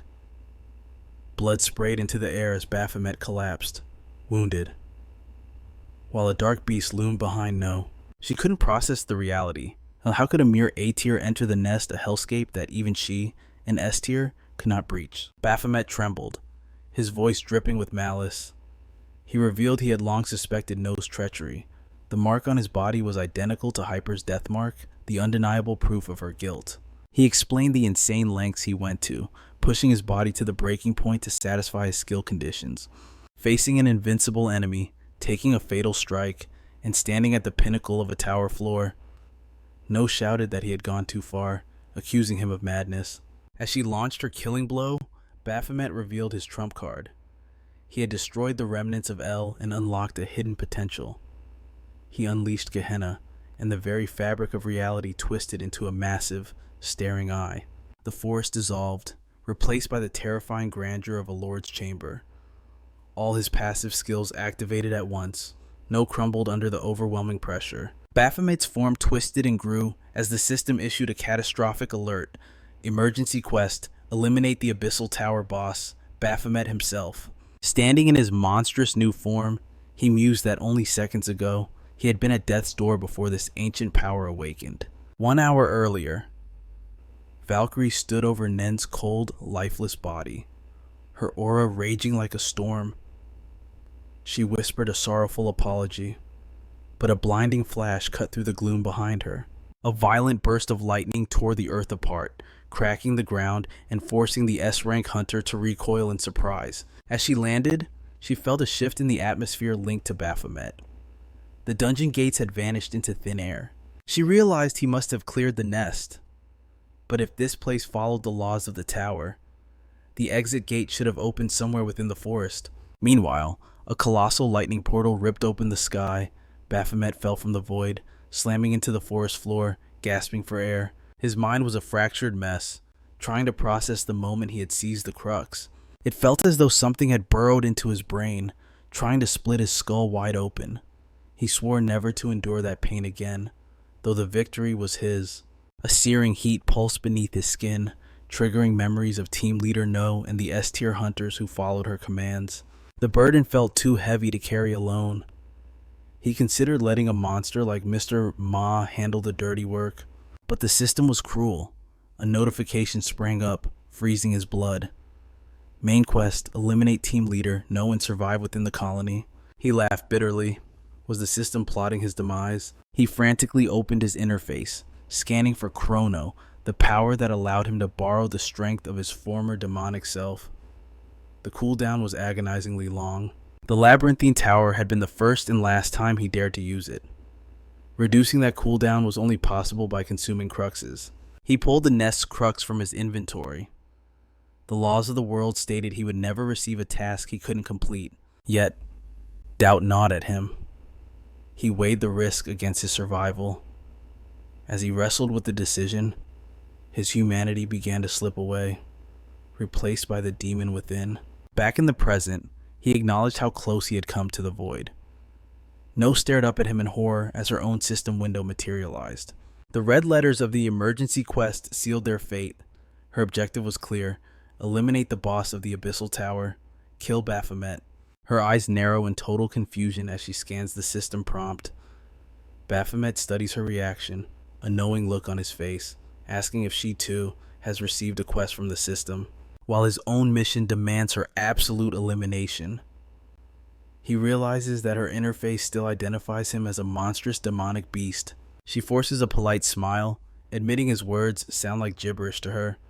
She invokes the name of Hunter Raven, the hero who sacrificed everything to clear the Abyssal Tower. Her gaze sharpens as she asks the impossible question: is he seriously claiming to be the tower's final boss? He counters with a smirk of his own. He recalls an old saying in this twisted world: the impossible happens every single day without fail. He warns her to abandon her common sense. Only one absolute truth remains. One of them will not leave this place alive. He extends his hand, sealing the declaration.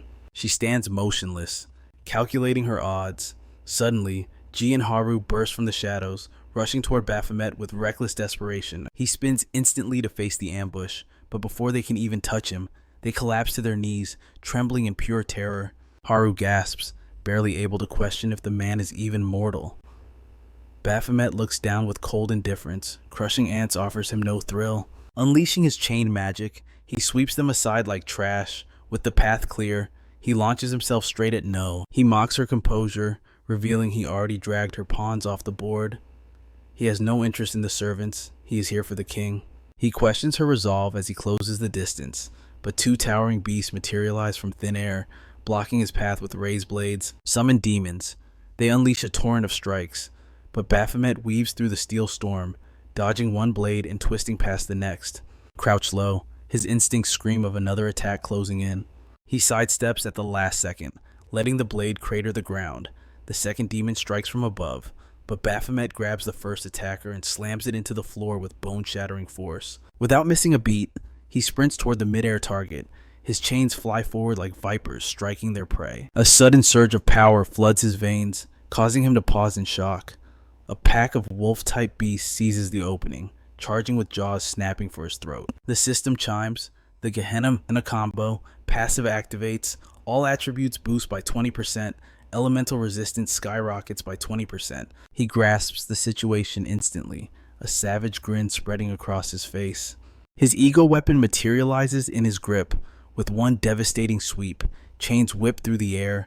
The wolves are decimated in a spray of crimson. He tears through the carnage toward No, ignoring her icy glare. The ego weapon speaks, questioning if this overwhelming might is his true potential. Baphomet muses with his own curiosity. The weapon hums with violent excitement as raw mana pours into its core. The blade expands, hungry for battle. Baphomet notes the weapon's bloodlust and promises to push it even further. He unleashes a cataclysmic strike, but the blade halts mere inches above No's skull. Something else demands his attention. He shouts, demanding she stop holding back. The earth trembles as the colossus rises from his blind spot. The beast slams its maw down, intending to swallow him whole, but chains erupt, binding the monster instantly. Baphomet shreds through its core with a flurry of lethal strikes. Black smoke billows from the fatal wound. But the nightmare isn't over. More demons manifest behind him. A horde charges. One swing of his massive weapon cleaves them all in two, unfazed. No raises a hand, summoning a fresh wave of horrors. Baphomet slaughters them as fast as they spawn. She changes tactics, calling forth a swarm of aerial monstrosities. He snipes them out of the sky with beams of pure energy. Leaping into the air, he becomes a blur of death, his blade tracing streaks of light through their ranks. They try to bury him in numbers. He answers with a shockwave slash that dissects the swarm. As he chops them down one by one, a manic laughter bubbles up from his chest. Monster after monster appears, and with effortless speed, he reduces them all to gore. A titan lunges with a gaping maw. He backflips, slicing cleanly through the creature's jaw, leaving it to collapse in a ruined heap. He stalks toward No, his voice booming over the battlefield. Stop hiding behind your toys. His chains tear up the very earth as they race toward her. A gargantuan beast erupts from the ground to shield her, but Baphomet only smiles. Moments later, massive severed limbs rain from the sky. Baphomet stands atop the monster's corpse, his eyes glowing with predatory light. Bathed in blood, he commands the beast to perish, crushing the life out of it with sheer pressure. No stands amidst the chaos, her expression finally darkening. The giant monster collapses before her, its chest obliterated. Baphomet steps out from behind the fallen titan, a confident, terrifying smile on his lips. She flicks a lighter, the flame illuminating her hardened face as she takes a drag. She finally admits the truth. The infamous boss Baphomet has truly reborn himself as a human, one with absolute power. Baphomet validates her realization. He reminds her again to open her eyes to the impossible. But before he ends her, he demands one answer. Why did Hyper and the others have to die? No lets out a harsh, rasping laugh. She finds it hilarious that a monster like him is trembling over dead teammates. Did he actually form bonds with them? The absurdity stuns her. Perhaps he enjoyed playing human so much he forgot what he is. She hates explaining herself to a beast. Yet, she decides to humor him, forcing herself to unveil the dark history. Hyper. His real name was Ehion. He was the first survivor she salvaged from the gate shock. Confusion clouds Baphomet's face as the revelation begins. Before the Great Shock, hunters were considered the absolute dregs of society. She hurried with her friend, craving a meal, only to freeze before a cruel sign, no hunters allowed. In this era, they were treated like the infected. Elsewhere, her friend raged. Science had already proven hunters were harmless, yet the ignorant masses clung to their fear and rumors. She insisted that hunters were just people trying to survive, making the discrimination absurd. They swallowed their anger along with their food. Walking home, tired of the same old cassette tapes and leftovers, she craved a change. A new restaurant caught her eye. Dressed in plain clothes to hide her hunter aura, she stepped inside, planning to stock up before the world fell apart. Suddenly, reality fractured. A crushing pressure descended the unmistakable aura of a gate shock. Screams tore through the streets. The very people who despised them now reached out, begging for a hunter to save them. Their desperation fed a dark sense of superiority within her. Amidst the chaos, she spotted a terrified boy, Ehion, cowering in the debris. Later, the captain grilled her. Why did she return to that hellscape when the rescue teams declared the zone clear? She stood her ground. Ehon's grandparents and sisters were still trapped beneath the ruin. The captain hesitated. Life signals were impossible to detect, and the adjacent red zone had left only 2 survivors. Fellow hunters looked at her with doubt. Going in without the captain's seal was pure madness. But she was relentless. Track my signal, she urged. I will save them and return before you can blink. Her partner finally relented, tapping her shoulder. She looked at him, realizing the desperate lengths humans go to for love. But tragedy strikes instantly. Her boyfriend lay dead before her eyes. The captain cursed her, laying the weight of his death squarely on her soul. Later, young Ihan demanded answers. Why had she broken her promise? Why was his family dead? She met his accusing glare as he branded her a liar. Suddenly, demonic beasts breached the sector. The slaughter was instant. 70% of the populace wiped out. She was powerless to stop the carnage. As the shock faded, she retreated into the shadows, haunted by the thought that true strength could have defied destiny. Years passed. The captain led her to a desolate wasteland, overflowing with strange towers.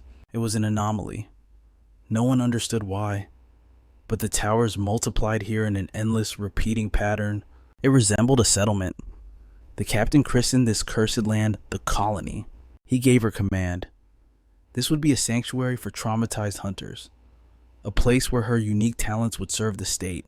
She poured her soul into the mission. She recruited tirelessly to raise a new generation of warriors, her sister standing by her side. Though her sister's path eventually diverged, the peace of the colony remained undisturbed. Until the digging began, workers unearthed the hidden cavity beneath the earth. They were clueless, but she knew instantly this nest was the source of the endless towers. A constructor prepared to report the find to the government. Following protocol, panic seized her heart, revealing the nest meant the end of the colony. The nightmare of the gate, shock flashed before her eyes. She could not let it repeat. She made her choice. Before the secret could spread, she silenced the constructors permanently. Her hands were stained with blood, committing countless sins to protect their sanctuary. She built a cabin to mask the nest, disguising it as a harmless gateway. Only a chosen few knew the truth.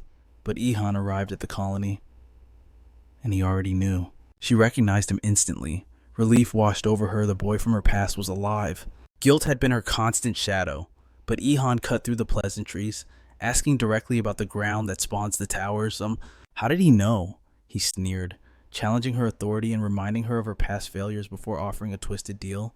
He demanded permission to distribute a special drug to the civilians within the colony. She asked for his reason. His answer chilled her blood. The weak do not deserve to exist. Horror struck her. The innocent boy she once saved was gone, replaced by a monster. Yet, she could not bring herself to kill him. Baphomet, listening from the shadows, realized the truth. She had attempted to use the demon to stop the boy. She admitted it. She tried to use Baphomet to restrain Ihan, but the boy's interference ruined everything. Ihan claimed he wanted to show mercy for old time's sake, but her betrayal had forced his hand. He dropped a bombshell. A government investigator was already in the colony. She was now a prime suspect. How was he always one step ahead? He smirked, threatening to burn everything she had built to the ground. She grabbed him, desperate. Why did you change? Did you join a cult? He replied coldly. If my family were here, I would never have become this. Broken by guilt and rage, she ended his life instantly, but as his body fell, a witness rushed toward the scene. She silences the witnesses permanently, leaving no loose ends. With blood on her hands, she delivers the cold, hard truth he demanded. A twisted grin curls on our protagonist's lips. He looks at her with pure, unadulterated disgust. She accepts his scorn like a badge of honor, crushing her cigarette underfoot. She knows she is filth, yet she begs for one final mercy to die not as a monster, but as a hunter who slays them. Baphomet raises his blade, granting her wish. With a whisper of gratitude, she presses a hand to her heart, and the seal breaks. Her silhouette warps as a terrifying aura explodes outward. Thrilled by the pressure of an S-tier foe, she prays he won't hold anything back. Intrigued by her resolve, he launches himself forward. The final showdown begins now. Deep within the crumbling ruins, shadows writhe and twist. Swarms of grotesque abominations claw their way toward the center. One beast raises a severed limb like a gruesome trophy, but its victory is short-lived, crushed instantly by a massive, fused monstrosity. The flesh unfolds to reveal our hero's transformed state. His roar shatters the very air as he tears through the horde like paper. Blood sprays in a crimson mist. The foundation trembles under the sheer weight of his massacre. Through the chaotic haze, No's mind drifts back to a distant memory. A voice from the past, admiring the starlit sky of the colony. Even in this twisted dimension, she creates a beautiful illusion. She wonders if Baphomet ever knew such peace. But Baphomet cares nothing for sentiment. He lunges with violent force, his face twisting in scorn at her hesitation.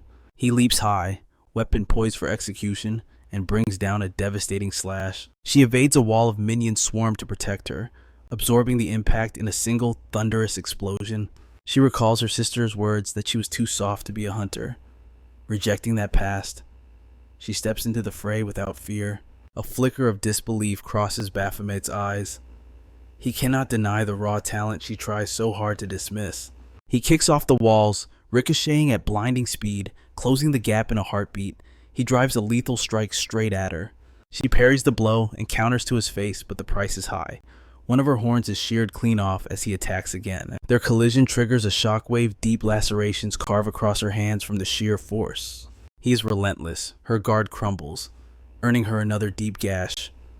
A ruthless slash tears open her chest, then her face. Blades sweep from every angle, an inescapable storm of steel, until she collapses to the cold ground. He touches down and immediately springs for the kill shot, but midair, something changes.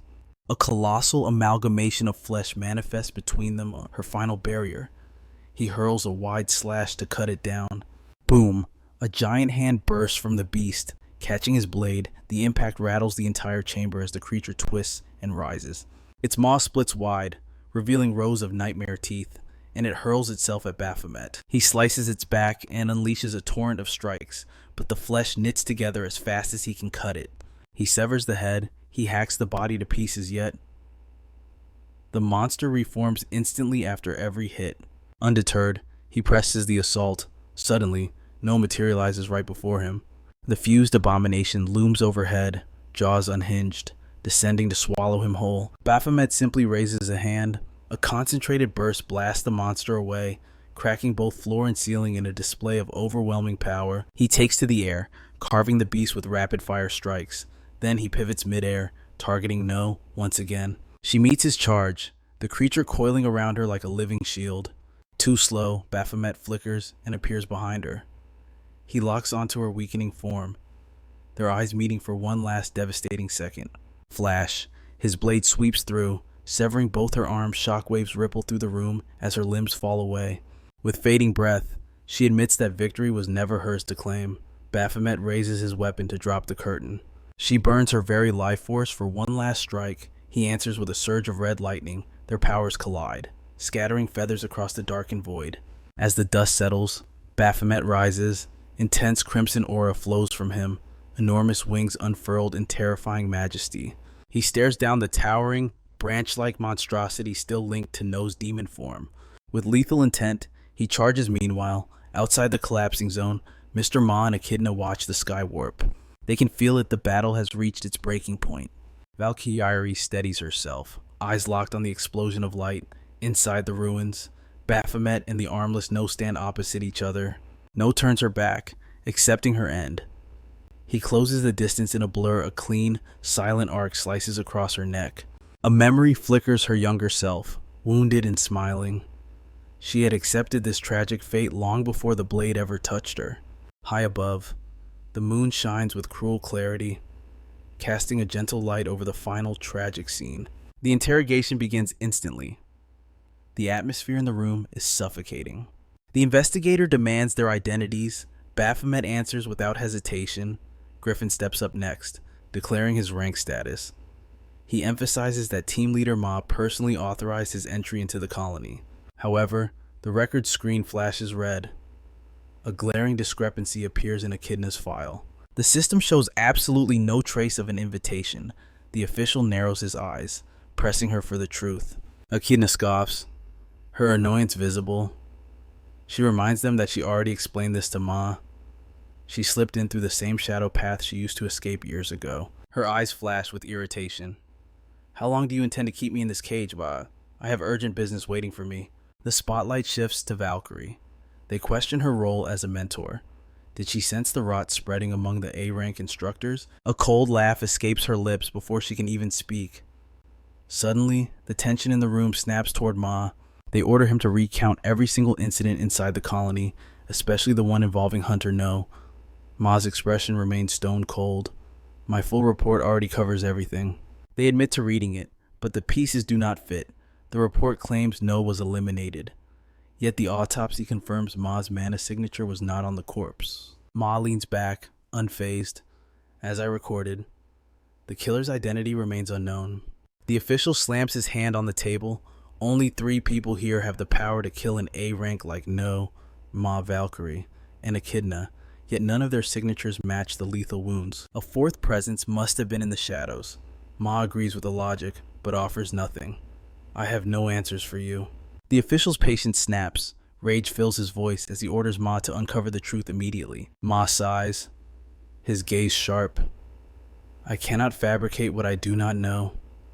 He turns to Director Song. He reminds the director that High Command sent him here under direct orders. Everyone in the system knows the weight of those words. Song raises a hand to diffuse the killing intent in the room. Calm down. This is merely routine procedure. Ma's eyes narrow. You were the one who raised the tension first by shouting, Director.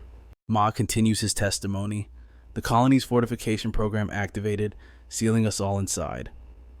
Suddenly, Echidna interrupts, answering the earlier mystery.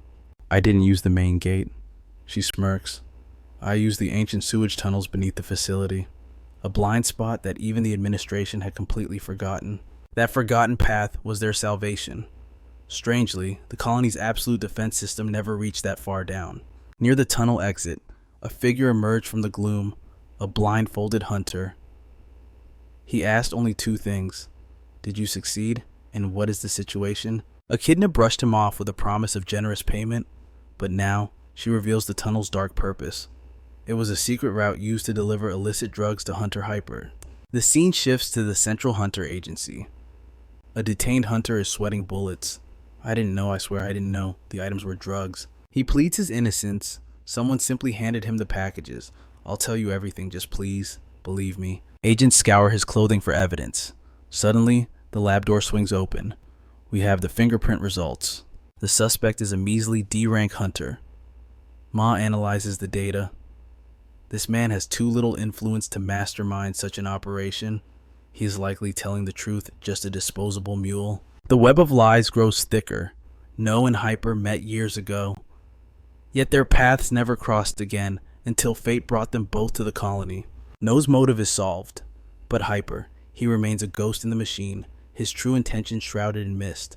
Ma weighs the logic. Why would an elite A-rank hunter run drugs for money? He recalls Baphomet's testimony. Hyper carried a deep, burning resentment toward civilians. Ma's eyes go cold. Was his monstrous villainy born not of greed, but of pure, fanatical hatred? Recovering the drugs is only the first step. The real crisis is the aftermath. Restoring the broken minds of the hunters. The infirmary is a landscape of despair. Row after row of beds. Ma looks upon the colony hunters.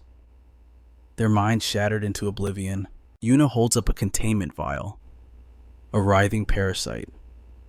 This creature is the cause, she explains grimly. It drains the host and breaks their sanity. This is the work of an S-rank, she reveals. Agatha, the insect queen. Insect control is usually a support skill for debuffs, but Agatha twisted the technique into something grotesque. Ma clenches his fist. Is there a treatment? Yuna shakes her head slowly. The damage is total. Even the brain is compromised. Healing is now up to natural regeneration alone. They are fortunate to only be insane, she adds coldly. Weaker hunters would have fallen into a vegetative state, or died on the spot. Ma narrows his eyes. Then why are Griffin and I still standing? Incubation time, Yuna replies matter-of-factly. They haven't taken root yet. She points to the medical tray. We need to flush them out, manually. Ma stares at her in utter disbelief. They nest in the large intestine. She continues without blinking. We must remove the eggs before they hatch. She reveals 3 prepared medical kits. Do it today. Ma freezes. There are 3 kits. Wait. Is that 3rd one for me? He asks for an explanation. You strangled Agatha with your bare hands. She reminds him. Direct contact. Ma feels a chill run down his spine. He thought only the A ranks were targets. She was hunting S ranks too, Yuna says gravely. The proof lies in the 2 dead S-tier hunters we found. Thud. Behind them, Valkyrie collapses without warning. Echidna catches her just in time, dragging her towards the exit. Baphomet watches, dumbfounded. Echidna calls out, a mysterious promise in her voice. We will meet again. Very soon. Witnesses believe Valkyrie's mind has completely shattered, but Echidna reveals the grotesque truth. She merely soiled herself in terror. Yet, the reality is far darker. Valkyrie's sanity has crumbled under the weight of the horrors she witnessed. A sharp clap cuts through the tension. Yunnan commands order. Stop wasting time, she barks, demanding everyone line up for immediate medical inspection. Following his own assessment, Yunnan hands Ma a bottle of water. Her gaze is stern as she reminds him of the mandatory internal cleansing procedure. He vows to complete the protocol before the sun sets. Bowing his head in apology for the turmoil, his focus shifts instantly. What of the hospital arrangements? Yunnan reveals she has summoned a provisional specialist, billing the central agency for the cost. Her guild has bled for this cause. Regardless of her friction with the government, she refuses to abandon her people. Ma stands silent, accepting the full weight of responsibility upon his shoulders. She nods, accepting his resolve, but points him toward the true priority. It is time to break Agatha and discover the secret to restoring the fallen A-rank hunters. Deep within the containment chamber, Agatha sits in heavy restraints, her eyes scanning the young supervisor. He informs her coldly that her powers are utterly sealed within these walls. An explosive collar hums around her neck, while automated lasers lock onto her vital points. It is a warning she has heard 1,000 times before. The interrogation commences, but Agatha strikes first, not with magic, but with words. She asks if he recently suffered a heartbreak, leaving the man frozen in confusion. Time passes. Ma arrives to monitor the situation. Taeyong confirms that the psychological battle is still underway. He questions the progress of the hyper-investigation. Ma shakes his head. The threads of this conspiracy remain too tangled to unravel just yet. He issues a command to Taeyong. Investigate the D-rank hunter and scrutinize every shadowed corner of this case. The supervisor brings up the mule incident, his voice sharp. If Ma is truly so dedicated to justice, he challenges him to apply that same fervor to No's death and unmask the true killer. Ma repeats his stance with cold neutrality. He genuinely does not know. He asks, his voice low, what exactly they believe he is concealing. Suddenly, the supervisor bursts from the chamber. He collapses in tears, apologizing frantically as he flees the scene. Ma and the others watch in rising alarm. This is the fourth interrogator to suffer a mental breakdown. Agatha's harmless appearance is a lethal deception. Her very voice is a weapon that shatters the mind. Realizing the danger, Ma decides to step into the lion's den himself. Agatha's face lights up the moment he enters. She claims she had been praying for his return.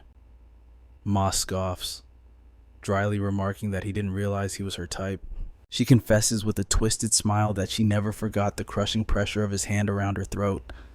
She wonders aloud if that thrill is one of his comforts, and if her sister, no, shared that same desire. Agatha's expression shifts. Her sister was fragile, she insists, a fact he should have realized the moment they met. Ma delivers the cold truth. No is dead. Shock ripples across Agatha's face like a crack in a mask. She absorbs the blow, murmuring that the inevitable has finally come to pass. Ma scrutinizes her, asking if she feels even a flicker of emotion. Agatha insists the pain is real. Must I weep to prove my grief? She counters. She claims she has awaited this tragedy ever since the gate shock of 10 years ago. No only survived this long because the colony existed, because Agatha existed to protect her. Agatha leans forward. Does he know what it feels like to receive looks of disgust from the very humans you save, the protest banning hunters, the cold eyes of betrayal? It plants a seed of violence deep within the heart. Ma pieces it together. That resentment is why she enslaved the A-rankers, turning them into her mindless puppets. Agatha's smile returns, sharp and cruel. She asks a question that cuts deep. Did your 7 fallen S-tier comrades desire betrayal from you? Her research revealed they were his closest brothers in arms. She wonders, what would they do if they crawled back from the grave? If I were them, she hisses, I would hunt you down. Ma has heard enough. He orders the administration of the truth serum immediately. He commands the staff to prep her for transport. He vows she will rot in solitary confinement. where no living soul will ever have to endure her poisoned tongue again. Agatha laughs as they drag her away, mocking him one final time. Did I strike a nerve, hero? The interrogation ends. Having extracted every drop of information, they load her onto the armored transport. As the heavy doors slam shut and the vehicle rolls out, Ma's phone begins to buzz. It is Jansen. She brings critical news. She has discovered a method to resurrect the A-Team's consciousness. Meanwhile, Griffin and Baphomet sit in a suffocating silence. They ponder the uncertainty of their reunion, their eyes darting around, noting Ma's conspicuous absence. Just as one prepares to speak, a sudden noise sends a shiver through the room. In the blink of an eye, he vanishes, leaving nothing behind but a solitary card. Griffin retrieves the card, studying its cryptic message. Miles away, in a dimly lit office, an administrator compiles the mission files. Ma has requested the dossiers on the day hunters. The compilation is complete. A subordinate urges the clerk to include every minute detail for the investigation. She scrolls through the data until her blood runs cold. The photograph. It has changed. It appeared normal just moments ago, but now the system flashes a terrifying alert. This hunter perished inside a dungeon 2 years ago. Elsewhere, a hunter scratches his head with an innocent grin, thanking an unseen benefactor. He swears never to forget Hyper's sacrifice. But beneath his skin, a dark sigil pulses the same mark Hyper planted on Baphomet. His expression twists into fanatical madness. The weak, he declares, deserve only death. Boom! An explosion tears through the building, yet, amidst the chaos, Ma's mind drifts back to Agatha's haunting question about the 7 S-Class hunters who once stood by his side. Her threat echoes in his mind that if they returned, they would hunt him down like a dog. He formulates his answer as the smoke rises. If his death is the price to bring them back, then let them come for him. He is ready to face them anytime. A sharp ringtone sliced through the silence, shattering his memory. Taeyong's voice crackled with urgent news that so-called D-tier hunter was a complete fraud. It was a disguise. The man was a terrorist lying in wait. The realization hit Ma like a physical blow. Meanwhile, inside the washroom, Baphomet felt the very foundation of the building tremble beneath his feet. Spiderweb cracks raced along the concrete walls. Outside, the disguised villain loomed over the unconscious workers, basking in the magnificent destruction he had unleashed. But as he turned to leave, Baphomet stepped from the shadows, his eyes burning as he pointed to the fallen staff in their agency uniforms. Recognition flashed in the terrorist's eyes. He knew exactly who stood before him, one of the legendary hunters who had escaped the colony. He laughed, mocking Baphomet's audacity to face him here. I have a special gift for an A rank, he sneered. His flesh warped and shifted, taking the visage of Raven as he charged. The moment Baphomet saw that mask, pure, unadulterated rage erupted within him. He surged forward, his blade flashing, slicing the terrorist's arm clean off and tossing it aside like trash. His voice was ice cold. I will not tolerate anyone wearing that face in my presence. The air screamed as a violent shockwave rocked the entire structure. Panic erupted as employees scrambled toward the source of the blast. Griffin stood frozen in shock until Ma appeared like a phantom, demanding an immediate sit-rep. Griffin stammered, trying to explain the chaos, but Ma cut him off. Evacuate now. He scanned the area with hawk-like intensity. Where is Baphomet? You were ordered to stay by his side. Griffin swallowed hard, mentioning a strange symbol scrawled on a note. Ma's eyes narrowed instantly. A symbol? Griffin quickly clarified.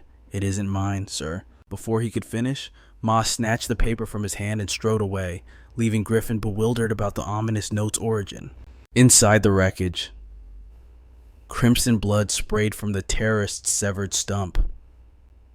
He gritted his teeth, groaning. You really must hate this face, don't you? Baphomet answered with a brutal strike, discarding the severed limb without a shred of mercy. The terrorist dropped the raven disguise, his form shifting again as he launched a lightning-fast kick. But Baphomet flowed like water, slipping past the attack and driving a devastating punch straight into his gut. The enemy's face rippled, and suddenly, a female disguise appeared. Baphomet scoffed. Are you a man? A woman? Pick a form. The terrorist only laughed at his fastidiousness, lunging again as another disguise evaporated into smoke. The enemy raised a hand, and a beam of pure energy tore through the air.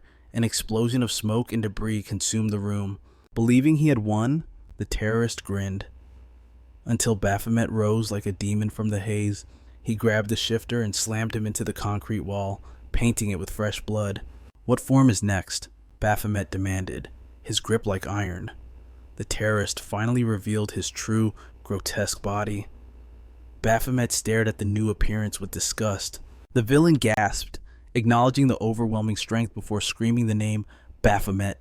Just then, Ma arrived on the scene, and Baphomet calmly announced that his hunt was finished. Ma barked in order to restrain the target. Baphomet turned back to finish it, but the terrorist was now wearing Baphomet's own face. "I only needed you to look at me," he taunted. With a manic grin, he bit into the page with the symbol and tore it to shreds. Later, a heavy tension hung over the employees as they surveyed the aftermath. Baphomet sat quietly, his hand moving rapidly as he completed multiple sketches. Yoon peered over his shoulder, marveling at the detail. "Where did you learn this?" she asked. Baphomet's eyes remained distant. "In the tower. When there was no fighting, this was the only way to stay sane." Ma wasted no time. He ordered Taeyong to run immediate facial recognition on the sketches against the Hunter database. Baphomet shook his head. "Searching might be futile." Yoon blinked in confusion. "The body. It felt wrong." Baphomet murmured, "Like ill-fitting clothes on a stranger. The real puppet master is hiding elsewhere." His expression darkened. "And one more thing. Right at the end, he shouted my code name." Ma nodded grimly. "Agreed. A fanatic like that wouldn't sacrifice his true body so easily." He turned to Yunun. "Examine the corpse. Find me answers." She protested. "You're dumping all the dirty work on me again." Ma offered a polite, yet commanding request, until a sharp sound interrupted their bickering. Baphomet called out to Ma, "Something I had. It's gone." Ma reached into his pocket and pulled out the crumpled symbol. "Is this what you're looking for?" Baphomet's eyes widened in recognition. "Yes. I must have dropped it during the clash." Ma signaled for him to follow. "Come with me. There is something you need to see." As they walked through the corridors, Ma began to recount a story from 8 years ago. "Back then, my abilities were just tools. I was a mercenary in spirit, detached from the world, simply surviving." His voice softened. "Then I met them, a group who taught me what it meant to feel, to read people, to truly live again. I was a wanderer without a past, and they gave me a future. And yet, because of the people behind that symbol, I was forced to kill them with my own hands." They stopped inside a cold storage container, illuminated only by a single photograph. Baphomet stared at the face. It was familiar, clawing at the edge of his memory, but the name escaped him. "Where are we?" Baphomet whispered. Ma's voice was solemn. "This is the archive, a tomb for the records of cleared towers, and a shrine for the hunters who never came back." Ma pointed toward the endless hallway of sealed doors. "Behind each door lies a different tower's history." Baphomet frowned. "Which tower does this archive belong to?"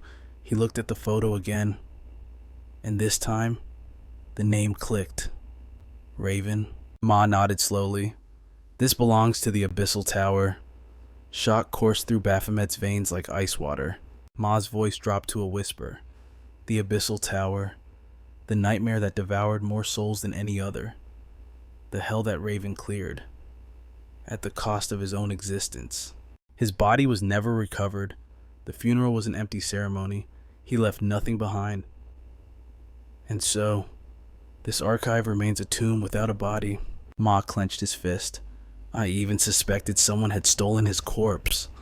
Baphomet turned to him, the gravity of the situation sinking in. "How does the Abyssal Tower connect to us?" Ma looked him dead in the eye. "This is why I joined the government. I needed access. Access to the darkest hunter crimes that only they could investigate. I took every mission and investigations, undercover operations, the dirty work of a spy, all for the sake of finding the truth." Rising through the ranks, Ma ascended to the absolute peak of rogue, a guild forged in shadows with one bloody purpose: to exterminate criminal hunters. His grim duty never intersected with the regular tower raids, until the ominous descent of the Abyssal Tower changed everything. Unlike ordinary gates that welcome the masses, this spire demanded specific, hidden criteria. The hunters who qualified believed they were the chosen elite, swelling with foolish pride. Little did they know, they were marching straight into a slaughterhouse. Baphomet, eyes narrowing, demands the truth behind these cryptic words. Ma drops the bombshell. Every single hunter who stepped foot in that tower was already under Rogue's investigation. The revelation strikes Baphomet like a physical blow as Ma delivers the final verdict. Every name in this archive belonged to a sinner. Every soul Baphomet extinguished within the Abyssal Tower deserved their gruesome fate. But the shocks keep coming. Ma exposes a terrifying secret. The World Union has uncovered the true, dark origin of the gates and the very existence of demonic beasts. Yet, nothing prepares him for the absolute horror of Ma's next revelation. Anatomically, humans and monsters are identical. Their only difference lies within the heart. Such knowledge would shatter society, so it remains buried. Ma forces Baphomet to confront the chilling reality. The line between man and beast is razor thin. Beasts slaughter on instinct, but hunters, they possess free will, and they choose to commit evil. Ma has hunted these traitors in the shadows, realizing that Baphomet, within the Abyssal Tower, has been unknowingly executing the exact same justice. Baphomet freezes. Ma knows who he really is. The guild leader confirms his suspicions with a smirk. Finesse has already spilled everything. The conversation turns to the system spirit, who whispered a prophecy. Baphomet is the one destined to fulfill Ma's deepest desires. Reflecting on the spirit's words and his surveillance of the protagonist, Ma reaches a definitive conclusion. Their meeting is no coincidence. It is fate that placed the clue to the criminal syndicate directly into Baphomet's hands. Ma's eyes burn with intensity as he declares his ultimate goal: the total eradication of the organization. To achieve this, he will pay any price, even selling his soul to Baphomet and unleashing the demon within to rampage unchecked. A system window flashes before Baphomet's eyes. A new quest appears. Locate the clue hidden within the insignia prints. Ma's demeanor shifts from wary to welcoming. He points a finger at our boy. Baphomet himself is the key to hunting them down. Ma has spent years chasing ghosts, grasping at nothing but shadows in his search for them. Baphomet tenses, worried his nature as a demonic beast will be exposed. But Ma dismisses the concern. To him, corrupt hunters and beasts are one and the same. Suspicion flares as Baphomet questions Finesse's past. After all, he too walked into the trap of the Abyssal Tower. Ma waves it off. He ran a deep dive. Finesse is clean, proven by the very fact that he returned from the tower alive. Baphomet ponders if Ra is the puppet master pulling Finesse's strings from behind the curtain. Setting that aside, his focus shifts to Raven. Ma admits he knows Raven is a criminal, but the man is an enigma he cannot solve. There is no logic, no pattern to Raven's slaughter. Civilians, allies, Raven butchers them all indiscriminately. When Ma mentions the massacre of his aunt's family, a violent flashback assaults Baphomet's mind. He sees Raven committing the atrocity. Pain explodes in his skull as the memory sears through him. Everything clicks. This is why Griffin despises his own brother. Ma is equally stunned to learn that Griffin was already aware of the blood on Raven's hands. Returning to the grim reality, Ma analyzes Raven's murder spree, frustrated by the complete lack of motive. Looking past the violence, Ma sees only a desolate, lonely soul. He concludes that Raven isn't acting alone. He is a weapon being wielded by someone else. That triggers a memory for Baphomet. Raven once claimed he moves solely according to quests. The word quest confuses Ma, but Baphomet doesn't explain. There is no time. They need a strategy, not a lecture on the system. Ma entrusts the investigation to Baphomet, believing he holds the paper trail, but Baphomet is at a loss. Hyper has already consumed the item. Ma muses on the bizarre link between Hyper and the mysterious hunter who raided the central agency, the very hunter who declared he had come specifically to meet Ma. Baphomet narrows his eyes, sensing a deeper, darker motive behind that brazen raid. Ma agrees, but one fact remains undeniable: these criminal hunters despise ordinary humans, targeting civilians with extreme prejudice. They are not just killers, they are a systematic, organized cult seeking to recruit hunters who share their twisted hatred. Suddenly, Ma's instincts scream. He rushes for the door, desperate to see what's happening outside the communications blackout zone. Bursting out, The truth hits Ma. The agency raid was a diversion, a spectacle meant to draw eyes away from the real target. While Baphomet is still piecing it together, Ma screams the answer: they are coming for Agatha. Agatha has already been snatched. The organization wants her because she shares their burning hatred for the common man. Her unique abilities and twisted psyche make her the ultimate asset for their cause. Even bound and captured, her spirit remains unbroken as she violently recoils from their touch. Suddenly, a voice apologizes for the rough treatment, and Agatha's eyes snap open. Agatha confronts the two hooded figures blocking her path, her voice sharp as she demands their identities. One figure steps forward, his voice dripping with disdain, declaring they are the ones who purge the world of useless, trash-like civilians. Their mission is absolute extermination. He extends an invitation to join their slaughter, revealing the very same insignia Baphomet has been hunting for. The moment that symbol hits her eyes, Agatha's expression warps into a mask of pure, unadulterated evil, and she trembles with the thrill of the impending massacre. Meanwhile, Ma is already making tactical preparations to handle the fallout, intending to leave our demonic protagonist behind. Baphomet voices his doubts, questioning if a human can truly trust a demonic beast that might snap and go on a rampage at any second. But Ma is always 10 steps ahead. He reveals he has already put strict countermeasures in place for exactly that scenario. With a cold resolve, Ma declares that if those fail-safes crumble, he will take Baphomet down himself, knowing deep down that the beast actually craves a battle with him. Before Baphomet can retort, Ma offers a faint, knowing smile and turns to leave, only to be intercepted by a frantic Valkyrie. Valkyrie is drowning in an abyss of guilt over killing Nen, practically begging to be arrested to atone for her sins. Ma tries to reason that it was a necessary evil, but she is broken, insisting that using the forbidden Venata skill, which demands a life for a life, marks her as a cold-blooded murderer. Baphomet watches her mental collapse, observing her condition before attempting to console her in his own awkward, monstrous way, reminding her that Nen knew the risks of their duel. He warns her that this tantrum insults Nen's resolve, causing Valkyrie to lash out in protest before slowly sinking into a heavy silence. The weight of regret crashes over her again, and she whispers that perhaps Nen was right about preserving the colony all along. If that is true, her rebellion might have just destroyed a brighter future. Ma admits that the colony did indeed help hunters skyrocket in power.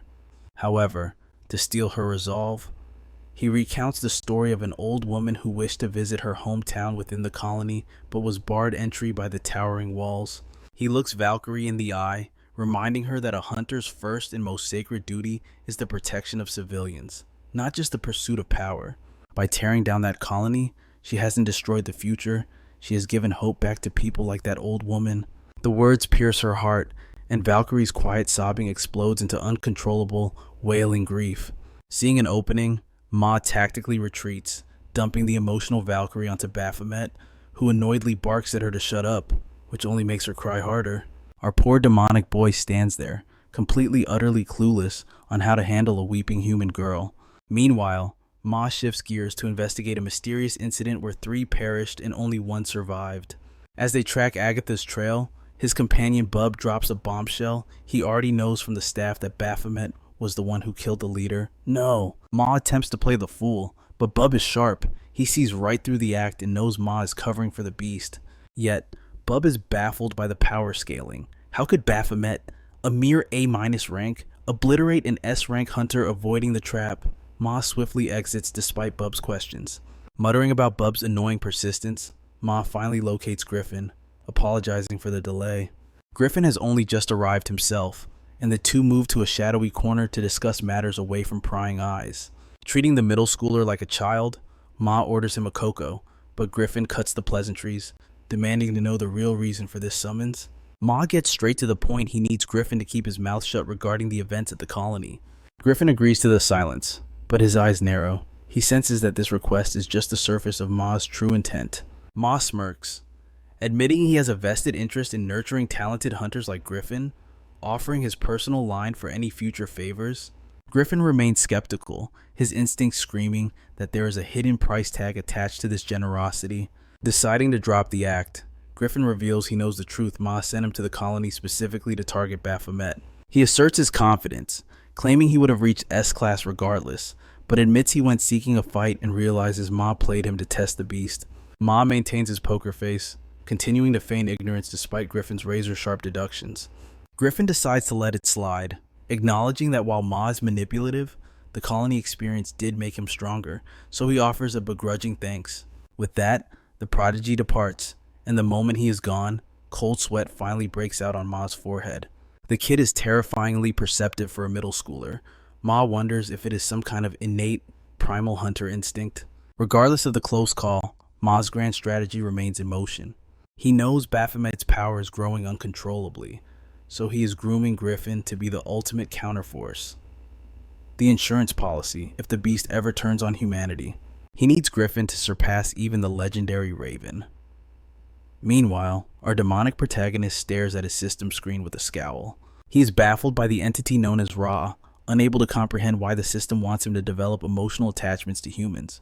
His life in the tower was defined by slaughtering criminals, leaving him to wonder what grand, twisted purpose Ra has in store for him.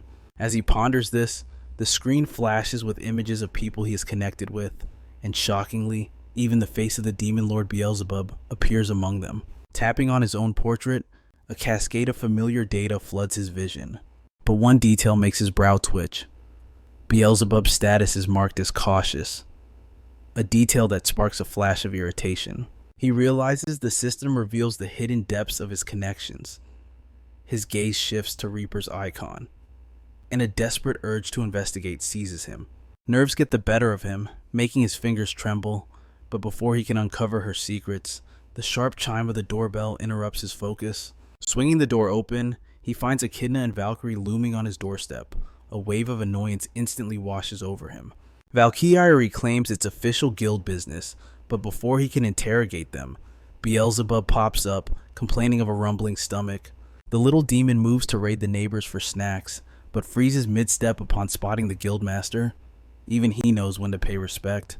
Once settled within the sanctuary of his living room, Echidna drops the pleasantries. She demands to be addressed by her codename, strictly professional. However, our protagonist isn't interested in titles. He needs to know how she's connected to his adopted brother. She recounts a tale from weeks ago. She was juggling a phone call while chasing down a male hunter who dared to reject her guild for being too intimidating. Concerned for her guild's fierce reputation, she lamented not handling the colony recruitment herself. She bitterly regretted sending Valkyrie in her stead. Perhaps scouting untainted rookies with raw talent was the path to salvation. Lost in her strategic dilemma, she failed to notice her driver veering off course, heading straight into the heart of the slums. Meanwhile, Beelzebub was navigating his own battlefield, walking home while his classmate, Hyon, pestered him for a playdate. She tried to bribe him with her mother's cooking, but Beelzebub had eyes only for the neighborhood barbecue. With a burst of energy, he leaped away, defying gravity. Disaster struck when she tried to follow him as she plummeted. Beelzebub panicked. He unleashed a gust of wind magic to catch her, leaving the girl dazed and seeing stars. Watching from the shadows, Echidna's eyes sparkled. She had found a diamond in the rough, eager to recruit him. She immediately grilled him about his guardians. When the boy mentioned Baphomet was in the colony, the pieces of the puzzle snapped into place. She finally understood Valkyrie's obsession with that specific location. Destiny was at work. Back in the present, the explanation concludes. Baphomet scowls, clearly displeased that Beelzebub exposed his powers to civilians. Echidna cuts through the tension. She lays her cards on the table. She wants to sponsor Beelzebub for the elite hunter training school. She explains that the government has scrapped the age limit since the gate shock a decade ago. She offers a full-ride scholarship on the sole condition that the boy joins her guild upon graduation. Her voice trembles with excitement. She declares that Beelzebub possesses the dormant potential to become a legendary archmage. The irony is thick enough to cut with a knife. The boy actually is an archmage. But that's a secret best kept from her for now. Baphomet scoffs at her proposal. He hasn't forgotten her past greed, reminding her of the time she tried to extort millions over a single strand of blonde hair. Echidna flinches. He's still holding a grudge. Now, the tables have turned.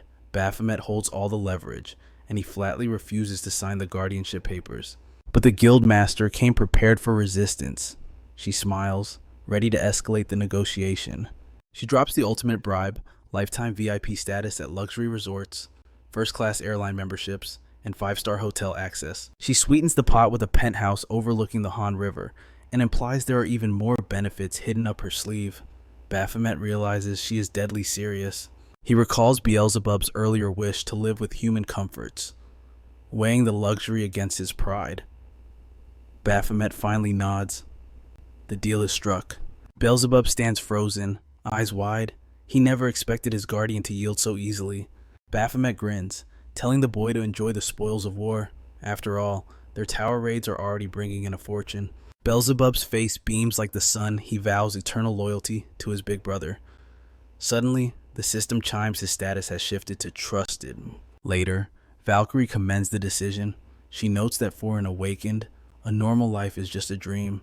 This path was his destiny. But then, the atmosphere shifts. She reminds him of a lingering obligation, a promise Baphomet had completely erased from his memory. The agreement to go on a date.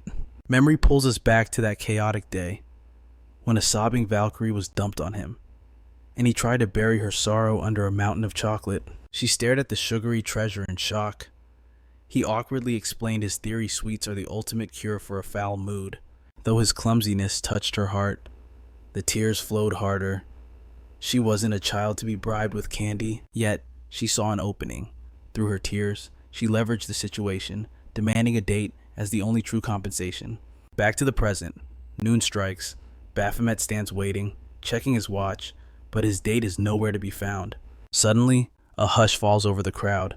Everyone freezes as she steps into view, her eyes scanning the area for our boy. She bows her head, apologizing for the delay with a flimsy excuse about being busy. But the truth, she spent hours agonizing over the perfect outfit to capture his heart. Desperate to make amends, she insists on footing the bill for their meal. Naturally, he agrees without a second thought. She had prepared a feast fit for royalty at a 5-star hotel. But with a single gesture, he points to a humble, ordinary restaurant instead. As they settle in, the food becomes an afterthought. Valkyrie's eyes are glued to him, completely enchanted. She notices his ravenous appetite for meat, but her jaw drops when he casually orders 4 more massive servings. The final bill hits a staggering 1,250,000 won. It proves that fueling a monster's strength requires a monstrous amount of food. With his stomach full, Baphomet decides the date is over. In his mind, dating is simply a synonym for eating. She freezes, thinking he must be teasing her. But looking into his eyes, she realizes the terrifying truth. He is completely serious. When she digs deeper, the reality hits her. He has never been on a date. He has never known a woman's touch. She is left flushing with total disbelief. Her imagination runs wild. She pictures him as a socially awkward genius who bloomed into a handsome warrior. An internal squeal of delight escapes her lips. The realization is intoxicating. She would be his first love, his first girlfriend, his first everything. Meanwhile, our clueless hero just stares blankly, wondering why she's vibrating with excitement all on her own. Breaking the silence, she corrects him softly. "Call me Jury Lee." She insists they use their real names, leaving their hunter identities behind. Tonight, this is personal. Their journey continues to the glowing blue world of the aquarium. Next, they visit a shooting range. Valkyrie demonstrates her marksmanship first, then hands the weapon to him. A rare spark of excitement lights up his eyes. He obliterates the target with godlike precision. But alas, the staff informs them that hunters are banned from winning prizes. Not wanting to cause a scene, the staff offers them a consolation gift. A pair of simple keychains. White for Valkyrie and pitch black for Baphomet. But as they step outside, the sound of a child's weeping stops them. Valkyrie's heart softens immediately. She reunites the girl with her mother, buys her ice cream, and even gifts her the matching keychain. With a warm heart, they decide to grab dinner. Baphomet, as always, demands meat. But Valkyrie takes charge, selecting the menu herself, and he nods in agreement. As they sit, whispers ripple through the crowd. Eyes are locked onto her. Strangers approach, assuming her foreign beauty means she speaks English. But she waves them off with a polite apology, revealing she cannot speak a word of it. The mood shifts as she shows Baphomet a precious family photo. She opens her heart, revealing the tragedy of her birth mother passing away to bring her into this world. Crushed by grief, Her father fled to Korea, but fate was kind, and he found love once again. Now, she has a loving stepmother and a younger sister. They live in the bustling city, while her parents enjoy a peaceful life in the countryside. She smiles, genuinely happy with her life. Her eyes shine with resolve as she declares her ultimate goal. As a hunter, she fights to protect that same happiness for others. Baphomet gazes at her serene expression with awkward honesty. He mutters that she looks far more beautiful when she laughs than when she cries. The compliment strikes her like an arrow. A deep crimson blush spreads across her cheeks.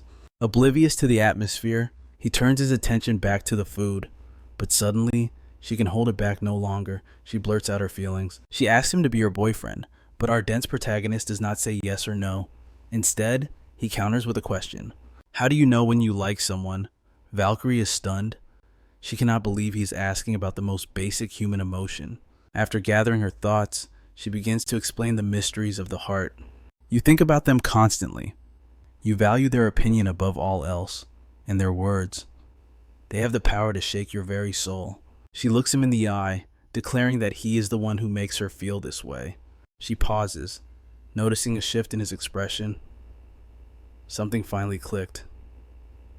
Meanwhile, miles away, Reaper is resting in her room when her phone rings. It is him. She expects a report on the colony mission. Instead, he drops a bombshell. He asks her out on a date. She scoffs, assuming he is drunk again, but his voice is stone cold sober. He emphasizes that this is real. He wants to take her out. The very next day, Reaper stands before him. He tells her plainly how much he respects her overwhelming strength as a hunter. Intrigued, she agrees. She wants to understand the man behind the monster, but she never expected their date would end with him in a hospital bed. She's absolutely livid. Sometime later, Reaper sits alone in a restaurant. She arrived 10 minutes early, her heart racing. She frets over her makeup, overthinking every detail. She refuses to admit her heart is fluttering.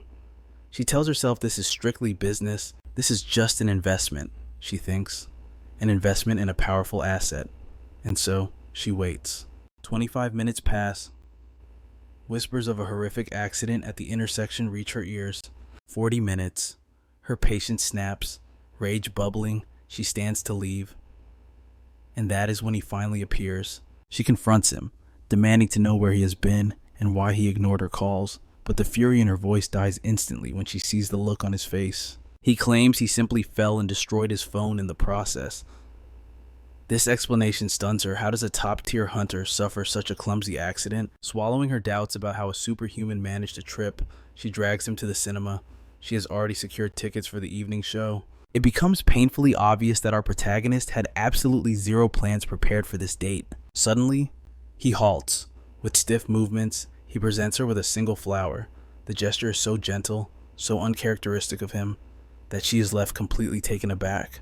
Darkness falls over the theater, but she cannot focus on the screen.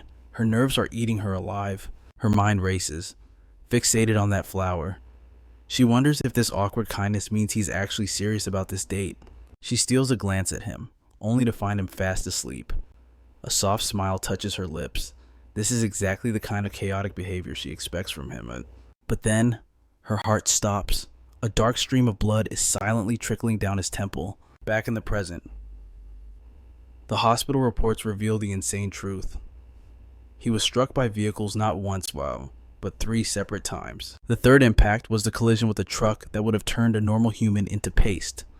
Yet, Baphomet ignores the Grim Reaper. He's more interested in continuing their date. She pleads with him to rest, desperate to keep him safe. But he is laser focused on one thing, confirming exactly where they stand emotionally. Their intimate moment is shattered. A furious figure storms in. It is none other than Reaper's intimidating uncle. Having tracked her down via his assistant, one look at Baphomet is all he needs to label him as the unworthy boyfriend. Once the dust settles, the uncle reveals his hand. He has done a complete background check on our protagonist. The verdict is harsh. In his eyes, Baphomet lacks the pedigree and qualifications to stand by. The uncle's gaze narrowed with suspicion. Convinced that Reaper had spent the night with Baphomet, she frantically tried to explain she was just at her hideout, but the tension in the air remained thick. Finally, playing his hand, The uncle signaled his assistant to create a distraction. With a flimsy excuse, they managed to usher Reaper away, leaving the two men alone. The moment she was gone, the gloves came off. He slid a massive sum of money across the table, demanding our boy stay far away from his niece. It was a scene straight out of a drama. Baphomet calmly clarified they weren't even dating, but the uncle remained adamant. His disapproval of the hunter was written all over his face. It turned out Baphomet's very profession was the problem. To the uncle, a hunter was unworthy. He wanted Reaper to inherit his legacy and rule the hotel empire, not risk her life in dungeons. He was terrified of losing her to the brutal, dangerous existence of a hunter. He refused to let her walk that bloody path. The pain in his voice was real. He revealed that Reaper's mother had died from a gate shock, a tragedy he refused to see repeated. He was desperate to force her onto a normal, safe path. Baphomet simply smirked at the old man's demands. With an imposing aura, he declared that Reaper's destiny was her own choice, not something to be controlled by fear. As for the money, it was an insult. Baphomet could rake in that kind of cash after a few casual tower raids. He had no need for such petty handouts. Smugly, he turned on his heel, ready to resume his time with Reaper. But suddenly, the uncle's voice turned ominous. He darkly warned that Baphomet would regret walking away now. That made the OP hunter stop in his tracks. The uncle played his true ace, the promise of divine cooking. He lured him with a chef so legendary. They only prepared 20 servings a day. For all the wealth Baphomet possessed, the taste of that legendary food remained an impossible dream he could not buy. However, with the uncle's massive influence, he could guarantee a lifetime supply of those divine dishes on a silver platter. Our boy was completely hooked by the temptation, but the moment Reaper returned and uncovered the deal, she lashed out at her uncle for trying to tame Baphomet with mere snacks. She frantically tried to clarify that there was absolutely zero romance blooming between the two of them. When her uncle remained skeptical, she delivered a ruthless blow, declaring that she felt no physical attraction to him whatsoever, a non-negotiable requirement for her heart. But when she scoffs and declares that she can't even imagine kissing him, Baphomet simply bursts into amused laughter. He finally drops the bombshell after the wild party celebrating the clearing of the Tower of Sanctum. She was completely wasted and kissed him herself. A deafening silence descends, hanging heavy in the air for a long, awkward moment. Then, panic sets in, totally flustered. She desperately claims she has absolutely no memory of that scandalous incident. Our boy is outraged at her convenient amnesia. He points an accusing finger at the culprit who kissed him and forgot the crime, dramatically declaring he's going to sue her for sexual harassment. With cold fury in his eyes, he turns his back and storms away. Desperate to fix things, she chases after him until he finally halts. Her voice trembles as she tries to salvage the night, offering a movie or even dinner to appease him. But he shuts her down instantly. The silence is heavy, until he finally breaks it, promising that he won't drag her into a lawsuit. A soft apology escapes her lips, barely a whisper. An awkward silence stretches between them, broken only by the sound of him hailing a taxi. Hesitant, she finally asks the burning question. Did he only ask her out because he thought she had fallen for him after that destined kiss? Shock freezes her face as she reads the dark look in his eyes. He offers no words, simply stepping into the taxi and vanishing into the night, leaving her standing there completely stunned. Later, the demon Beelzebub gazes out from the floor-to-ceiling windows of their luxurious new penthouse, taking in the glittering city below. Finally, he grasps the sweet taste of victory. This is why humans strive so desperately for success, for moments of absolute power like this. His manic laughter echoes through the room, only to be cut short. Our main character interrupts the moment, clapping his hands just to test the high-tech voice-activated lights. Seeing the annoyance etched on his face, Beelzebub immediately starts teasing him, asking if he plans to vent his rage just because he got rejected. Baphomet's expression plunges into absolute darkness. Beelzebub scoffs, wondering aloud how a being of his stature could possibly fall for a mere mortal human. Baphomet furiously denies the accusation, insisting his interest is purely curiosity, but the demon lord doesn't buy a word of it. Suddenly, Baphomet freezes. How does Beelzebub know he was rejected? With zero shame, Beelzebub reveals the truth. He tagged a familiar on him, but Baphomet was so lovesick he didn't even notice his surroundings. He even knows about the car accident pointing out that Baphomet was too busy debating whether to buy flowers for Reaper to check for traffic. He taunts him mercilessly, claiming he's becoming human, a weak accusation that Baphomet protests with everything he has. Ignoring his outburst, Beelzebub's voice drops to a warning. Getting involved with a human is dangerous. He might revert to his original form. Then, abruptly, he asks for the time. When Baphomet answers, Beelzebub immediately commands him to stand up. They are going to eat a meal at Grandma's house. Baphomet frowns, unconvinced. Why would they go all the way to the slums just for a simple meal? Beelzebub emphasizes that they must eat home-cooked food. Baphomet is taken aback. He assumed the Demon Lord was planning to live in a luxury penthouse, not dine in the streets. Later, the scene shifts. Yuna is inspecting his arm. The injury has healed significantly, looking much better than before. However, curiosity consumes her. She asks how he managed to get hit by a car, a question he blatantly ignores. She follows up with a barrage of health questions regarding the colony mission, which he answers truthfully. Finally, pushing the small talk aside, she hands him a classified report left behind by Guildmaster Ma. She reveals the contents with a grim expression. It is an analysis of a specimen taken from the body of Mentor Quartz's deceased wife. She points to the final page, her finger trembling slightly. Baphomet scans the result and demands her interpretation. A shiver runs through her as she speaks. The body is a grotesque amalgamation constructed from multiple human corpses. This necromancer is not just a hunter, he is a magic-type psychopath. The construction of the specimen reveals a terrifying truth. There was no tactical purpose. It was created solely for twisted entertainment. Baphomet narrows his eyes. Perhaps that explains the visceral repulsion he felt when facing the creature. Yuna continues, explaining that even Guildmaster Ma is deeply disturbed by this case. Hunters are vanishing, yet not a single clue points to the culprit. Baphomet agrees. The mastermind behind this shadow game is incredibly meticulous, scrubbing away every trace of their existence. Yuna shifts the subject, asking if he is reconciled with Ma yet. He stays silent, obviously. The boss already knows his true identity, making things complicated. Instead of answering, he deflects, bringing up the infamous incident where Ma slaughtered 7 of his own teammates. Yuna gasps, stunned that he knows this dark secret. Baphomet ambiguously admits he helped clean up some of the mess, but leaves the bloody details for Ma to explain himself. Yuna stands there in disbelief. She cannot fathom that the Guildmaster would share such a heavy burden with a rookie like Baphomet. Her thoughts are shattered by a child sprinting away from a vaccination shot. The male nurse, Jae Young, effortlessly catches the kid. She takes the chance to introduce him to Baphomet. Jae Young greets him with a blindingly bright smile. Another nurse calls for Yuna, and she excuses herself, bidding Baphomet farewell. Left alone with the male nurse, Baphomet awkwardly prepares to leave, but Jae Young steps right into his personal space, commenting on his striking beauty. He insists that Baphomet must be famous with the ladies given his handsome looks. Seeing Jae Young's sparkling eyes, Baphomet is completely caught off guard. Jae Young adds that he must be popular with the boys as well. Baphomet remains oblivious to the adoration shining in the nurse's gaze. He steps outside, contemplating the strange encounter. Memories flood his mind. He recalls Valkyrie's confession and forcefully shoves the thought away, reminding himself he did not become human for romance. Then, Beelzebub's mockery about love echoes in his ears. He hardens his heart, telling himself that humans are nothing but toys. Reaper's image flashes before him the moment she accused him of assuming she liked him after their kiss.